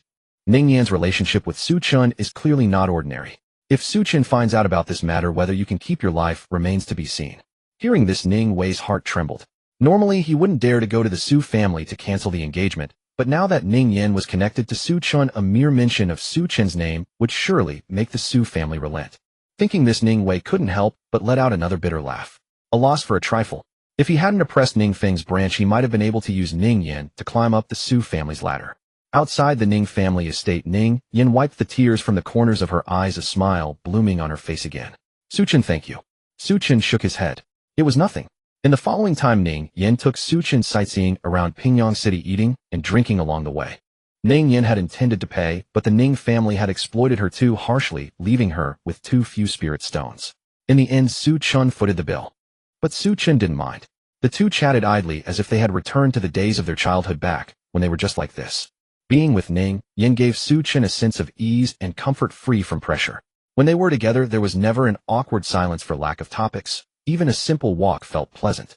Suddenly a thought struck Ning Yan, and she couldn't help asking, "Su Chen, I remember, when we parted in Minghua City, you said you would tell me something when we met again. Do you still remember?" Something. Su Chen thought back and indeed recalled that. Back then he had liked Ning Yan quite a lot, and when they met again he had planned to confess his feelings and marry her. But now, things had changed beyond recognition. Su Chen turned his head to look at Ning Yan. Her delicate fair face met his eyes, and there was still a hint of anticipation in her gaze. "It's been too long. I've forgotten somewhat." Hearing Su Chen's words, Ning Yan let out an "oh" and lowered her head, a flicker of disappointment passing through her eyes. Ning Yan sighed inwardly. The gap between her and Su Chen had always been vast, and now it was even larger. She truly didn't deserve him. She sighed softly, about to speak, when several figures suddenly blocked her path. Recognizing them, Ning Yan's expression changed instantly. The newcomer was the 4th young master of the Su family, Su Jingqi. Su Jingqi glanced gloomily at Ning Yan, then turned his gaze towards Su Chen. After a moment, he said with a smile, "Yin'er, won't you introduce me?" Ning Yan took a deep breath and said frankly, "He's my friend." "Friend?" Su Jingqi looked coldly at Su Chen, murderous intent gleaming in his eyes. "Boy, don't you know that Ning Yan is my future concubine?" Hearing this, Ning Yan trembled all over, her eyes blazing with anger. She had never agreed to marry Su Jingqi. It was all forced upon her by her family. Moreover, Su Jingqi was nothing but a dissolute playboy indulging in debauchery day and night. He had slept with countless women. How could Ning Yan possibly want to marry him? Su Jingqi, when did I ever agree to marry you? Su Jingqi looked at Ning Yan, a flash of lust in his eyes which he quickly suppressed. The Su family has already formed an alliance with the Ning family. Now you Ning Yan are my Su Jingqi's concubine. Everyone in Pingyang City knows that. And Su Jingqi's expression turned cold. You slut, you already have a marriage contract with me, so why are you fooling around with other men? Don't you have any sense of shame? Since they were right on the street, many people immediately took notice. Isn't that Su Jingqi, the fourth young master of the Su family? Who are those two? I've been watching for a while. The one opposite him is Ning Yan of the Ning family, who has a marriage contract with Su Jingqi. It seems Su Jingqi caught her with another man. So exciting. This guy is really bold, daring to touch Su Jingqi's woman. Isn't he afraid of death? But he does look much better than Su Jingqi, better in both looks and temperament. Low murmurs arose, mostly unpleasant voices, many of them cursing Ning Yan for being shameless. And when many people looked at Su Chen, they couldn't help but shake their heads. Su Jingqi was ruthless and vengeful. Anyone who dared to touch his woman could easily guess the consequences. Ning Yan's eyes blazed with fury. Su Jingqi, when did I ever say I would marry you? I would die before marrying someone like you. Under normal circumstances, Ning Yan would never dare to speak to Su Jingqi like this, but with Su Chen by her side, she felt completely safe. With Su Chen around, Ning Yan's courage grew. You bitched. Su Jingqi was furious. I gave you face, but you refused it. You're just a collateral branch of the Ning family. If I wanted to play with you, I could just have you captured. Why would I need to marry you as a concubine? Since you're so ungrateful, fine. Men seize Ning Yan and bring her back to the Su residence. Today I'll show her what a real man is. As he spoke, a lecherous grin spread across Su Jingqi's face.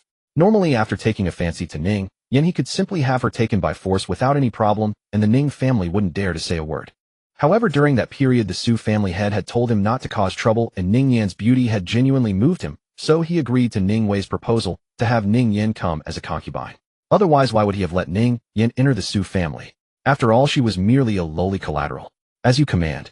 The several servants besides Su Jingqi immediately surrounded Ning Yan, all wearing malicious grins. The onlookers couldn't help but shake their heads. A perfectly good concubine position, but she refused it. How ungrateful. Now she's in for a rough time. Exactly. Even if she doesn't want to, what can she do? The Su family is so powerful. Would she really suffer by marrying in? Now not only will she fail to enter the Su family, but she'll also lose her reputation. Losing her reputation is a small matter. Don't you know Su Jingqi's methods? Among the women he's captured and taken to the Su residence, how many have come out unscathed?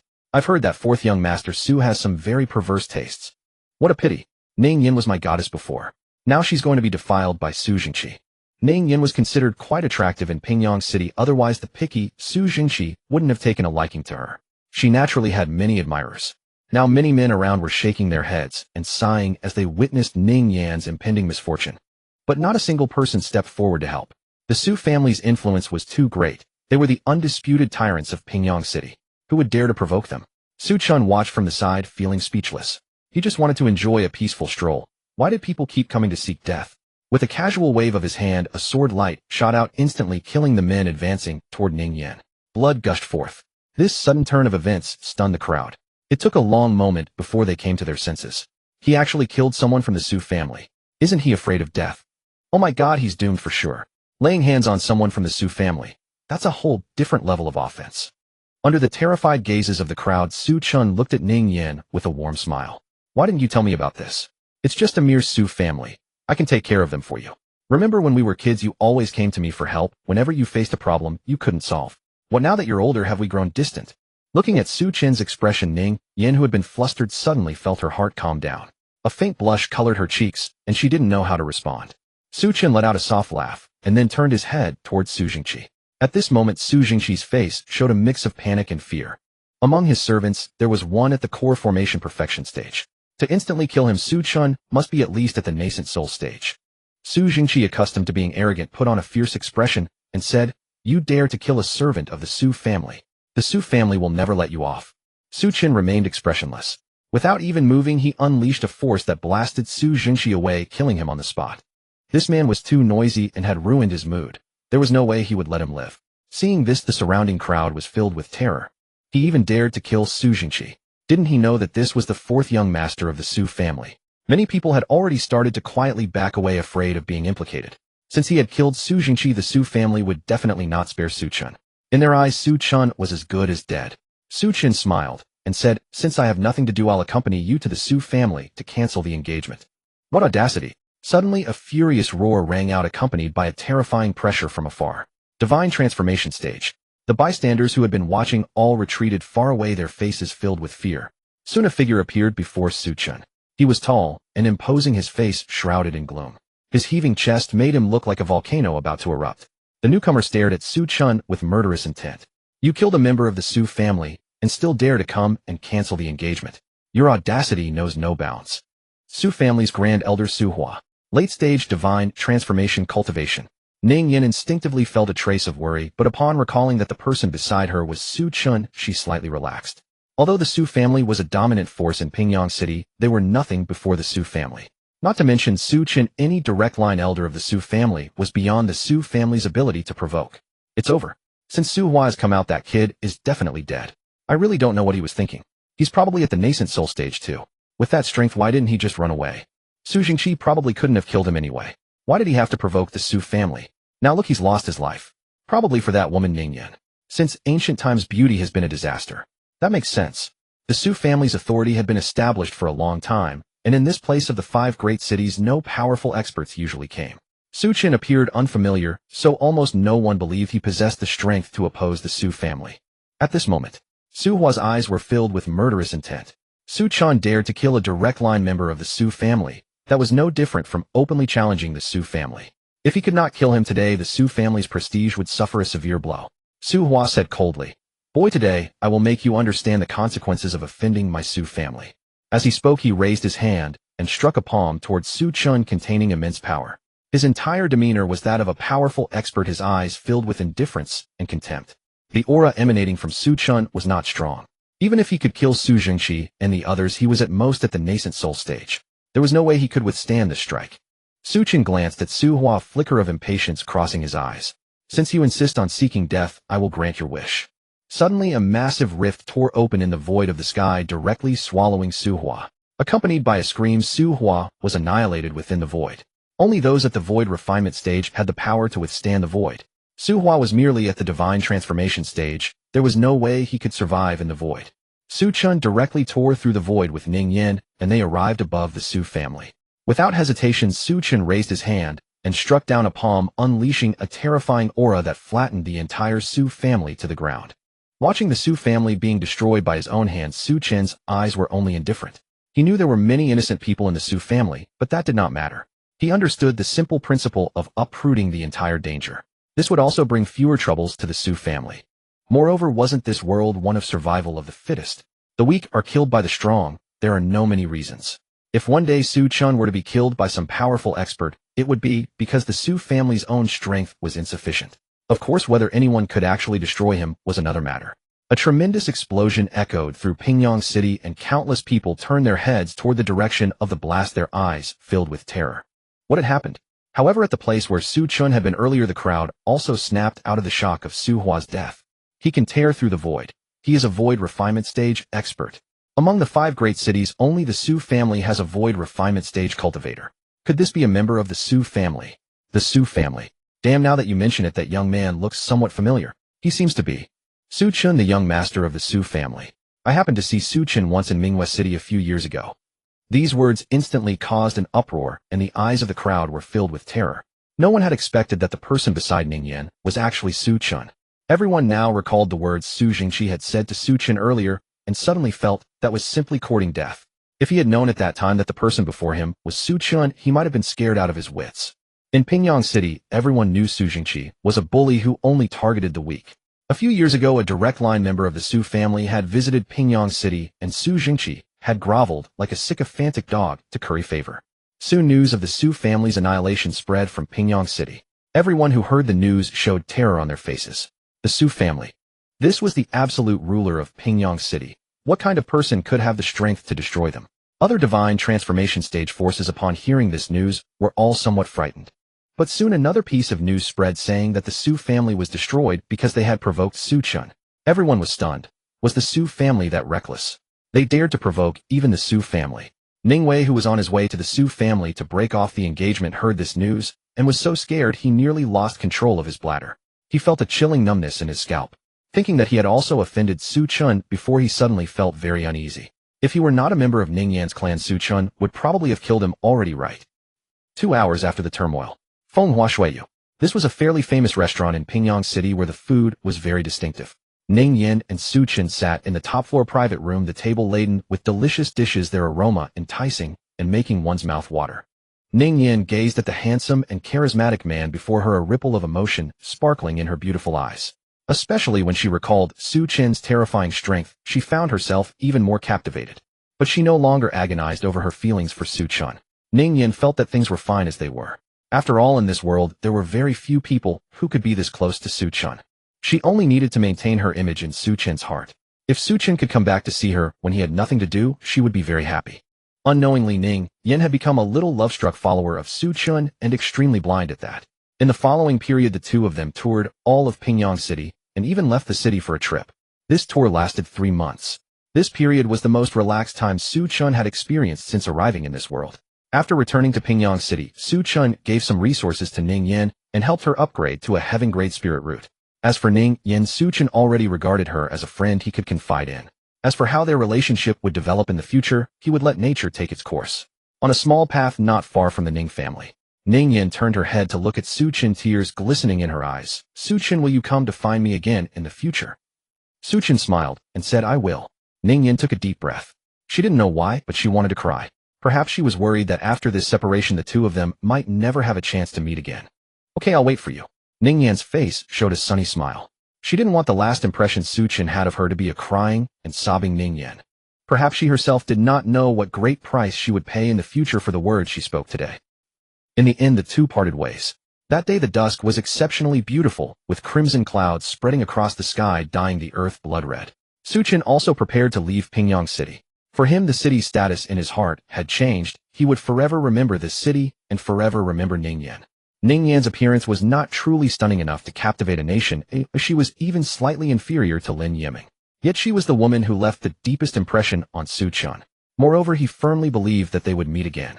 Just as Su Chen was about to leave Pingyang City, a sound of wailing came from afar, and a crowd had gathered around. He turned his head to look and suddenly raised an eyebrow. At the center of the crowd were the two Taoist masters he had encountered earlier, and the one weeping loudly was the disciple of Zhang Jinren. His disciple was like a child throwing a tantrum, crying and making a scene on the ground. Zhang Jinren's face, however, was filled with solemnity. He sensed that the Tao resonance was flowing within his disciple. This was a critical moment for severing the middle corpse. Otherwise, such intense emotional fluctuations would not be possible. The passers-by who saw an old Taoist crying incessantly were also quite shocked. However, such a spectacle was merely a novelty, and soon the crowd gradually dispersed. Su Chen slowly walked over. Zhang Jinren immediately noticed him and gave a slight bow as a greeting. We meet again. Su Chen found a step a few meters away from Zhang Jinren and sat down, gazing calmly at the old Taoist before speaking. To sever the middle corpse, one must find the object of the deepest obsession in the heart. Your disciple stopped in Pingyang City. It seems the opportunity lies here. Hearing this, Zhang Jinren let out a helpless sigh. He glanced at the old Taoist, his face growing more sorrowful. Unfortunately, it is difficult. Before my disciple joined my sect, he was merely an ordinary person in Pingyang City. At that time, he fell in love with a woman, but she was a lady from a noble family high above him. Although they loved each other deeply, they ultimately did not end up together. The woman was forced by her family to marry another man. Su Chen frowned, asking with curiosity, and what happened to that woman? She died. Zhang Jinren shook his head and sighed. Both that woman and the family behind her have perished. This happened 10,000 years ago. 10,000 years. Su Chen's brow furrowed. That meant Pingyang City had existed for 10,000 years. Was its history truly so ancient? However, this was not unusual. In this world, 10,000 years was not exceptionally long. It was like an everlasting empire with a succession of dynasties, the same principle. Compared to 10,000 years ago, the powers within Pingyang City had likely changed many times over. Zhang Jinren said helplessly, the one who tied the bell must untie it. My disciple has no one to untie the knot, so he cannot overcome that hurdle in his heart. This severing of the middle corpse is perilous. Su Chen fell silent after listening. It seemed that it was indeed difficult. He looked at the old Taoist, whose Tao resonance fluctuations were now beginning to churn violently. Clearly, if things continued, he would certainly fail. Zhang Jinren sat down weakly on the ground. He had devoted much effort to this disciple and regarded him as his only family.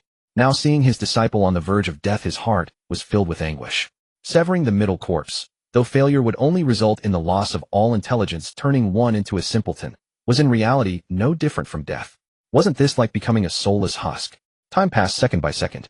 The old Taoist stopped crying, sitting blankly on the ground with a dazed expression, looking somewhat numb. If this continued, he would surely fail to sever the middle corpse. Xianxia looked at the sky, his eyes growing melancholy. After countless years of cultivation, nearly all his friends' family and clansmen had died. This disciple was his only family in this world.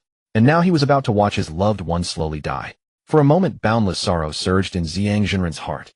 Though his appearance was extremely youthful at this moment, he seemed like an old, feeble man. Xianxia gave a bitter smile, questioning his own soul. What is the purpose of cultivation? Chen also fell into silence. Cultivation actually had many purposes. Some simply enjoyed training and sought greater power. But most people were not so pure. The majority cultivated for their family and clansmen, to protect those around them, or to let them live happily and peacefully. Neither approach was inherently wrong. But clearly the former could go further on the path of cultivation because their Tao heart was purer. Of course there were exceptions to everything. Sometimes the power of love was infinite, capable of unleashing astonishing force. So Chen felt that the two were essentially no different. Confusion was evident on Xianxia's face. Clearly he was not one who simply loved cultivation, he leaned more toward the latter. A person cultivates for their family, but now that family was about to pass away, it was only natural that he became somewhat lost. Chen slowly stood up and said calmly, meeting his fate. Since that is the case, I shall grant you a fortuitous opportunity.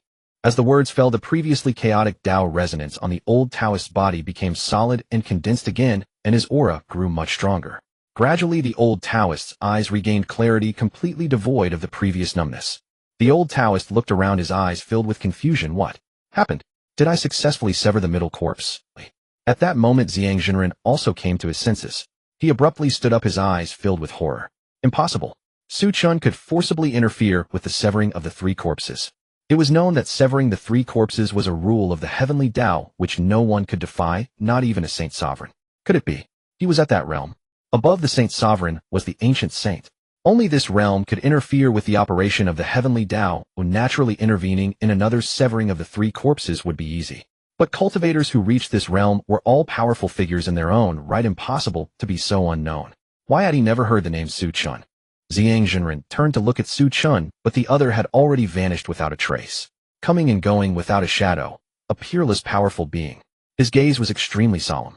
This debt of gratitude must be repaid. Taoists valued karma above all.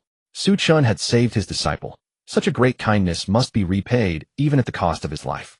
Jinghong City, the Su family. After only a moment's thought, Xianxia decided that his next destination would be Wanyan Mountain. The Jiyun Taoist temple only housed him and his disciple. A location made no difference. As far as he knew, the Su family's strength was not formidable. They did not even have a Guiyuan realm cultivator. In the time to come he might as well station himself at Wanyan Mountain. His cultivation was not weak. He could protect the Su family, and in passing help Chen guide the clan's cultivation, thus repaying the favor. Half a year passed in the blink of an eye. During this period Chen remained on Wanyan Mountain, enjoying a peaceful and comfortable existence. In these 6 months the Su family developed with remarkable speed, and Su Hongyuan had fully acclimated to the power of the return-to-origin realm. The realm that old King Jinghong had strived with all his might to achieve through arduous seclusion was now so effortlessly attained by Su Hongyuan. One could only wonder what the old king would think if he ever learned of this. With the aid of abundant resources, Su Qingtian also broke through to the integration period. The Su family's overall strength now far surpassed that of the Jinghong Empire. One day 2 Taoist priests arrived at Wanyan Mountain. The Purple Sun Taoist appeared much the same as before, but the elder beside him now looked remarkably young, appearing to be merely in his early 20s. This was not due to a breakthrough in cultivation, but rather because he was undergoing the tribulation of severing his upper corporeal soul. Chen glanced at them, and then issued a command: go inform the patriarch that when 2 Taoist priests arrive he should receive them with utmost hospitality. Both of these individuals possessed formidable strength, and Chen had also divined the celestial omens, learning that they were wanderers without a fixed abode. If he could recruit them into the Su family, their contribution would be immensely valuable. As you command. The servant acknowledged the order and departed. Before long a quaint and modest Taoist temple appeared at the foot of Wanyan Mountain. Chen had never placed such great importance on anyone before, so Su Qingtian understood that these two must have extraordinary origins. He too treated them with the highest honor. Though they initially offered to build them a grander temple, the Purple Sun Taoist declined. For a man of his enlightenment, luxury and opulence were meaningless. He instead cherished the quiet subtlety of this hidden, reclusive existence. Chen cast a brief glance, and then shifted his attention back to Wanyan Mountain, feeling that something was still missing. Although the Su family was growing rapidly, he felt their foundation was still shallow. After a moment of contemplation, Chen went to the very heart of Wanyan Mountain's summit. Raising his hand, a massive void rift tore open before him. The rift gradually stabilized, and the space within began to transform. Chen was creating a celestial blessed cave. In the Xianxia realm, all the major powers possessed such celestial blessed caves, a resource the Su family lacked. After roughly half an hour, Chen successfully constructed one. Stepping inside, he found the spiritual energy within to be incredibly dense, almost 3 times that of the outside world being Wanyan Mountain itself. However, the space was extremely small, only about 100 square meters. Not enough. Chen's eyes hardened and powers surged from his body, pouring endlessly into the cave. Soon the cave began to expand, its spiritual energy growing increasingly rich.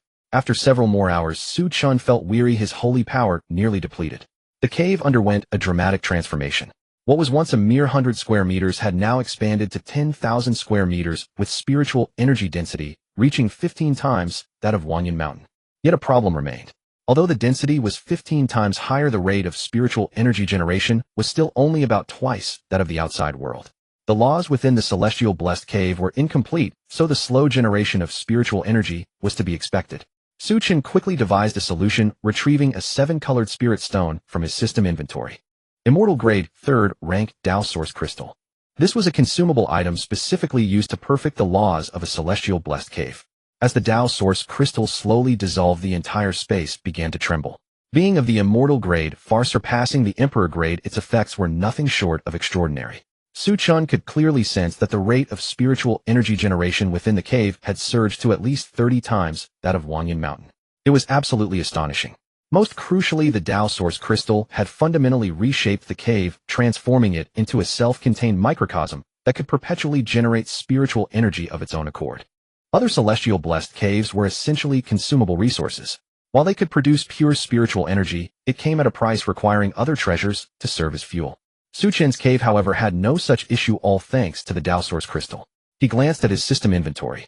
Dao source crystal 315. He still had over 300 remaining, more than enough. The spiritual energy within the cave was now sufficient for the Su family's needs, so there was no need for further enhancement. I'll have the direct descendants of the Su family move here, Chen pondered. As for the branch families, he shook his head after a moment of thought. Such decisions were best left to Su Qingtian. But since this is a celestial cave, it requires a name. Let's call it Wanyan Celestial Cave. A name was merely a label, so Chen chose one with casual indifference. With this Wanyan Celestial Cave, the Su family's future development was bound to accelerate. Chen began to anticipate the day the family would flourish, finding it akin to playing a simulation game. Quite entertaining. Before long, Su Qingtian was the first to enter the cave for inspection, his jaw dropping in utter amazement. What kind of heaven-defying ability was this? Was this equivalent to directly creating a small world? Good heavens! When the Su family's direct descendants heard the news, they hurried over, but their expressions were all remarkably alike. Their faces were filled with sheer disbelief. They quickly moved in with great urgency, for this Wanyan Celestial Cave was arguably the finest celestial blessed cave in the entire Xianxia realm. Even the celestial caves of the ancient imperial clans paled in comparison to Wanyan Celestial Cave. In the days that followed, the Jing Empire settled back into calm, with no major upheavals among the various powers. 3 years passed in this manner. On one particular day, old King Jing emerged from seclusion, his formidable aura radiating across the entire empire. Many within the empire breathed a collective sigh of relief. Old King Jing was not only their ruler, but also their guardian. Without him, the neighboring empires would surely have invaded. Thus, no one within the Jing Empire wished for the old king's breakthrough to fail. Fortunately, everything had finally come to a resolution. Old King Jing had successfully broken through. During these 3 years, however, the Su family had undergone the greatest transformation. Among the direct line, Su Qingtian and several elders, except for the 5th elder Su Yunpeng, had all broken through to the integration period. Among the younger generation, the strongest Su Yuza had also advanced to the late spirit transformation stage. The branch families had also progressed rapidly, with many stewards reaching the void refinement period. The Su family was now unprecedentedly powerful. Moreover, the Purple Sun Taoist often offered guidance on their cultivation, benefiting even Su Honyuan and Su Qingtian greatly, infusing their realms with immense strength. Of course, the one most shocked was the Purple Sun Taoist himself, who had begun to question his own perception. Damn it! They were all sacred bodies. Initially, he had only sought to repay Su Chen's kindness by guiding the Su family. He soon noticed their remarkable speed of cultivation. At first he didn't think much of it, but gradually he sensed something amiss. He had encountered at least 20 individuals with sacred bodies within the Su family. The Purple Sun Taoist's heart grew heavy with gravity, realizing that all of this must be connected to Su Chen. It seems. This man is far more terrifying than I ever could have imagined.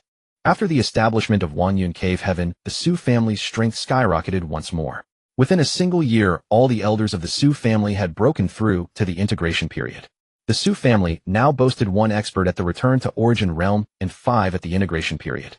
With inexhaustible resources and the blessings of Wanyun Cave Heaven, the Su family embarked on a period of rapid expansion, their breakthrough speed astonishing to behold. Reporting to young Master Su, Princess Lin Yiming has sent another letter. Upon hearing this, Su Chen said directly, "Bring it in." Although much time had passed, Lin Yiming continued to send him letters relentlessly, sometimes every few days, sometimes once every 10 or 15 days. But she never stopped. However, over the past year, Su Chen had barely read most of her letters. The content was always the same, monotonous and predictable, almost entirely about her daily pleasures and entertainments, or sharing her recent moods and experiences. So Su Chen had stopped reading them. In fact, for the past several months, he hadn't even opened the envelopes she had sent. Thinking of this, Su Chen waved his hand and retrieved all the letters from his spatial ring, nearly 30 in total. This girl has truly fallen in love. Su Chen sighed helplessly and opened the freshly delivered envelope. Unlike before, this time there was only a single page. Su Chen lowered his gaze and rows of characters came into view. Su Chen, if you are reading this letter, it means I have arrived at the Thousand Feather Empire. I have so many things I wanted to tell you, but never had the chance. This time I leave, I fear I may never return to Jinghong Empire. Su Chen, have you received my letters? Why do you never reply to me? I asked the messenger, and they said the letters were all personally delivered to the Su family. I don't know what I did wrong. Do you really hate me so much that you won't even bother to reply? Su Chen, goodbye. This letter was different from the usual ones. The previous letters had been filled with joyful and light-hearted content, but this time, he could feel the sorrow behind every word Lin Yiming wrote. Su Chen's expression shifted slightly, and he hurriedly picked up the earlier letters from Lin Yiming to read through them. Young Master Su, I learned a new dish this morning. Everyone in the palace calls it 7 stars reversal. It's delicious. Next time you come to Jinghong City, I must cook it for you. You'll surely love it. Young Master Su, when will you come to Jinghong City? I'm so bored lately. Father keeps making me cultivate, and I'm about to grow mole. Su Chen opened several envelopes in succession, and the content was much the same as before.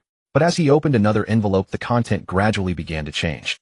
Young Master Su, the Thousand Feather Empire has been pressuring my father's court relentlessly. He's nearly driven to despair. Perhaps because grandfather has broken through to the return to origin realm, the Thousand Feather Empire wants to bring us under their influence, so they've been threatening and tempting us non-stop, constantly applying pressure on Jinghong Empire. After discussing with grandfather, father has decided to compromise with the Thousand Feather Empire and cede 3 eastern commanderies of Jinghong Empire. Today, the Thousand Feather Empire sent representatives again. They want to form a marriage alliance with Jinghong Empire, and they've specifically named me as the bride. What should I do, Su Chen? I don't want to marry the eldest prince of the Thousand Feather Empire. The Thousand Feather Empire has been pressuring my father relentlessly. I was forced to agree to the marriage alliance. In half a month, the Thousand Feather Empire's wedding procession will come to take me away. Su Chen, I don't want to go. Su Chen kept reading letter after letter until he picked up the final one in his hand, and his fingers trembled slightly. The letter contained only a few sparse words, yet they struck Su Chen deeply. Su Chen, can you take me away? After reading all the letters, Su Chen closed his eyes and exhaled softly. From those letters, he could feel the despair and helplessness in Lin Yiming's heart. He had also heard of the Thousand Feather Empire. It was one of the more powerful forces in the eastern region, possessing experts at the Daoentry realm. Looking at the desk covered with letters, Su Chen's heart grew complicated. He had long known that Lin Yiming harbored feelings for him, but Su Chen did not want to tarnish her sincere affection. If it were merely a casual physical encounter, Su Chen felt he probably wouldn't refuse.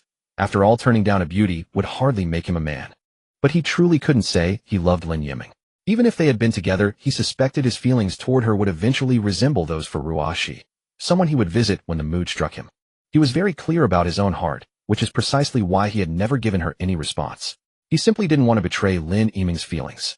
But now, looking at these envelopes, every word seemed to brim with boundless affection, and all at once his heart grew profoundly complicated. He gazed toward the direction of the Thousand Feather Empire, and in the next instant, he vanished from Mount Wanyun. The Thousand Feather Empire. Chitian City. This was the imperial capital of the Thousand Feather Empire, its scale many times larger than Jinghong City, almost like a world unto itself. Today Chitian City was adorned with lanterns and colored banners for their eldest prince was getting married today. Much like the situation in Jinghong Empire, the eldest prince was also the strongest among the princes of the Thousand Feather Empire. However, one key difference was that this eldest prince, unrivaled in strength, had already been designated as the crown prince. I heard the eldest prince is only taking a concubine and moreover a princess from Jinghong Empire. Is such a grand display really necessary? What does it have to do with her? Doesn't everyone know our eldest prince values face above all? This has nothing to do with that Lin Yiming. But I heard Jinghong Empire refused to become a vassal of our Thousand Feather Empire. They truly don't know what's good for them. They've only just gained a return to origin realm expert and already act so arrogantly. Many in the city were discussing the matter, but clearly almost no one took this wedding seriously. Jinghong Empire and the Thousand Feather Empire, though both classified as royal-level powers, were worlds apart. Before the old king of Jinghong had broken through to the return to origin realm, there had been no reason for the Thousand Feather Empire to pay them any mind. But once the old king of Jinghong achieved the return to origin realm, it naturally drew the attention of the Thousand Feather Empire, which hoped to bring them under its influence. Jinghong Empire, however, had refused. The price was extremely steep. Not only the loss of 3 commanderies, but King Lin Mu had also offered up his daughter, and only then was Jinghong Empire spared. Otherwise, the Thousand Feather Empire would almost certainly have destroyed Jinghong Empire entirely. This was simply the law of survival in this world. Even if you did not wish to become a vassal of a stronger power, you still needed to show an attitude of submission. Within the imperial palace of the Qinyu Empire, Lin Yiming's eyes were dim with sorrow. The room she occupied was adorned in a sea of vibrant crimson, a color that should have signified great joy. Yet her dejected expression twisted this festive air into something mournful and bleak. Soon, once the auspicious hour arrived, she was to be wed to the Grand Prince of the Qinyu Empire. At this thought, Lin Yiming's eyes were filled with despair and helplessness. She did not blame her father, for she knew he was left with no other choice. When she had departed the Jinghong Empire, the one who had grieved the most was undoubtedly her father. There was simply nothing else to be done. The Jinghong Empire was powerless to resist the Qinyu Empire. This alliance was their only recourse. If they submitted to the Qinyu Empire, the fate of the Jinghong Empire would be sealed. It would inevitably be assimilated and become a mere part of the Qinyu Empire. The Jinghong Empire as an entity would cease to exist in this world. It was for this reason that Lin Yiming voluntarily agreed to the Qinyu Empire's demands. The mere thought of marrying a man she did not love filled Lin Yiming's heart with immense pain. She longed for death, but she knew she could not resort to such a measure for fear that the Qinyu Empire would vent its wrath upon the Jinghong Empire. Suddenly, a person who haunted her dreams came to mind: Chen. Ever since their parting in Jinghong City, Lin Yiming had been utterly captivated by that man. She yearned to see him again with every fiber of her being, but her wishes had never come to fruition. Even as she was about to be married into the Qinyu Empire, she had written to him, hoping for a final meeting. Yet there had been no reply. At this, a profound sadness washed over her. Does he truly harbor no affection for me? Lin Yiming had long sensed that Chen might not be interested in her, but she simply could not restrain the urge to connect with him. Finally, Lin Yiming let out a deep sigh, resolving to stop dwelling on the matter. Her feelings were but a one-sided affection. If Chen offered no response, that was her own affair. And yet, even so, her emotions surged within her like a tidal wave, and tears continuously streamed down her cheeks. Grievance, helplessness, confusion, and anguish. All manner of feelings intertwined within her heart. After a long while, a maidservant entered slowly and said with a cool tone, "Princess, His Highness has requested your presence. Please follow me." When Lin Yiming remained motionless, the maidservant frowned slightly, walked over, hoisted her up, and escorted her out. Lin Yiming might be called a princess in name, but in reality, she was merely a token of face granted to the Jinghong Empire by the Grand Prince. As a cultivator of the spirit return realm, she was considered a top-tier expert in the Eastern domain. The Grand Prince wished to win her over, and not willing to offend her outright, he went through the motions of holding a wedding. Soon they entered a lavish main hall. It was already filled with guests, every one of them a powerful figure from the Qinyu Empire. Among them were even 4 spirit return realm experts, all present to show their support for the Grand Prince, Zhou Mingyang. There were no wedding trappings or rituals to be seen in the hall. Zhou Mingyang, clad in a bright red robe, sat at the head seat, chatting and laughing with the others, as if this were an ordinary gathering rather than a wedding day. The Qinyu Empire had stood for a long time, and it boasted numerous formidable experts. The Grand Prince, Zhou Mingyang himself, possessed a terrifying level of strength, being at the late stage of the spirit return realm. The king of the Qinyu Empire was even more fearsome, reportedly having touched upon the saint level. Of course, this was merely a rumor. Today, Zhou Mingyang had used this wedding as an excuse to gather his allegiant experts for a gathering, a way to maintain their relationships. "Your Highness, the princess has arrived." A servant approached Zhou Mingyang and whispered. Zhou Mingyang nodded and said with indifference, "Let her in." Soon Lin Yiming walked in. The assembled experts glanced at her with cold indifference, not one of them rising to greet her. This made their contempt for her abundantly clear. Biting her lip, Lin Yiming walked straight over to Zhou Mingyang and quietly sat down beside him. Zhou Mingyang's brows furrowed immediately, and he snapped coldly, "Who told you to sit? Do you not know your own status? You think you're worthy of sitting by my side? Get up and stand over there." In his eyes, she was merely a lowly plaything. He had only asked to marry her because he saw that the king of Jinghong seemed to care for this daughter, making her a useful tool. This was also to facilitate his future annexation of the Jinghong Empire. If it weren't for his need to use Lin Yiming to threaten the Jinghong king later and to win over that spirit return realm expert, he wouldn't have even bothered to hold a ceremony. Hearing Zhou Mingyang's words, Lin Yiming's eyes were filled with a deep dejection. She could already foresee what her future held. Perhaps she would come to be treated even worse than a servant. Lin Yiming stood up and silently walked over to the area where the servants stood lining up alongside them. Yet her body trembled slightly and her fists clenched tightly, betraying the turmoil within her. In the Jinghong Empire, she had been a princess held in high esteem. Yet now she was being forced to debase herself to the level of a common servant. How could anyone endure such a humiliation? Lin Yiming's heart was filled with a profound misery. At this moment, she could no longer face her fate with equanimity. She wanted to die. Sparkling teardrops traced paths down her cheeks. "I'm sorry, father. Your daughter cannot accept this future." She had initially thought she could sacrifice herself for the Jinghong Empire, but now that she was truly in the Qinyu Empire, she realized she could not go through with it at all. She could not accept such an outcome. Even if Zhou Mingyang hadn't humiliated her, the thought of death had long crossed her mind. She had only suppressed it for fear of bringing reprisals upon the Jinghong Empire. But this incident caused that suppressed desire to burst forth completely. Suddenly Zhou Mingyang turned his head, noticing Lin Yiming's soft sobs. He rose, his expression grim, and walked over to her. Slap! A crisp sound echoed through the hall as Lin Yiming was sent reeling to the floor, a bright red mark blooming on her delicate cheek. Zhou Mingyang said coldly, "On a day of such great joy, what are you crying for? I am the future heir to the Qinyu Empire. Marrying me is the greatest fortune you could ever have. Who are you to feel wrong?" He was extremely displeased with her appearance. If Lin Yiming were just an ordinary woman, Zhou Mingyang might not have cared so much, but she was exceptionally beautiful, a rarity, even within the Qinyu Empire. She was in her own right a woman of high quality, and her tearful weeping appearance clearly showed her reluctance to marry him. This manner of hers was in a way a slight against him. He was a man who cared deeply about his pride, and with so many people present, this was a direct challenge to the self-esteem of the always face-conscious Zhou Mingyang. Normally, if Lin Yiming was willing to lower herself and serve him, well, Zhou Mingyang might have granted her some measure of status and position. Unfortunately, he no longer harbored such intentions. She was nothing more than a plaything who didn't know her place. The other experts in the hall also cast looks of utter disdain in Lin Yiming's direction. In their view, Zhou Mingyang was of exalted status, and marrying him was a stroke of immense luck. Yet she was there feigning grievance, which was truly an act of ingratitude. Lin Yiming lay on the ground, her head spinning and throbbing with a splitting pain. Zhou Mingyang's slap had been delivered with considerable force, and for an ordinary person, it would have been enough to crack their skull open. Summoning a courage she didn't know she had, Lin Yiming, after gathering her senses, said with a cold expression, "Wronged? I'm not feeling wronged. I just think that compared to the man I have in my heart, you fall far too short. You are in no way worthy of being my husband." Lin Yiming's words were sharp and biting in the extreme. Many in the hall had a change of expression. To dare speak to the Grand Prince in such a manner was nothing short of seeking death. Lin Yiming had already intended to die. If Zhou Mingyang killed her, it would simply be granting her wish.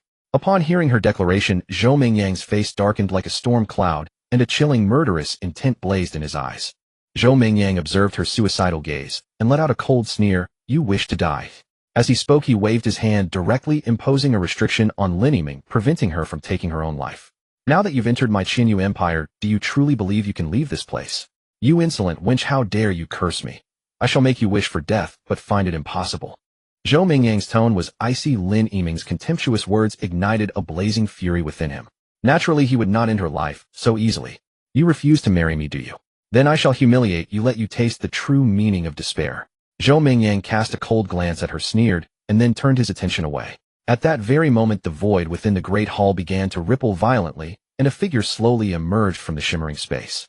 A terrifying aura instantly spread outward, its presence felt throughout almost the entire Qitian city.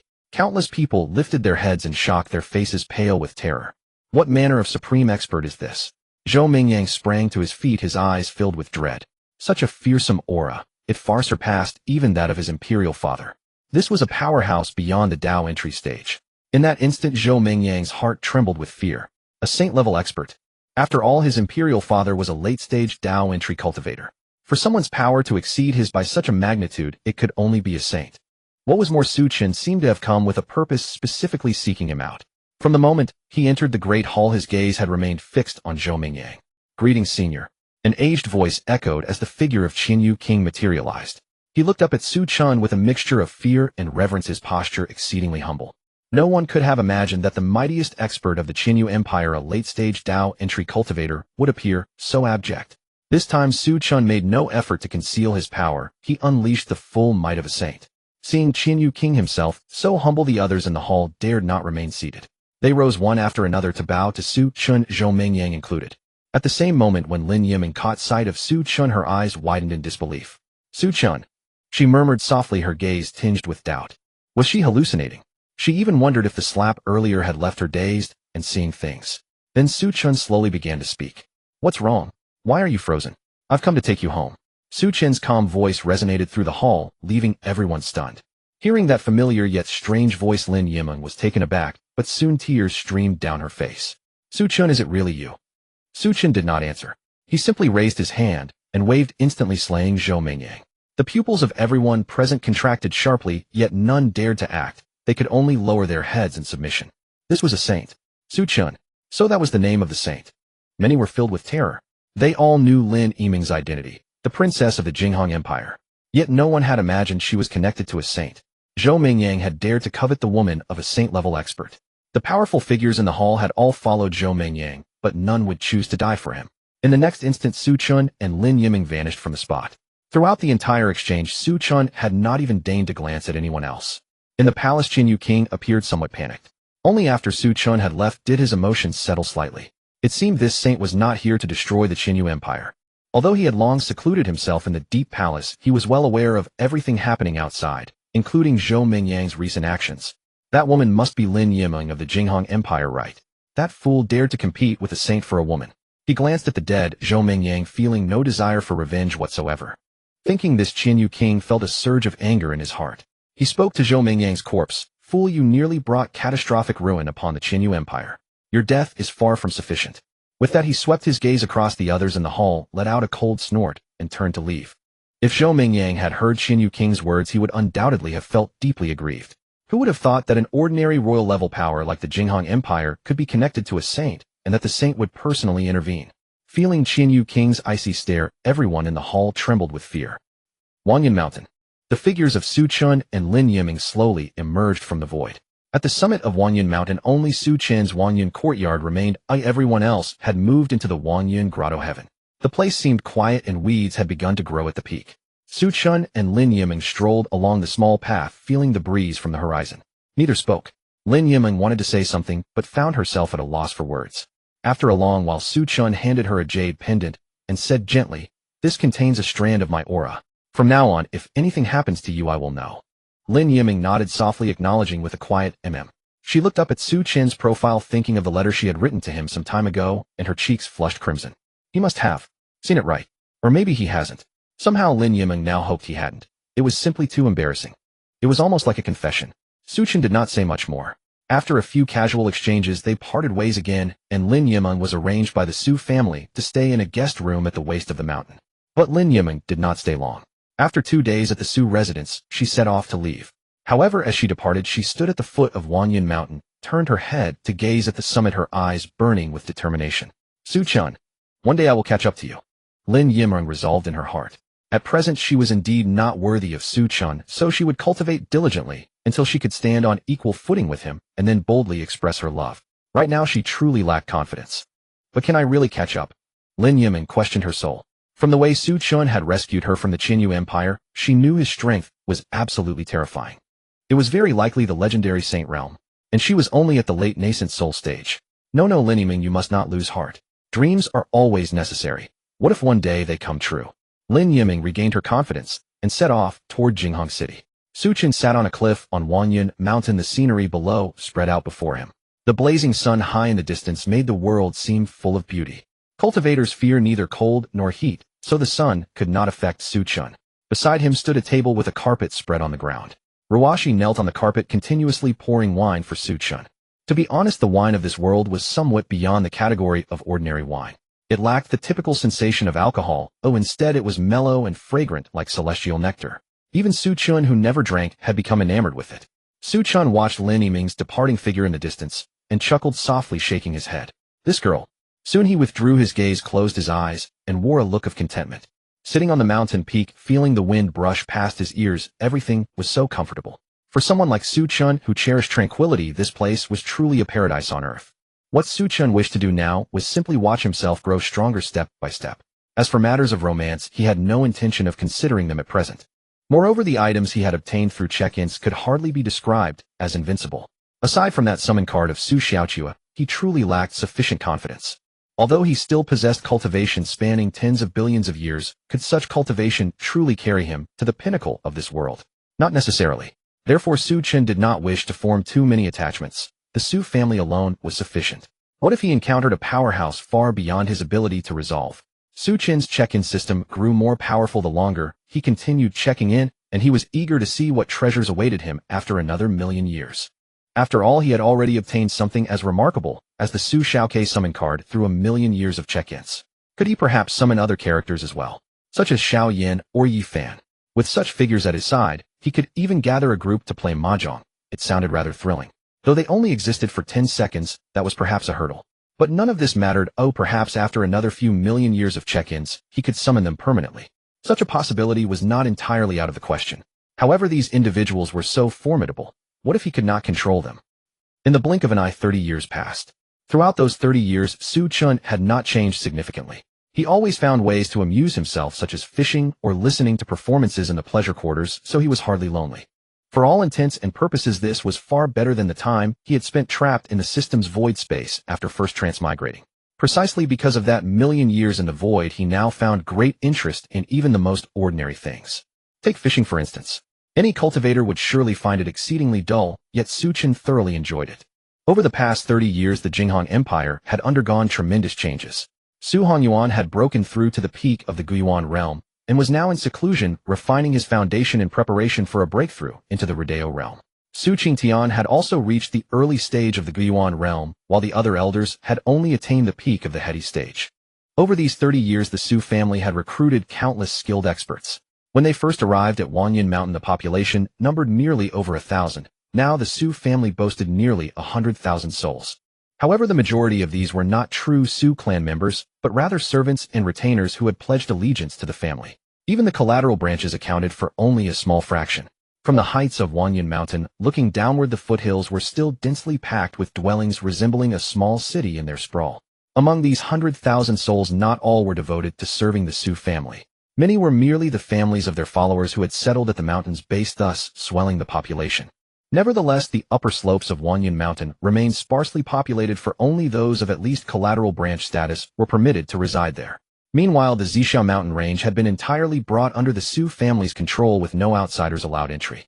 For the past decade, the Jing Empire had presented grand tributes to the Su family every year, behaving much like a vassal state. Yet this was hardly surprising. The Su family's strength was so formidable that conquering the Jing Empire would have been a trivial matter had they wished it. Dingyang Commandery. Luoyan sect. This sect had been founded by Su Yuza of the Su family. With his own formidable cultivation and the backing of the Su family, it had flourished smoothly. Now within Dingyang Commandery, Luoyan sect stood as one of the major powers, with nearly 3,000 members inside and out. Su Yuza himself had advanced to the half-step heady stage. This was merely a fraction of the Su family's people. As the main branch continued to spread its branches across the land, the Su family's influence had grown extraordinarily vast, far exceeding the 100,000 souls beneath Wanyan Mountain. That day, before the tranquil Luoyun sect, a group of figures appeared. All wore black robes embroidered with the character Yin, and each exuded a chilling, sinister aura. Elder, this is Luoyan sect. According to our intelligence, Su Yuza must be within. Standing at the forefront was a middle-aged man with a grim, chilling expression, his eyes cold and emotionless, as though he were a heartless creature. Yang Long gave a faint nod. Since the intelligence is confirmed, gather our forces. Once the moment is right, we shall destroy Luoyun's sect. The eldest elder immediately nodded, his face showing excitement. I wonder who this Su family has offended to warrant a public bounty on their heads. Assisting in the killing of a single main branch Su family member offers 2 million high-grade spirit stones and 3 earth-grade weapons. If we can destroy the entire Su family, our jing sect will surely advance to a new level. At this moment, the second elder frowned deeply and spoke. Eldest elder, you should be more cautious. Although our jing sect possesses 3 late-stage Guiyuan cultivators and our sect leader who has reached the half-step Rodeo realm, the Su family must not be underestimated. Their rise to such a position in so short a time suggests they are far from ordinary. The eldest elder sneered. What is second elder worried about? Have you forgotten who issued this public bounty? Upon hearing this, the second elder pondered for a moment and fell silent. Indeed, the power behind this bounty was far too formidable. The Su family had no Rodeo realm cultivators and could never possibly resist that person. Their task was not to destroy the Su family themselves, but to lure them out, leaving the main assault to that powerful figure while they merely provided assistance. The xianxia required all bounty posters to be submitted to them, and once a task was accepted, the issuer was forbidden from harming the acceptor. The xianxia maintained extremely strict rules. Of violators would be hunted down by their assassins. As a saint-level power in the eastern region that struck terror into all who heard its name, no one dared to provoke the xianxia. Thus they felt entirely at ease, with no concern that the bounty issuer would betray them. Yang Lung suddenly spoke. Very well, everyone has arrived. It is time for us to make our move. Hearing this, the several figures beside him all wore sinister smiles.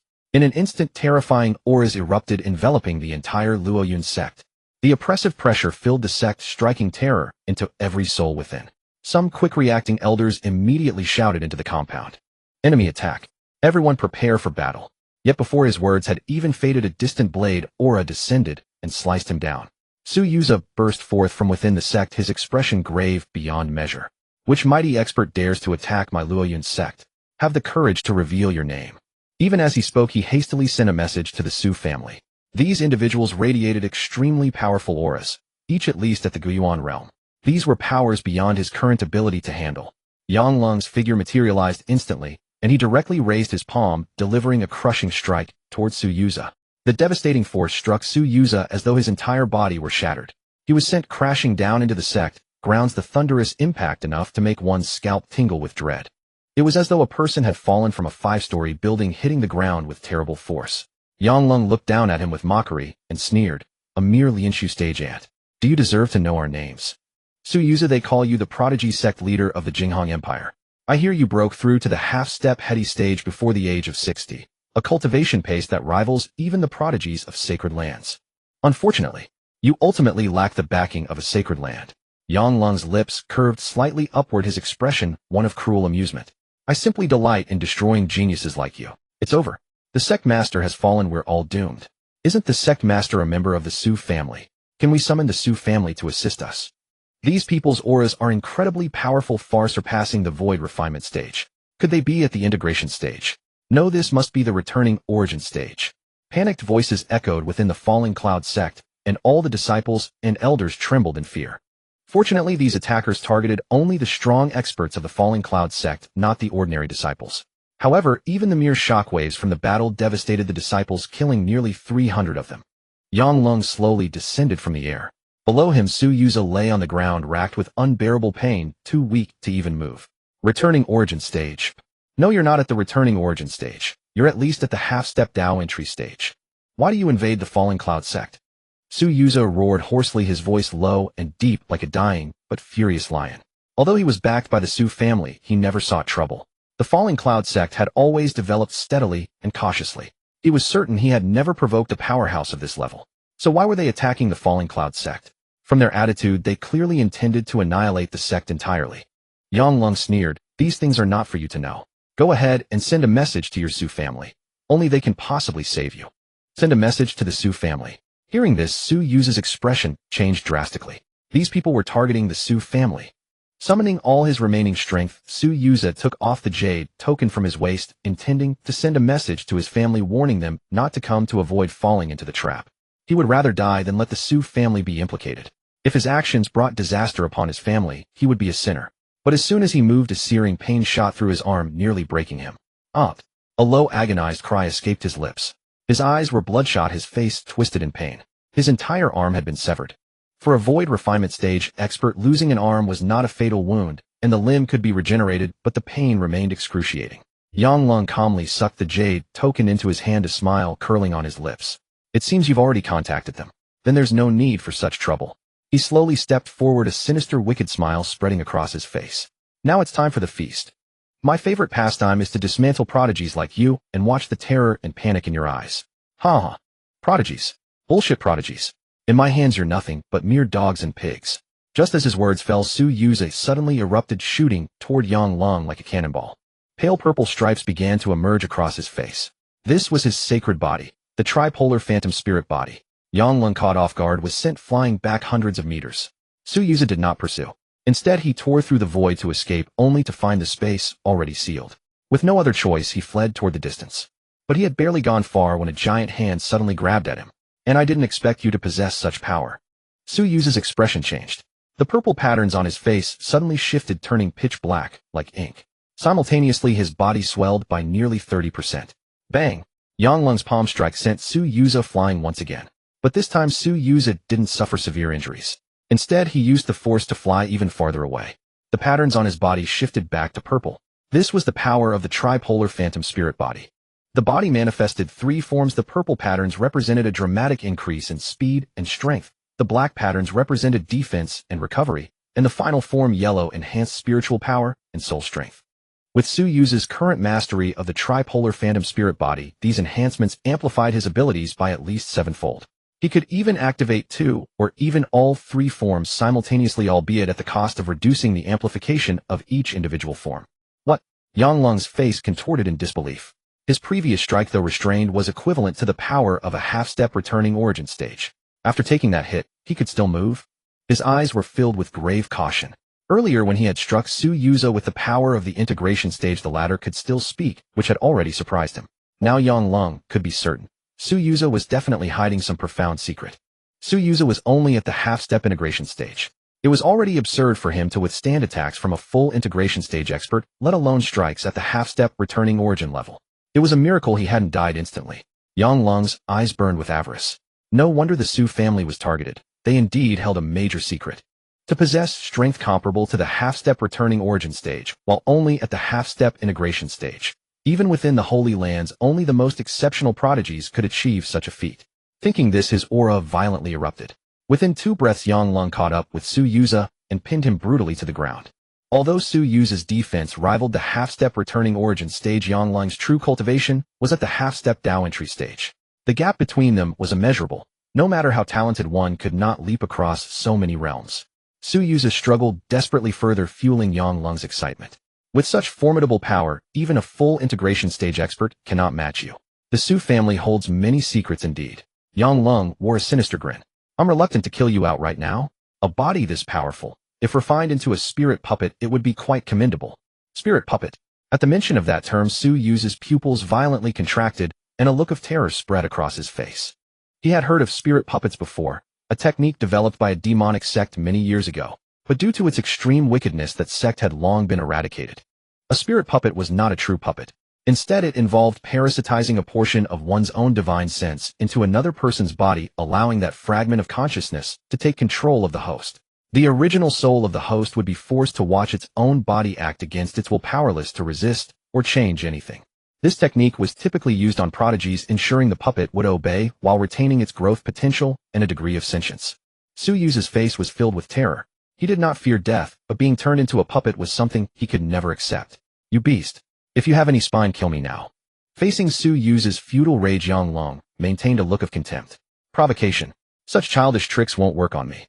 As he spoke, Yang Lung began to activate his technique, preparing to perform a soul search on Su Yuze. After all, whether this body could be preserved depended on the attitude of that higher-up. So he would first extract the secrets of the Su family from his soul. Just as he was about to make his move, a series of resounding booms echoed from the distance, accompanied by an overwhelming oppressive aura. Who dares to invade the territory of the Su family? The assembled experts of the Su family advanced together, their momentum shaking heaven and earth. The surrounding forces witnessing this looked toward the Luoyun sect with immense curiosity. These seemed to be people from the Su family. Who provoked them? That direction. The Luoyun sect. Is there still someone daring to make a move against them? Indeed, everyone knows that the Luoyun sect was founded by a direct descendant of the Su family. Offending the Luoyun sect is no different from offending the Su family itself. But the Su family is truly formidable. From the auras of those few, just now, they all seem to be cultivators above the hegemony realm. At this moment, within the Luoyun sect, The figures of Su Hongyuan and his companions stood in the void. Each of them exuded a powerful aura, their momentum shaking heaven and earth. Even before they began to act, the space around them grew unstable, unable to withstand the immense pressure. The people of the Jing sect sensed the commotion and immediately ceased their attacks, no longer slaughtering the disciples of the Luoyun sect. Instead, they stared at the Su family members with solemn expressions. But in that brief moment, aside from Su Yujie, almost all the other high-ranking members of the Luoyun sect had perished, and only 30% of the sect's disciples remained. Yang Lung squinted his eyes and glanced at Su Yujie. Raising his hand, he struck down a palm, sealing him to the ground immobile. Soul searching required a quiet environment. With a great battle about to erupt, the timing was hardly suitable. Only after annihilating the Su family could he proceed with the soul search. He slowly rose to his feet and gazed at the 6 figures high in the sky, his eyes filled with gravity. According to the intelligence, these 6 should be the Su family's strongest combatants. 1 at the return to Origin Realm Perfection, 1 at early return to Origin Realm, and 4 at the Hegemony Realm Perfection. This Su family was indeed no ordinary clan. Word had it that a few decades ago their strongest had only been at the refining Void Realm. To have reached this level in such a short time, they must have obtained some heaven-defying opportunity. At this thought, Yang Lung's eyes burned with fervor. For someone of that stature to target the Su family, it surely couldn't be anything ordinary. His demands were not high, as long as the Jing sect could get a share of the spoils, that would suffice. Su Yunxian stared at Su Yujie, who was sealed on the ground, and a cold, murderous intent surged in his eyes. His figure vanished instantly from the spot. The next moment, a bolt of lightning blossomed between heaven and earth. The arc grew larger and larger, ultimately transforming into a colossal pillar of lightning that struck toward Yang Lung. No matter who you are, since you dare to harm a member of the Su family, there is no way you will leave here today. Yang Lung's eyes were full of contempt. A mere Hegemony Realm Perfection, how dare you boast so shamelessly? He did not take Su Yunxian's attack seriously at all. The gap in strength between them was enormous. He was a cultivator at the entering the Dao realm. How could he fear someone who had not even reached the return to Origin Realm? But soon his expression changed. Something was wrong. The lightning pillar contained not only violent lightning energy, but also a sword aura that annihilated everything. These sword auras were hidden within the pillar, and he had not detected them. Perhaps it was because he had been too far away earlier and had underestimated the attack. It was only when the lightning pillar was about to reach 300 meters in front of him that he sensed the terrifying power within. Boom! A deafening explosion erupted from the Luoyun sect. Yang Lung was directly blasted to the ground, and the earth instantly cracked open. Even the ground could not withstand such terrifying force. In an instant, the entire Luoyun sect was reduced to ruins. Countless disciples who witnessed this scene had faces filled with excitement and elation. Excellent. This is the Su family behind the sect master. With their help, our Luoyun sect can finally be saved. But my master and senior brothers are dead. These damned bastards must be killed. The Su family is immensely powerful. They will surely succeed. The strength displayed by Su Yunxian immediately brought hope and joy to the surviving disciples of the Luoyun sect. Meanwhile, many people around the Luoyun sect were observing in secret. After witnessing Su Yunxian's terrifying power, they were all stricken with fear. This was too strong. It had completely transcended the scope of the Hegemony realm, hadn't it? To provoke the Su family, these people truly have no fear of death. I think I recognize these people. They are the Jing sect of the Dacian Empire. But the Su family's influence is only within the Jinghong Empire. How did they offend the Jing sect? A while ago, a mission was posted on the Shadow Network targeting the Su family with an extremely generous reward. I suspect this is related to that matter. But it's just hearsay, I don't know the specifics. Those conversing in the shadows were all cultivators above the refining Void Realm. They were far away, observing secretly with their spiritual sense. But upon hearing that someone had posted a mission on the Shadow Network to kill the Su family, they all showed expressions of surprise. Although the Su family had developed rapidly, their conduct was relatively friendly and not at all domineering. Who would go to such lengths to destroy them? Inside the Luoyun sect, the members of the Jing sect saw Yang Lung struck down and wore expressions of disbelief. How was that possible? Their sect master was a cultivator at the half-step entering the Dao realm, while Su Yunxian was only at the Hegemony Realm Perfection. With such a huge gap in cultivation, how could he still injure the sect master? Su Hongyuan did not merely watch.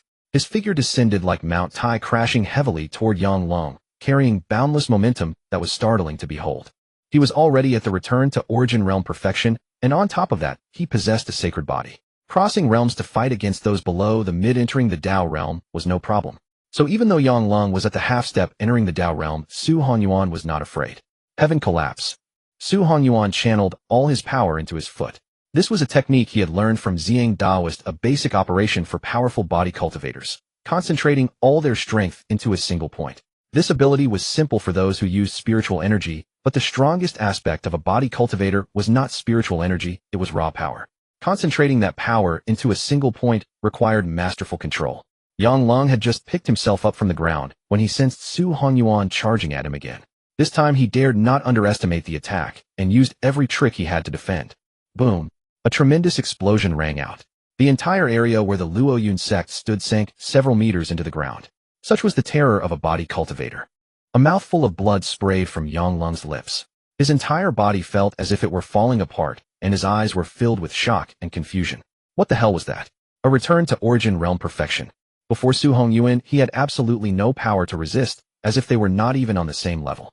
Yet the aura on Su Hongyuan's body was indeed only at the return to origin realm perfection. Suddenly Yang Long thought of Su Yujie. His combat strength had also far exceeded his own cultivation level. Looking at the formidable Su Hongyuan, Yang Long could not help but roar, "Senior, I have lured the people here as you requested. Please, Senior, make your move." The strength of the Su family had exceeded his expectations, so Yang Long dared not continue fighting alone. Otherwise, he might very well fall here today. Upon hearing this, Su Hongyuan immediately became alert, looking around in a vigilant manner. Not only him, but the other Su family members did the same. If this person was already so powerful, then the one he called Senior must be at least at the entering the Tao realm or higher. After a considerable span of time passed with no response whatsoever, Yang Long grew visibly anxious. "Senior, all the core members of the Su family have arrived. I implore you to make your presence known." Yang Long called out once more, yet still received no reaction whatsoever. At this moment, even someone as foolish as him could grasp the situation. They had been played for fools. Not just him, but the other elders of the Jing sect also wore expressions of extreme displeasure. They had originally intended to use Su Yuza as bait, never expecting that Su Yuza was merely the bait itself, and they in turn were the fish. Although their mission had technically been completed, if they perished, the mission rewards would need to be returned to the one who issued it, with the exception of a 20% commission retained by the Dark Sentinel. That person intended to sell them out outright. Yang Long's face darkened to an extreme. He struggled to his feet, his aura surging to its peak, without a trace of emotional fluctuation.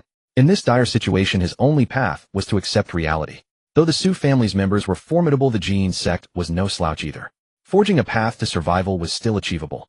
Yang Long clenched his teeth, his eyes brimming with hatred. Damned. Being schemed against was an unpleasant feeling, yet the circumstances were different now. He had to remain calm and not let his fury cloud his judgment. The mission is complete. Let us flee immediately. Yang Long stuffed a pill into his mouth. His previously gravely injured and near-death body instantly regained vitality, growing even stronger than before. Tyrant Dragon Pill. This was a pill capable of boosting one's strength in the short term, though it carried severe after-effects. Its use would greatly damage one's foundation. Only when absolutely forced would he resort to it. Su Hongyuan also came to his senses. They have no reinforcements. Kill them swiftly. We must not let these people escape. He had also heard of the Jing sect. Letting even one of them go would bring tremendous trouble to the Su family in the future. They naturally held no fear, yet if a powerful expert sought to carry out an assassination, the younger generation of the Su family would hardly survive. Su Qingtian's eyes were filled with killing intent as he surged forward, pursuing the eldest elder of the Jing sect. The Jing sect had only 7 people present, 3 at the Guiyuan realm, 1 who had half-step entered the Tao, and 3 at the peak of the integration realm. These were their sect's top combat forces. Under normal circumstances, the strength of the Su family's people would make it impossible for them to stand as enemies. Yet in reality, it was the Jing sect that found itself being relentlessly pursued and beaten, and they lacked even the ability to resist. Although Su Qingtian was merely at the early stage of the Guiyuan realm, in truth, no one below the half-step Tao entry could be his match. Su Yunxian and the others, though only at the integration realm peak, could still fight those at the mid-stage of Guiyuan and below. However, this applied only to ordinary cultivators.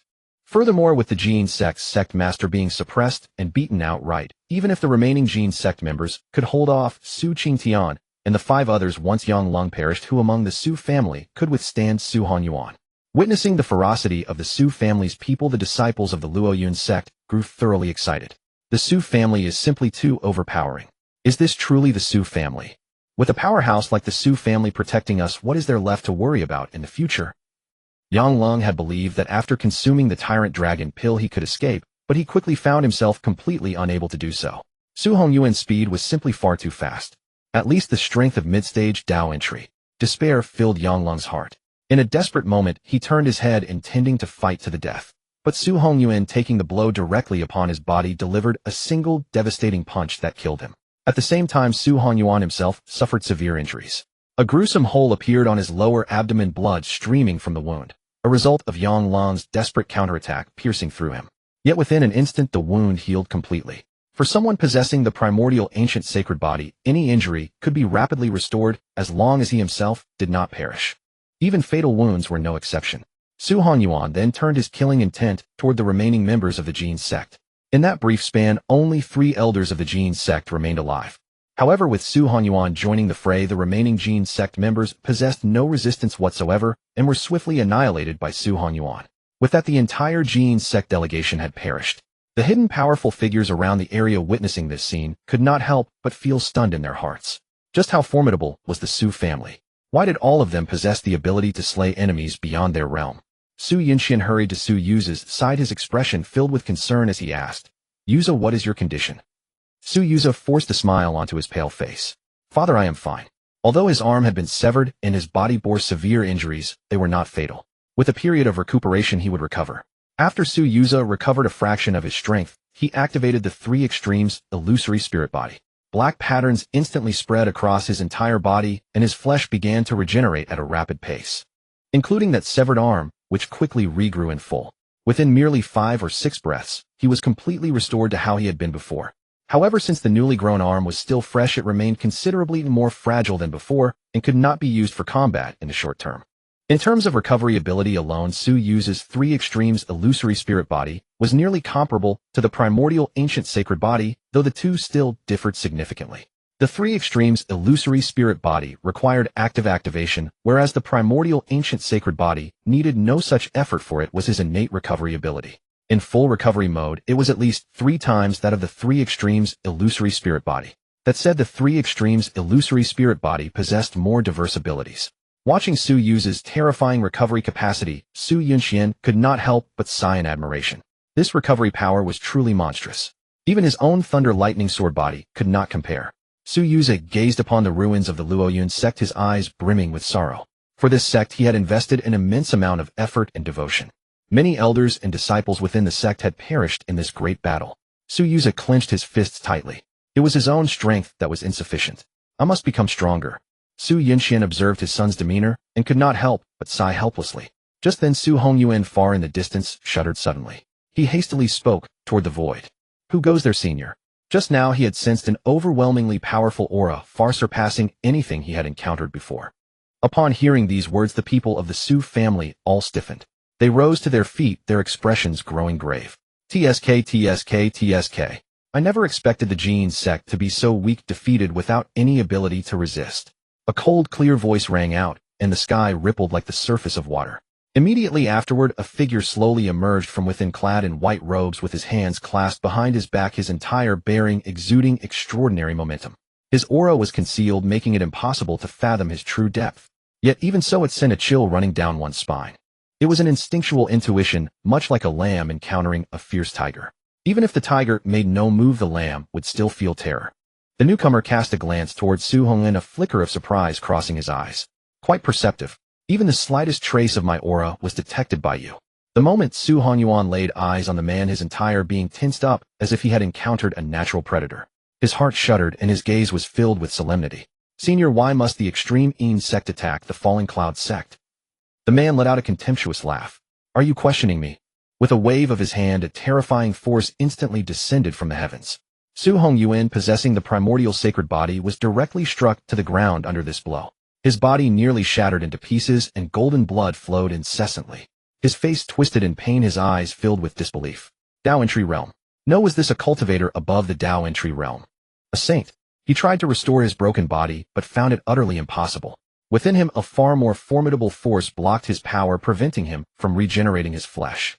Su Qingtian and several elders of the Su family immediately stepped forward, shielding Su Hongyuan in a tight circle. The white-robed man gazed at Su Hongyuan with a slightly different light in his eyes. "Golden blood. Is this the primordial sacred body?"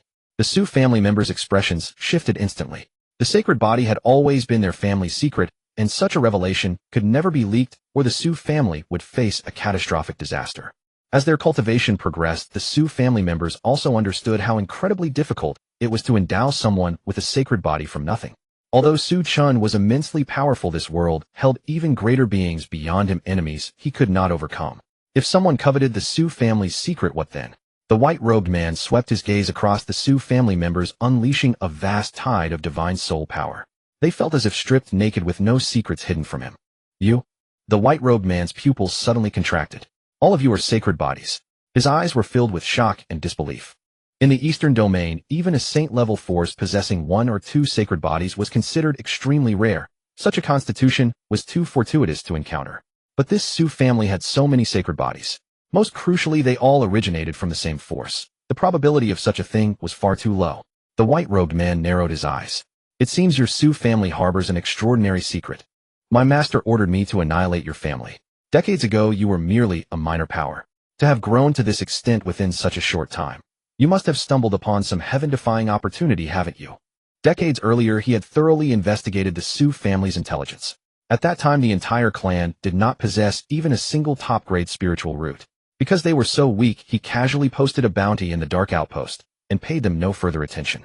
Such a feeble force could never rise with its ceiling already set, so he did not take them seriously. Yet unexpectedly, in recent years, he heard the name Su family again, and they had grown to an astonishing degree. He purchased some intelligence on the Su family from the Dark Outpost, which claimed that a saint might exist among them. For this reason, he issued a bounty to test the Su family's depths. But he never expected the extreme insect to be so useless. The white-robed man took a deep breath, his expression gradually calming. He turned his gaze back to the Su family, his eyes burning with fervor. Sacred bodies. So many sacred bodies. If I could refine all of you, my own sacred body might even break through to the imperial body, wouldn't it? Devouring one sacred body with another was a common practice.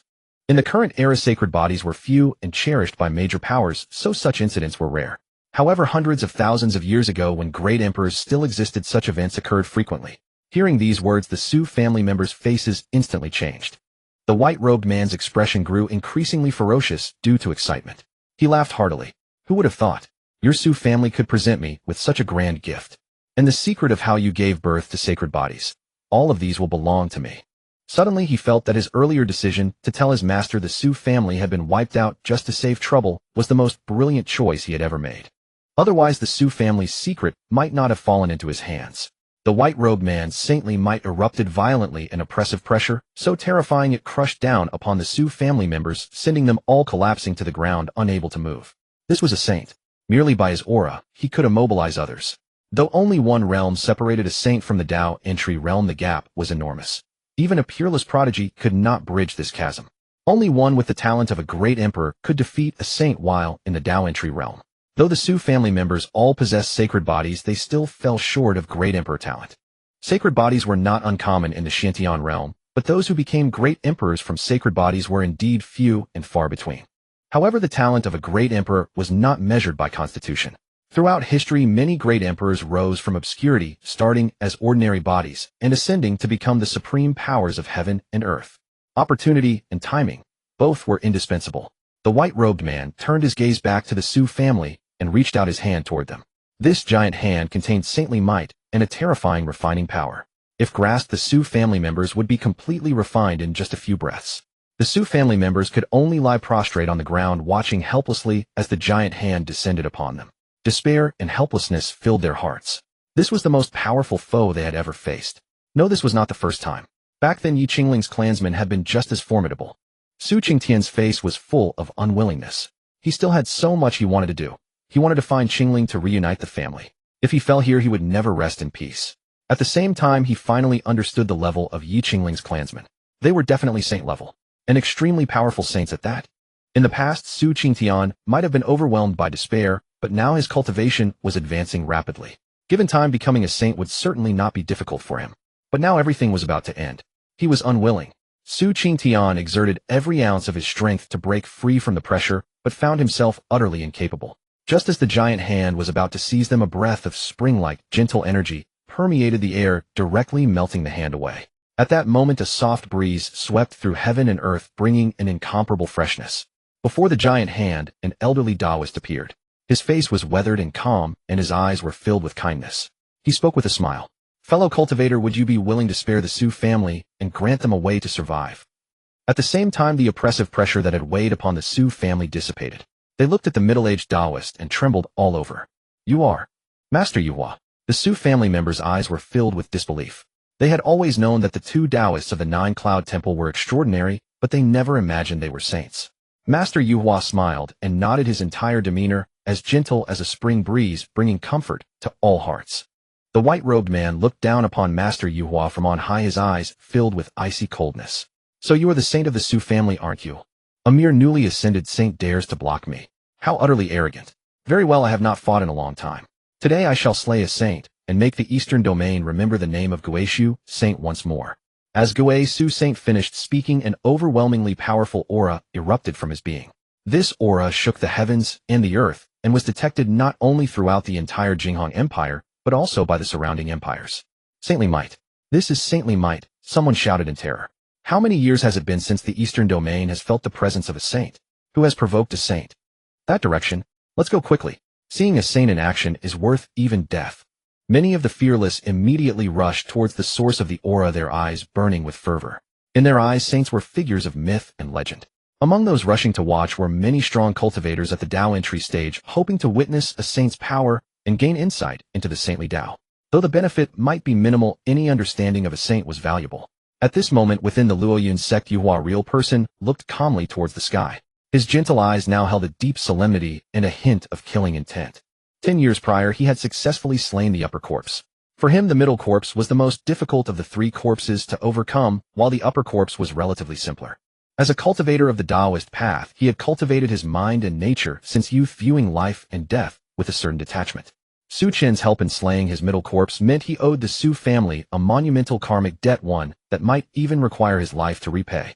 Therefore, no matter what, he had to protect the members of the Su family. Yuhua real person's own aura also spread out, clashing against the saint in the sky, though his expression was one of extreme tension. Guishu saint. He had heard of this name before. He was the patriarch of the Guishu Holy Land, a powerful cultivator at the late Saint King stage, even stronger than his own master. He had no confidence whatsoever in defeating him. Around the Luoyun sect, many had gathered. These were primarily cultivators at the Guiyuan stage, and above, even the old Jinghong king had arrived. The commotion was simply too great, and this was after all his Jinghong Empire's territory. It would be remiss of him not to appear. This is the Su family. The old Jinghong king's eyes were filled with gravity. How could they have provoked a saint? This a battle between two saints. I have never witnessed such a thing in my life. Today I will finally get to see it. In the shadows, a cultivator who had just broken through to the Tao entry stage spoke with fervent eyes. "That one is actually the old patriarch of the Guishu Holy Land. My Morong family is an affiliate of the Holy Land, and I was fortunate enough to see him once. I heard that he broke through to the Saint King realm long ago. And look at that other saint. His aura is clearly much weaker. He's probably only at the saint realm, likely having just broken through recently. It seems this battle has no suspense. This newly ascended saint is surely doomed to defeat. But how did he manage to offend Guishu saint?" Many conversed in secret, their expressions filled with confusion. In this short time, nearly 10 cultivators at the Tao entry stage had arrived, with more still rushing over from afar. Even some cultivators who had been in deep secluded cultivation had emerged. Who wouldn't want to witness a battle between saints? If one could glean even a fraction of its profundity, it could increase their chances of becoming a saint. Guishu saint's eyes were icy cold. He raised his hand and waved it, causing the heavens and earth to tremble violently. In an instant, a colossal hand materialized in the sky, at least 10,000 zhang in diameter. It contained boundless power, as if it could annihilate the very world. From below, it appeared as if mortals were gazing upon a deity. "A mere saint dares to provoke me." Guishu saint's voice boomed out like a great bell. Countless onlookers felt their scalps tingle at the sight of the giant hand. Despite its seemingly slow descent, they felt a sense of being an ant facing the vast heavens with no place to hide. Yuhua real person's eyes were filled with solemnity. This attack, though seemingly slow, he could not dodge, he had to withstand it. He raised the horsetail whisk in his hand, and saintly power poured out. For Guishu saint, this was merely a casual strike, but Yuhua real person had to defend with all his might, and even then he might not be able to block it. Though only a single major realm separated a saint from a saint king, at this level every minor stage was a chasm. Moreover, the gap between them was a full major realm and several minor stages. In the next moment, a sword materialized before Yuhua real person. This sword was different from others. It was like a gentle breeze devoid of any sharpness, giving one the feeling that it could not harm them at all. The long sword clashed against the giant hand, unleashing a violent torrent of saintly power. The already dilapidated Luoyun sect became even more ruined, almost unrecognizable from its former self. Fortunately, Yuhua real person shielded those behind him, so the shockwaves didn't harm the Su family. The disciples of the Luoyun sect were farther away, and while many were injured, none were killed.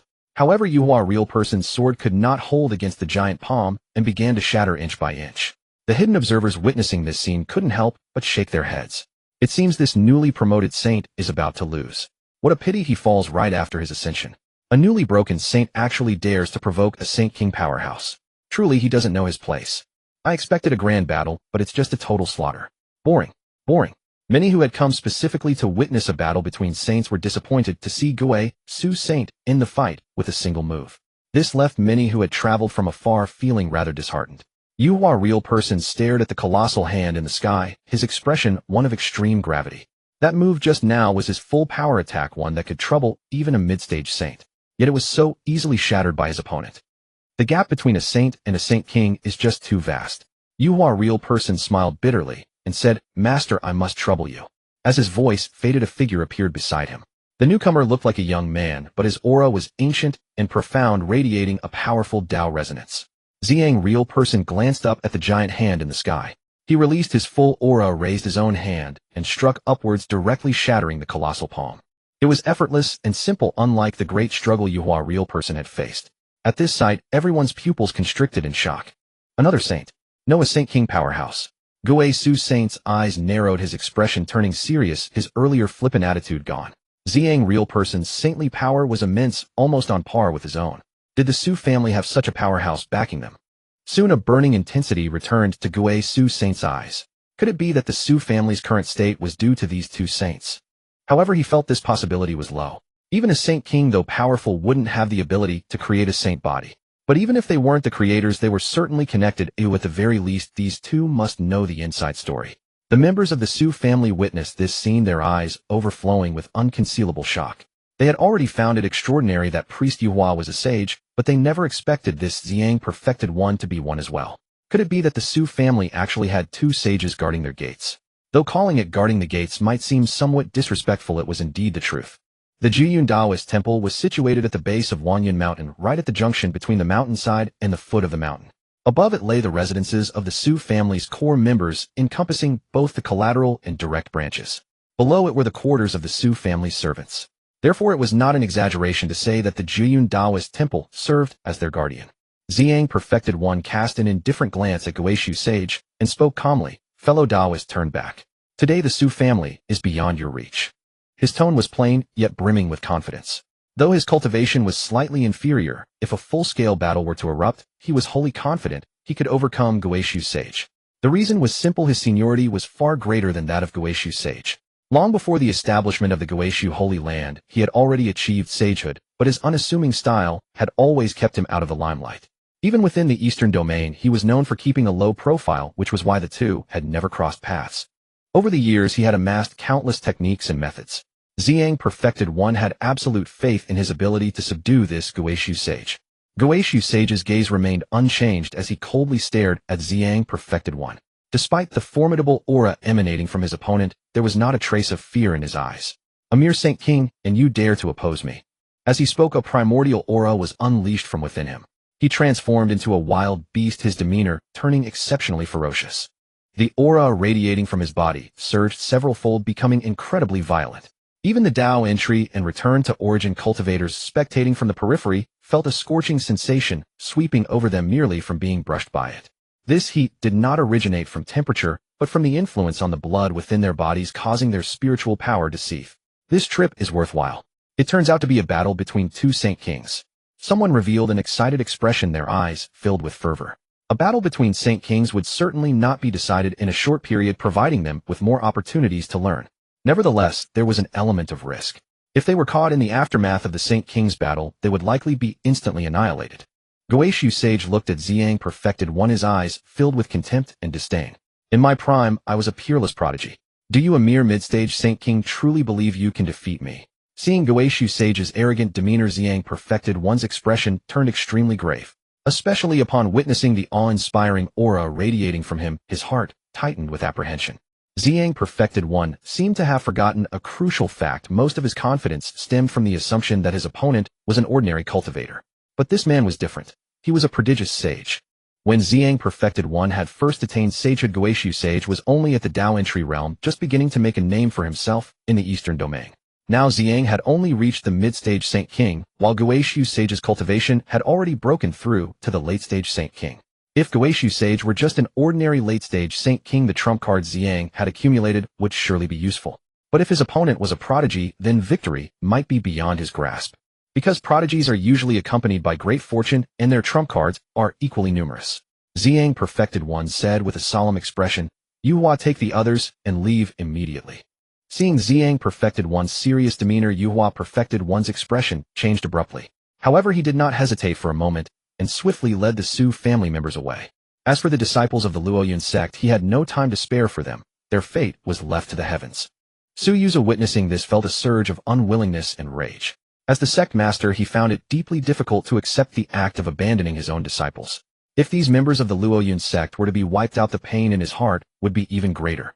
Thinking of leaving, Guishu Sage let out a cold laugh. His figure vanished from where he stood in an instant, and like a ferocious beast, he tore through the void itself, lunging directly at Yuhua Perfected One. This attack was delivered with full force, making it impossible for Yuhua Perfected One to block it.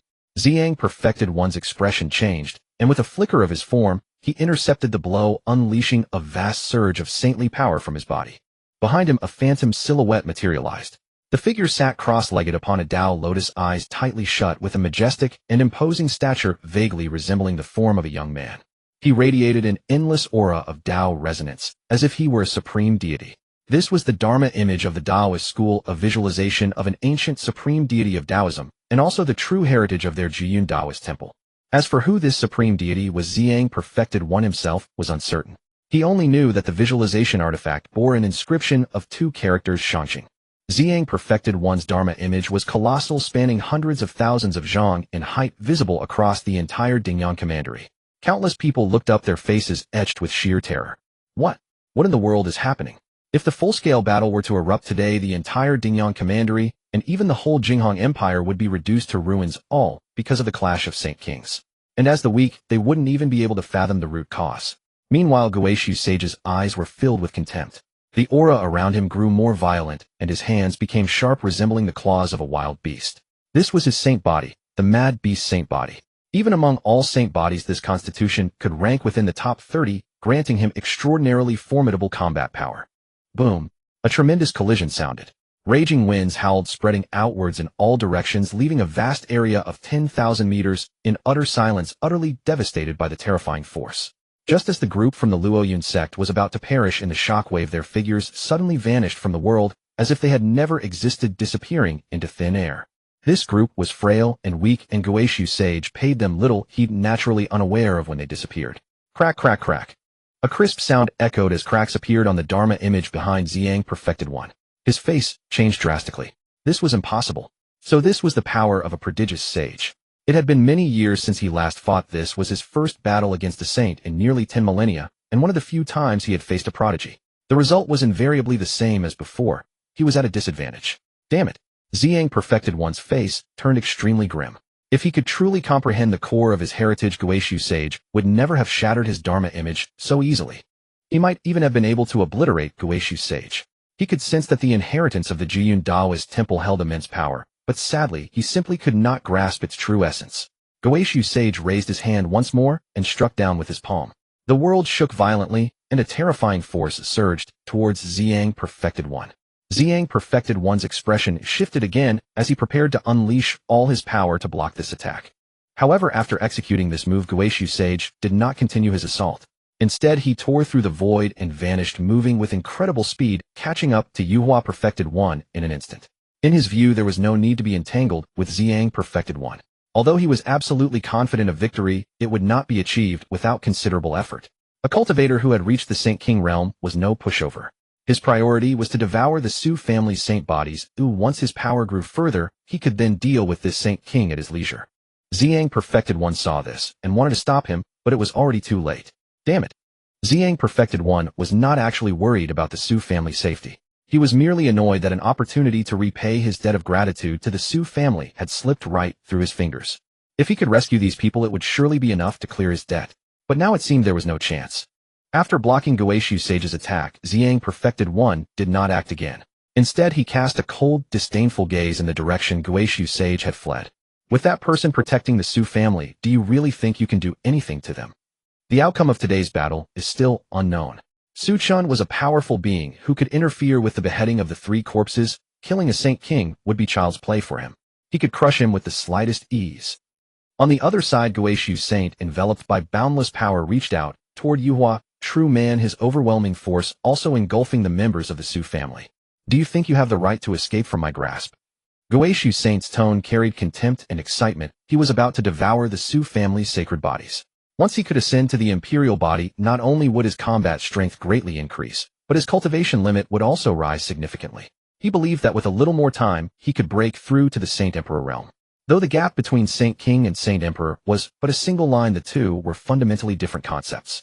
Becoming a Saint Emperor would make him a formidable powerhouse across the entire Xianxia realm. In an instant, Guishu Saint seized everyone in his grasp. His towering figure stood like a giant god, exuding an immense aura of intimidation. It seems this is about to end.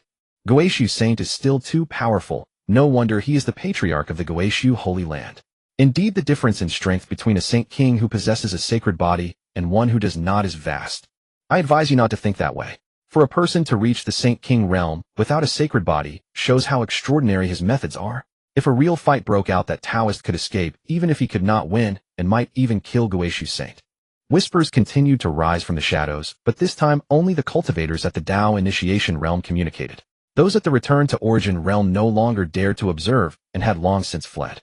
Though on the surface Xiang True Man seemed at a disadvantage, no one underestimated him. How could any cultivator who had reached the Saint King realm be a simple figure?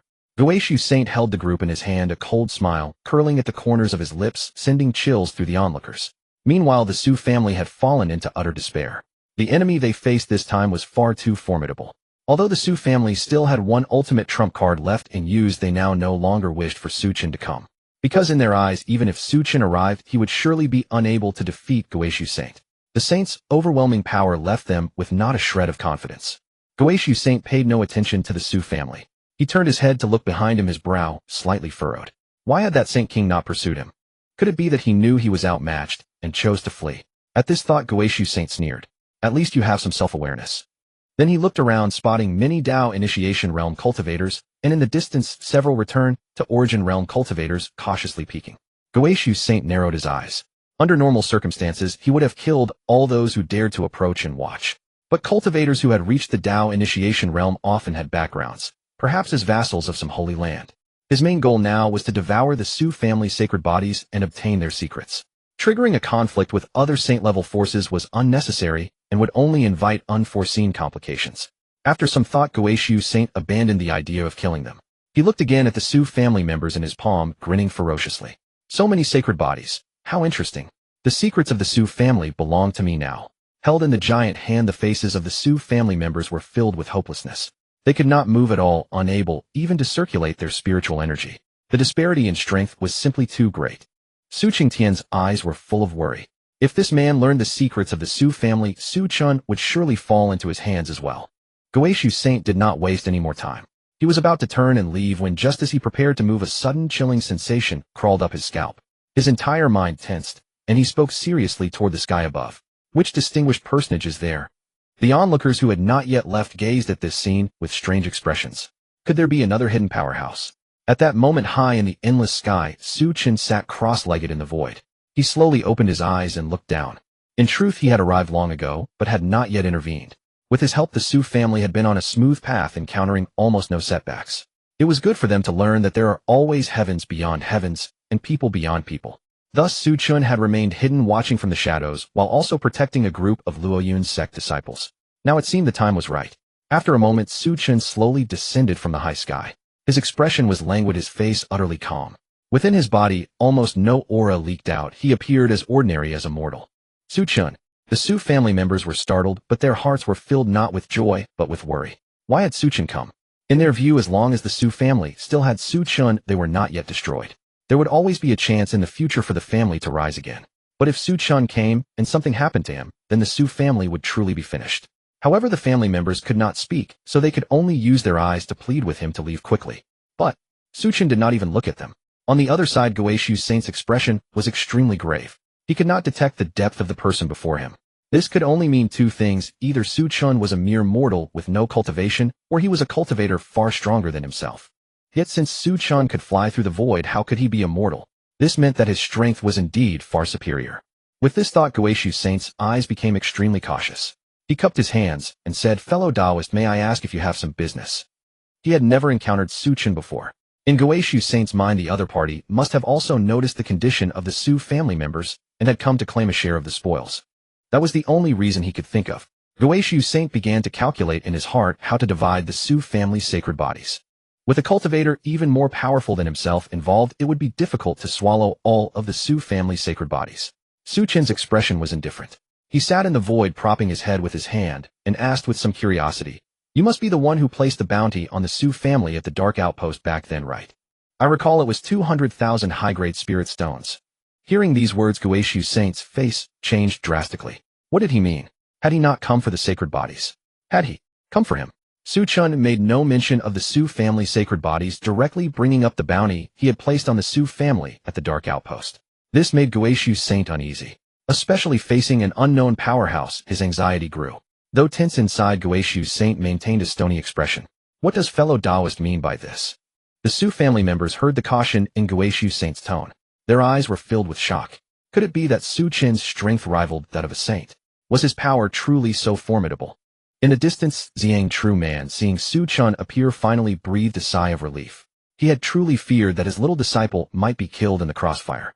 What do I mean? Su Chen chuckled softly, his voice as calm as still water. It's simple. To block my divine sense you cannot. Because you are much too weak. A worm could never achieve such a feat. So there must be someone else behind the attempt to destroy the Su family, right? As soon as these words were spoken, Guishu Saint's pupils contracted sharply. His face could no longer remain composed, and fear spread across it.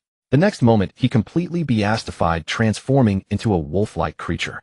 Then, without looking back, Guishu Saint tore through the void and fled into the distance at a speed far exceeding that of his earlier pursuit of Yuhua True Man. Su Chen's expression remained unchanged. He said flatly, "Did I permit you to leave?" Su Chen raised his hand slightly, without any earth-shattering momentum, only an endless calm. Yet at this very sight, the distant Guishu Saint felt a palpitation in his heart, as if he were trapped within a colossal hand, forever unable to escape. Even though he had already fled 10,000 li away from the falling cloud sect. In an instant, Guishu Saint's vision darkened, and the scene before him underwent a cataclysmic transformation. He found himself back before Su Chen, but this time he was completely immobilized, his entire body bound. Impossible. This man possesses such terrifying strength. For a moment, Guishu Saint's heart sank to the depths, cold and desolate. An indescribable fear coiled around his heart. For many years he had never experienced fear.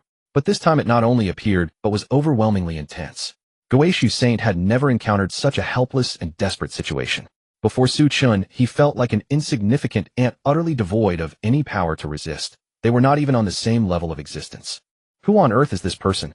How can his strength be so terrifying? The surrounding crowd, witnessing this scene, all widened their eyes in disbelief. Who exactly is this man? As a saint, King Guishu Saint's combat prowess was undeniable, yet before this young man, he had no means to resist whatsoever. How terrifying must his strength be to accomplish such a feat? The most astounded were the members of the Su family. Ever since Guishu Saint attempted to flee, the restraints on them had been lifted, allowing them to move freely again. At this moment, the Su family members all stared with wide eyes and gaping mouths at Su Chen. What level of strength is this? Watching Su Chen confine Guishu Saint, as if holding an ant, they found it hard to believe that this man before them was their young master. It was simply too unbelievable. Su Chen's expression remained calm as he asked, "Speak. Tell me who is behind you. If you do, I will grant you a swift death today." Although Su Chen's voice was calm, everyone who heard it felt goosebumps rise. Even Guishu Saint felt his hair stand on end, his entire body, as if plunged into an ice cellar. He couldn't help but swallow hard, knowing that escaping today was absolutely impossible. The person before him had created so many sacred physiques for the Su family, indicating that his own strength was absolutely terrifying, far beyond that of a saint emperor. He must be a saint venerable, or even a more formidable cultivator. Yet Guishu Saint couldn't understand why such a powerful individual would help the Su family. Suddenly many thoughts crossed his mind. Could it be that his master wanted him to eliminate the Su family precisely because of this powerful being? Is this a game between his master and this powerhouse? Or is there another reason? At this moment, Guishu Saint's mind raced with countless thoughts. In the end, Guishu Saint fell into complete despair. He knew that only by cooperating with Su Chen could he have a glimmer of hope, so he spoke with difficulty. Sir, I don't know who wants to destroy the Su family. These are all arrangements by my master. I'm not entirely clear about his origins, only that he comes from the southern domain. Suddenly, Guishu Saint's eyes widened. His inner energy became chaotic and bloodshot. Veins quickly filled his eyes. Sensing something amiss, Guishu Saint's eyes were filled with despair and pleading, "Save me." Su Chen remained calm, for he had already obtained the information he needed. The southern domain. It seems consistent with what he had previously investigated. Earlier, he had also probed into his mother's situation. Although he hadn't uncovered detailed information, he deduced that Yi Qingling was in the Xianxia realm, generally in the direction of the southern domain in the western region. The western region is the territory of Buddhism, so it's likely not the western region. Therefore, the southern domain is the most probable. However, Su Chen was not in a hurry to go to the southern domain immediately. He remained exceptionally calm. His mother had been safe for so many years, indicating that her current environment is very secure. Moreover, he didn't know the exact strength of that faction. What if it was extremely powerful? After all, they were able to block his spiritual detection. After pondering for a long time, Su Chen chose to remain cautious. The southern domain was certainly a destination, but definitely not now. Besides, the situation had changed. Previously, Su Qingtian's aptitude was extremely poor, so he hoped Su Chen would find Yi Qingling on his behalf. But now, with Su Qingtian's cultivation increasing, his thoughts had also transformed. Su Qingtian wanted to find Yi Qingling himself. This was something he had to do personally. There was also another issue. Those who had taken Yi Qingling away were his own clansmen. As for why they wanted to destroy the Su family, it was because they considered Su Qingtian useless and unworthy of being with their clan member. Or perhaps they felt that Su Qingtian had defiled their bloodline. Even if he went to them, could he simply annihilate them outright? Su Qingtian was also a man with his own thoughts on such matters. He hoped that one day he could grow strong and stand proudly before those people. With his own strength, he would leave the forces behind Yi Qingling with no reason to object. That was why Su Chen hadn't actively searched. Otherwise, long ago, he could have conducted a systematic sweep based on his deductions, found Yi Qingling, and brought her back. The Xiantian realm was only so large, and the number of experts who could block his spiritual detection was minimal. Once he determined the general direction, finding her would be extremely simple. Su Chen made no other moves. He simply watched as Guishu Saint slowly dissipated before his eyes. The world fell silent, and everyone watched in stunned silence. Not knowing the real reason, they assumed Su Chen had killed Guishu Saint, and thus each face showed terror and reverence. Su Chen turned around, smiled, and nodded to the Su family members, then waved his hand to cast out the disciples of the Falling Cloud sect he had protected, and vanished from the spot. Since the matter was resolved, there was no need for him to remain any longer. Xianxia watched Su Chen's retreating figure and couldn't help but sigh. This person's strength is truly terrifying. Suddenly, he smiled wryly and shook his head. He had intended to repay his debt of gratitude this time, but now it seemed even more difficult. Not only had he failed to repay the favor, but Su Chen had also saved Yuhua Jinren, which meant he now owed even more gratitude. Xianxia shook his head with a smile, not overly troubled by this matter. Taoism emphasizes unobstructed thoughts. Being too fixated on a single matter would be counterproductive. After everyone had left, Su Yuza began leading the disciples of the Falling Cloud sect to migrate elsewhere. Originally, there was a spirit vein beneath the Falling Cloud sect, but due to this great battle, the entire terrain had transformed, and naturally the spirit vein had vanished completely. Looking down from high above, one could see bottomless abysses below, cracks formed by the battle. With the spirit vein gone, Su Yuza could not possibly rebuild the Falling Cloud sect there. He needed to search for a new vein. Those around the Falling Cloud sect witnessed the entire incident, but they remained frozen in place, unable to snap out of their stupor for a long time. From this day forth, they would remember that a formidable power had been born in the eastern domain, the Su clan, a force ferocious enough to slay a sage king.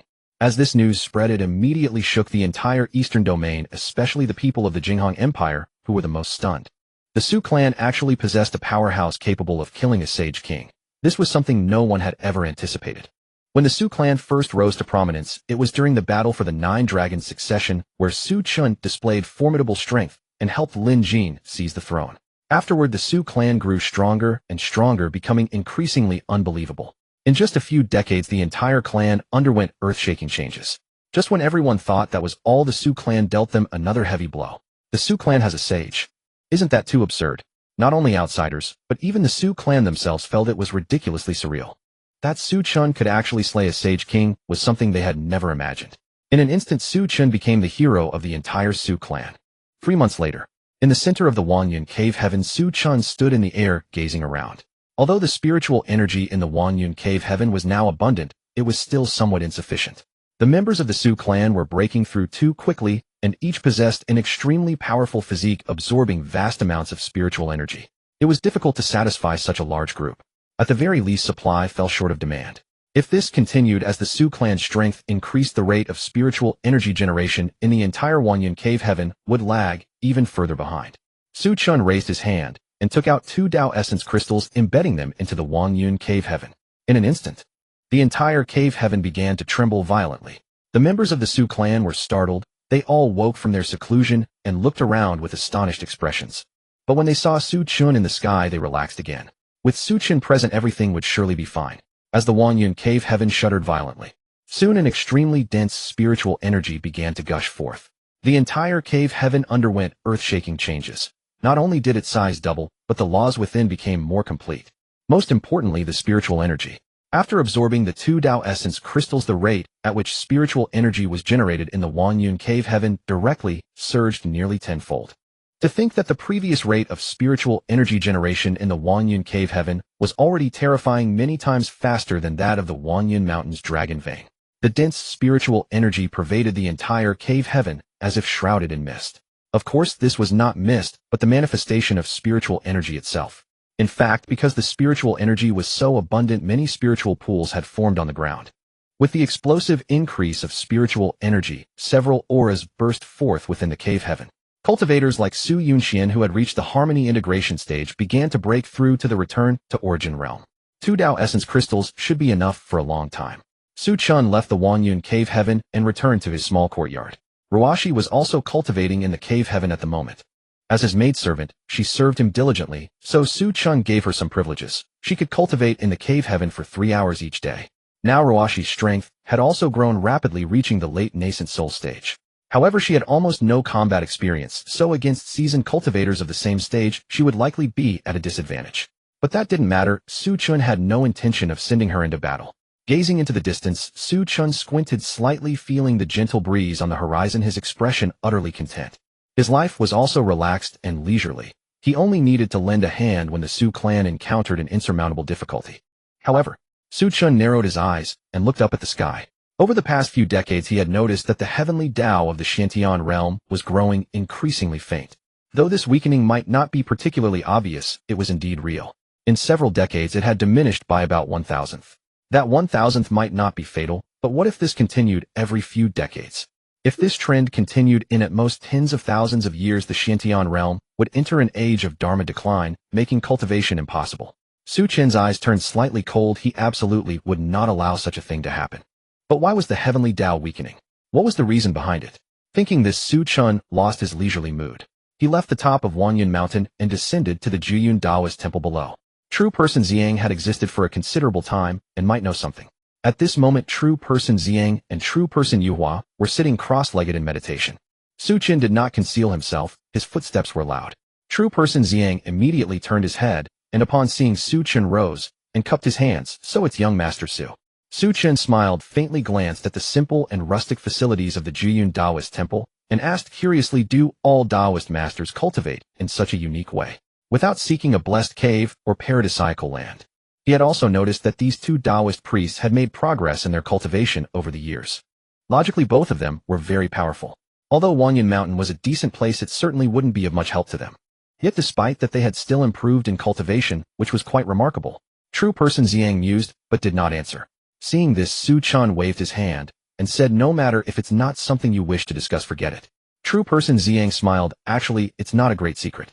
Other Taoist sects are not like our Jiyun Taoist temple. It's just that our Jiyun Taoist temple is a bit more special. We don't rely solely on cultivation to increase our power. Su Chen immediately showed interest and asked with great curiosity, can you tell me about it?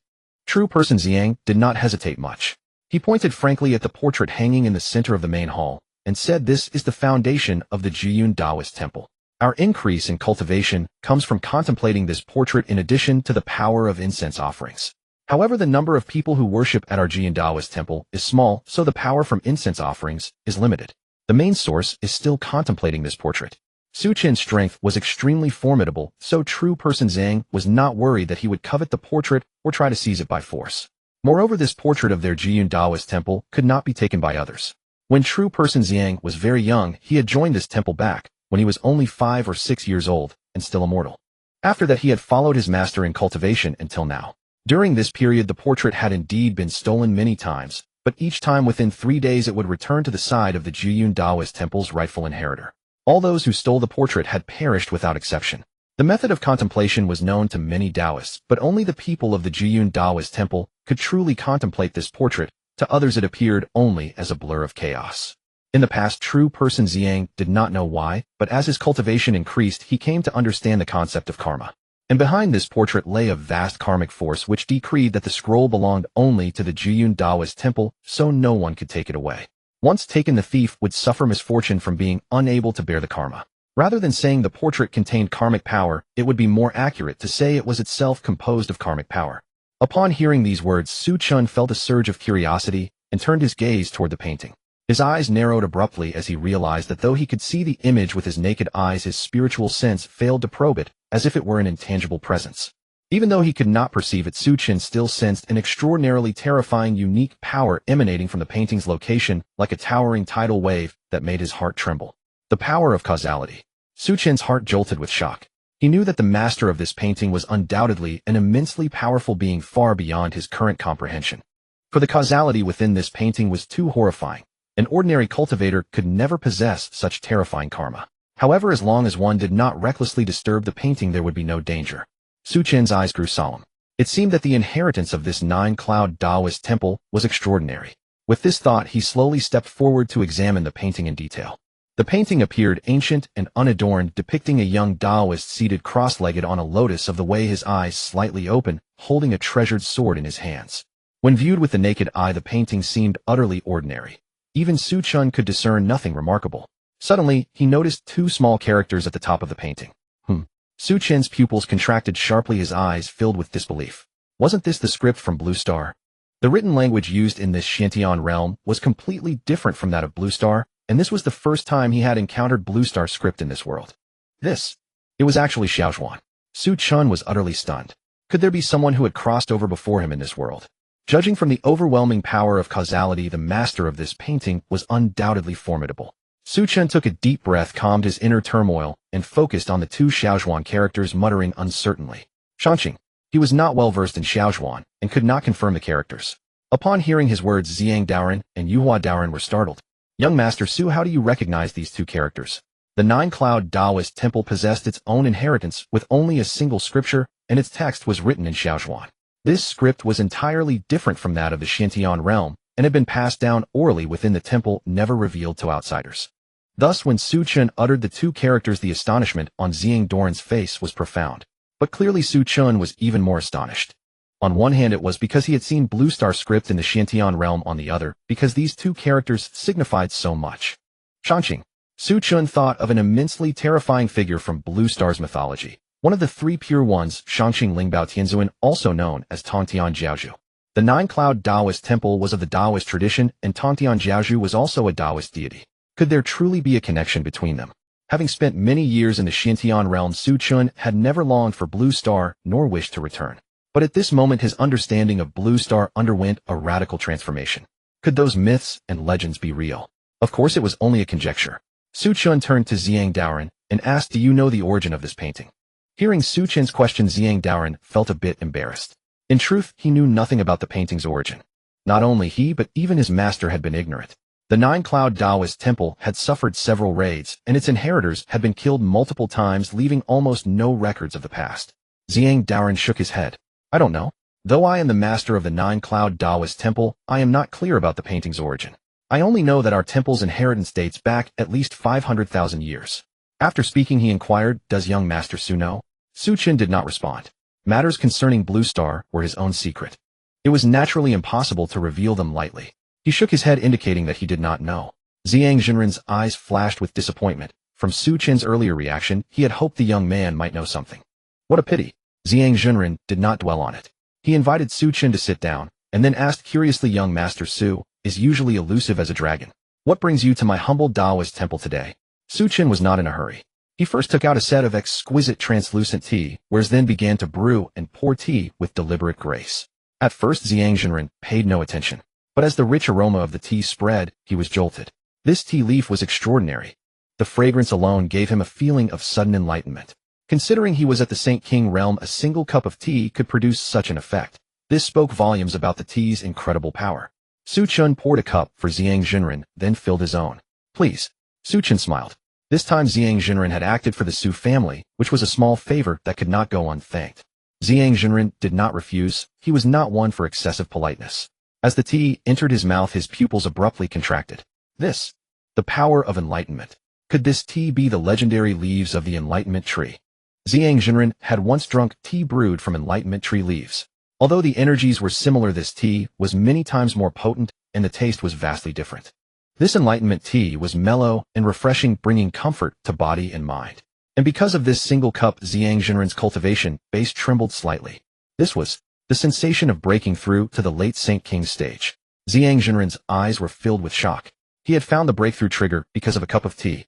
He even felt that if he drank a few more cups supplemented with sufficient spiritual energy, he could directly break through to the late Saint King stage. Chen poured another cup for Xianxia. Seeing this, Xianxia could not help but sigh inwardly. The power contained in this tea was immense, surpassing many saint-grade heavenly treasures. Even for him, a Saint King, it was helpful, let alone for Yuhua, who had just broken through. For Yuhua, this cup of tea was another opportunity. Was this another debt of gratitude? Xianxia suddenly felt that he might never leave Wanyan Mountain. The favors kept piling up. How could he ever repay them? For Taoists, it is important to have a clear mind. If they left without repaying Chen's kindness, it might cause karma to cling to them, affecting their cultivation, and in severe cases leading to demonic deviation. Of course, this only applied to orthodox Taoists. Many Taoist sects in the Xiantian realm now practice flawed cultivation techniques, modified many times over. They claim to be Taoist, but in reality, they have little to do with the true Tao. To these people, the nine-cloud Taoist temple is the true anomaly. Excellent tea. Xianxia could not help but exclaim in admiration. On the other side, after drinking a cup of tea, Yuhua's expression instantly shifted with shock. Yuhua hastily bowed to Chen and Xianxia, then turned and withdrew from the main hall, retiring to a side chamber to digest that terrifying surge of energy. Thus, only Chen and Xianxia remained in the hall. It was then that Xianxia spoke. Young Master Su, you came specially today. There must be something you wish to discuss. Chen nodded, making no denial. There is indeed something I wish to learn. Taoist Master, do you know of the era of the fallen emperors? Upon hearing this, Xianxia's expression changed drastically. He stared at Chen with a solemn face. To ask such a question, could it be that this young Master Su was not a person from that era? Yet why did he possess such overwhelming power? Xianxia lowered his head deep in thought, while Chen did not urge him, merely sipping his tea and waiting quietly. After a long silence, Xianxia finally spoke slowly. As for the era of the fallen emperors, I did not experience it myself. However, my master did. He was a saint-level cultivator at that time and witnessed the beginning and the end of that entire era. But Xianxia's face grew extremely grave. This matter involves many things. And since my master's strength was only mediocre back, then his knowledge is also quite limited. Chen smiled, gently waiting for the rest. Xianxia said with a stern expression, the origin of the era of the fallen emperors was a single person. I do not know his real name, but you must have heard of his title. Emperor Wushi. He was one of the 3 great emperors who vanished during the era of the fallen emperors. I am not clear about the details either, but my master said that everything began because Emperor Wushi killed another great emperor, Emperor Xian. After that, Emperor Wushi began to slaughter the top saint-level powers madly. Some said that Emperor Wushi had fallen into demonic possession, so the entire Xiantian realm launched a campaign against him. Another great emperor also joined the campaign. The final outcome was that Emperor Wushi and that other great emperor both vanished. Some say they both died, others say that Emperor Wushi was defeated. There are many conflicting accounts. Along with them, many top saint-level powers also disappeared. Of course, many powerful cultivators who had campaigned against Emperor Wushi survived and still exist to this day. Upon hearing this, Chen frowned. What Xianxia said was indeed completely different from what he had read in the history books. That meant that the history books were mostly conjectures, while Xianxia's account was the genuine one. Xianxia continued, but at that time my master was only a saint and barely achieved that level, so he was not drawn into that vortex. For this reason, he did not learn much about the matter. If young Master Su is interested, you could go to the southern domain or the western continent. The Lesser Thunderclap Temple and several powers in the Southern Domain were among those that once besieged Emperor Wuxia. The Southern Domain and the Western Continent. Chen raised his eyebrows slightly. He had no plans to visit the Western Continent in the short term, but he would definitely go to the Southern Domain. He roughly understood now. The root cause of the Emperor's disappearance was that Emperor Wuxia had fallen into demonic possession, committing indiscriminate slaughter, and thus all the cultivators in the xianxia realm united to besiege Emperor Wuxia. However, he felt that something was off. Could a great emperor truly fall into demonic possession? He had also heard of Emperor Wuxia's name, the Emperor of 1,000 ages, peerless in combat prowess and the strongest among the 3 great emperors. Were the saint-level powers of the xianxia realm bold enough to encircle a great emperor of unmatched combat strength? To a great emperor, saint-level cultivators were no different from ants. Also, whether they succeeded in killing Emperor Wuxia or failed, there should have been some final outcome. Yet in reality, most of them had vanished. Was this not too abnormal? And what Chen found most abnormal was the matter of demonic possession. How could Emperor Wuxia fall into such a state? Was it a calamity in his later years? The information Zhang Zhenren provided was not very precise, so Chen could not accurately determine what had actually happened back then. But he knew there were only 2 possibilities: either Emperor Wuxia had truly fallen into demonic possession, or he had not. Yet if he had not, that would be rather terrifying, wouldn't it? If Emperor Wuxia was not demonically possessed, then why did the people of the xianxia realm besiege him, and why did they all vanish after the siege? The key point was that if Emperor Wuxia was not demonically possessed, then there was another terrifying possibility. If Emperor Wuxia was not the one who fell into demonic possession, then who did? Or had no one actually fallen into demonic possession? But if so, why did the Great War erupt? Countless questions arose in Chen's mind. He took a deep breath, thinking the matter would be simple, but it had instead become increasingly complicated. He still had not found the answer he wanted. Why had the heavenly Tao of the xianxia realm become so weak? However, he could be certain that it was definitely related to the era of the fallen emperors. Suddenly, Chen recalled the mournful cry that the heavenly Tao had transmitted to him when he first investigated his mother. What exactly had happened? Chen took a deep breath. These matters would eventually be known. At present, he had barely left the Eastern Domain, so it was normal that he did not know much about the xianxia realm. But he would definitely travel across the entire xianxia realm in the future, and might even enter the demon realm. By then, he would uncover every secret. Chen suddenly felt goosebumps, sensing that a huge conspiracy was brewing within the xianxia realm. He quickly checked his system backpack, and upon seeing the cultivation power accumulated over tens of billions of years, he slowly exhaled in relief. If absolutely necessary, he would use it all at once. But then his cultivation would be so immense that the xianxia realm could not bear it, causing the entire world to shatter. When a person's strength reached a certain level, their own mass would be too great, and even concealing one's cultivation would be useless. But if that really happened, what did it matter if the xianxia realm shattered? He would simply take the Su family and flee. He could not protect all living beings, but he could protect the Su family. Although Chen was not a great demon, neither was he a great saint. He had no intention of concerning himself with the fate of all beings. When his strength was invincible, he could then consider the welfare of all beings, but that was impossible for now. When prosperous benefit the world, when poor cultivate oneself alone.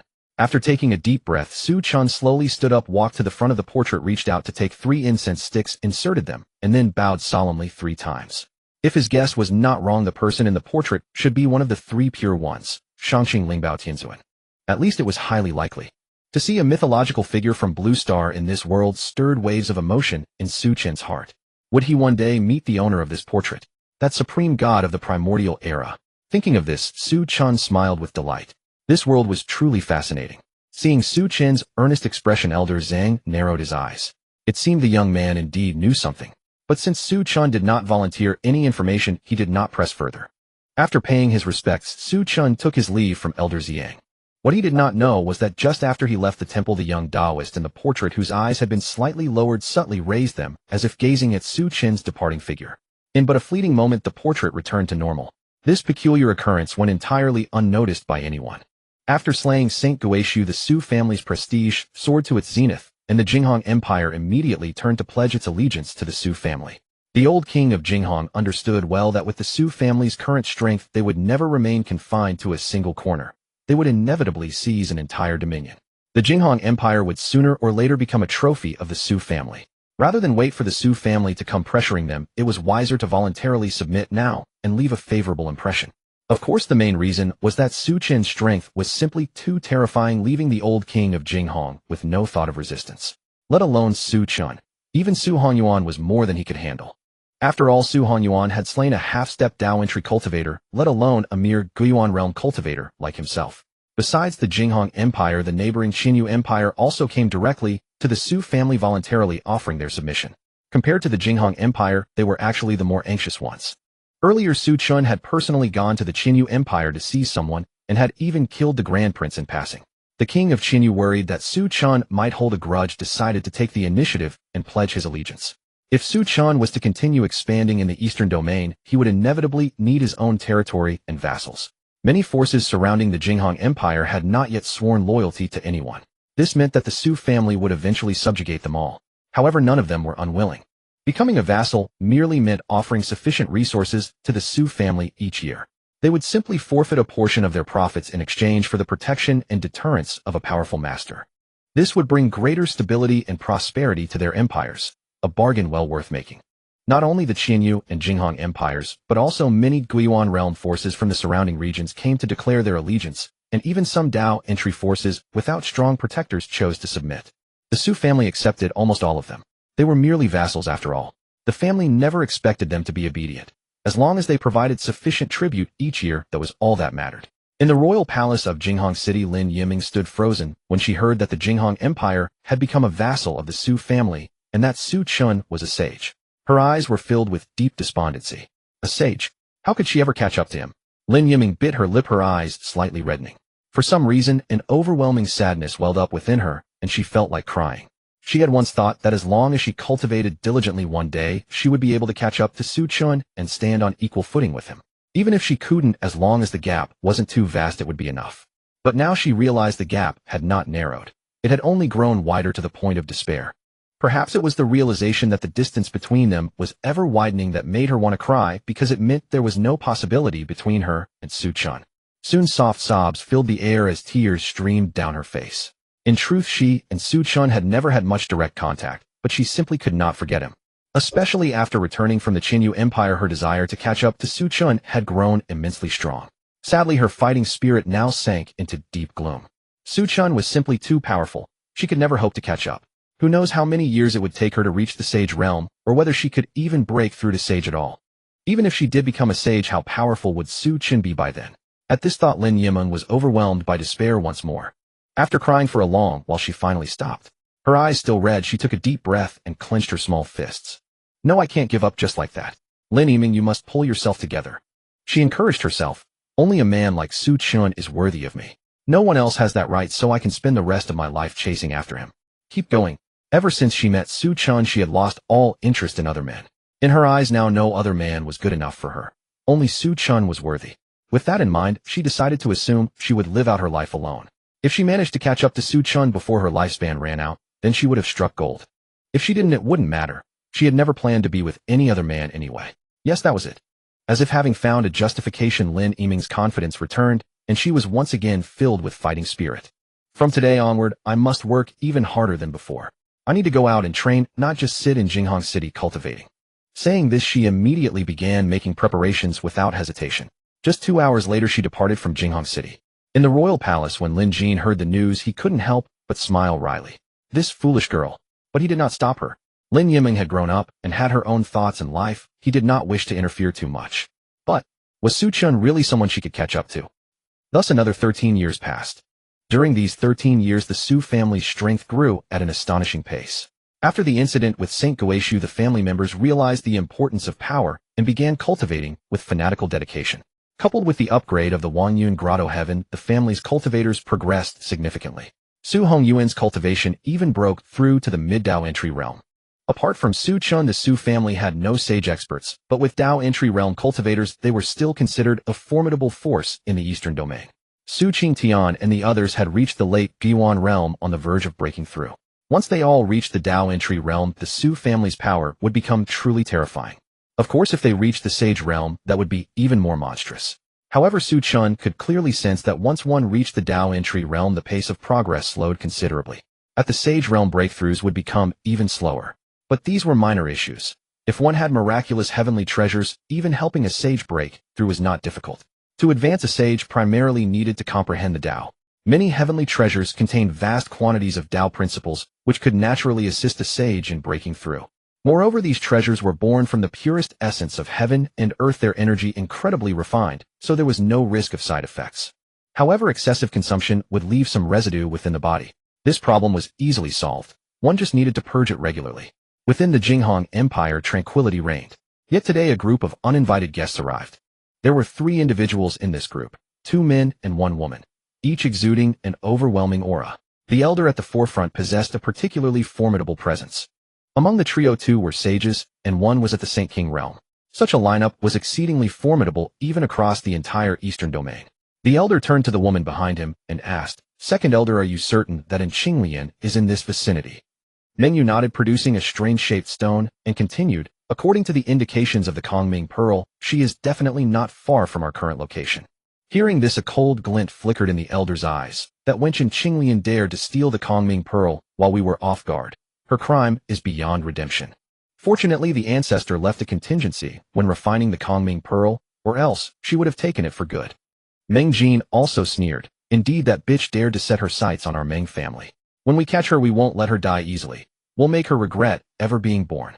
We traveled all the way from the southern domain and spent 1,000 years refining the Zhui Ming talisman.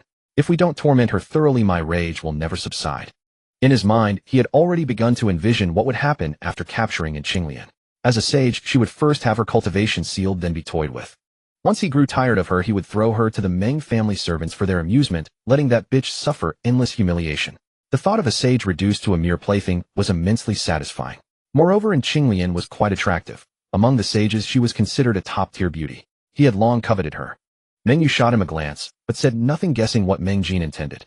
"Tch men." Then the 3 proceeded to probe toward Qinglian's location. Half a day later, they arrived 100 li outside Wanyan Mountain. Meng Yu immediately declared, "No mistake, she should be right ahead, very close now." The elder scanned Wanyan Mountain with his divine sense, his expression slightly stiffening. It's a territory belonging to some faction, a fairly powerful one with a Dao entry realm aura. It seems that bitch Qinglian must be helping them. Around the Jing Empire, no single faction possessed a comparable number of experts. Thus they all believed Qinglian was behind their rise. Nearly 1,000 years had passed since Qinglian stole their Kongming Pearl. In that time, cultivating a formidable power seemed quite feasible. Meng Jin's lips curled into a cold smile. "Now that we've found her, let's strike directly. The Kongming Pearl can only be used 3 times. We used it once ourselves. Even if she uses it again, there should still be 1 charge left." As Meng Jin prepared to act, Meng Yu recalled recent events in the eastern domain. A new Saint King level faction had emerged there. She wanted to suggest caution, gather intelligence before striking, but in the end she remained silent. The opposing faction only had a Dao entry realm cultivator. It was unlikely they would encounter that Saint King level force. Moreover, a sage level faction with a Saint King powerhouse would not possess only 1 sage. For instance, their Meng family, apart from the patriarch, who was a Saint King, also had 3 sage experts. Suddenly, an overwhelming pressure descended upon Wanyan Mountain. Meng Jin's eyes were icy. His figure vanished from its spot, reappearing directly above the Su family's domain. The terrifying pressure left everyone finding it hard to breathe. Within the Wanyan cave heaven, Su Hanyuan abruptly opened his eyes, his expression grave as he looked outward. Another sage. He truly felt like cursing. Not long had passed, and yet another sage had come knocking at their door. And judging by the situation, the attitude was far from friendly, most likely seeking revenge. What had the Su family done? Massacred the entire family of these sages. He couldn't even mention the Guishu sage incident, which was due to Yi Qingling's maternal family. But now why was this sage bothering the Su family? He had just stood up to go out and see what was happening when suddenly 2 more terrifying auras erupted in the sky above Wanyan Mountain, one of them comparable to the Guishu sage. It's not 1 sage, it's 3 sages. Su Hongyuan's expression turned extremely solemn. Could these be more people sent by Yi Qingling's clan? The Su family's high echelons hastily emerged from seclusion, leaving the Wanyan cave heaven. At this moment, the Su family was in turmoil. Countless people looked up at the sky, their faces filled with terror. Such terrifying auras. I feel they are countless times more frightening than the old patriarch. Nonsense, these are sage experts, and 3 of them at that. But why would such powerful beings come to our Su family? From the looks of it, their attitude seems rather hostile. Hostile. This is blatant suppression. They're slapping the Su family in the face. Can we tolerate this? But they are sage experts. Can the Su family withstand them? What's there to worry about? We have young Master Su Chen. He has killed a Saint King before, a late-stage Saint King with a sacred body, incredibly powerful. If he can kill that one, these 3 are surely no match. Murmurs spread through the Su family, many gradually recovering from their initial fear. Although the visitors were sages, did the Su family not have sages? Even if they couldn't slay them all, they certainly possessed the strength to match them. Su Hongyuan's figure materialized, cupping his hands toward the trio with a smile on his face. 3 seniors is their business you have with our Su family. Though he was extremely displeased inside since they hadn't attacked yet, and were all sage experts, it was best to avoid conflict if possible.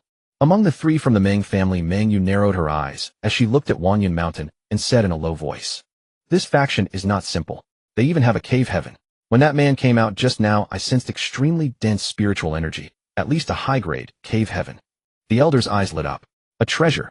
He knew that their Meng family only possessed one high-grade cave heaven. Acquiring another would be immensely beneficial to the clan. Then he turned his gaze toward the distant sky, his face filled with greed. This little faction has quite a lot of treasures. That giant serpentine creature's aura indicates it's a pure-blooded dragon clan member. Though not the strongest lineage, barely qualifying as pure-blooded, it's still a rare existence in the xianxia realm. Capturing it to serve as a mount wouldn't be a bad choice.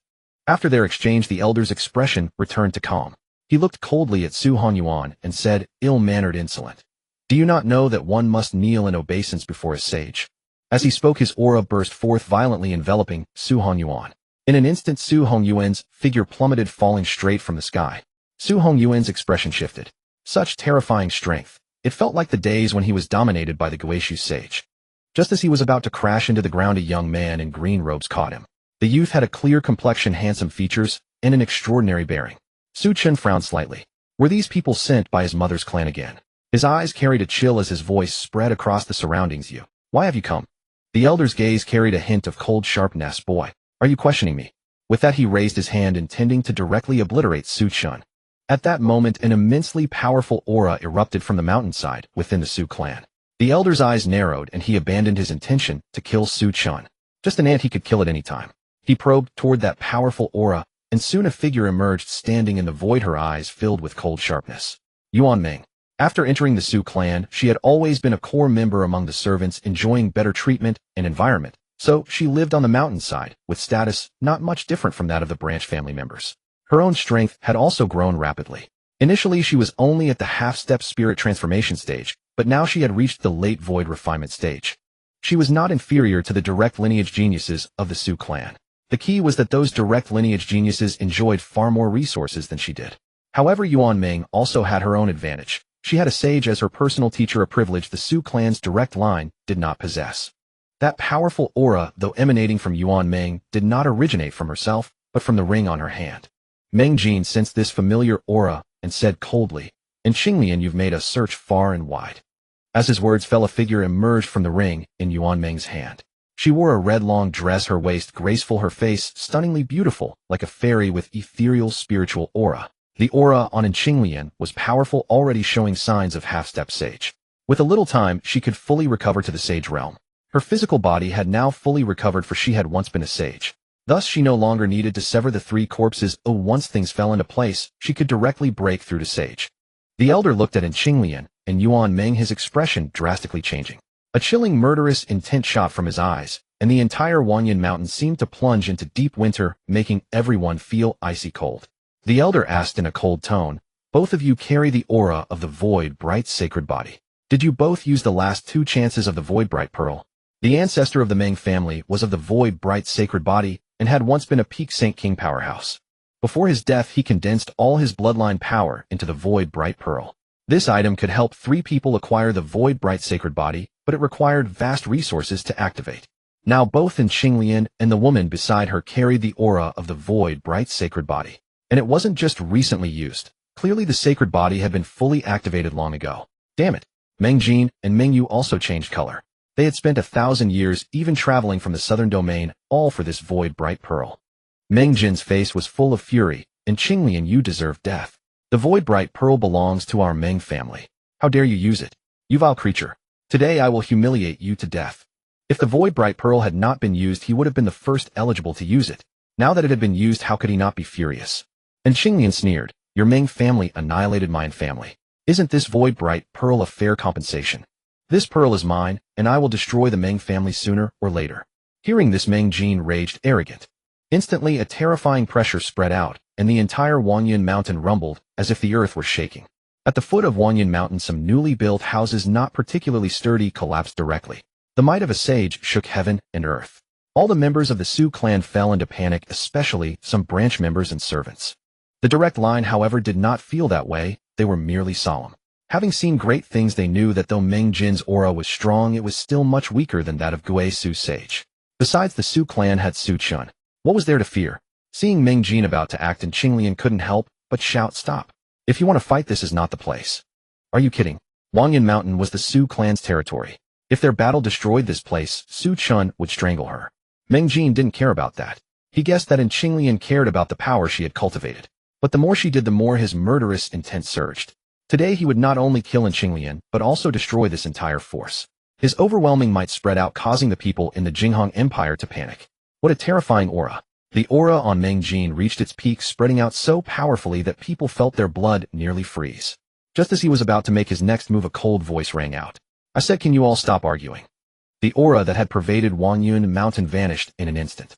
Su Chen had appeared beside Meng Jin without anyone noticing. He slightly raised his hand and directly grabbed Meng Jin's neck, as if holding a little chick. Impossible. Meng Jin's face flushed red, his eyes full of disbelief. He hadn't even noticed when Su Chen approached, and in his hand he had no power to resist at all. What terrifying strength was this? A Saint King? Or a Saint Emperor? A chill spread through Meng Jin from head to toe, and his face was filled with terror. At this moment he understood. This force was never in Qinglian's stronghold, was it?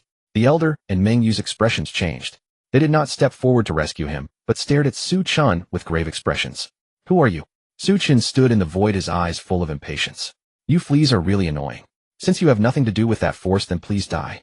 As his words fell, the three were instantly obliterated. They didn't even have time to scream before they vanished, as if erased by some powerful force. If they were from his mother's family, Su Chen would have tried to communicate. Courtesy before force, after all. Of course, if they wouldn't listen to reason, then he would have to use force. However, these people had no relation to his mother, yet they came so arrogantly, which truly left Su Chen speechless.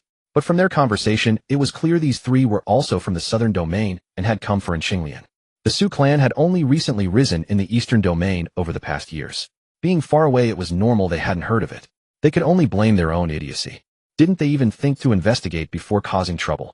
If they had taken the time to look into it, they would have known that the Su clan on Wanyan Mountain had a powerful sage guarding them. Within the Su clan, watching Su Chen display his divine might, countless people raised their arms and cheered, their faces full of excitement. "The young master is the strongest. Young master! Young master!" In the end, the overwhelming cries of "young master" resounded throughout Wanyan Mountain. Although many within the Su family knew of Su Chen's formidable strength, they had never witnessed him in action, leaving a lingering doubt in their hearts. But after witnessing Su Chen effortlessly crush three sages with his bare hands, today the reverence the Su family held for their young master reached an unimaginable pinnacle. In the eyes of the Su family, Su Chen's status had long since surpassed that of Su Hongyuan. Now within the Su family, Su Chen was their guardian deity, their sovereign. This world venerates the powerful. Even though Su Chen held only the title of young master, his overwhelming strength was more than enough. Su Qingtian looked upon the power Su Chen displayed and couldn't help but let out a wry smile. How could he be this strong? Su Chen glanced at Qinglian, then said indifferently, "Come to Wanyan Courtyard later." Soon the commotion subsided. At the very summit of Wanyan Mountain, within Wanyan Courtyard, Qinglian stood nervously in the yard facing Su Chen. Su Chen was currently reclining in a rocking chair, his expression one of pure contentment. Qinglian had been there for a while. Seeing that Su Chen showed no intention of acknowledging her, she remained standing in the courtyard. Her heart was filled with intense anxiety, even though she knew full well that Su Chen had long since noticed her presence. Yet entering the Su family without permission was not quite proper, especially since she had also brought trouble upon them. Su Chen's power was too overwhelming, and Qinglian felt immense pressure in his presence. Unconsciously, cold sweat began to trickle down her forehead. After a long while, Su Chen slowly opened his eyes and appraised the stunningly beautiful woman before him. Purely in terms of appearance, Qinglian was the most beautiful woman he had ever seen. Her features were delicate and refined, yet her aura exuded a mature charm. Combined with her red attire, she possessed an ethereal yet enchanting allure. This paradoxical contrast made Qinglian even more captivating. Su Chen studied Qinglian with great interest, his eyes filled with admiration. A woman of such beauty was truly rare. Qinglian sensed Su Chen's gaze but kept her head lowered, too afraid to look up, her heart fluttering with nervousness. Why is he staring at me? Could it be he has intentions towards me? As this thought formed in her mind, she grew even more anxious, accompanied by a strange mix of emotions. A man this powerful. Being with him wouldn't be a waste of my life. No, and Xinglian, how could you think such a thing? Have you no sense of shame? Perhaps due to these strange thoughts swirling in her mind, a faint blush crept onto Xinglian's cheeks, making her appear even more alluring. Su Chen, naturally unaware of her thoughts, studied her for a moment before slowly speaking. Given your current abilities, you wouldn't have been able to deal with those three. Now that I've dealt with them for you, how do you plan to repay me? Repay? And Xinglian's heart tightened suddenly, her body stiffening slightly as her heartbeat quickened. Could it be? And Xinglian was suddenly overwhelmed by intense nervousness. All women admire strength apart from a rare few who are exceptionally independent. Most women desire a powerful man to lean on. Even a sage like Xinglian was no exception. To outsiders, she was an exalted sage, but before someone stronger than herself, Xinglian was no different from an ordinary person. Moreover, Su Chen had a good personality, a refined gentleman with an excellent reputation within the Su family. Yuan Ming often praised him with admiration in front of her, so Xinglian didn't feel averse to him. If Su Chen truly wished to have a relationship with her, Xinglian would probably acquiesce despite her reservations. With evasive eyes she stammered, "Young Master Su, what do you mean by this?" Seeing her bashful demeanor, Su Chen raised an eyebrow and said with a smile, "Don't you understand what I mean?" "Huh, this is too direct." And Xinglian's mind was in utter chaos, her thoughts frozen, as she stood there dumbfounded, not knowing what to say. Should she just agree outright? That was obviously impossible. After all, she was a woman. How could she be so forward? But if she refused, wouldn't that displease Su Chen? Of course, and Xinglian probably didn't want to let go of such an outstanding man. Even if not now, she could still get to know him better. And Xinglian's heart trembled. She stood there unsure how to answer Su Chen. The heart of a sage dormant for countless years was now faintly stirred. Though her cultivation was profound, and she had many suitors in the past, the massacre of the Yin family by the Meng clan had left her emotionally devastated, and she had rejected every man who tried to approach her. But over the years, her heavy emotions had been greatly soothed by her disciple Yuan Ming. Having returned to a normal state of mind, she found it hard to resist the direct advances of a man like Su Chen. Watching Xinglian lose her composure, Su Chen found it quite amusing. A dignified sage acting as shy as a young maiden. It was truly a sight to behold. Su Chen said calmly, "I'll give you two choices. Either stay in the Su family and serve us for 1,000 years, or—" He paused briefly, then continued, "Since the core of the Su family has moved to Wanyun Cave, heaven, the summit here has been neglected, overgrown with weeds and trees. You could also choose to stay here and help me tend to it also for 1,000 years. Take your pick." The second option was something he had just come up with. And Xinglian was a beauty in her own right. If she stayed at the summit of Wanyun Mountain, she would be a delightful sight, brightening his mood. After all, a beauty of her caliber could outshine all of creation. What scenery could possibly compare to her? Hearing these words, and Xinglian's expression stiffened. Seeing Su Chen's slightly teasing look, a surge of humiliation and anger welled up within her. Was she being teased? She had actually thought Su Chen was going to make a move on her. How infuriating. Suddenly a flicker of displeasure and disappointment arose in Xinglian's heart. But she was a sage after all. Quickly regaining her composure, she spoke again. "Then I choose to stay here." Staying by the side of such a powerful being, if she were fortunate enough to receive even a small reward from him, it would undoubtedly be a tremendous stroke of fortune for her. In truth, having followed Yuan Ming into the Su family for so many years, she had gradually grown fond of it. Whether it was the direct line or the branch families, they were all sincere with their own people, without so many hidden schemes. Having lost her own family years ago, she had found a sense of home within the Su family. Even if Su Chen hadn't made this request, she would have surely chosen to stay. Before long, a house was built on the topmost level of Wanyun Mountain, only about 300 meters away from Wanyun Courtyard. This house was small and exquisite, with many places evidently specially decorated. One could tell at a glance that the resident was a woman, for no man would make things so gaudy. And Xinglian did not slack off either. She worked very hard to reshape the appearance of the flowers and plants. It must be said that a woman's aesthetic sense was indeed much better. In just half a day, she had made the summit of Wanyun Mountain much more beautiful, giving it the feel of a wealthy man's private garden. On the frequently walked paths, she had even specially laid a path with crushed stones. Compared to before, it was immeasurably better. And Xinglian even caught some small animals and placed them in the forest. These animals were all spirit beasts, quite intelligent, but they had gentle temperaments and would not actively attack humans. Among them was a large white dog, which also carried a faint spirit beast aura, a first-rank spirit beast. The large dog often liked to dart through the forest and would actively approach Su Chen to rub against him. Su Chen glanced at the summit of Wanyun Mountain, a faint smile curling at the corners of his mouth. It seemed that keeping Xinglian here was the right choice. And so, another 10 years passed. The Eastern Domain had been peaceful for 10 years with almost no major changes during this period. As the Su family expanded its influence, it also gained a deeper understanding of the Eastern Domain. In the Eastern Domain, there were not many saint-level powers, only about 10. Among them, 3 were guarded by saint kings while the rest were merely at the saint realm. Because Su Chen had annihilated Guishu, saint, only 2 saint king powers remained in the Eastern Domain. However, there was one power that was quite special. Its name was Anshao, an organization that existed throughout the entire Xianxia realm with a very mysterious background. According to rumors, Anshao had slain a Saint King-level cultivator tens of thousands of years ago, possessing terrifying strength. Thus, Su Chen speculated that Anshao was probably not a native power of the Eastern Domain. Su Chen rose from his chair, gazing into the distance, a hint of coldness creeping into his eyes. The Su family had been acting relatively gently all these years. It was time to adjust. For a power to grow stronger, it must have sufficient territory and enough vassals so that resources can be used by the family. At present, the resources the Su family obtained from outside were simply not enough for their use. If not for Su Chen's support, the Su family's cultivation resources would be greatly reduced. Of course, even with the reduction, it would still be sufficient to maintain their needs. Therefore, Su Chen planned to adopt more aggressive measures and directly unify the entire Eastern Domain. However, this unification did not require all powers to submit. Only the powerful king-level and saint-level powers needed to be subjugated. These powers had countless vassals under them. Taking them down would essentially mean taking the entire Eastern Domain. In this way, the Su family could become self-sufficient in resources. After all, although Su Chen's resources were abundant, they were not unlimited. Apart from territorial expansion, the Su family was also continuously building its own power.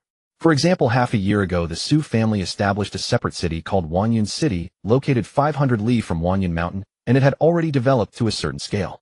As the city lord, the Su family could naturally collect taxes. They levied taxes on those who conducted large businesses in the city, as well as on renting and selling properties in the core areas, and so on. Although each individual item was not much, when added together the total income was still quite considerable. Since the Su family's strength was now formidable, with high prestige and reputation, as soon as Wanyun City was established, most of its plots were snapped up in a frenzy. Anyone with a bit of business acumen knew that the Su family was now so powerful. As long as the Su family was determined to develop Wanyun City, this city would surely become one of the top cities in the Eastern Domain in the future. Although the Su family's expansion had been gentle over the years, it had never ceased.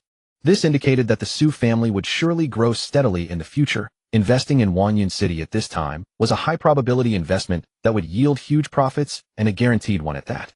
And that was exactly how it developed. In just half a year, Wanyun City became overcrowded with forces from all directions pouring into the city. Originally a city not much different from Minghua City, it instantly became incredibly popular. The Su family had been busy with expansion matters recently. They planned to expand Wanyun City to 3 times its current size. At present, even just Wanyun City alone had already made the Su family incredibly wealthy. All the plots and houses in the entire city were sold to other powerful factions. Although they were sold, these properties required a tax every 30 years, the amount being 20% of the current market price. After 10 payments, a heavy tax of about 70% of the market price was required. This was not Su Chen's invention. Most privatized cities in the Eastern Domain operated this way. However, privatized cities were extremely rare in the Eastern Domain. Most cities were jointly controlled by multiple powers. Unless one had absolute strength, it was very difficult to completely control a city. Because of the success of Wanyun City, the Su family stopped recruiting servants and only accepted those with strong talent. This was a sign of a power transforming into a major force. Once Su Chen completely transformed from earning resources himself to having others earn resources for the Su family, it would mean that the Su family had truly become strong. Just like Wanyun City, the Su family did not need to do anything. They only needed to collect money regularly and maintain order, which did not require much manpower. Thus, the Su family began to pursue a high-quality path. Once Wanyun City was fully expanded, the profits would be truly terrifying. However, there was a very significant drawback. Although the Jinghong Empire had abundant spiritual energy, it was ultimately not particularly good, unable to attract very strong individuals, especially cultivators above the Dao entry realm. If they could make cultivators of this level want to settle in Wanyun City, the profits would likely multiply. Su Chen looked thoughtful, considering whether to continue moving or develop right here. After a moment, he had the answer in his heart. Even if they moved to another place, there would always be a better place, or would they keep moving endlessly? In that case, I'll develop here from now on. He had stayed at Wanyun Mountain for so many years and didn't want to go elsewhere. As he spoke, he raised his hand and waved, and a small golden tree materialized in his palm, emitting a wondrous Dao rhythm. This tree was called the Divine Parasol Tree, also known as the World Tree, one of the few items he had obtained through the lottery. Even Su Chen only had 11 of them. The effect of the divine parasol tree was also very simple. It could strengthen the heavenly Tao laws, and as it grew it would bring great benefits to the world it was in. The most basic one was to enhance the spiritual energy between heaven and earth. Su Chen raised his hand and tore open the void, casting the Wutong divine tree into it. Instantly, countless golden threads spread out, beginning to connect the entire xianxia realm.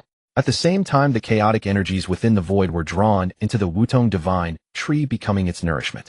This was the terrifying aspect of the Wutong divine tree. It not only strengthened the world, but also absorbed the chaotic energies of the void, alleviating the pressure on the xianxia realm.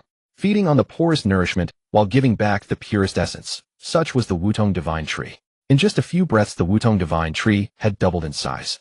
The spiritual energy of the entire Wanyan mountain surged abruptly, increasing by nearly 30%, and this enhancement continued to grow stronger, spreading outward. Not bad, truly worthy of being a divine tree. The xianxia realm contained abundant chaotic energies, more than enough for the Wutong divine tree to absorb. It was like casting a small sapling into the vast ocean. After an hour had passed, Su Chen could clearly sense that the heavenly Tao within 100 li of Wanyan mountain had grown considerably stronger. The spiritual energy within 100 li had also become much denser, increasing by nearly 10%, even at the farthest edges. Meanwhile, the spiritual energy at Wanyan mountain had directly doubled. This was only the beginning. As the Wutong divine tree continued to flourish, it would eventually encompass the entire Wanyan city and even the whole eastern domain. If I use the Wutong divine tree to stabilize the world, will the xianxia realm stop weakening? Su Chen sank into deep thought. It seemed this might indeed be feasible. The Wutong divine tree originated from the immortal realm, while the xianxia realm was merely a lower realm. Its priority could not possibly be higher than that of the divine tree. Therefore, even if the xianxia realm weakened, the areas influenced by the Wutong divine tree would never decline. They would only grow stronger, and eventually the divine tree would be enough to support the entire xianxia realm. With this thought, a smile appeared on Su Chen's lips. He had not expected the solution to be so simple. As long as the xianxia realm did not weaken, he could leisurely search for the cause of its decline. Suddenly, the heavenly Tao power around Su Chen stirred. This is... His brows furrowed and his eyes were filled with solemnity. Heavenly Tao power. The next moment his hand was lifted, not by his own will but pulled up by an invisible force of the heavenly Tao. Then Su Chen felt a soft sensation in his palm. What was this? Could it be the spirit of the xianxia realm? All things possess life, and the heavenly Tao is no exception. As he pondered, his vision went dark. When he reappeared, he found himself in a dead silent space filled with an evil energy that made him nauseous. This evil energy was pure malevolence, entirely different from the demonic chi of the demon realm. It was so utterly corrupt that even a sage cultivator who touched it would likely fall into depravity and become a demonic creature. What was this? Su Chen's heart was weighed down by gravity and confusion. Yet within this dead space, a faint golden light began to bloom. Was that the Wutong divine tree? Su Chen discerned the object within the golden light. It was exactly the Wutong divine tree he had placed. He also saw that wherever the golden radiance of the divine tree touched, the evil energy recoiled, not daring to approach. Suddenly, Su Chen's vision returned to normal, and the heavenly Tao power around him had vanished. He took a deep breath. He had peeled back one layer of the mystery within the xianxia realm. During the Great War of the Emperor Fall Era, one faction must have fallen into demonic corruption. This was certain. No wonder the heavenly Tao had weakened, or it had been tainted by that energy. The evil energy possessed unparalleled corrosive power, affecting the heavenly Tao, and thus causing the xianxia realm to weaken. But with the Wutong divine tree, this problem had been effortlessly resolved. It would only take some time. Moreover, he still had 10 Wutong divine trees. If one was not enough, he would use 2. The xianxia realm would never collapse. Once the xianxia realm recovered, he could then break through to the Great Emperor realm.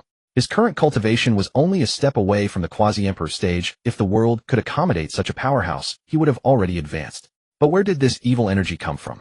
A grave expression flickered in Su Chen's eyes, but a moment later, he shook his head. These matters would be known in due time. Having resolved the environmental issue, he turned his gaze into the distance. Unifying the eastern domain was imperative and must be dealt with as soon as possible. Su Chen said to Ruoshi, "Tell the Su family to send a message to all king-level powers in the eastern domain. They are to come to the Su family in half a month. Those who do not come will bear the consequences." He needed to gauge the intentions of these people in the eastern domain.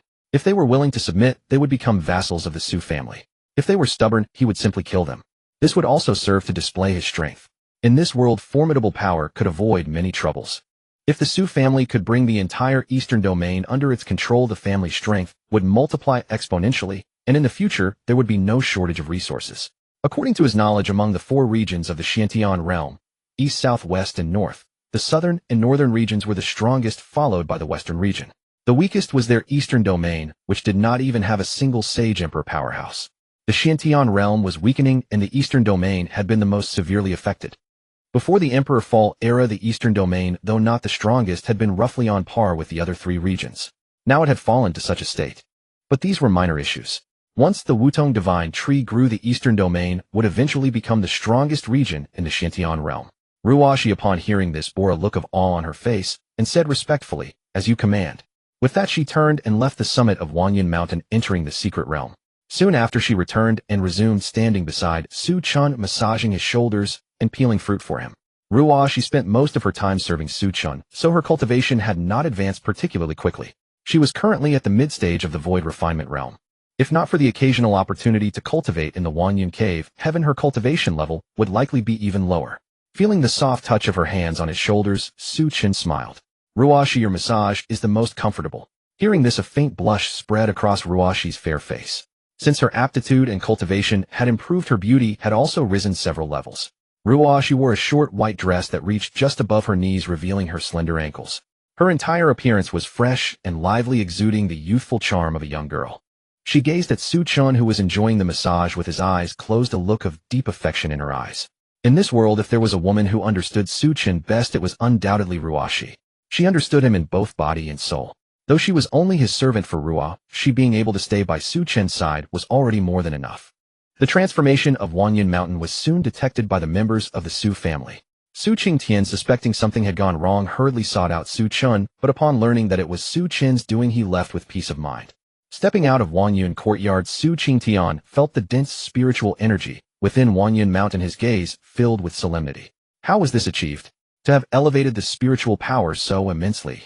As he spoke, his figure vanished instantly from the spot.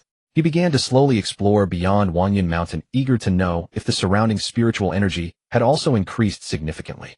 Su Qingtian made a circuit around Wanyan Mountain, finding the spiritual energy abundant and far richer than before. Most crucially, Su Qingtian could clearly sense that the spiritual energy between heaven and earth was growing ever denser, and it was expanding outward.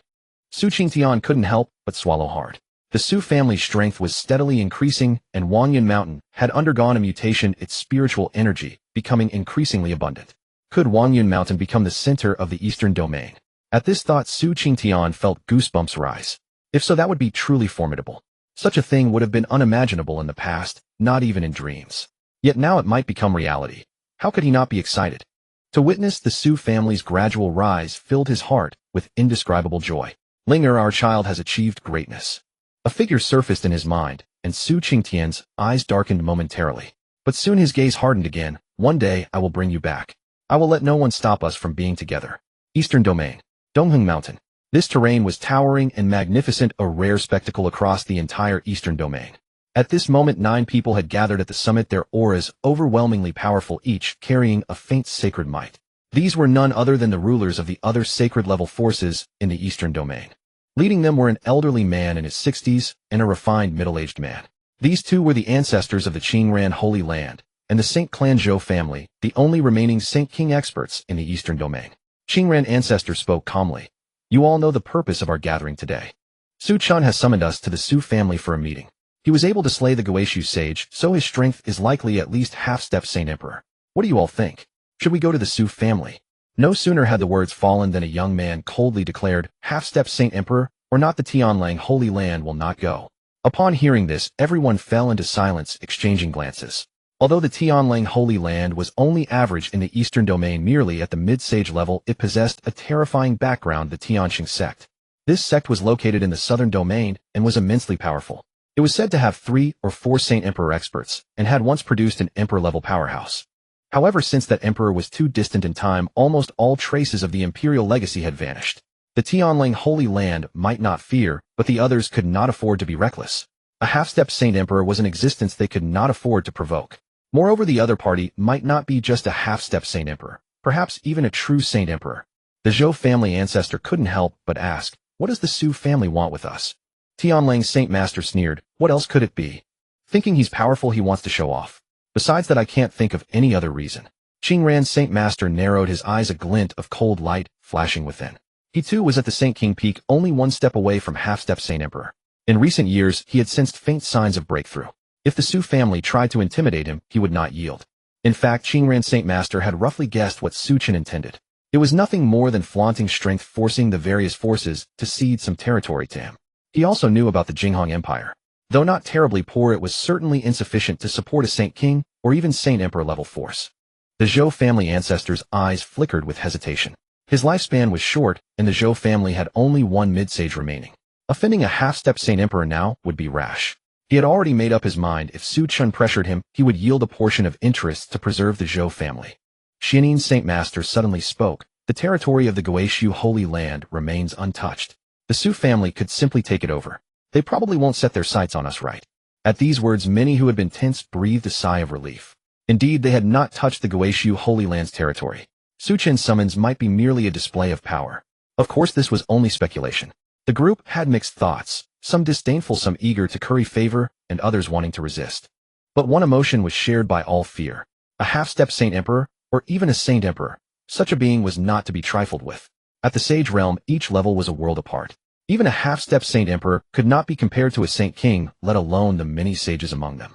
If they all united against Su Chen, they might prevail. But these were all old foxes. How could they possibly work together? Qingran's Saint Master said calmly. In that case, let us go directly to the Su family. After speaking, he hesitated for a moment, then turned to look at Tianlang's Saint Master. This Su Chen is riding high. Won't Tianlang's Saint Master go and put him in his place? In the Eastern Domain, only you are not afraid of him, right? Qingran's Saint Master's words carried a hint of flattery. Tianlang's Saint Master, being a man of great pride, naturally felt pleased and flattered. A trace of contempt flickered in his eyes. Saint King, still depends on me, doesn't he? Fine, then I'll accompany you all to see what this is about. Tianlang's Saint Master said indifferently. The others rejoiced. With Tianlang's Saint Master's powerful background, if he was willing to come along, Su Chen would surely not dare to go too far. Qingran's Saint Master immediately smiled. In that case, Tianlang Daoist, please. He gestured with a welcoming hand, giving Tianlang Saint Master ample face. Tianlang Saint Master did not stand on ceremony. He strode ahead, heading toward the Su family. In truth, he was not a fool. He knew these people wanted to use him as a shield. But Tianlang Saint Master was supremely confident. He was a member of the Tianxing sect. Even if Su Chen were a half-step Saint Emperor, or even a true Saint Emperor, he could not kill him casually. As long as he didn't act rashly. Tianlang Saint Master was willing to be their shield, also wanting to let the Eastern Domain know the true weight of the Tianlang Holy Land. At the same time, he intended to give this Su Chen a taste of his own medicine. Not long after, several auras erupted outside Wanyan Mountain. However, they were all relatively gentle, nothing like the fierce energy that had accompanied the arrival of the Meng family trio earlier. Moreover, these auras carried only a faint trace of saintly might, barely perceptible to those who had not reached the return to Origin Realm. Wangyun Cave Heaven. Su Hongyuan opened his eyes immediately, his expression grave as he said, "Inform Chun'er that these people have arrived." Su Qingtian vanished from Wangyun Cave Heaven and appeared before the assembly of saints. Cupping his fist in salute, he said, "Honored seniors, please follow me." A hint of confusion flickered in his eyes. What exactly was Su Chen summoning these saint-level experts for? Earlier, when Su Chen had sent word through the Su family, he had not revealed his purpose, so even Su Qingtian was in the dark. The moment Heaven Wolf Saint Lord laid eyes on Su Qingtian, his gaze narrowed with displeasure. So many powerful experts had come together, and yet the only one sent to receive them was a mere early-stage Dao entry cultivator. Was this not an insult? But Heaven Wolf Saint Lord did not lash out. He merely said coldly, "The Su family. Quite the airs you put on." Su Qingtian, the family head, correct. Lead the way. Heaven Wolf Saint Lord's tone was condescending, and his gaze when he looked at Su Qingtian was utterly contemptuous. Su Chen was someone he could not afford to offend. After all, the other party was a half-Saint Emperor, or even a full Saint Emperor. Although he had the backing of the Heavenly Saint sect, it would be foolish to recklessly provoke such a powerhouse. There was no benefit in it. But these people of the Su family were of low cultivation. Surely Su Chen would not bother to argue with him over a few useless wretches. Su Qingtian's expression stiffened. Heaven Wolf Saint Lord's tone treated him entirely like a servant. Though he felt a sting of resentment, he held his tongue. Soon the group arrived at the reception hall on the mountainside of Wanyan. There were 4 people already inside the hall. In the center sat Su Hongyuan with Su Yunxian on one side and Su Chen along with his young maidservant Ruashi on the other. Su Hongyuan, and Su Yunxian both wore solemn expressions, but Su Chen appeared languid, propping his head on one hand as he lounged against his chair. As the assembly of Eastern Domain experts entered the hall, Su Hanyuan and Su Yunxian quickly rose to their feet. "Please everyone take a seat." The Saint-level experts returned the gesture with smiles, but contempt flickered in their eyes. Among the Su family, only Su Chen commanded their respect, the others were merely ants. They all turned their gaze to Su Chen, who remained seated with no intention of rising. The faces of the visitors darkened. Heaven Wolf Saint Lord's eyes turned grim. He stepped forward and cupped his fist, saying, "I am Yang Liang, senior disciple of the Heavenly Saint Sect's Grand Elder. I pay my respects to the senior." The Grand Elder of the Heavenly Saint Sect was a late-stage Saint Emperor, a formidable force even in the Southern Domain. He had expected that announcing his affiliation would make Su Chen take notice, but Su Chen remained utterly indifferent. Seeing this, Heaven Wolf Saint Lord's expression turned completely icy, and the atmosphere in the hall grew increasingly oppressive. The Saint-level experts also looked displeased. They all understood that Su Chen was intent on displaying his power, but they had not expected it to be so blatant, as if he held them in no regard whatsoever.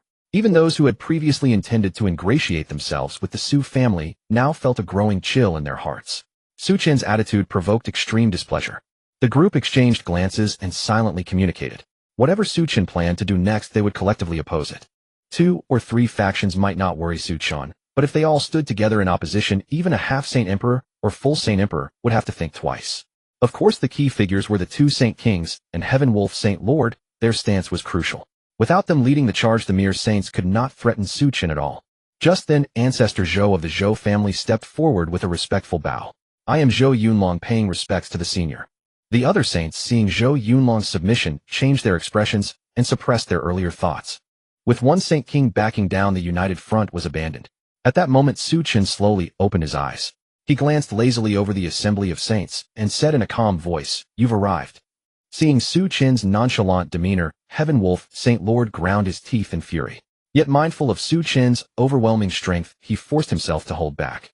Provincial fool. He had never even heard of the Heavenly Saint Sect. Clearly he interpreted Su Chen's composure as ignorance, unaware of the true terror of the Heavenly Saint Sect. Then Su Chen turned his gaze to Heaven Wolf Saint Lord, and a terrifying pressure instantly enveloped him. "You?" With a low murmur, an overwhelming might burst forth from Su Chen, surging toward Heaven Wolf Saint Lord. In an instant, Heaven Wolf Saint Lord was sent flying backward, his trajectory tearing through the void itself with a piercing screech. He crashed into the earth tens of thousands of li away. Boom! The colossal force erupted, shattering the ground for 10,000 meters in every direction. Heaven Wolf Saint Lord perished on the spot, his saintly power extinguished. Inside the Su family's hall on Wanyan Mountain, horror filled the eyes of everyone present. They stared at Su Chen in disbelief. Heaven Wolf Saint Lord had the strongest background among them. Su Chen might have dared to attack the Qingran Holy Land, and they could understand that, but killing Heaven Wolf Saint Lord meant antagonizing the Grand Elder of the Heavenly Saint Sect. That was offending a true Saint Emperor. The sudden turn of events plunged the hall into deathly silence. Su Chen said nothing, merely sweeping his gaze over the crowd. The next moment, an even more immense aura erupted from his body, causing the very heavens and earth to change color. This pressure made the saints afraid to even lift their heads, as if they had encountered a natural predator. Only fear and panic remained in their hearts. They had not the slightest power to resist. And it was merely a pressure, yet it brought them the threat of death, as if countless blades were pressed against their necks. Those enveloped by the pressure felt that Su Chen could kill them all without even lifting a finger. The expressions of everyone present changed drastically. This was no half-Saint Emperor. Saint Venerable. This terrifying pressure completely surpassed their understanding. Though they could not pinpoint the exact realm, it was certainly not Saint Emperor, at the very least a Saint Venerable.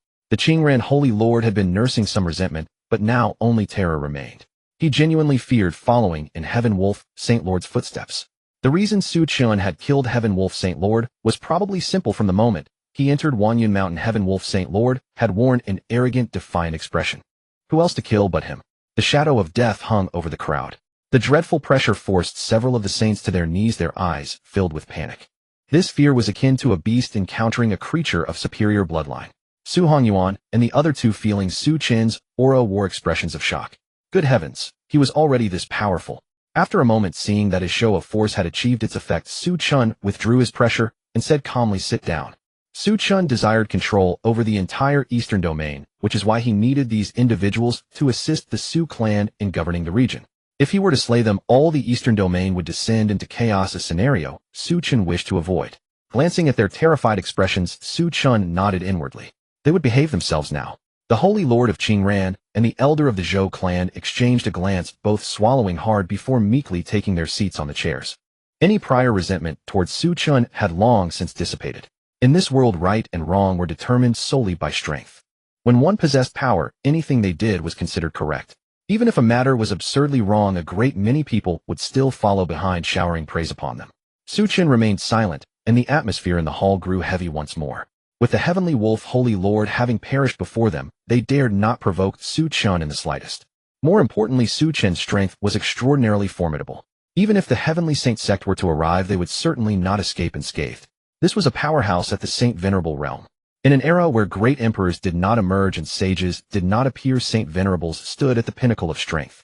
Although a realm above Saint Venerable existed, the ancient Saint realm, cultivators at that level were pitifully few. After a considerable, while Su Chen spoke in a detached tone, I have summoned you all today merely to discuss a matter. Discuss? The assembly turned to look at Su Chen, but upon seeing his indifferent expression, they quickly averted their gazes. Could it truly be a discussion? Zhou Yunlong swallowed hard. Though fear lingered in his heart, he gritted his teeth and forced a flattering smile. I do not know what the young master wishes for us to do, but I shall gladly accept any task without hesitation. I'll do it. The assembly uniformly turned their gaze toward Zhou Yunlong. You think you're clever, don't you? They knew Su Chen had no intention of truly discussing anything. Whatever was to come next would surely demand heavy sacrifices from everyone present. Yet a sliver of hope still lingered in their hearts. What if Su Chen had no interest in their assets? Su Chen cast a glance toward Zhou Yunlong, who immediately lowered his head, his expression thoroughly submissive. For the Zhou clan survival depended upon attaching themselves to a powerful figure, and Su Chen was exceedingly suitable. As long as Su Chen favored their Zhou clan, even after his eventual passing, the Zhou family would undoubtedly be able to thrive in this world. Su Chen continued in his characteristic calm tone. Having such awareness is commendable, as it can prevent a bloody conflict. The matter I wish to discuss is quite simple. My Su clan intends to unify the entire eastern domain, and all present are required to submit to the Su family. Among you all, who agrees and who opposes? After speaking, Su Chen gazed at them indifferently. Unify the eastern domain. These words struck like thunder, leaving everyone in the hall dumbfounded. Even the three members of the Su clan appeared somewhat stunned. Had Su Chen summoned these people merely to display his might, or did he intend to seize control of the entire eastern domain in one stroke? Eyes filled with excitement, Su Qingtian thought, if these powers truly submitted to the Su clan, their influence would become unprecedented. Facing Su Chen's words, all the assembled saint-level experts felt as though their breath had been stolen. They had assumed Su Chen merely wanted them to contribute some resources, but they never imagined Su Chen intended to strip them completely bare. Clearly no one was particularly willing. Hesitation showed on every face. As patriarchs or holy lords of their respective great powers, they had always been the most dominant figures. Now they were expected to become vassals to others. How could they accept such a thing? Yet Su Chen's strength was too overwhelming, and his tone was so cold that they dared not refuse outright, fearing they might become the next Heavenly Wolf Holy Lord. For a moment the hall fell into dead silence. Su Chen had no patience for further words. In a detached tone he said, Holy Lord of Qingran, you should set an example first. The Holy Lord of Qingran's expression froze. How should he demonstrate? What else was there for him to demonstrate? If he refused, he would likely be killed on the spot. In truth, he had already come to terms with submitting to the Su clan. However, the Holy Lord of Qingran still harbored some unwillingness. His Qingran Holy Land was at least a holy king-level power. In the past, others had always been their vassals. Now they were expected to become vassals to others. This was too humiliating. What face would the Qingran Holy Land have left to show the world? Filled with helplessness, the Holy Lord of Qingran forced a smile and said, the Eastern Domain has indeed been rather chaotic lately, in urgent need of a powerful leader to guide it. The Su family is perfectly suited for this role. Therefore I agree to young Master Su Chen's request. From this day forward, my Qingran Holy Land shall be a vassal of the Su clan. Hearing these righteous-sounding words, Zhou Yunlong silently glanced at him. Old fox, after all these years his flattery skills remain as impressive as ever. Everyone present was a seasoned veteran. Even if they harbored deep reluctance in their hearts, not a trace showed on their faces. Instead, they appeared almost delighted, displaying hypocrisy to its fullest extent. It was simply no option otherwise. Su Chen's strength was too overwhelming. They could not resist. Rebellion would certainly lead to death. Now they could only hope the Su family would show mercy and not exploit them too harshly, otherwise they truly would have no way to survive. Su Chen nodded with satisfaction. Rest assured, the Su family has always acted with moderation. Each of the powers present need only provide the standard annual tribute. According to our Su family's regulations, there are two forms of tribute. One is handing over 20% of annual earnings, and the other is providing a certain quantity of heavenly materials and earthly treasures. Specific details will be communicated to you by the Su family at that time. However, rest assured it will not be excessive. 20%. The assembly collectively exhaled in relief. Although 20% was no small amount, it remained within their acceptable range. In truth, they had already prepared themselves to hand over half, or even 60%. They never expected the Su family to demand merely 20%.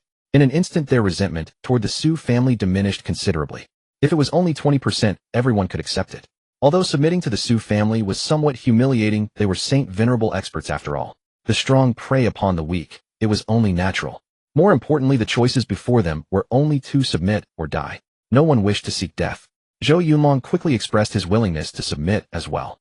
With the two holy king-level powers not resisting, the others, though still harboring some discontent, had no choice but to agree. We are also willing to submit to the Su clan. Watching the assembled saint-level experts submit to the Su clan, Su Hanyuan and the other two maintained calm expressions, but their hearts churned with tremendous waves. If all the powerful forces within the Eastern Domain submitted to the Su clan, did that mean the entire Eastern Domain now belonged to them? Good heavens! Within merely 100 years, the Su clan had undergone such a dramatic transformation that it truly felt like living in a dream. Before long, Su Chen departed the Great Hall, leaving Su Hanyuan and the others to their discussions. After Su Chen's display of dominance, these people would now treat even a dog of the Su family with the utmost courtesy, let alone Su Hanyuan and the rest. With the submission of all the holy rank forces, the entire Eastern Domain could now be considered the territory of the Su family. All he needed to do now was wait for the divine parasol tree to grow to maturity. However, the growth of the divine parasol tree would not be particularly swift. Even just enveloping the entire Wanyan city would require at least a month's time. And even after the tree's influence spread, there needed to be a significant improvement in spiritual energy. According to Su Chen's judgment, it would require at least 3 years for the spiritual energy of Wanyan city to show a noticeable enhancement. Of course, 3 years felt quite short to him. Cultivators possessed incredibly long lifespans. Many would enter seclusion for decades at a time. What was a mere 3 years in comparison? Yet there remained one faction in the Eastern Domain that he had not yet conquered: the Dark Watch. Because this organization was an assassin guild with a mysterious background, Su Chen had temporarily left them alone. He himself did not mind, but if he were to thoroughly offend the Dark Watch, what if they specifically targeted the other members of the Su family? He would at least wait until the Su family had grown strong enough before dealing with that organization. Greetings, young master. Upon returning to the summit of Wanyan Mountain, and Qinglian immediately bowed respectfully upon seeing Su Chen. She too had sensed his powerful aura earlier. A sage venerable powerhouse. She had initially assumed Su Chen was merely a sage emperor, but she had underestimated him after all. Su Chen nodded and strode into the Wanyan courtyard. Not long after, the various powerful figures from the forces of the Eastern Domain departed from the Su family residence. Since the situation could not be changed, they might as well serve the Su family loyally. They had conversed with Su Hanyuan at length and came to understand that the Su family was not tyrannical in their dealings. As long as one followed the rules, there would be no trouble. So they all accepted their fate now. If resistance was futile, then let things take their natural course. Moreover, Su Hanyuan had not imposed any additional demands, such as requiring each major force to cede territory to the Su family. Only an annual tribute was needed. Soon news of Su Chen's strength began to spread, including the fact that all the major powers had pledged allegiance to the Su family. My god, Su Chen is actually a sage venerable. A sage venerable. Is this news true or false? Don't tell me this is some kind of trick. How could this be false? It was personally announced by the ancestor of the Zhou family, a holy clan. Moreover, the Zhou family has already declared themselves vassals of the Su family. Besides them, the Qingshan Holy Land and other holy lands have also publicly expressed their submission. And I heard that the Heavenly Wolf Saint Sovereign has been slain. Apparently, he had a powerful background. He was from the Heavenly Sage sect in the Southern Domain, which boasts several Sage Emperor powerhouses. Just a Sage Emperor. Su Chen is a Sage Venerable, why would he fear him? When the crowd heard that Su Chen was a Sage Venerable, shock was written across their faces, and it took them a while to digest the news. What shocked them most was the unification of the Eastern Domain, an event that was extremely rare throughout history. And because of Su Chen's influence, the number of people coming to Wanyan City grew ever larger.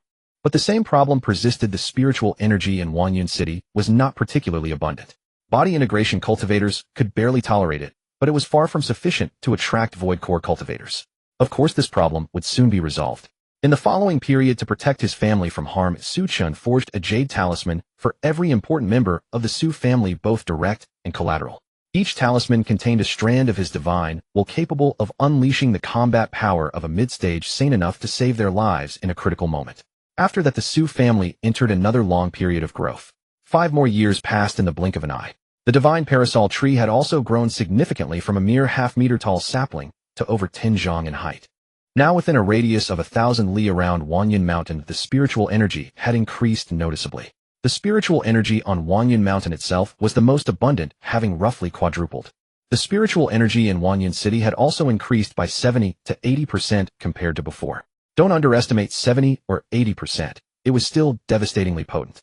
After all, this increase didn't just affect a small area, it covered a vast region. So even a 70 or 80% increase was remarkable. Through these years of development, Wanyan City had expanded to nearly 5 times its original size. Yet even so, the city was still teeming with people. Although its scale couldn't quite match Jinghong City, it utterly crushed it in terms of popularity. Moreover, the transformation of Wanyan City gradually became known to more people, and 2 major forces at the Dao entry stage had already established themselves there. These days, Su Qingtian's smile never faded. This Wanyan City was simply a money-making machine. The property prices inside rose every 3 to 5 days. The Su family was making money hand over fist without even lifting a finger, and with the treasures offered as tribute each year by the various forces, the Su family could truly be described as immensely wealthy. Once the divine parasol tree and the Su family have fully grown and matured, by that time the Su family will be the true overlords of the eastern domain. Su Chen said with a smile, his gaze fixed upon the massive city in the distance. Wanyan City had already grown to an enormous scale, and standing before this colossal entity, Wanyan Mountain seemed somewhat small in comparison. Ever since the Su family's rise within a radius of 3 to 500 li apart from the occasional movement of Su family members, there were rarely any outsiders. During this time, the Heavenly Sage sect, the organization behind the Heavenly Wolf Saint, also sent envoys to make friendly overtures expressing that they had no intention of becoming enemies with the Su family. A sage venerable powerhouse was something that even the entire Heavenly Sage sect could not contend with. There was no need for them to offend such a being for the sake of the Heavenly Wolf Saint sovereign. Su Chen left Wanyan Mountain, walking towards the distance with Ruashi obediently following by his side. It's been a while since I've gone out for a stroll. For the past 6 months, Su Chen had rarely gone out, preferring to stay within Wanyan Mountain. Anyone else might have been bored to death, but Su Chen grew lazier with each passing day. He used to enjoy fishing and having a little barbecue, but later he simply stopped doing those things altogether, simply because he found it troublesome. His system was also too comfortable, eliminating the need for any hard work or struggle. Su Chen felt they might as well rename it the lying flat system instead of the check-in system. Su Chen led Ruashi towards the distance. The two seemed to walk slowly, but with every step the scenery around them transformed dramatically. With just a few steps, Su Chen left the Jinghong Empire and arrived at another neighboring power, the Xianming Empire. In a dense mountain forest, the trees were thick and lush, but the spiritual energy was sparse. There were no demonic beasts here, and even ordinary wild animals were scarce. A stream ran through the forest, and beside it sat an old man holding a fishing rod. He stared blankly into the water, lost in thought. Hearing footsteps behind him, the old man was startled. However, upon turning and seeing that it was Su Chen, he let out a sigh of relief. "Young friend Su, here for some fishing again." Elder he. Su Chen regarded the old man with a gentle smile. The other's cultivation was not formidable, merely a chi refining 9th layer practitioner. Yet his mastery of angling was truly remarkable. From him, Su Chen had acquired a wealth of fishing wisdom. Su Chen sauntered to the riverbank and with a casual wave of his hand conjured a small stool beside him. He then produced his fishing rod and bait, settling into the tranquil rhythm of the angler. Ruashi stood obediently behind him. Her temperament had always been thus, quiet, content to follow without a word. Unless Su Chen gave a direct command, she would not venture to do anything else on her own. He Yun and Su Chen had forged their bond over their shared love of fishing. Their kindred interests, paired with He Yun's genial and talkative nature, had made them well-acquainted companions. Indeed, most of Su Chen's angling skills had been imparted by He Yun. "Young friend Su, it has been quite some time since you last came to fish." Su Chen replied with a smile, "There has been much to attend to at home lately, so I could not find the time." Upon hearing this, she could barely suppress a smile, her lips twitching with amusement. Others might not know Su Chen's true nature, but she understood him perfectly well.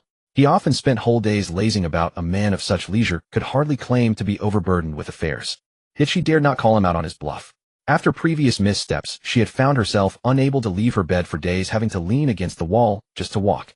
He nodded, choosing not to pry further. In his heart, He-yun was well aware that Su Chen's origins were far from ordinary. A peerless handmaiden of such quality was not something an average household could ever possess. Before long, a fish weighing nearly 2 jing was hauled ashore. He-yun immediately cleaned and gutted it, then kindled a small fire nearby and began to roast it. His purpose in fishing was never for sustenance, but for the sheer joy of the pursuit. The fish he caught would either be released or cooked and eaten on the spot. Of course, had Su Chen not been present, he would likely have simply let it go. In no time, the savory aroma of roasting fish wafted through the air. He-yun was not merely skilled with the rod, his culinary talents were equally impressive, producing fare that rivaled the finest chefs of any grand restaurant. What made it more remarkable was that this was an ordinary fish, not some demonic beast. Here, He-yun handed the cooked fish to Su Chen and tore off a piece for Ruashi. Su Chen took a bite and praised, "Elder, his skill remains as impeccable as ever." He-yun let out a hearty laugh, thoroughly pleased with the compliment. Just as he was about to take a bite himself, a frantic shout echoed from the distance. "Old He, how can you be so carefree fishing here? Those people have gone to your house again. You better hurry back and see what's happening." The newcomer was a middle-aged woman who lived across from He-yun, and the two families shared a cordial relationship. At the sound of these words, He-yun's expression instantly contorted. He discarded the fish in his hand and sped off without a second thought, as if a great calamity had befallen him. Su Chen was momentarily taken aback. He exchanged a glance with Ruashi, both their eyes reflecting a hint of confusion. But soon he rose to his feet. "Let's go, let's see what's happening up there." He-yun was a genuinely good man, and had been somewhat of a mentor in the art of fishing. Since he had accepted the other's kindness, it was only right to lend a hand when he was in trouble. Pingshui Town. It was a small remote town on the fringes of the Xianming Empire, yet it was far from desolate, bustling, with a population of nearly 200,000 or 300,000.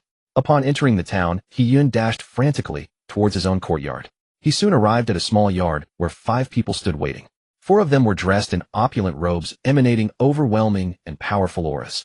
At their head was a middle-aged man seated in a chair staring at He-ling with a cold, detached expression. In the center of the courtyard, a young woman with delicate features was bound tightly on the ground, struggling ceaselessly. Seeing He-yun push the door open, the 4 men immediately turned their gazes towards him. "So you decided to come back, did you? I thought you might have fled." The middle-aged man let out a cold, sneering laugh, his tone dripping with mockery. Overcome with fury, He-yun shouted, "He Liao, if you have a grievance with me, take it out on me. Why lay a hand on Ling?" With that, he surged forward to untie He Ling's ropes, but He Liao casually flicked his hand, sending him crashing against the corner of the wall. A frown creased He Liao's brow as he spoke with icy indifference. "He and I have given you countless chances. Hand over the item, and both you and your granddaughter will live. But if you fail to produce it today, I will kill He Ling. Elder He-yun, this is your final opportunity." At He Liao's menacing words, He-yun's face turned grim. He knew all too well that He Liao was fully capable of carrying out such a threat. Yet He-yun was equally certain that if he handed over the treasure, he and He Ling would never survive regardless. At this thought, He-yun deflated like a punctured balloon, waves of endless regret crashing over him. He had once been an elder of the He family, a cultivator at the late void refining stage. In the turbulent struggle for the patriarch's seat, the young master he had supported lost, and his only child was killed as a result. He-yun had only managed to escape the He family with his granddaughter, He Ling, by risking his very life. But the ordeal had left him severely wounded, his cultivation completely crippled. Since then he had lived in reclusion in Pingshui Town. The treasure these people sought was the He family's heirloom entrusted to him by the previous patriarch on his deathbed, the Heaven-tier Cloudbreaker sword and its accompanying sword art. The old patriarch had originally designated the young master He-yun supported as his successor and had intended to leave him the treasure as well.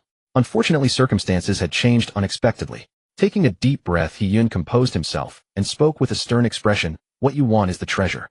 But if you kill He Ling, you will never get your hands on it, not in a lifetime." He Liao's face twisted with impatience upon hearing this.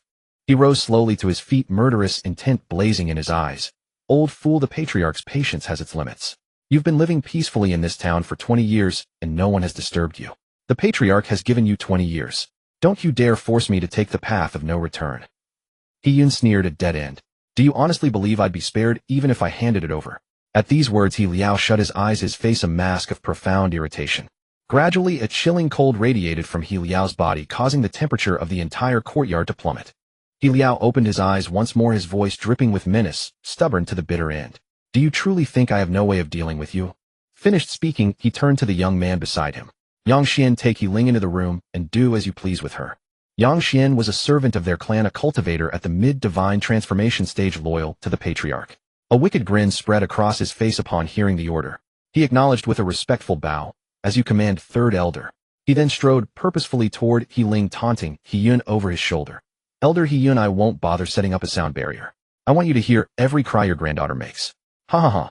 Yang Xian's laughter was piercing and malevolent. He Yun's face contorted with rage and murderous intent. You dare. Yang Xian feigned a look of fear. Oh, Elder He Yun is angry. I'm so scared. With that he delivered a single palm strike, sending He Yun crashing against the wall once more. A mouthful of blood spewed from his lips, and sharp pain racked his limbs, leaving him unable to even rise to his feet. A cold glint flickered in Yang Xian's eyes. He walked directly to He Ling's side, hoisted her up, and headed toward the house. Witnessing this, He Yun's eyes turned bloodshot, and he roared hoarsely, let her go. Helplessness and despair flooded his heart. Watching He Ling in mortal peril, he could only roar in futile fury, powerless to offer any resistance. Yang Xian paid He Yun no heed, even glancing back to remark, Elder He Yun, you'd best listen closely. Having accompanied He Liao on numerous visits, he knew well that He Yun's greatest concern was He Ling. As long as he could exploit that, He Yun was certain to relent. Wait a moment. He Liao suddenly called for a halt, then addressed He Yun directly. He Yun, I know what you're thinking. Since things have come to this point, I'll tell you outright. Whether it's you or your granddaughter, neither will survive. That is the patriarch's order. But you may choose how you die. Perhaps you fear not death yourself, yet have you considered He Ling's fate? You should be well aware of my methods. All family punishments are under my jurisdiction. I possess countless ways to make He Ling wish for death, yet unable to attain it. Will you choose for her to die intact, or to endure endless torment? A faint smile curled at the corner of He Liao's mouth as he continued. Our He family employs quite a number of servants, and Yang Xian is certainly not the only one. I wonder if that little girl He Ling could withstand them all. At these words, He Ling's eyes were filled with terror.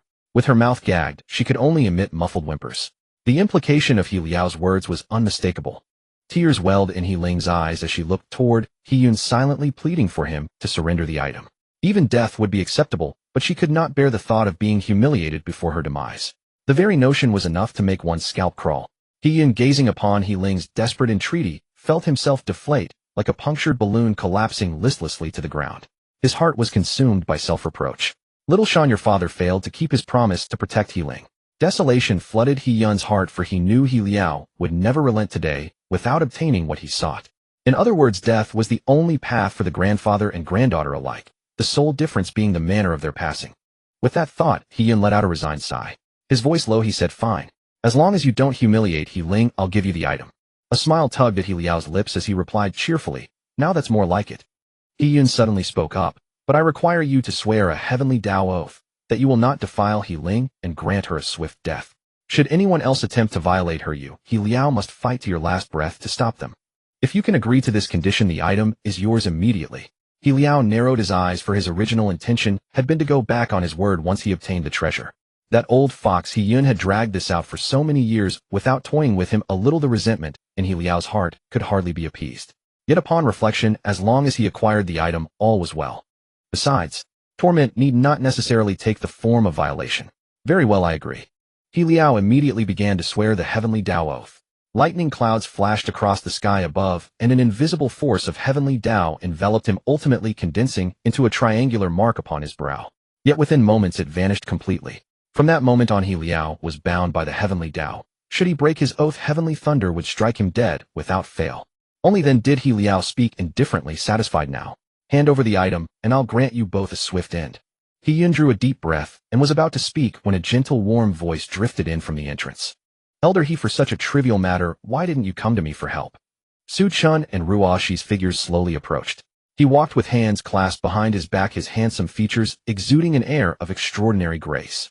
Upon seeing Su Chen, He Yun's face immediately showed signs of urgency. Young friend, leave at once. This is a family matter that has nothing to do with you. Su Chen might have some background, but the He family was far more formidable. They had a void refinement realm expert at the early stage guarding them. How could Su Chen possibly compare? More importantly, he had heard Ruoshi address Su Chen as young master. And yet Su Chen often came fishing with him instead of diligently cultivating, preferring to roam about for pleasure. Clearly within his clan, he was probably of mediocre talent and low status, the type who had completely given up. He Yun had once been an elder of the He family himself, so he knew these young clan members all too well. And since Su Chen frequently came to fish with him, he couldn't have lived far from Pingshui Town. The most powerful force surrounding Pingshui Town was only at the spirit-severing early stage. Even a single He Liao was enough to give them a hard time, let alone the He family's void refinement realm ancestor. Fearing Su Chen might not understand the He family's power, He Yun felt compelled to explain, "They are members of the He family from Xianming City, a royal tier force beyond your reach. Leave now quickly." Seeing the urgency in He Yun's eyes, Su Chen merely smiled faintly and shook his head, refusing to depart. Neither He Yun nor He Ling harbored ill intentions in their hearts. Even if he had no connection to them, he would still step in to meddle in such affairs, let alone when he was already acquainted with them. Su Chen chuckled, "Elder," he rest assured. "It's merely a trifling matter." At these words, He Yun's face grew even more anxious. Just as he was about to speak, He Liao released a terrifying aura that enveloped the entire courtyard. He Yun's expression changed drastically. Under the oppressive pressure, he felt as though his blood had nearly frozen. It was over. He knew full well that He Liao would never let Su Chen go today. Just as that thought crossed his mind, He Liao sneered coldly, "Since when does an ant like you dare meddle in the affairs of my He family?" With that, he raised his hand and waved, sending spiritual energy condensing into an ice blade that shot towards Su Chen. He Liao himself was at the early spirit-severing stage. Though this was merely a casual strike, no cultivator below the half-step spirit-severing realm could possibly withstand it. Su Chen remained motionless, but Ruoxi at his side narrowed her eyes coldly. A long sword materialized in her hand, emanating an icy aura. In the next instant, Ruoxi raised her sword and slashed forth, unleashing a terrifying momentum that poured out in an instant. Though Ruoxi lacked extensive combat experience, she was truly at the spirit-severing realm, and the techniques she cultivated were of the heaven grade. Thus the power of this strike was overwhelming. The mere shockwave overturned the entire courtyard. Had Ruoxi not restrained herself, countless souls in Pingshui town would surely have perished beneath that residual force. What? He Liao felt his scalp tingle with terror. Panic flickered in his eyes as he hurriedly raised his arms to block the attack. The sheer force of this strike was so overwhelming that it struck fear into his very heart. He never could have imagined that Ruoxi possessed such formidable strength. Boom! The sound of impact thundered outward like a heavy war drum. Every inhabitant of Pingshui town clamped their hands over their ears, collapsing to the ground in agony. Those with weaker constitutions even had blood forced out from their ears and noses. He Liao, meanwhile, was sent flying backward, drenched in blood, while the others were swept up by the shockwave and hurled far away. Su Chen raised his hand and waved, shielding He Yun and He Ling with a protective barrier. Neither of them possessed strong cultivation, and had they been struck by that residual force, they would have been lucky to escape with their lives. Ruoxi seemed to realize she had failed to control her strength properly, and said with a flustered expression, "Forgive me, young master." Ruoxi was too angry just now, so. Su Chen waved his hand, signaling that no further explanation was needed. It was merely a trivial matter. Su Chen was not one to fuss over such things. By now He Yun had also recovered his senses, staring at Ruoxi with utter shock in his eyes. This is the spirit-severing realm. Good heavens! A maid at the spirit-severing realm. How powerful must her master be? He Yun never could have imagined that Ruoxi, this harmless-looking young girl, possessed the terrifying strength of the spirit-severing realm. He and Su Chen had known each other for quite some time, and had a general understanding of one another. He naturally knew that Ruoxi was still young, certainly under 100 years old.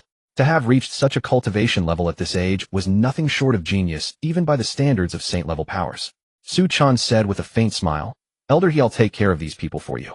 Afterwards we can go back to fishing." As he spoke, he slightly raised his hand, 4 streams of light flickering within his palm. The next moment the lights tore through the void and vanished from where they stood, shooting off into the distance. In an instant the ground trembled 4 times in succession, as if some primordial beast lurked beneath the earth, sending a chill straight to the heart. Watching Su Chen's calm and indifferent demeanor, He Yun couldn't help but swallow nervously, his heart filled with shock. In the instant Su Chen made his move, he had vaguely sensed a wisp of aura. A profoundly powerful aura. Though it lasted but a moment, he still felt his scalp tingle, as if trapped in the depths of the 9 nethers. In that instant He Yun felt his heart being squeezed, as if death could come at any moment. Such terrifying strength. Could it be the Tao entry realm? To possess such might, it could no longer be the return to origin realm. At the very least, it was the Tao entry realm, or even a saint. He Yun was deeply shaken. From what he knew before, Su Chen was not old in age. To have reached such a stage at this level was something no ordinary person could achieve. Suddenly he seemed to think of something. Su Air, that was the fake name Su Chen had given him, yet it contained the character Su. He Yun's heart trembled. Could it be the Su family? In the entire eastern domain, among the younger generation aside from the powerful Su family, he could not think of anyone else with such strength. At that moment Su Chen reached out and gently rubbed He Ling's head, saying softly, "Little Linger, it's all right." He Ling was only in her early 20s, and in his eyes she was no different from a little sister. Gazing at the extraordinarily handsome Su Chen before her, He Ling's face flushed red, her gaze darting away, not daring to meet his eyes. He Yin quickly spoke up. Linger, why don't you hurry up and thank Brother Su? Hearing this, He Ling hastily bowed to Su Chun and thanked him. Thank you, Brother Su. Su Chun let out a soft laugh, took out a token engraved with the character Su, and handed it to He Ling, then said with a smile, if you ever run into trouble again, just show this. This token contained a wisp of Su Chen's aura. Though not particularly strong, it was certainly enough to deter anyone below the Dao entry realm. Moreover, this token belonged to the Su family. Although it did not represent any specific identity in the Eastern domain, seeing the Su family's token would prompt a certain degree of respect. In the future, if members of their family came looking for them, they would have to think twice. Su. He Yun saw the character on the token, and his eyes were filled with shock. It truly was the Su family. He had only guessed that Su Chen might come from the Su family, but after learning the exact result, he still could not help but feel a sense of awe. Ruashi addressed him as young master, and he possessed such formidable strength. Could it be that he was in the direct line of the Su family? He Yun never imagined that a random fishing friend he made would turn out to be a direct descendant of the Su family. According to rumors, members of the Su family possessed extremely powerful combat abilities, and killing enemies across realms was a basic operation. Having seen it today, that truly was the case. He Yun did not stand on ceremony with Su Chun. He directly told He Ling to accept it for now. They needed this support, otherwise when the He family came looking for them again, they would still face certain death. This great kindness, I have no way to repay it. He Yun looked at Su Chun with eyes full of gratitude. Su Chun simply waved his hand and said nonchalantly, it's nothing, just a small matter. He Yun took a deep breath, extended his hand, and a faint glow coalesced in his palm, eventually forming a white jade pendant. He directly offered it to Su Chun. I have guarded this secret for so many years and now I am tired. Might as well give it to you, young friend Su. Inside are the He family's greatest treasures, a heaven-grade cultivation technique, and a weapon. Although these items belong to the He family has brought ruin to my home and family over the years. These two items can be considered compensation for me. These two items belong to the He family, and he had originally been a member of the He family. But the He family acted too ruthlessly, and now He Yun had no connection with them any longer. Su Chen did not refuse, he casually took it. This item held no use for him, but for He Yun and the others, it was a fatal threat. An innocent man may be guilty if he possesses a precious jade.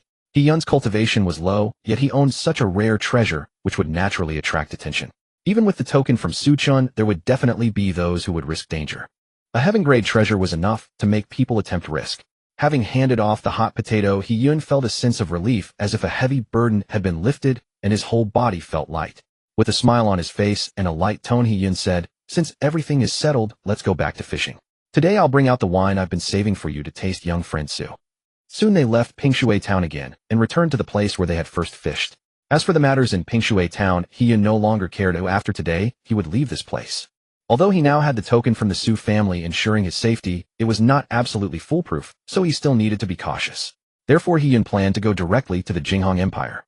In that place the Su family's influence was even stronger, no one dared to provoke the Su family. With the token Su Chun had given himself, protection would definitely suffice. If he had been alone, he would never have been willing to owe Su Chun such a favor, because he could not repay it. But with He Ling by his side, he had no choice but to accept, and he could only look for an opportunity to repay the kindness later. The two fished for most of the day, and in the end Su Chun caught 3 large fish, while the smaller ones were released. After bidding farewell to He Yun, Su Chun returned to the summit of Wanyun Mountain. He arrived at a hollow spot in the mountain where there was a pond of water. It was not large, about 500 square meters in area. Su Chun had long planned to raise some fish here, and this time he had caught 3, so he placed them into the pond. Plop plopped. The fish splashed into the water, and quickly swam off in different directions. Ruashi couldn't help but say, young master, our place is getting livelier and livelier. So many little animals. Su Chun smiled and nodded, indeed. At that moment a large white dog came to Su Chen's feet and affectionately rubbed against his legs. This large dog had been brought up earlier by Qinglian, and Su Chun named it Bai Xiao.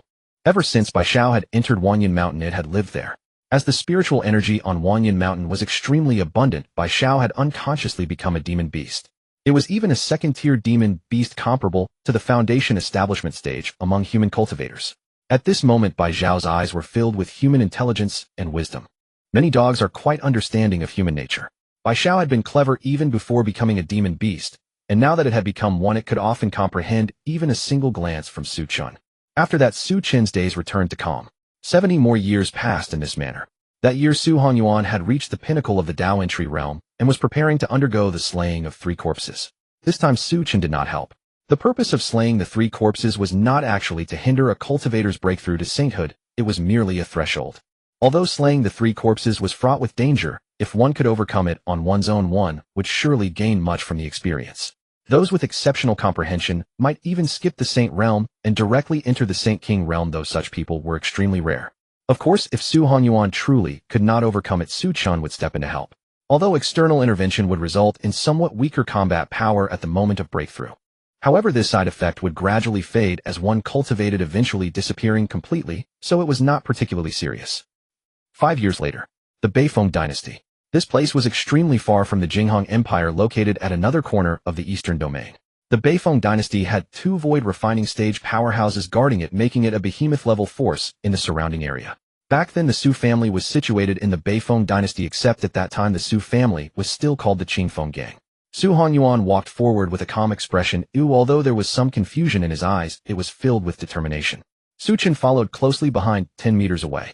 Over these 5 years, he had accompanied Su Hongyuan to many places, almost covering all the locations that held deep memories in Su Hongyuan's life. This last place was the site of the Qingfeng gang. Su Chen accompanied him mainly to ensure the old man's safety, to avoid being unable to resolve issues promptly if problems arose during his severing of the 3 corpses. Su Hongyuan's steps were swift. He soon arrived at the destination. However, the territory of the Qingfeng gang had long vanished into thin air, leaving not even remnant buildings. Instead, a formidable city had been established. Named Qingfeng City. In terms of scale, it was almost comparable to the Mingyue city of that time. The territory once occupied by the Qingfeng gang was originally a place rich in spiritual energy. Though not as good as Wanyan Mountain, it was still quite rare throughout the entire Beifeng dynasty. After the Qingfeng gang moved away, the Beifeng dynasty occupied this place. Su Hongyuan's eyes clearly showed confusion, but only for a moment. He quickly recovered. Compared to Yuhua Zhenren, Su Hongyuan actually walked with greater determination. He slowly walked into the city. The streets were bustling with noise continuously reaching his ears. Su Hongyuan walked through almost the entire city, yet found no trace of the Qingfeng gang's existence. His face wore a clear look of disappointment. Even so, his eyes became increasingly clear. Severing the middle corpse, the most important thing is to cut away attachments. Su Hongyuan's nature was free and easy, so naturally this did not trouble him. Severing the 3 corpses almost always relates to one's inner heart. Some people have good temperament. Even if their comprehension and talent are ordinary, they can still pass through easily. Some people have excellent talent and aptitude, but with mediocre temperament, it is very difficult to overcome the severing of the 3 corpses. Of course, a genuine genius is strong in all aspects. Mere good aptitude does not constitute a true genius. Yuhua Zhenren's temperament was also very good back then, but an incident in his youth caused him to be unable to cut off the attachment in his heart for a long time, which made severing the middle corpse so difficult. Otherwise, it would not have been too difficult for Yuhua Zhenren to pass through. Su Hongyuan wandered around the city for nearly 3 days, and his eyes became increasingly clear. Chinner. Su Hongyuan turned his head, looked at Su Chen's familiar figure, and called out stiffly and awkwardly. Su Chen nodded with a smile, but did not reply. Su Hongyuan had not yet officially passed through the severing of the 3 corpses, but he was only a step away. But it was only a matter of time. Su Chen looked up at the sky, his brow slightly furrowed. Suddenly, the entire Qingfeng city fell into silence. The wind ceased, and the noisy voices of people disappeared. Gradually, the sky became extremely dark, and the entire Qingfeng city seemed to fall into a deathly stillness. Countless pedestrians on the streets looked around in panic, clearly unaware of what was happening before them. What is this situation? Why is it like this? Could it be a demonic cultivator? Not good. Qingfeng City is sealed off, but we can't get out now. What? At this moment, Qingfeng City was covered by a layer of black light barrier. From inside, one could see the outside world as usual, but could not hear any sound from outside, nor could they send any sound out. A bad premonition arose from the bottom of their hearts. It's over. My message talisman is also blocked. What is going on? Someone shouted in terror, but the crowd heard the sound, as if it were very small, as if their ears were blocked. What on earth is going on? Qingfeng City instantly became chaotic, countless people running around with fear and panic on their faces. However, the sounds within Qingfeng City grew softer and softer. Gradually, cracks began to appear beneath the city, emitting a deep blue light that made one's scalp tingle. After just a moment, the crack kept expanding, almost splitting the entire Qingfeng City in half, from which came low roars and a terrifying aura. This is demonic qi. The demon race is coming to attack us again. Although many people had never been in contact with demonic qi before, they had at least heard of it, judging from their spiritual sense, they easily guessed that this was demonic qi. Soon everyone in Qingfeng City knew that this was demonic qi, and the fear on their faces grew even greater. Demonic qi, and so dense. Did that mean the demon race was about to emerge from within? For a moment panic spread continuously. The demon race and humans were mortal enemies originating from the fact that both sides could devour each other, making coexistence impossible. Coupled with the outbreak of conflicts over the years, the high-level humans and the demon race had formed an irreconcilable enmity. In the past few thousand years, appearances of the demon race had become increasingly frequent, and each time they emerged, almost all living beings in the surrounding area would be devoured completely. This meant that everyone in Qingfeng City would die, becoming food for the demon race. What can we do? Is there any senior expert in the city? Right, isn't our city lord a void refining early-stage powerhouse? If he acts, he should be able to break this seal, right? As the words fell, a roar sounded in Qingfeng City. Demons, do not be arrogant. The sound spread out. Although everyone's senses were greatly weakened, they still clearly heard this sentence. Accompanied by the sound, a figure appeared from the direction of the city lord's mansion, resembling scorching sunlight, carrying a terrifying force as it charged toward the sky. Seeing this, the people's gloomy expressions once again showed hope. The city lord of Qingfeng Duanshan, a void refining early-stage powerhouse. With his action, he should be able to break the seal, right? Just as Duanshan was about to strike the sealing barrier with all his might, a figure in a black robe blocked his path. His eyes were pitch black like ink, and a demonic aura swirled around his entire body. "Ant," the black-robed man said coldly, and a terrifying aura instantly burst forth from his body. He didn't even move, but his mere presence sent Duanshan staggering back, crashing heavily into Qingfeng City. Boom! A violent collision sound rang out, and the entire Qingfeng City shook violently. Duanshan felt as if his limbs were about to fall apart, blood continuously seeped from his body, and his face was full of terror. And entering Dao Realm. The one who set up the array is a demon race entering Dao Realm powerhouse. It's over. A chill suddenly surged in Duanshan's heart. In the past 30,000 years, whenever the demon race launched a large-scale attack, there would be one person responsible for opening the path and acting as a liaison, opening the gate between the demon realm and the Yang realm. The strength of the liaison determined the strength of the demon race's subsequent invasion of the Yang realm. An entering Dao realm liaison meant that the demon army would definitely include a saint-level powerhouse. It's over. A saint. The scale of each demon invasion of the Yang realm was different. Attacks with saint-level powerhouses had occurred 3 times in the eastern domain in the past 10,000 years, each time causing countless casualties. The most recent one even saw the death of 2 saint-level powerhouses. Duanshan's heart was extremely desolate. It's over. Everything is over. This time not only Qingfeng City, but even the entire Beifeng dynasty might be unable to escape. No one could avoid this calamity. This would be a catastrophe sweeping across the entire eastern domain. At this moment, the demon in the sky let out a cold laugh, his demonic aura causing people to tremble. The barrier between the Yin and Yang realms is growing weaker. Soon my demon army will be able to truly enter the Yang realm, and then we will unify the entire Xianxia realm. He then looked toward the fissure below, his eyes filled with excitement. My king, I have finally succeeded in guiding you here. The ones he had summoned were 3 demon king-level powerhouses from the demon realm, which in terms of cultivation in the Yang realm were equivalent to 3 sage venerables. Over the years, he had been hiding in the eastern domain, thoroughly familiarizing himself with the region. To stabilize the summoning of the 3 demon kings, he had spent nearly 7,000 years setting up his plan. Now in the eastern domain, only the Su family possesses a sage venerable. Once the 3 kings descend, they can directly trample the entire eastern domain, and even the Su family cannot withstand them. At that time, through the king's guidance, they could even directly break through the barrier between the Yin and Yang realms, allowing the Lord to descend. Once that stage is reached, perhaps they could directly annihilate the Yang realm. Thinking of this, he looked down at the crowd in Qingfeng City, a ferocious grin spreading across his face. You shall all become the offering for my king's arrival. His wild laughter swept out, accompanied by a terrifying aura. Instantly, the people in Qingfeng City were terrified to the extreme. They had originally thought that the city lord could break the barrier, but now the city lord's fate was unknown. It's over. Everything is finished. Someone collapsed to the ground, his face ashen. I don't want to die. Why am I so unlucky to encounter demons? I've always lived in a small town outside Qingfeng City. I just came here today to take a stroll. I haven't been to Qingfeng City for half a year. How could I run into such bad luck as soon as I arrive? At this moment, the people in Qingfeng City went mad. Like dying beasts, they frantically sought any possibility of survival, and some even tried to dig holes. However, the entire Qingfeng City was enveloped, including the ground. To break this grand formation, one would at least need the strength of the Dao entry realm, but such a powerhouse could not exist within the Beifeng dynasty.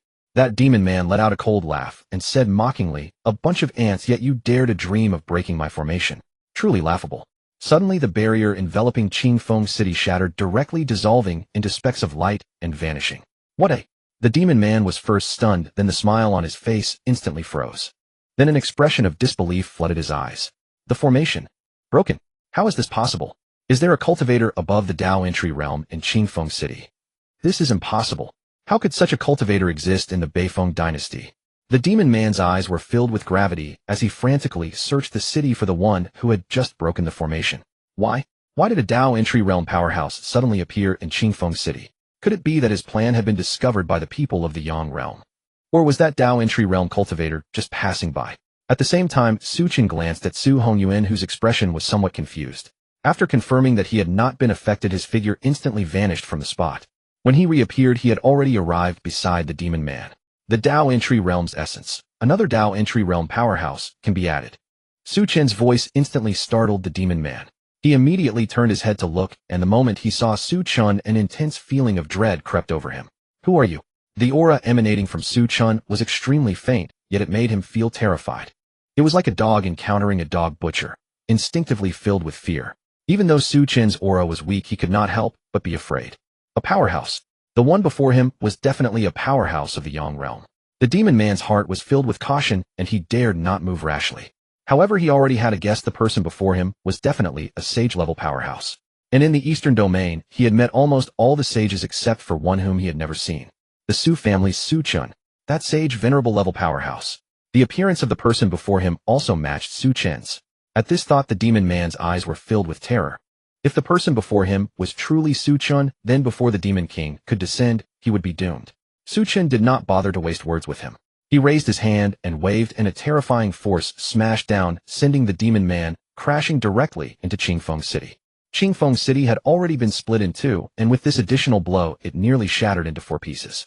On the other side, the people in Qingfeng City who had been utterly despondent saw the barrier shatter and immediately showed expressions of surprise and joy. The formation is broken. Run away quickly. In an instant, countless people frantically ran toward the city gates like a swarm of locusts. The demon man collapsed to the ground, demonic energy continuously seeping out from his body. His aura was now extremely weak, as if he could die at any moment. He struggled to lift his head, looking at Su Chen with a terrified expression. He is truly Su Chen. In the Eastern Domain, only one person could have such terrifying strength. It must be him. He had still harbored some hope, but now only despair remained in his heart. A sage venerable. Such a powerhouse was not something he could handle at his current level. The others in Qingfeng City were all frantically fleeing, so they did not know what had really happened. However, Duan Shan, who was severely injured and unable to move, saw everything clearly. His eyes were filled with shock. Someone could actually defeat a Dao entry realm demon so easily. Was he a sage? It seemed only a powerhouse of that level could do it. Duan Shan's originally despairing face immediately lit up with excitement. If this sage powerhouse took action, he could not only eliminate this Dao entry realm summoner, but might even directly destroy the passage between the Yin and Yang realms. Most importantly, he could survive. Under normal circumstances, being severely injured and unable to move was almost a death sentence. Once the demons appeared as the strongest person in the city, he would definitely be the first to be devoured. But now that he had gained a chance to live, how could he not be overjoyed? At this moment, the demon man's face was contorted with ferocity. He looked at the calm Su Chen, his heart filled with dread. This strength was too terrifying. Su Chen looked at the demon man and reached out his hand again, striking down with the palm. To fully refine the demon's essence, it was best to heavily injure him first, so that the essence could be completely extracted. If the opponent was in good condition or died directly, a portion of the essence power would dissipate. It was the same with the essence power given to Su Hanyuan the first time. Due to lack of experience, about 30% of the essence power had dissipated. Nevertheless, it still allowed Su Hanyuan to enter the return to origin realm. But this time Su Chen would learn from his mistake and strive to perfectly preserve this demon's essence, so as to rapidly enhance the Su family's strength.